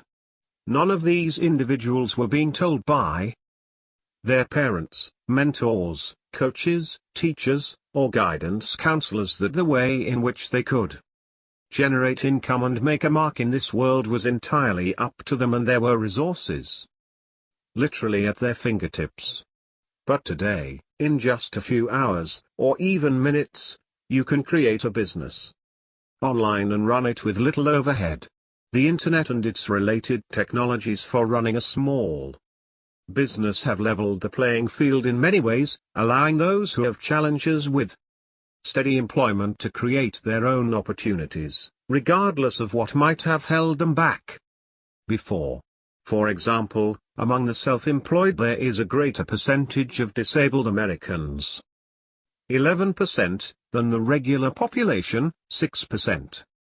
14, in part due to the accessibility that technology brings. See and create value. Of course, income from small businesses varies considerably across industries and over time. Not all types of businesses are equally profitable. For an example, see Appendix C, and not all businesses with any net income can cover living expenses for their owners. Take dentist offices, where 89% of the offices are profitable, and restaurants, where 66% of them are profitable. For the 69,364 dentist offices that were profitable in 2015, that income was on average $118,676. Contrast this with their over 400,000 people who own restaurants and/or drinking establishments. Their net income was just above $7,000 from a gross of $129,304. Selecting the right business is a major factor in explaining profitability and ultimately wealth. Regardless of tools, technology, and smarts, business success still requires focus and creativity, hard work and discipline, and analysis and foresight. There are a great many businesses that begin, and few that actually succeed. My father often quoted fighter pilots and generals, citing the focus and awareness they require to become successful at their professions. He wrote, "A great fighter pilot once said about inexperienced combatants, they see but they do not see.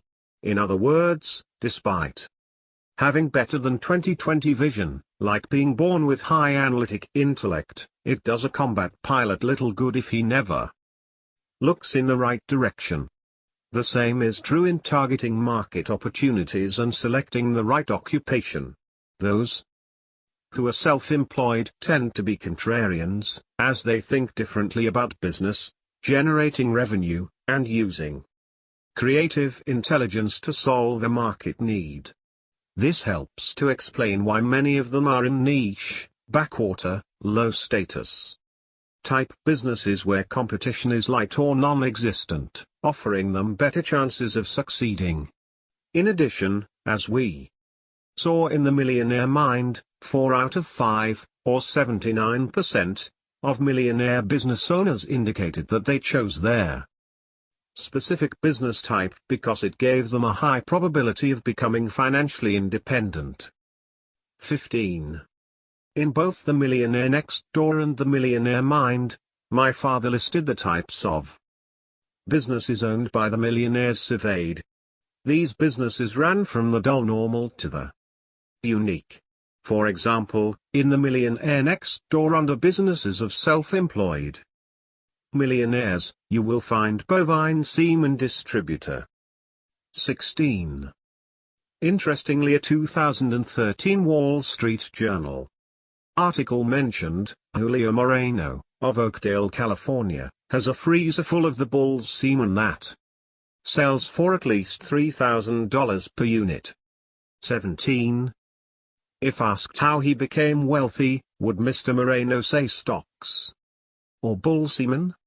Of course, the failure rate for small businesses is roughly 80%. 18, and, as also mentioned in their Millionaire Next Door, there are certain types of sole proprietorships and small businesses that are extremely low on the success ratio. Not for the faint of heart, or those who are unwilling to roll up their sleeves. Owning your own business can lead to autonomy and independence. The key differentiators of those who can become successful in these endeavors include a combination of creativity, hard work, and perseverance. In their case of the latter, of the self-employed millionaires in our latest study, nearly 93% of them cited resiliency or perseverance as their top success factor, rating it very important or important, followed by being well-disciplined, 90%, and being honest with all people, 87%. Perseverance required. It's often said that a successful business becomes that way because the owner had two important ingredients, time and money. Often an individual must have the financial wherewithal to survive without a steady paycheck for many months and even years before his business takes off. Who do you work for? Who is really in charge when you have large chunks of your equity held by others? Do you really own it anymore? The glamour and glitz of venture capital companies and startups like the ones portrayed on the television series Shark Tank are intriguing. And maybe those lights are calling you. But being funded via debt is still working for others in some way. Consider this story regarding funding that my father wrote related to small business owners and ownership. In 2014, Davis is a millionaire business owner. Earlier in his career he was asked, "Where do you do your business banking?" He responded, "I bank at the Bank of Abuse." It seems that Davis encountered an ever-occurring change in loan officers who were constantly condescending and aloof. And no matter how often he repaid his business loans, he was required to update his financial data frequently. During this time Davis was dependent on credit to keep his business going. But more recently he made sacrifices and did a better job using the company's profits to further its growth. This was done shortly after Davis heard a speech given by Gene, an extraordinary millionaire next door type I profiled in the Millionaire Mind. Gene's revelations and contributions to my research placed him in the top 10 of all the millionaires I have interviewed. His main vocation was owner of a salvage business.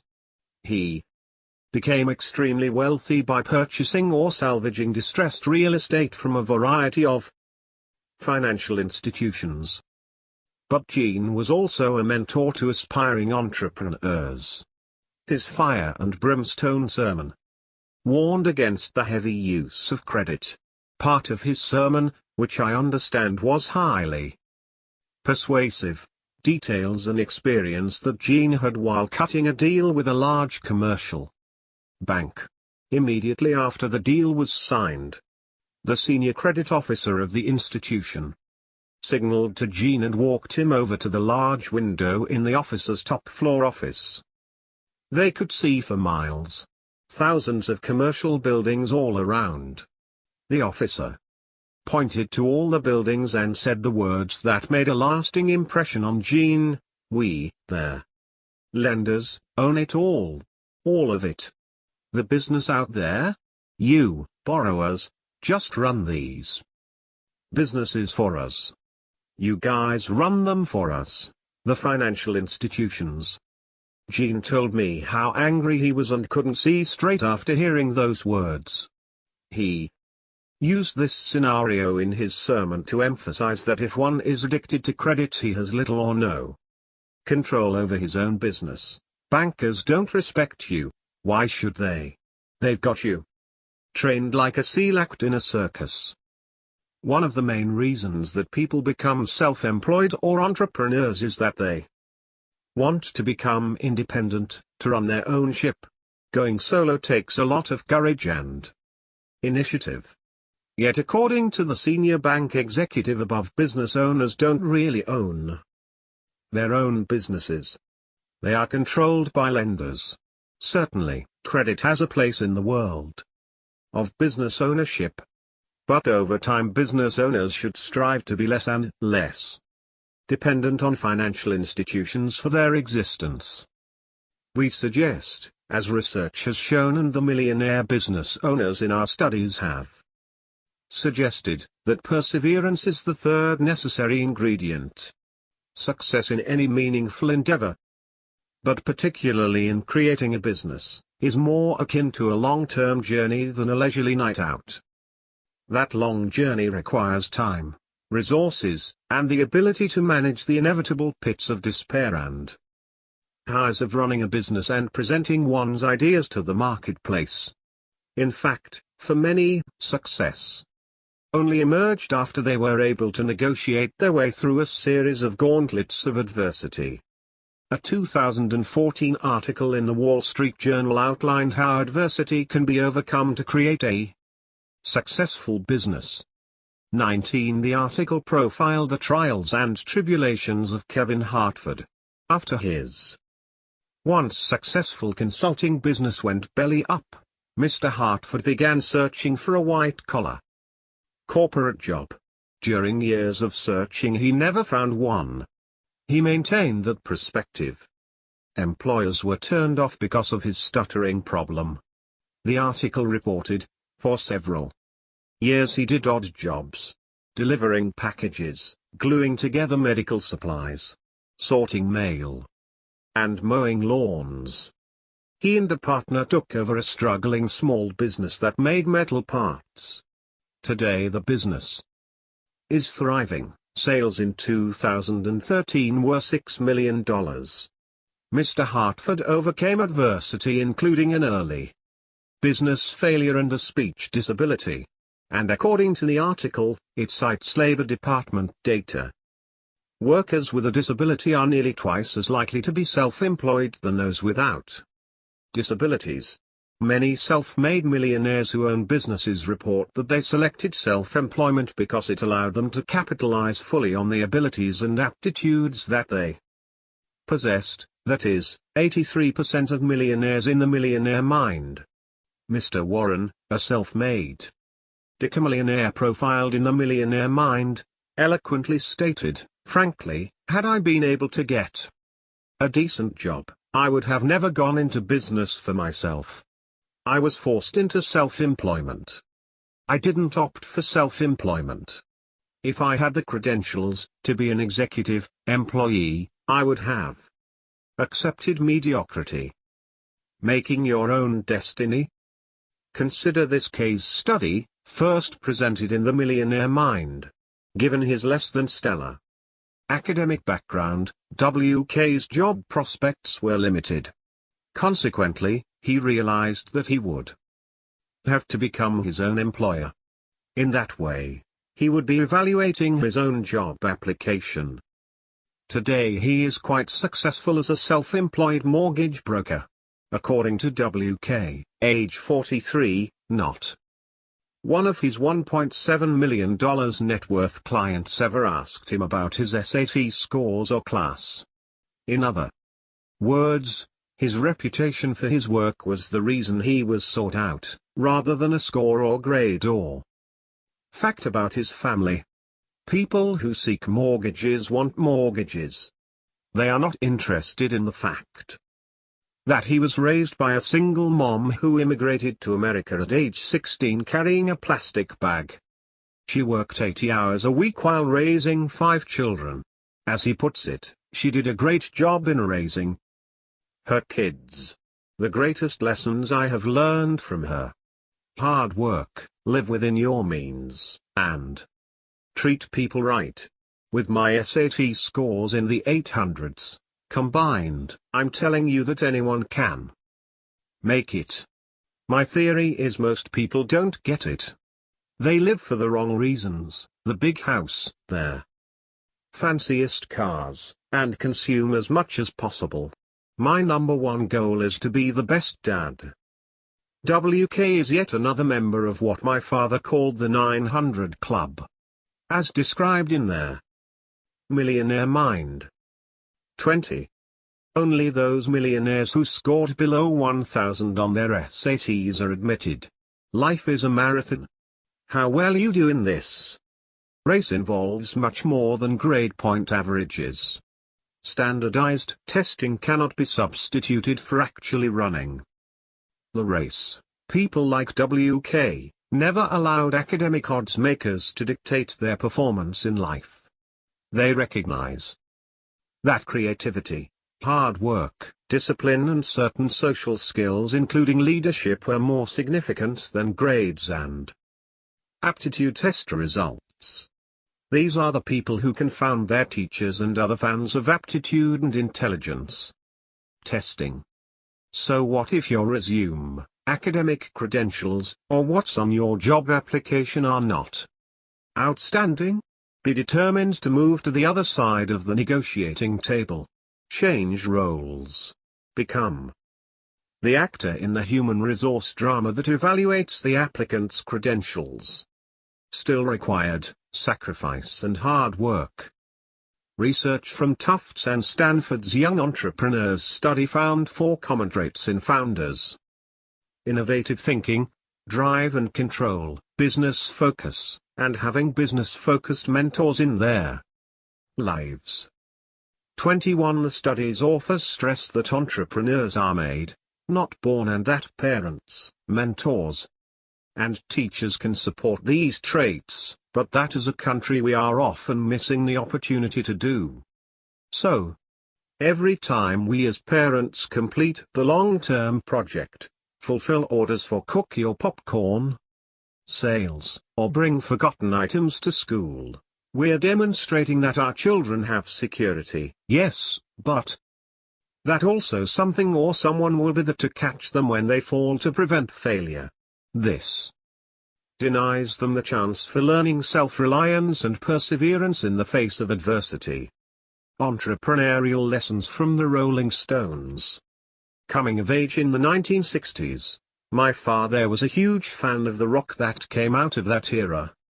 Whether it was Led Zeppelin, the Rolling Stones, or Derek and the Dominoes. While he loved the music, it was often the stories behind the artists that he found even more compelling. He especially loved the Rolling Stones and often commented on the history of Mick Jagger and Keith Richards as they navigated becoming essentially small business owners, which my father described in 2011. Are you contemplating a career as a small business owner? If so, you may wish to read Keith Richards's book, Life. 22. I believe that the Rolling Stones band is the single most productive small business in the free world. Often public corporations brag about their average revenue per employee, in the hundreds of thousands of dollars. For the 4 full-time employees of their Rolling Stones, it is in the hundreds of millions. Let's cut away the bad boy personas, including bad hair, bad behavior, bad outfits. These personas sell records and concert tickets. Yet there is an explanation for how this group has produced major hit after major hit and generated billions of dollars in revenue, an explanation that goes beyond having extraordinary creative intellect and talent. Consider this: after completing their first grueling 1,000-gig tour, Mick Jagger and Keith Richards made one of the best business decisions of their short careers. They hired a manager, Andrew Oldham, for the Rolling Stones. Mr. Oldham informed them that musicians, no matter how talented, are a dime a dozen, and unless they begin to write their own songs they will soon be out of business. He even locked them in a kitchen and told them not to come out without a song. Jagger and Richards became cultivators of wealth by composing their own songs starting in their early 20s. These new songs acted as the base generator for all other revenues, including the tours by the Rolling Stones. The royalties earned from these songs are a perpetual source of income for the composers and eventually their heirs. Of course, not everyone has the creative talent of the Rolling Stones. But most people have the ability to start building their own royalties for the future. Consider some of the cases I have written about in the past, like JT, the Texas forest farmer. He started with just a few acres and then kept adding to this inventory. Today he plants 3.5 million trees a year and is worth over $30 million. Take Brian, who was profiled on thomasstanley.com. He failed his high school equivalency exam several times. As he said, "If I can become a multi-millionaire, anybody can." Sold all my toys. And bought my first fourplex. Today he owns 7 of them. And finally, there's the moonlighting firefighter Malcolm, who realized early in his career that fighting fires is something that cannot be inventoried. He started with one fixer-upper house and rented it to students. And the constant student demand for housing is nearly a guaranteed source of wealth from his real estate holdings. 2 quotes from Keith Richards' life illustrate the amount of work that it takes to become successful, the amount of work that not everyone is willing to do. Every waking hour of every day, you collapsed on the floor with a guitar in your hand. That was it. You never stop learning an instrument. 23. The work was always intensely hard. The gig never finished just because you got off stage. We had to go back to the hotel and start honing down these songs. It was non-stop high-pressure work, which was probably good for us. 24. It is obvious to me after reading his memoir that Keith Richards also has high analytic intellect. Mr. Richards spent thousands of hours studying all the great blues artists and rock virtuosos and integrated this knowledge into his musical compositions. He even kept a diary of audience response to each new musical riff introduced by the Stones for future adjustments. In other words, he was collecting and analyzing market research information. His passion was to elicit the same deep emotional response that he felt from the Stones' music from his audiences. Like the Rolling Stones, almost all self-employed people are tested. Multiple early setbacks and seemingly lack of market response must be overcome. Richards especially had tremendous tenacity, focus, passion, physical stamina, and toughness. He writes, "For 3 years we played every day. Well over 1,000 gigs. Barely a break.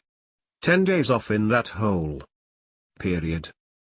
In one half of the 1,000 gigs in which the Stones performed prior to coming to the US, they netted nothing. How would you feel if only 2 people turned up in the audience? But they continued their musical mission despite their precarious financial situation, inhuman living conditions, and predatory advisors and managers." Richards explains why. "My idea has never been to make money. Originally it was, do we make enough to pay for guitar strings? Later, do we make enough to put on the kind of show we want to? Initially, the money was most of it plowed back into what we want to do." No doubt Mr. Richards helped sell millions of guitars to kids who thought they could easily match his success. But they quickly found out that it is much easier to buy a guitar and play their part by visual cues than it is to practice for thousands and thousands of hours while working for nothing. Determination for careers. As in the case of managing our financial lives, the way in which we approach work is influenced by our early experiences. Millionaires often share that having supportive caregivers or mentors made their difference in the way in which they became successful in their careers or built their businesses.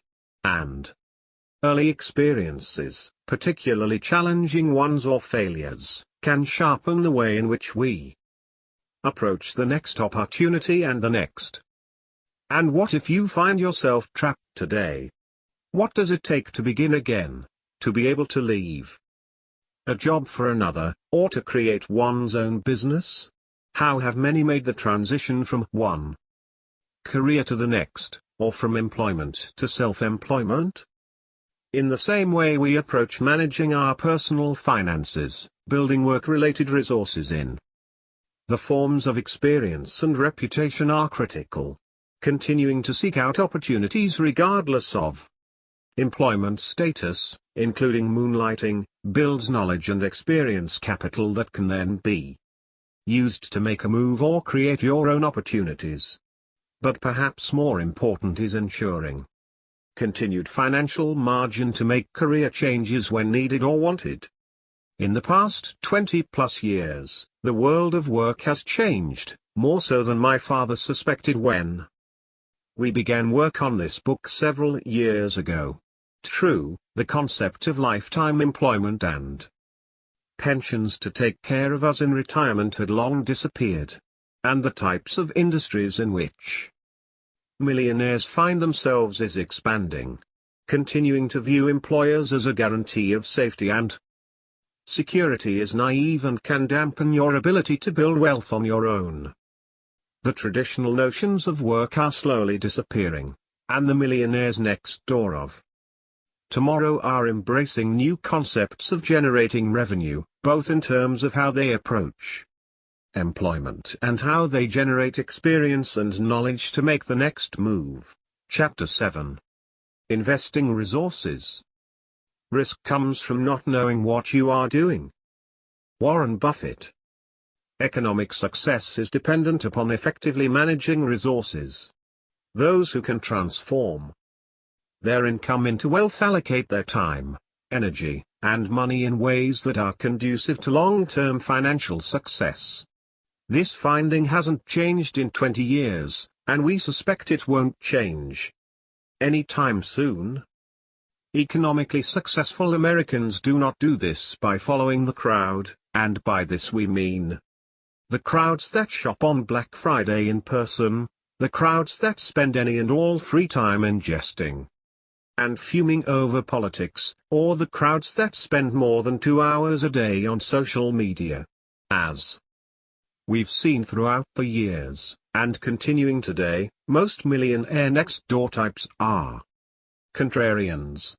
They think and act differently than others when it comes to how they make purchases, how or whether they allow others to influence their spending and living habits, and indeed, how they invest.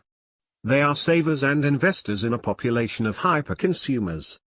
They study their investments, including their own businesses and industries, and make educated and wise decisions about how to use the resources they have to invest and grow. The success factors listed in Chapter 5 not only impact our ability to determine ways to generate revenue, create jobs, and find careers, but also impact the way in which we manage the income we make. Generating revenue through a career we are passionate about, as we saw in Chapter 6, provides resources beyond the consumption areas in Chapter 4. How do economically successful individuals grow and utilize the wealth they bring in and accumulate over time? What, in the past 20 years, has impacted how they invest? At the time of writing, there were more than 1,000 financial technology companies that provided services for both financial professionals and individuals. Many of these companies offer consumers ways to manage their financial lives efficiently, with little to no help from a financial advisor or wealth manager, or, in the parlance of the millionaire next door, stockbrokers. For better or worse, we can save, buy options, and invest in exotic foreign stocks all from the comfort of our smartphones. We don't have to call our broker to make trades, although some still do, as there are approximately 631,000 stockbrokers in the United States. Two more sophisticated actions, such as tax loss harvesting, are also being automated thanks to robo-advisors, algorithms, and similar technologies. But in the face of these advances in technology and a tide of changes in how advice is provided, for example, the rise of the fiduciary standard, the hallmarks of prudent investors haven't changed much in 20 years. Attitudes toward investing shift with the times. 3. But those with a disciplined approach to investing tend to remain steadfast in the face of economic adversity and fluctuations in the market. Whether that prudent behavior comes naturally or is something that investors learn from caregivers, mentors, or advisors, the investing decisions we make can impact our ability to build wealth long term. Where it's invested. Perhaps because of their reliance on self-study and on close examination of markets and investment opportunities, millionaires typically invest in more conventional types of investments, see Table 7.1. More than 60% of millionaires have 30% or more invested in retirement accounts. Nearly 33% of millionaires have some investment in real estate. Millionaires in our latest study rarely invested in exotic or unusual investment products. Approximately 6% of millionaires have any portion of their assets held in land use rights, for example, and very few millionaires, 4%, have intangibles, for example, copyrights or other intellectual property, as a portion of their portfolio. Here are some points of interest in this data that compare the composition of gross estates of various sizes in 2016 versus 1996. It appears that at a gross estate of $20 million or greater, both hedge funds and fine art become much more attractive as investments. In 2016, hedge fund composition jumps to 3.7% at $20 million, as compared to only 0.69% for estates between $10 and $20 million, and even less than that for smaller estates. Hedge fund, private equity data is not available for 1996. Similarly, art as an asset class comprises 1.83% and 2.56% of total gross estate value for estates north of $20 million in 2016 and 1996, respectively, and is almost non-existent in their smaller estates. These data points seem to support the notion that at a certain point of extremely high net worth, that is, $20 million or above, more exotic and complex investments become unavoidably attractive. In both the 2016 and 1996 datasets, the closely held stock composition of the estate jumps dramatically at an estate size of $20 million or more. Family-run businesses would fall into this category. Indeed, it's the exotic investments, hedge funds, and private equity that are at the bottom of their list, so to speak.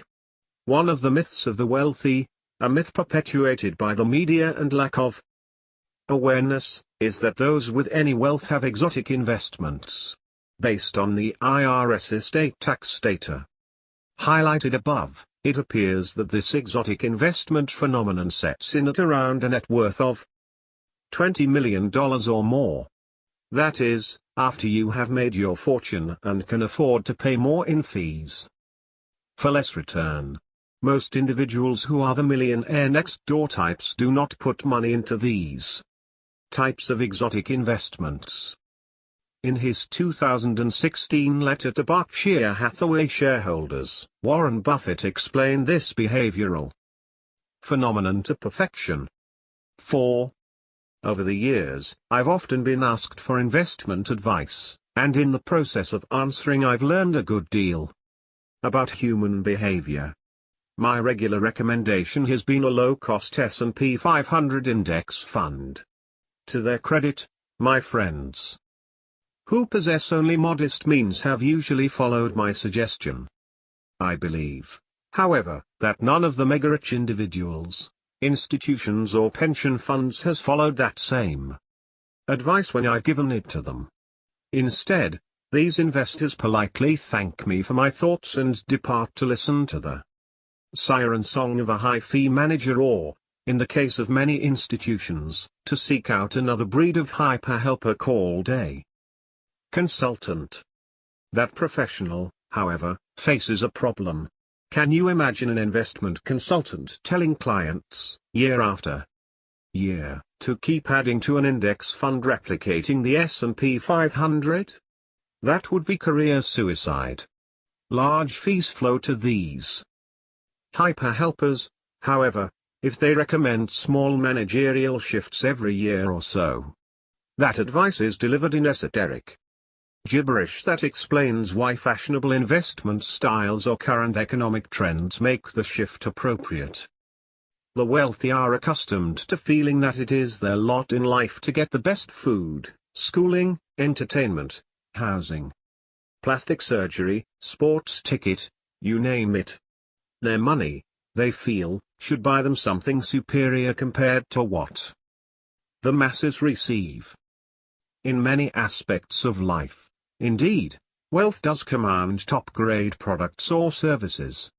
For that reason, the financial elites, wealthy individuals, pension funds, college endowments and the like, have great trouble meekly signing up for a financial product or service that is available as well to people investing only a few $1,000s. This reluctance of the rich normally prevails even though the product at issue is, on an expectancy basis, clearly the best choice. My calculation, admittedly very rough, is that the search by the elite for superior investment advice has caused it, in aggregate, to waste more than $100 billion over the past decade. Human behavior won't change. Wealthy individuals, pension funds, endowments and the like will continue to feel they deserve something extra in investment advice. Those advisors who cleverly play to this expectation will get very rich. This year the magic potion may be hedge funds, next year something else. The likely result from this parade of promises is predicted in an adage: when a person with money meets a person with experience, the one with experience ends up with the money and the one with money leaves with experience.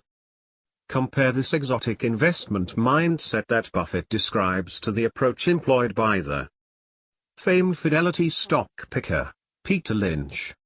Mr. Lynch's axioms about companies whose stocks he bought are congruent with the philosophies held by many of the millionaire business owners we've studied over the years.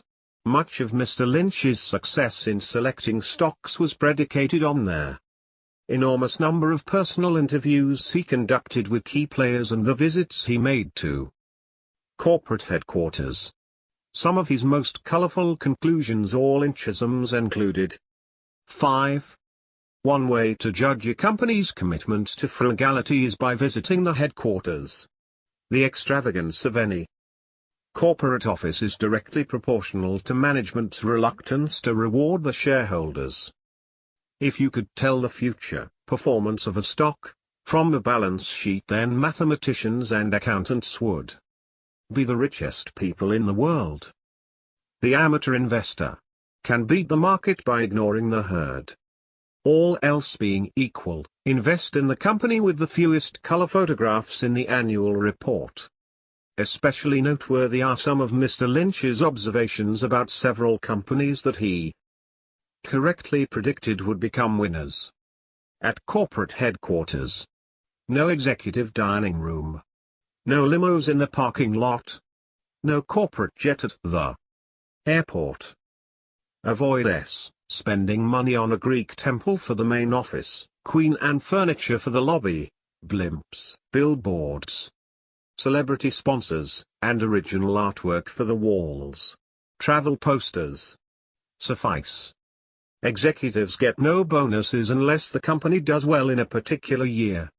Success and not occupational status is the basis for awards. This last Lynchism is in close harmony with Factor 3 from the Millionaire Next Door that underlies the lifestyle of millionaires next door. They believe that financial independence is more important than displaying high social status. But more often than not, the income statement affluent equate exotic or expensive with better, maybe consciously or subconsciously, because putting money into these types of investments implies a certain status. the income statement affluent types may presume that they need. These exotic and expensive investments because they are consistent with their income levels, their other status purchases, expensive houses and cars, and their economic status. But the hard data shows that most of them would fare better by implementing a simple and solid investment plan that was diversified, covered the market, and kept costs low. But that may be too much like buying a Toyota instead of a Lexus. A recent prominent example of the exotic investment philosophy trap is the performance of university endowment funds. The missteps of the Harvard University endowment, the largest of its kind, have been well publicized. In fiscal 2016, the endowment fund returned a loss of 2% during a period when the S&P 500 index was flat, no gain or loss. And while Harvard may be the most famous endowment falling victim to what Ben Carlson at A Wealth of Common Sense blog has dubbed an ego premium, it is certainly not alone. In 2017, Mr. Carlson wrote a piece that compared the annualized returns of a simple three-fund portfolio of Vanguard funds, that he calls the Bogle model, to the average annualized returns of the nation's college endowment funds. The 10-year returns of the Bogle model portfolio, 6.0%, ranked in the top 10% of the endowment returns, an annual return of 5.4% scored in the top decile. So to translate this data, if you sat at your computer and invested your portfolio in 3 of the most widely held Vanguard funds, or ETFs with a blended cost of somewhere around 10% per year, you would have fared better than 90% or more of the college endowment funds out there. And understand how these endowment funds operate. As Mr. Carlson wrote, these funds are invested in venture capital, private equity, infrastructure, private real estate, timber, the best hedge funds money can buy. They have access to the best stock and bond fund managers. They use leverage, they invest in complicated derivatives, they use the biggest and most connected consultants, and the vast majority of these funds still fail to beat a low-cost Vanguard index fund portfolio. 6. In sum, these status-seeking, exotic investment income statement affluent types end up paying more for less. But why? These are smart people. And yet they are willing to pay an ego premium even in the face of evidence that these investments often deliver less in value than a cheaper alternative. The psychoanalytical part of our team wonders whether it's possible that there is some complex, potentially subconscious, signaling taking place here, with the income statement affluent types sending a message, I have enough to burn. Most millionaires own no works of art. Many people in this country are ambitious, and they want to emulate those who are economically successful. Marketers spend billions of dollars trying to convince people that most successful and rich people own a large portfolio of so-called upscale artifacts. This is as much a myth today as it has been throughout the history of our economy. High-income producing households may view art as a way to signal to others they are rich, however, only their income levels are above average. Their net worth typically tells a different story. Art comes under the broad heading of tangibles or collectibles. My father once wrote an article about this for American Demographics. In it he said, surprisingly under 6% of the typical millionaire's assets are held in such tangible or collectible forms such as antiques, coin and stamp collections, precious gems or works of art. 7. But he wrote this article more than 30 years ago. Have things changed since then? Not in our most recent survey, where most millionaires, nearly 78%, have 1% or less of their wealth in tangible collectibles. And not much has changed according to the recent IRS estate tax data. 8. Overall, among those millionaires with wealth of $2 million or more, only 1.3% of their wealth is held in tangible works of art. Even this small percentage may be overstated given that some very pricey art may likely be bogus. Art is just one more asset category to which a large number of millionaires we surveyed have said, don't own. Never owned. The same is true for a variety of other assets discussed in detail in Stop Acting Rich.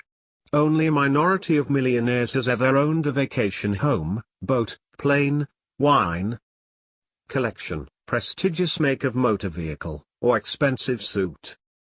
Characteristics of successful investors. Consider the following description of individual investors. The investors who inhabit the real world and those who populate academic models are distant cousins. In theory, investors hold well-diversified portfolios and trade infrequently so as to minimize taxes and other investment costs. In practice, investors behave differently. They trade frequently and have perverse stock selection ability, incurring unnecessary investment costs and return losses. They tend to sell their winners and hold their losers, generating unnecessary tax liabilities. Many hold poorly diversified portfolios, resulting in unnecessarily high levels of diversifiable risk, and many are unduly influenced by media and past experience. Individual investors who ignore the prescriptive advice to buy and hold low-fee, well-diversified portfolios, generally do so to their detriment. 9. Action bias, or the propensity to take action as opposed to taking no action, can lead investors of any level of experience to take action when no action is required. These extreme investing doers end up buying and selling at the wrong time because they have a propensity toward taking action. Their other side, of course, includes those who are averse to taking any action, taking their time instead to create investment strategies that may be obsolete before they are even ever implemented. What makes a successful investor? One who is able to invest when the market is down and be comfortable with investments that have higher associated risks with them. Like the behaviors that distinguish high-potential household CFOs from those who are less able to build wealth, there are a few characteristics and behaviors that separate successful investors from others regardless of their economic times or governmental factors. We know that courage and a willingness to take risks are highly related to net worth. 10 millionaires throughout the past decades have shared that courage allowed them to weather storms not only in their own careers or businesses, but also in their investments. The courage to invest takes some level of confidence to make an investment-related decision as well as the personality to want to engage in investing in the first place. And we also know that financial knowledge and risk tolerance are related. 11. Knowledge, in particular, can be gained through self-study and research, and as has been the case over time, prodigious accumulators of wealth tend to spend more time researching and planning their investments than their accumulating counterparts. The data also tell us that those who are anxious and worried tend to engage in more short-term, potentially detrimental investing behaviors. 12. In our research in creating an experience and behavioral-based psychological test of risk tolerance, we found 5 distinguishing components of good investing. Good being defined as being generally comfortable with investing in the stock market and buying, versus selling, in a down market. 13. Personality for risk. Successful investors tend to be able to make investment decisions even when the exact outcome is not yet known. They tend to be comfortable making investments even without perfect certainty of what their future holds. High-risk preference. Those who prefer investments with greater risk, for example, stocks, that have a greater opportunity for return, and tend to make better investment-related decisions. Confidence in investing. While overconfidence can trick investors into making ill-advised decisions, some level of self-confidence and self-efficacy differentiates successful from unsuccessful investors. Without an effective dose of confidence, investing-related decisions may be second-guessed and ultimately changed, often with disadvantageous financial effects. Judgment. Knowledge regarding investments and investing. As quoted by Warren Buffett, risk comes from not knowing what you are doing. Those who build knowledge in how investing works, the potential up and downsides of investments, and the cyclical nature of the stock market are more likely to make better investment decisions overall. We know that prodigious accumulators of wealth spend time researching investments more so than their under-accumulating counterparts, and that investing knowledge relates to better investing decisions. 14. Composure. Composure typically refers to the ability to withstand changes, typically downturns but also boom times, in the market. Those investors who can remain calm and courageous in the face of a market crash tend to make better decisions than their anxious counterparts. Characteristics of millionaire investors. The successful investor profile above pertains to a broad sample of investors, including those in their mass affluent. And as in the case of building wealth in general, it is a combination of these characteristics and behaviors that can impact our ability to obtain success in investing. What, then, are the characteristics of millionaire investors? Are they similar to what we've found with broader samples of Americans? Millionaire investors tend to be a confident group. In our latest study, just over 70% of them believe that they know more about investing than others. We know that confidence in investing can be a double-edged sword, as overconfidence in investing can have detrimental effects on investment-related decision-making, for example, a belief that you can time the market. 15. In some ways, though, the investment-related decisions, and decisions about how to use resources in general, come back to the success factor of discipline. Nearly 60% of millionaires, or 3 out of 5, have clear short and long-term goals, and nearly 55% rarely get distracted when working on a project. Just over 60% say that they spend time planning for their future financial situation. When it comes to how they invest, nearly 55% of millionaires believe that investing success is due more to their own efforts in studying and becoming educated than advice they receive from professionals.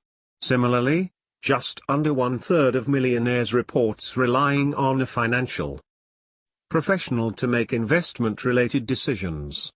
We see, too, in research conducted with mass affluent investors, that those who have the best investing-related behaviors also tend to be more likely to fire an advisor or other professional they deem to be less than valuable. 16. The takeaway for financial professionals targeting millionaire investors is that they should be the best of the best and clearly convey that reality to their target audience. Millionaire investors spend time building knowledge and expertise in managing investments.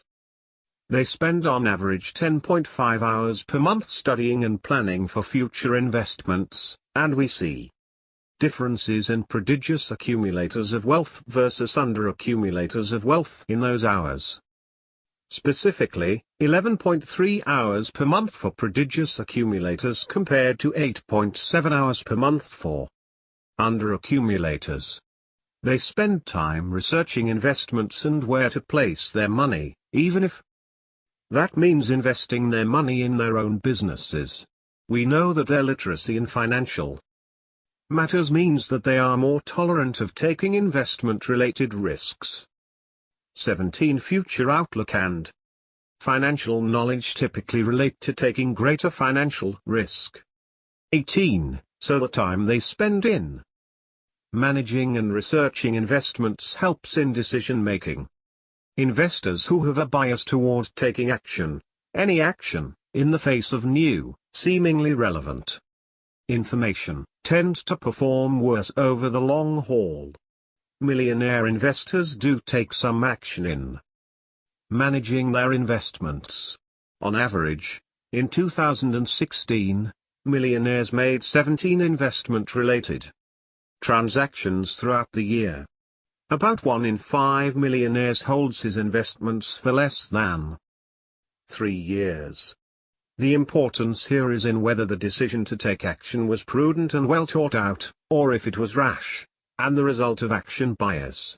Appropriate financial decision-making is a complex mix of knowledge, including financial literacy, future orientation, and remaining calming the maelstrom of environmental factors. We tend to make better decisions about our finances when we have both a long-term and future-oriented outlook, when we have the knowledge required to make appropriate financial decisions, and when we're calm. These factors have been found both in their laboratory and in the field. Risks required. What other characteristic defines millionaire investors? They are willing to take risks and are future-oriented. Consider the opposite, as one millionaire next door from Florida told us, "My spouse has a fear of investing. Only wants a low-interest savings account. My mutual fund investing has been criticized as reckless for 2 decades now, yet it accounts for a huge portion of our wealth." Many millionaires are entrepreneurs, and entrepreneurs tend to be less risk-averse. 20. Civil servants are less risky than those in the private sector. Risk avoiders have lower satisfaction, too. 21. Regardless of mistakes made, or perceived to have been made, successful investors, and economically successful Americans, take risks in investing. Generally, high net worth, affluent households report engaging in different types of investing-related behaviors from their mass affluent or mass-market counterparts. Affluent households report taking above-average risks in investing. Understanding the nature of investing in general, and understanding the appropriate level of risk to engage in within their portfolio more frequently than do their non-affluent counterparts. 22. While this isn't necessarily causal, it does highlight the importance and perhaps the necessity of a greater level of knowledge and risk-taking that is required of affluent households. Millionaires in our current study reported taking more investment risks earlier in their careers than they currently do today, perhaps mirroring the age of our sample where the average age is 61. Every dollar that you save loses some of its purchasing power every year because of inflation. Prodigious accumulators of wealth understand that money must be productively invested to avoid this loss of purchasing power from inflation and to grow the money to meet future needs and wants. Their data here indicates that prodigious accumulators of wealth most typically take a risky or very risky approach to investing early in their careers, and then balance out that approach to a more moderate and conservative investing style as they accumulate more assets and their time horizon for needing the money shortens. One of our readers shares a story that is a tale of two savers and how they invested. "My parents played great defense and faithfully managed and saved their hard-earned salaries over the years. But their hard-earned savings went into a coffee can each month and year, literally or figuratively. My wife's father, on the other hand, did not save quite as much each year. But he was a more savvy, or maybe lucky, investor and plowed all these saved dollars into the Fidelity Magellan Fund each year. My father-in-law came out much farther ahead than my parents, who didn't achieve nearly the investment returns that he did. Prodigious accumulators of wealth regularly help themselves on both of these fronts. They are committed to saving chunks of their earnings and successful at investing those savings in productive assets that allow for long-term growth. Imagine the power of increased annual savings of 143%, our calculated behavior savings alpha, then compounding with an additional 3% of investing alpha for portfolio returns each year, whether through reduced investing costs, so-called advisors alpha. Improved investing behaviors: buy low, sell high. Not the other way around, or all of the above. Prodigious accumulators of wealth find a way to employ most, or all, of these advantages to their long-term benefit. Investing mistakes: learning on the job. In the prediction of net worth and making sound investment decisions, for example, buying low and selling high, confidence plays an important role, but it is often confidence with a touch of humility and realism about one's abilities and skills as they relate to investing and managing finances in general. As Warren Buffett once said, investors should remember that excitement and expenses are their enemies. And if they insist on trying to time their participation in equities, they should try to be fearful when others are greedy and greedy only when others are fearful. A consistent pattern of behaviors and life experiences that demonstrates a moderate level of confidence about one's ability and skills related to investing is related to net worth, regardless of one's age, income, and percentage of inherited wealth. 23. In the investing arena, overconfidence can be detrimental. Investing overconfidence has been shown to be related to unsuccessful decisions regarding one's investments, including frequent trading, overestimates in a security's value, and poor selection of mutual funds. In fact, in one large-scale study regarding investor overconfidence, the researchers concluded, "We believe that there is a simple and powerful explanation for the high levels of counterproductive trading in financial markets. Overconfidence." 24.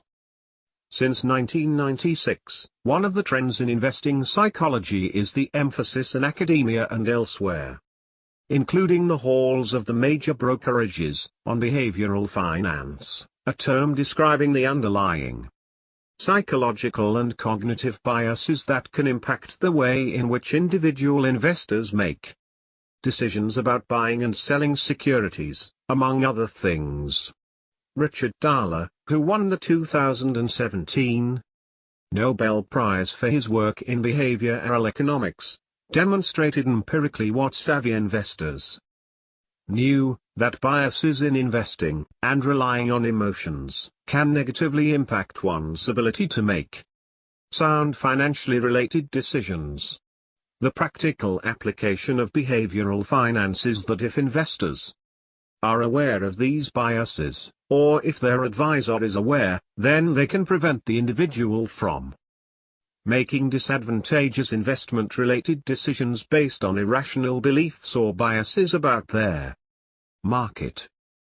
Successful investors become more risk-tolerant and have better attitudes toward financial risks, because they have experiences, good and bad, with investing.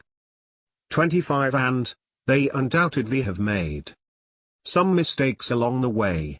Typically what makes a better investor is dedication to learning over time.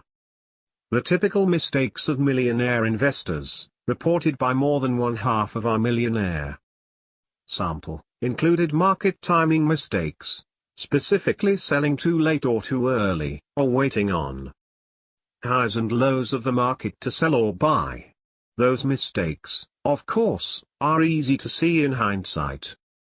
millionaires have shared that some of their most fantastic mistakes in investing led to their current perspective and behaviors on how to make money grow. Overconfidence was often the culprit. Other types of investing mistakes included trying to balance a portfolio between more reliable or safe investments with investments that are more exotic or speculative. Improving on these behaviors takes either self-study and discipline or the advice and counsel of advisors who are dedicated to their clients' best interests, rather than their own.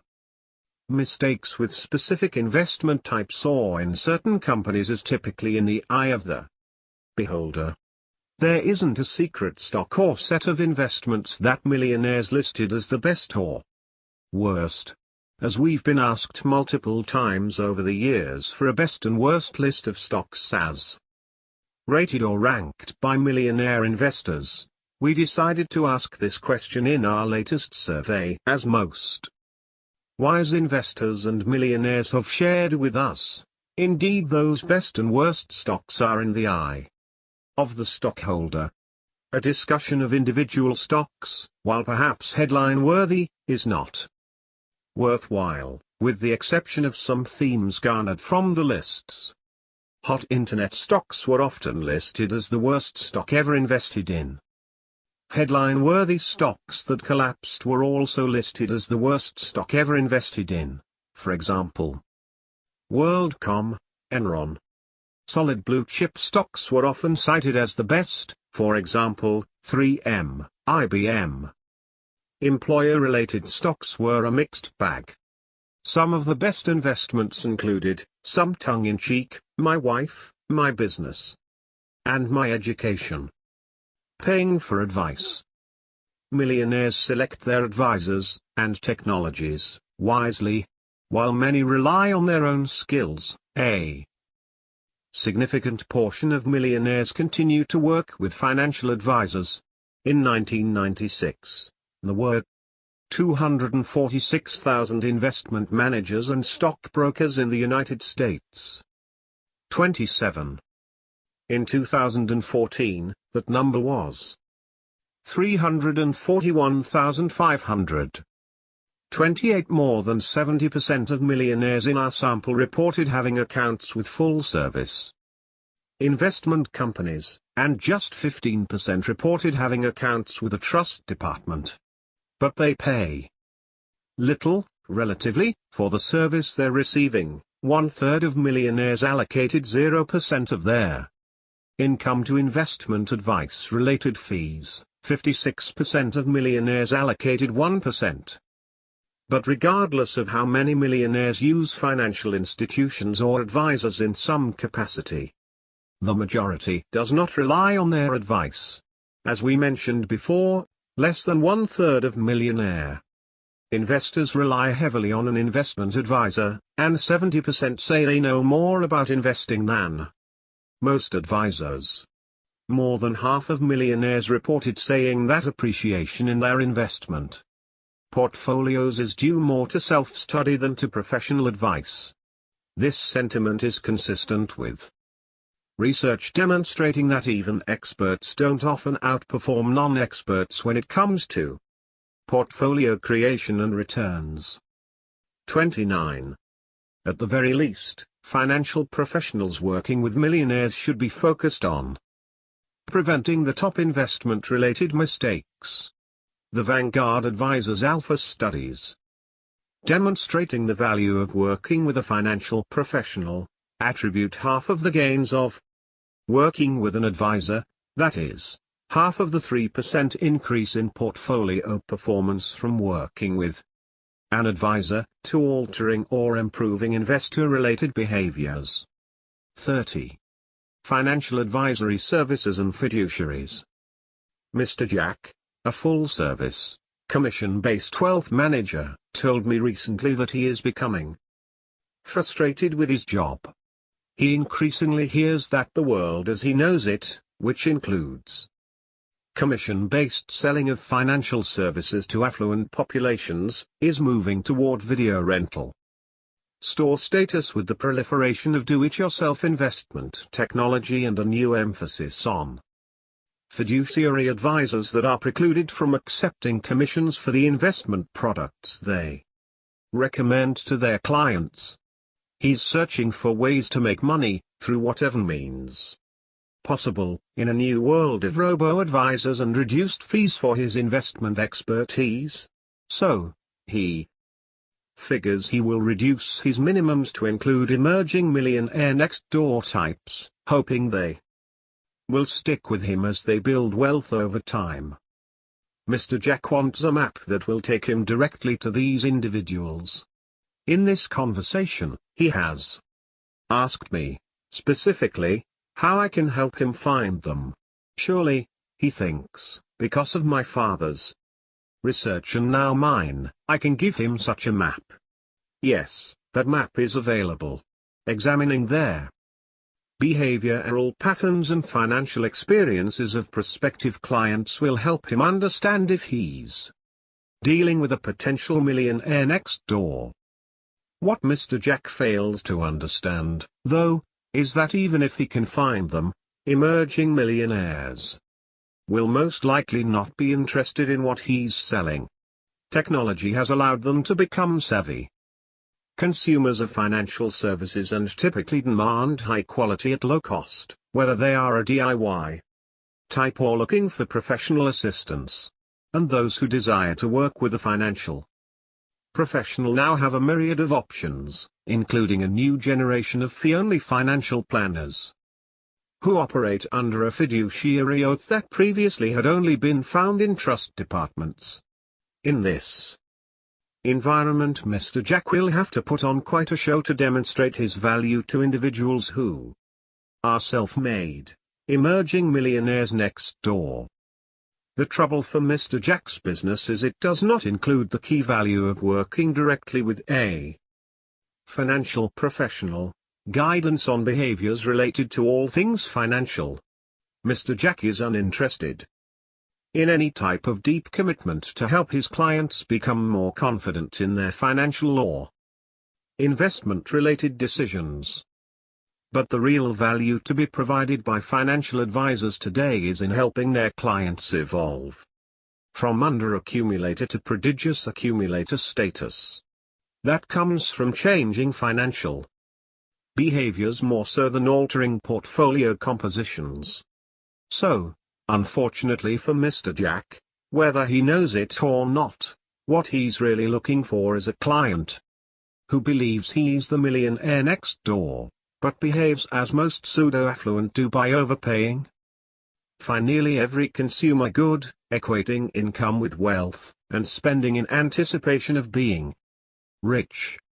The clients that would fit him best are not interested in hearing anything related to behavioral change or employing any self-reflection. They want Mr. Jack to beat the market. These are Mr. Jack's ideal clients, and they will gladly pay Mr. Jack additional fees on investment-related transactions for the privilege of working with him. The millionaire next door finds you. Let's contrast Mr. Jack's approach to searching for prospective millionaires next door with that of Miss Jenkins, a fee-only financial advisor who operates under a fiduciary standard. Her advice and counsel must be in her client's best interest and cannot be conflicted as a result of a potential commission for a particular product. At the end of the day, while Mr. Jack is selling products, Miss Jenkins is demonstrating to her target market that she is focused on working with individuals to increase their chances of being successful long-term, instead of selling to the millionaire next door. Success for her is measured by being a trusted advisor and guiding her clients toward better decisions and behaviors related to investments. She states clearly what she can or cannot do for clients, and those she can or cannot help. Her transparency helps her find and attract those people who want to do what is sometimes the hard work of becoming more aware and disciplined about wealth. She educates prospective clients and visitors through her writings on blogs and in articles, demonstrating her expertise and approach. She coaches her clients to become savvy investors. For this valued service, Millionaire Next Door types seek her out.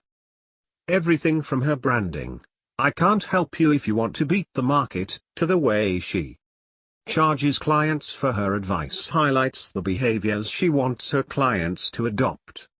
Miss Jenkins bases her success on how she can help her clients improve their wealth trajectory. By comparison, Mr. Jack views his success as the next commission check coming in from the high-load mutual fund he just sold to an unwitting target. The financial professionals who will attract the next millionaire next door realize that it requires certain behaviors, not cars, accessories, or even job titles, to build wealth. Those who want to succeed in the long-term game of wealth building will seek out advisors who view themselves more as coaches in the long-term game of economic success. Selling financial products. In 1996, a key focus of any financial professional was that of an investment manager, like Mr. Jack. Someone who could buy and sell securities on your behalf, meanwhile taking a hefty commission for doing so.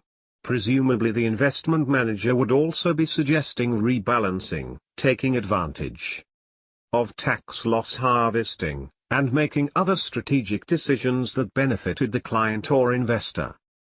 Millionaires in the 1980s and 1990s required someone else to trade on their behalf. Building Wealth Revisited. With all of the advances in technology, the trend in the financial services industry has not been a full-scale, or even moderately large-scale, abandonment of financial professionals by the affluent or even emerging affluent. What has been interesting over time is the trend by some to indulge in consumer products but neglect advice and services on the investing and retirement planning side. This was highlighted by my father in 2014. For purposes of building wealth. Once you are in a high-income bracket, $100,000 or more, it matters less how much more you make than what you do with what you already have. The balance sheet affluent by definition are in the top 25% of the net worth distribution. The balance sheet affluent tend to put every dollar they can into investments, not into consumption. The balance sheet affluents spend an average of 100 hours a year researching and planning their investments. Their counterparts, the income statement affluents or, who are in the bottom 25% of the wealth distribution, spend about 50 hours a year in such activities. What is interesting is the significant correlation between time spent in studying, planning and net worth. My studies show that the balance sheet affluent have 6 to 10 times more net worth than do the income statement affluent. The balance sheet affluent also use that time more effectively by seeking professional advice in order to help them make important decisions themselves. They usually assemble a team of advisors from lawyers and accountants to brokers and bankers, trust officers, and are willing to pay handsomely for good advice. It's a startling irony that there's an inverse relationship between the willingness to pay for luxury items and the willingness to buy investment advice. The income statement affluents spend heavily on cars, boats, and houses and tend to skimp on investment advice. The balance sheet affluent however skimp on the luxuries and are usually more willing to pay top dollar for good legal and financial advice. Shortly after the publication of The Millionaire Next Door, online trading opened up a new world of trading to investors. Everyone, for better or worse, had direct access to buy and sell on a whim. No longer did investors even have to interact with stockbrokers if they didn't want to. But as with any job or profession, successful investment managers have certain knowledge, skills, abilities, and other competencies that allow them to be successful in this endeavor. Most often, it's a function of the time and effort put into research investments, for example, intense study of their company itself, the industry, and market. Like the investment managers of the 1990s, the typical understanding of success in stock picking is that only 7% can do so effectively. What does that mean for the millionaire next door? For the self-made, self-reliant American?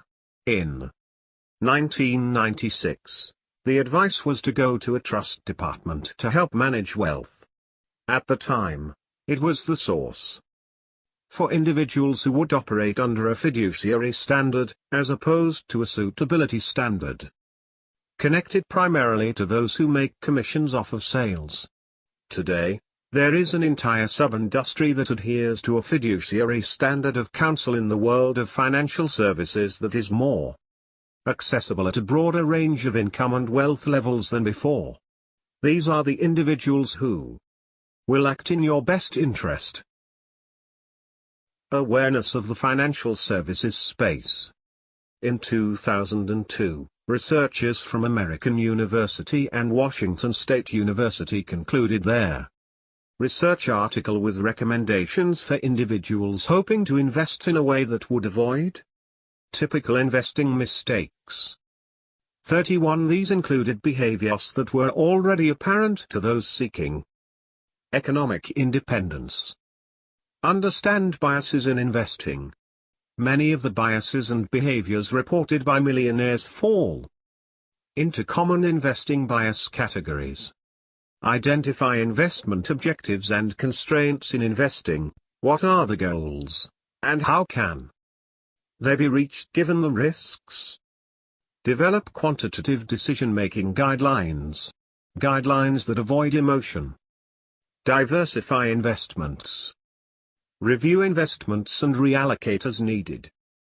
Today, many of the recommendations can be achieved through technologies, in other words, setting and forgetting investments via an automated investment service, aka robo-advisors, thus taking much of the emotional aspect out of the investing process. It allows for diversification and reallocation based on investment-related goals and uses algorithms that take out the emotions from many types of decision-making. With that, why would individual investors need advisors? We continue to see a shift from what might traditionally be thought of as stockbrokers, individuals selling investments, to those who engage in investment management or in financial planning specifically. Consistent with the data and findings reported here and in my father's prior books, he suspected that financial advice would move more in the direction of behavioral management and away from portfolio management. Because of the Vanguard effect, asset management is in the process of being commoditized. After all, if your portfolio can achieve returns that are better than 90% of the well-yield, big-dollar college endowment funds at the cost of a couple of hours at your personal computer and 10 basis points a year, why pay more for less? But what our data also shows is that there are large gains to be had for the individual in the arena of behavioral management. Over the decades, we have certainly encountered a large number of individuals for whom our behavioral data produced a dull reaction. Even for this group our work was valuable because they all had someone close to them who didn't get it, and the data served as an unbiased third party to echo their arguments in support of a frugal lifestyle. But the majority of the feedback we received from readers fell into the camp for which these behavioral insights were a true eureka moment. Some of these people shared stories of being able to change their behaviors on a dime and move in the prodigious accumulator of wealth direction almost immediately. But most described the process as a difficult one that did not come naturally, and that required a lot of work to overcome years of contrary programming. Indeed, in many cases they were seeking support and guidance on this journey. Our data indicates that financial advisors are spending more and more time discussing non-financial matters with their clients. As technical platforms, the robo-advisors, continue to penetrate the market for purely technical assistance in the areas such as portfolio selection, rebalancing, and tax loss harvesting. Behavioral management and coaching may be the last and best arena for in-person financial advisors to survive and thrive. Should you listen to the financial analyst? Successful wealth accumulators excel at assessing the quality of financial information that they receive and therefore what they decide to rely on, and don't blindly accept the advice of someone carrying a professional title. My father wrote this about financial analysts in 2011. Out of the 200 top high-income job categories, financial analysts consistently rank among their top 10 in the proportion of those who have annual realized incomes of $200,000 or more. But are they wealthy? Many of them are. The financial analysts group ranks number 1 in terms of their percent of its members with $1 million net or more in investments. But be selective in listening to analysts. Not all of them have a great track record. And not all are excellent at transforming income into wealth. According to my estimate, they rank 116th in this regard. It takes the equivalent of 154 high-income analysts to produce 100 millionaires. In a 2011 USA Today article, a study by Edward Swanson, a finance professor at Texas A&M, was cited that analyzed the recommendations of investment analysts.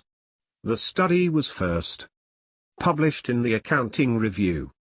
According to the article, you could add significant performance to your stock picks by combining information from analysts and short sellers. Specifically, buy stocks that have a sell recommendation by analysts yet have a very low amount of shorting activity. Sell stocks that have a buy recommendation by analysts yet have lots of shorting activity. 32. What is the meaning of lots of shorting activity? It means simply that there are a lot of sophisticated investment dollars wagered in anticipation of the stock declining. Clearly, this doesn't say much for analyst research, or maybe honesty and integrity. And it does give a great deal of credit to short sellers, not what they say but what they do. 33. In fairness, some financial analysts have an excellent batting average. Many of those who do are mentioned in the Wall Street Journal's annual profile of top analysts. Part of being a wise investor is to determine the reliability of the various sources of available information. Unfortunately, not all advisors are focused on the best interests of their clients. As Mr. Dennis P., a 60-year-old advisor working for one of the major financial services institutions in this country puts it, I want clients who lack confidence. He operates in the full service, full commission, broker-dealer model of financial advice. His clients tend to be the new executive type, high-income producing, status-seeking professionals who have little time to bother with researching their investments or those that provide investment-related advice. They enjoy hot stock tips and game-like investment strategies. They have little time to manage their own investments, tend to be into playing the game of investing and want the latest hot stock, and enjoy the prestige of using a name-brand financial services firm. It's easy to say I work with X, insert name of a name brand brokerage, and feel good around other equally time-strapped, income statement affluent social climbers. The cost of this convenient privilege is a cool 2% of assets Mr. P manages each year for doing very little. Perhaps our Mr. Jack needs a different strategy, one targeting this group. While executive-level leaders may be the majority of his clients, Mr. P also has in his book clients who lack self-esteem or self-efficacy when it comes to investing. This advisor prefers that his clients be totally dependent upon his counsel and expertise. Indeed, we've encountered other professional service providers, lawyers, doctors, etc., who feel the same way. Clients who think they know more than the pros can be a real headache, or so we've been told. But to the extent that a financial advisor seeks out clients who lack confidence to take advantage of them by churning account assets and selling them unnecessary expensive financial products, it is no surprise that the industry as a whole has a tremendous PR problem. The waves of change both in regulations and popular culture about financial planners is leading to a slow adoption of the fiduciary standard, the advisor who provides recommendations solely in their best interest of her client.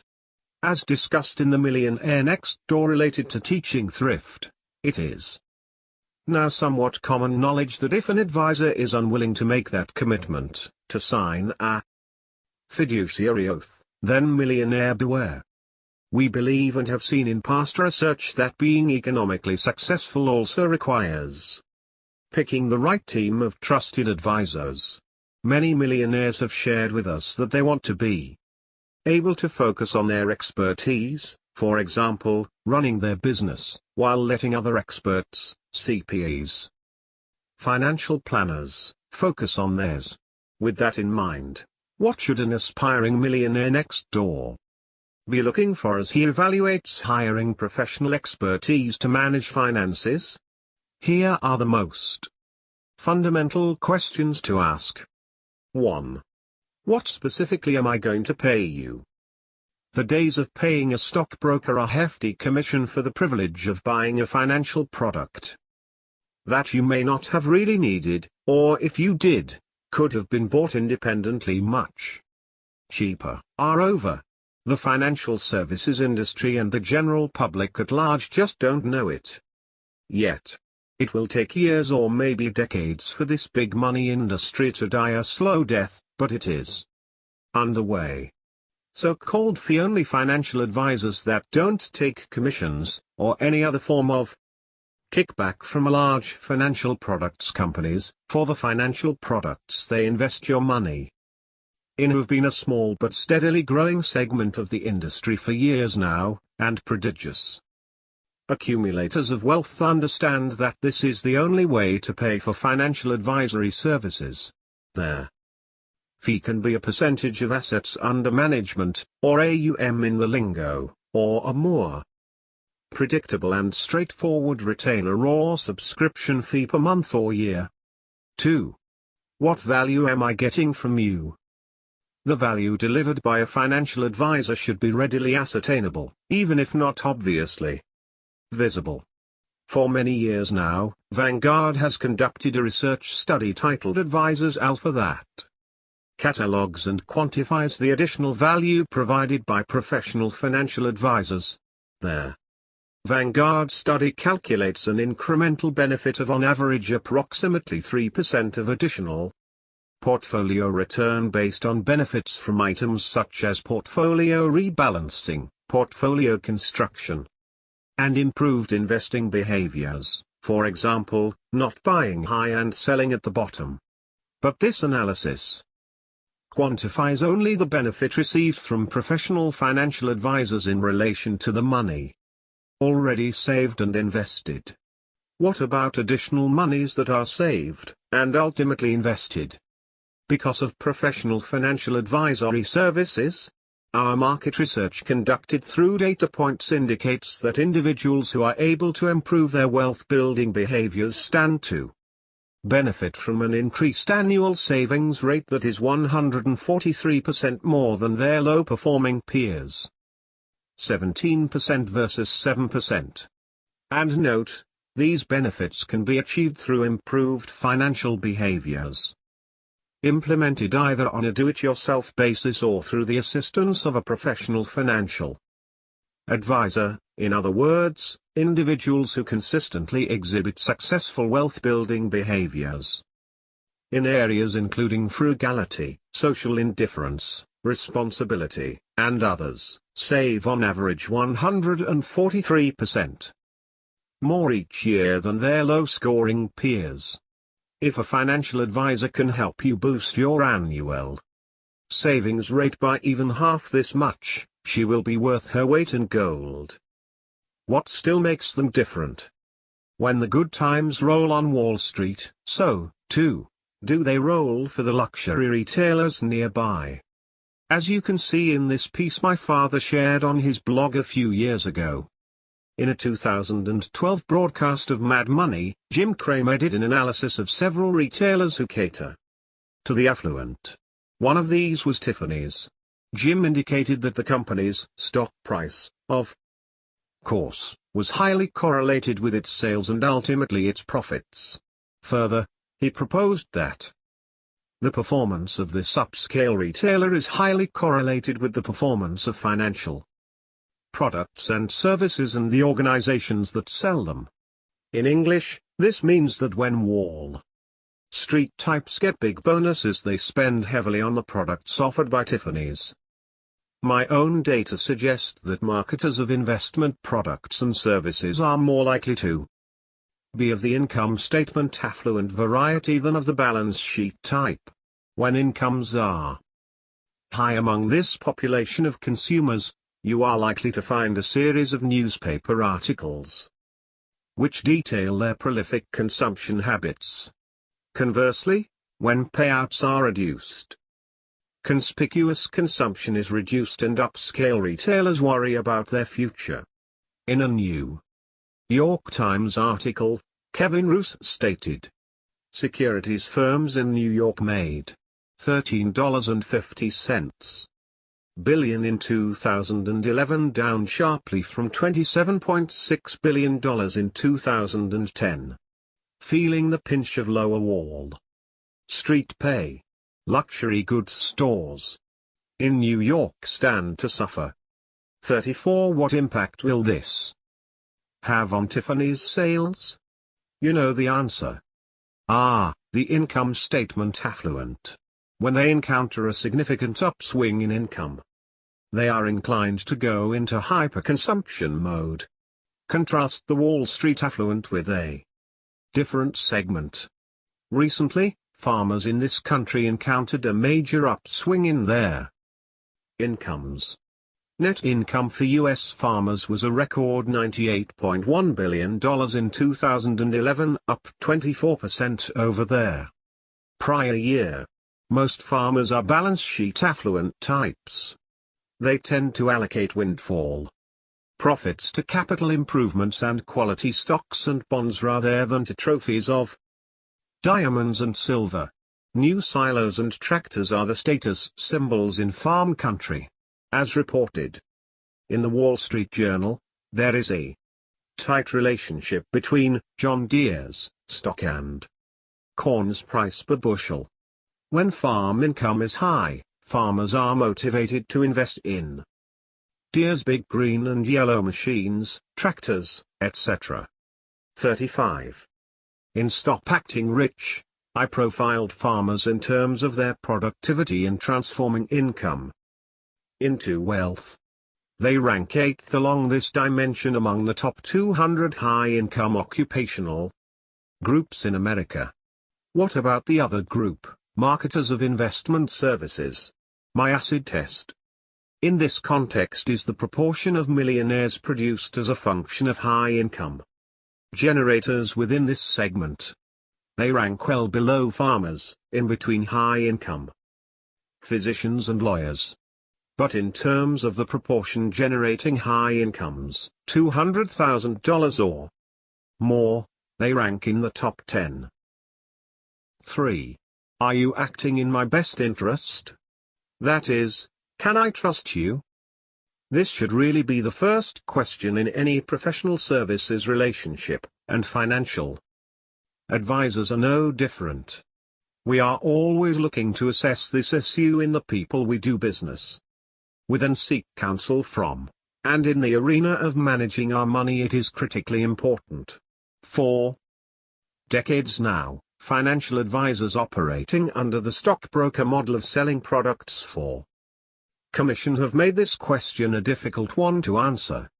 But the fee-only financial advisors referenced above of today are typically operating under a fiduciary standard the same way that attorneys have operated under state bar rules, that demands and requires that they act in the best interest of their clients at all times.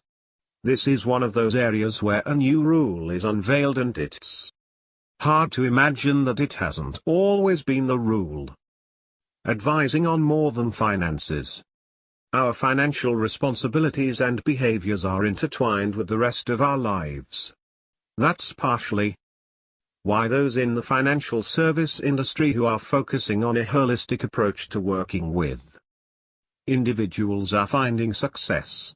We bring to the financial management job, as we discussed earlier, all the other characteristics, experiences, challenges, family relationships that permeate the rest of our lives. What does this mean for the financial services industry? The expertise needed is a true blend of financial planning, psychology, counseling, and life planning. Family, health, and marital issues, as well as grief and religion, are just a few of the non-financial topics that financial advisors work through with their clients. A few years ago, a large-scale study of advisors yielded a wealth of information on the evolving role of financial advisors as coaches.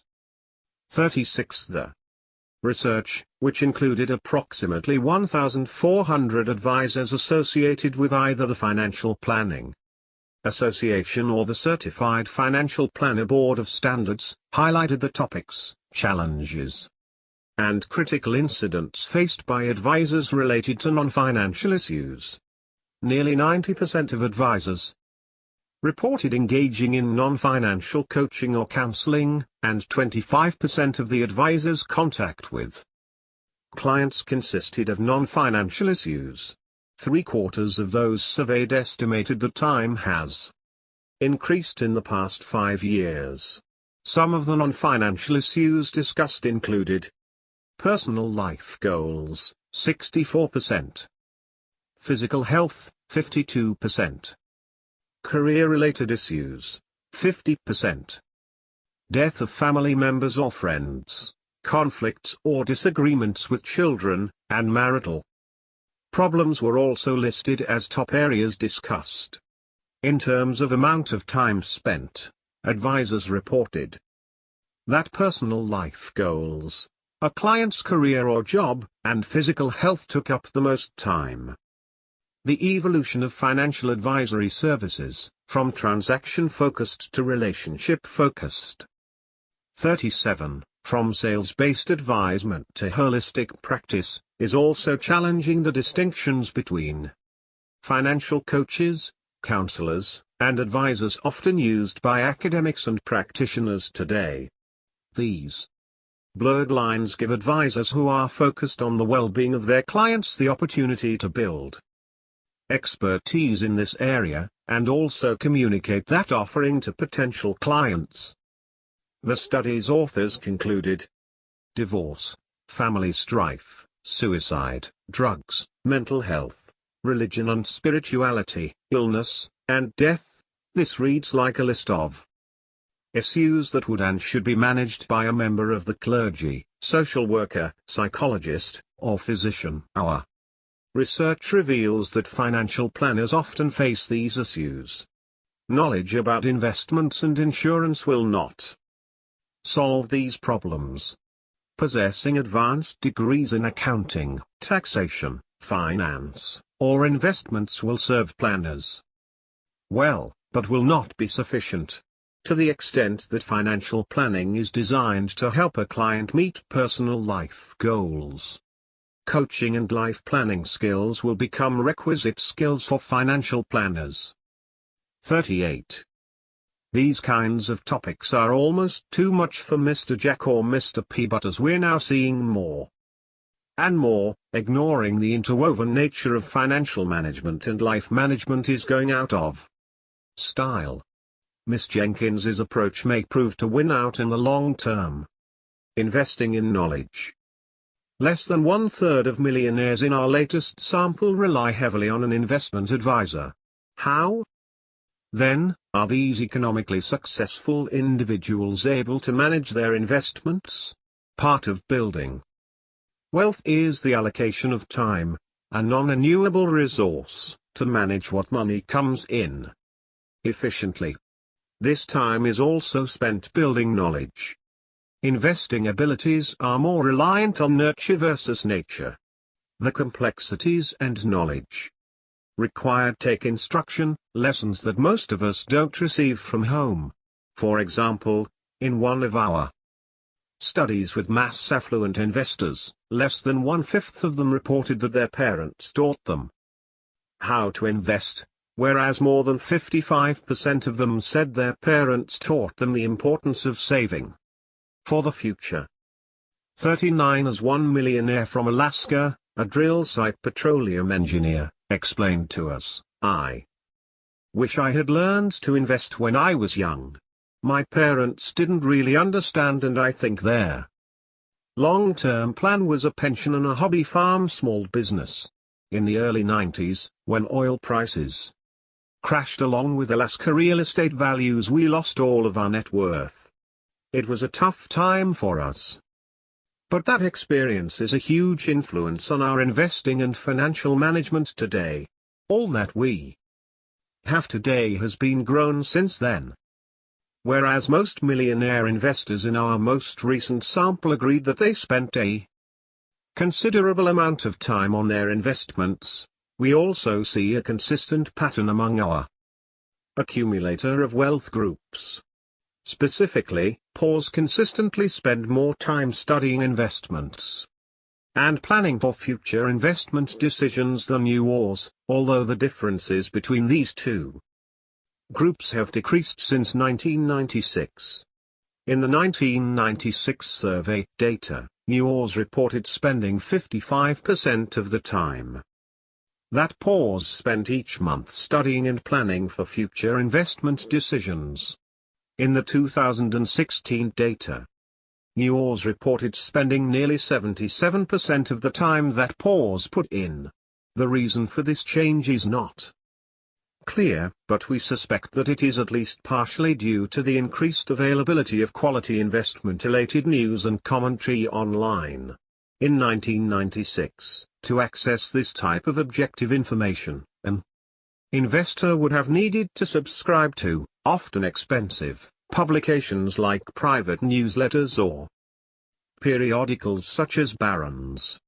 In 2016 those sources are still available, for a price, but there is also a universe of quality, free sources of information in the form of websites, blogs, podcasts, etc.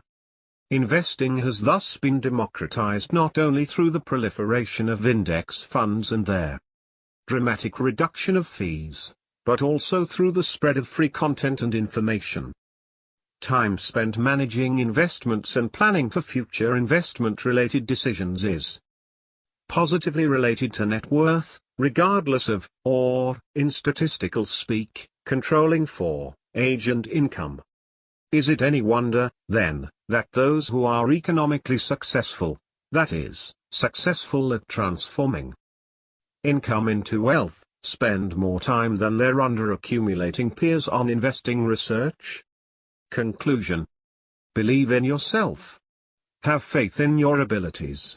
Without a humble but reasonable confidence in your own powers you cannot be successful or happy. Norman Vincent Peale. If there is a playbook for who will become the next millionaire next door, it's not to be found in a specific zip code, in the driver's seat of a particular automobile, on with a certain watch or type of portfolio. Instead, the formula to help find, or more importantly, to become, the next millionaire next door belongs in the patterns of wealth-related behaviors and experiences that make up our daily lives. Unless you want to simply allow demographics to set your course, you'll have to rely on what you do day in and day out. That is why self-made millionaires are wealthy. They allocate their time, energy, and money in ways that allow them to build wealth. They are disciplined savers, spenders, and investors in a world of professional consumers, and they are aware of both their own strengths and the market, economic, and close-to-home conditions that might trip them up in the future. Today and in the future, those who wish to build wealth without an excessively high income or substantial windfall will have to change both lifestyle and behaviors. Indeed, many of us aren't willing to do it. And because we don't like what we need to do, some will declare that there's no way to become financially independent on your own.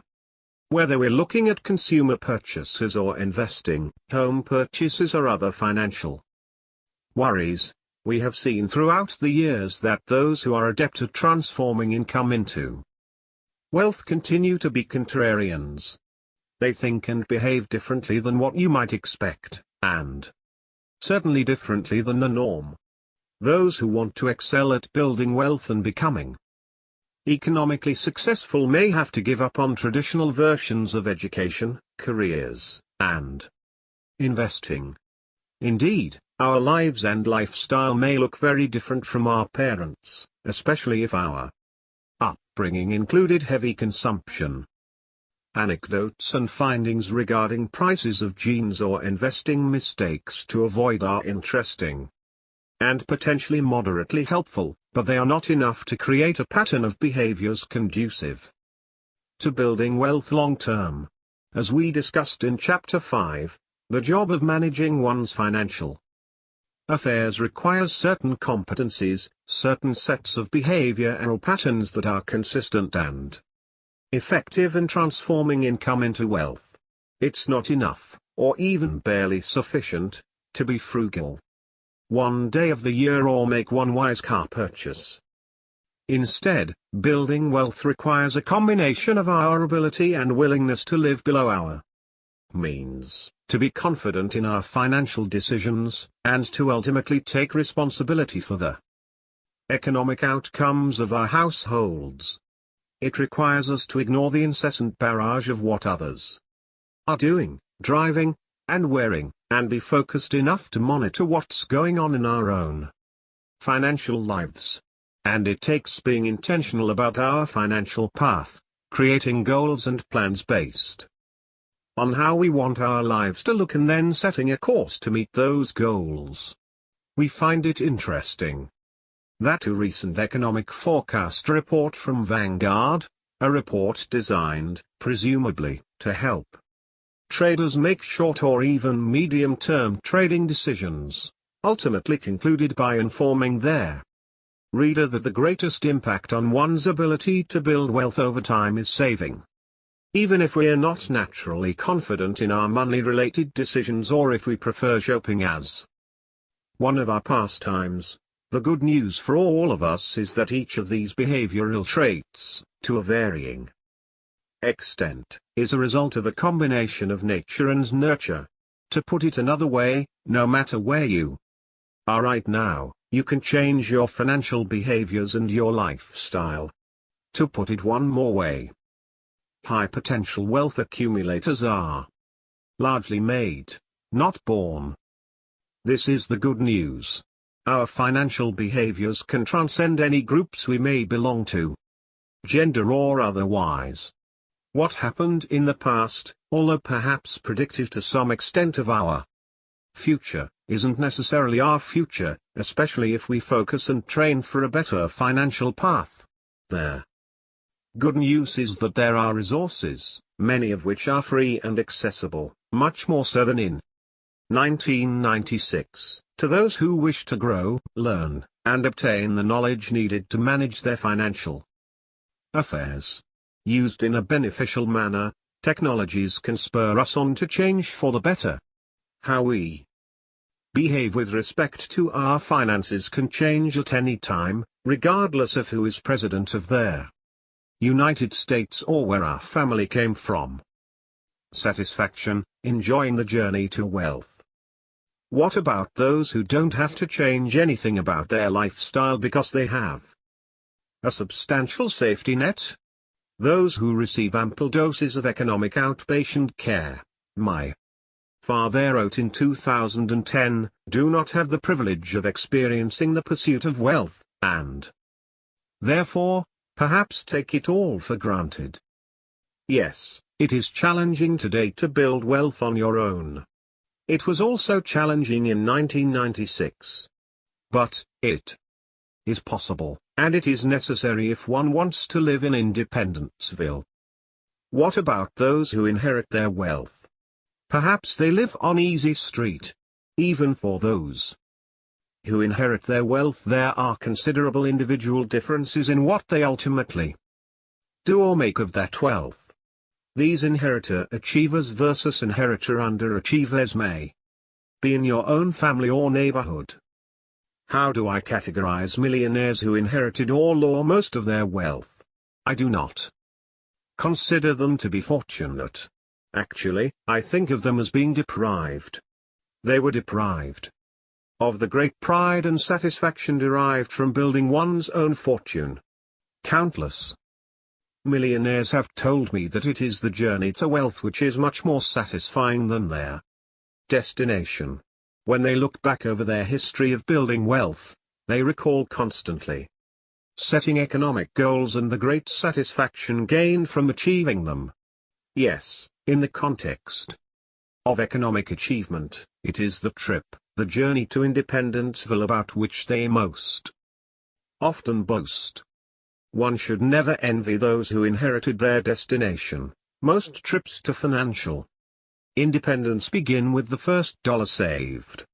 Next time you see an acorn lying about, take it home and put it on your desk. It will be there to remind you that even the most gigantic oak tree, like fortunes, began with a simple acorn. If you have read The Millionaire Next Door, you may recall the excerpts of an interview I conducted with Dr. Dave North.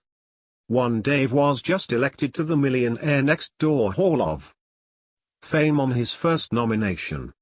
He maintained that it was his journey to financial independence.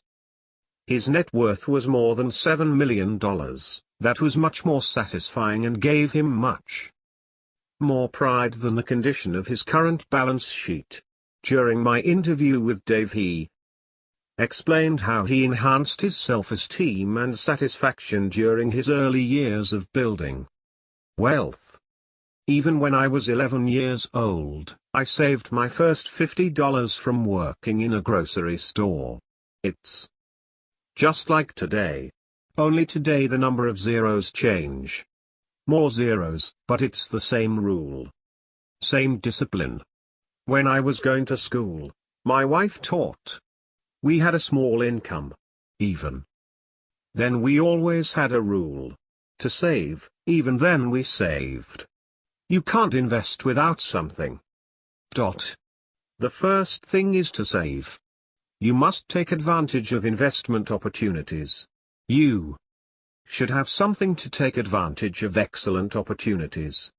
It's part of my background. You don't have to be a highly compensated professional or executive like Dave to become financially independent. 4 out of 5 millionaires in America are self-made.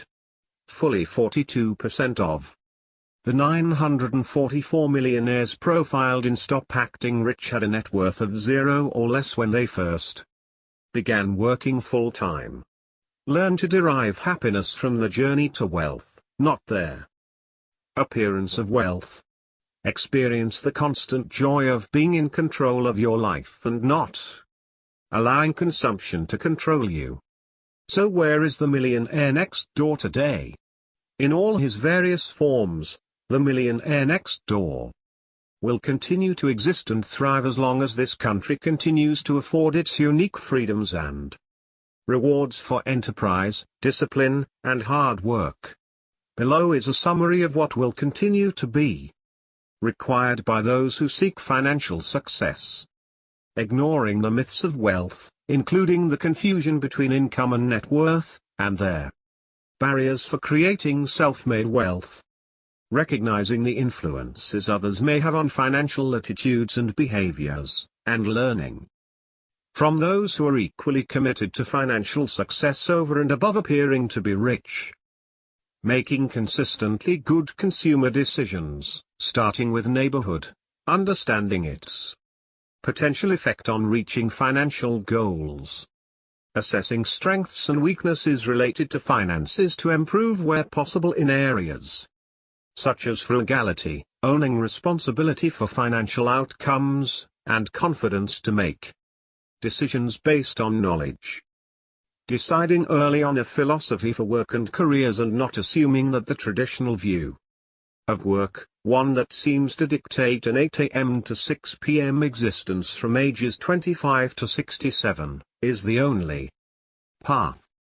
Recognizing that successful investing behaviors can be learned and improved and that the fruits of effectively investing what is saved over time provide security for the more important aspects of one's life. Perhaps in 20 years' time, researchers will find a secret formula or pill that will reliably and effortlessly transform earned income into wealth. When it has been found, we'll stop talking about behaviors and discipline, frugality, resource allocation, and perseverance. Until then, those who wish to pursue a path of economic success have at their fingertips a map for the challenging and rewarding journey ahead. The end. Thank you for listening to this audiobook.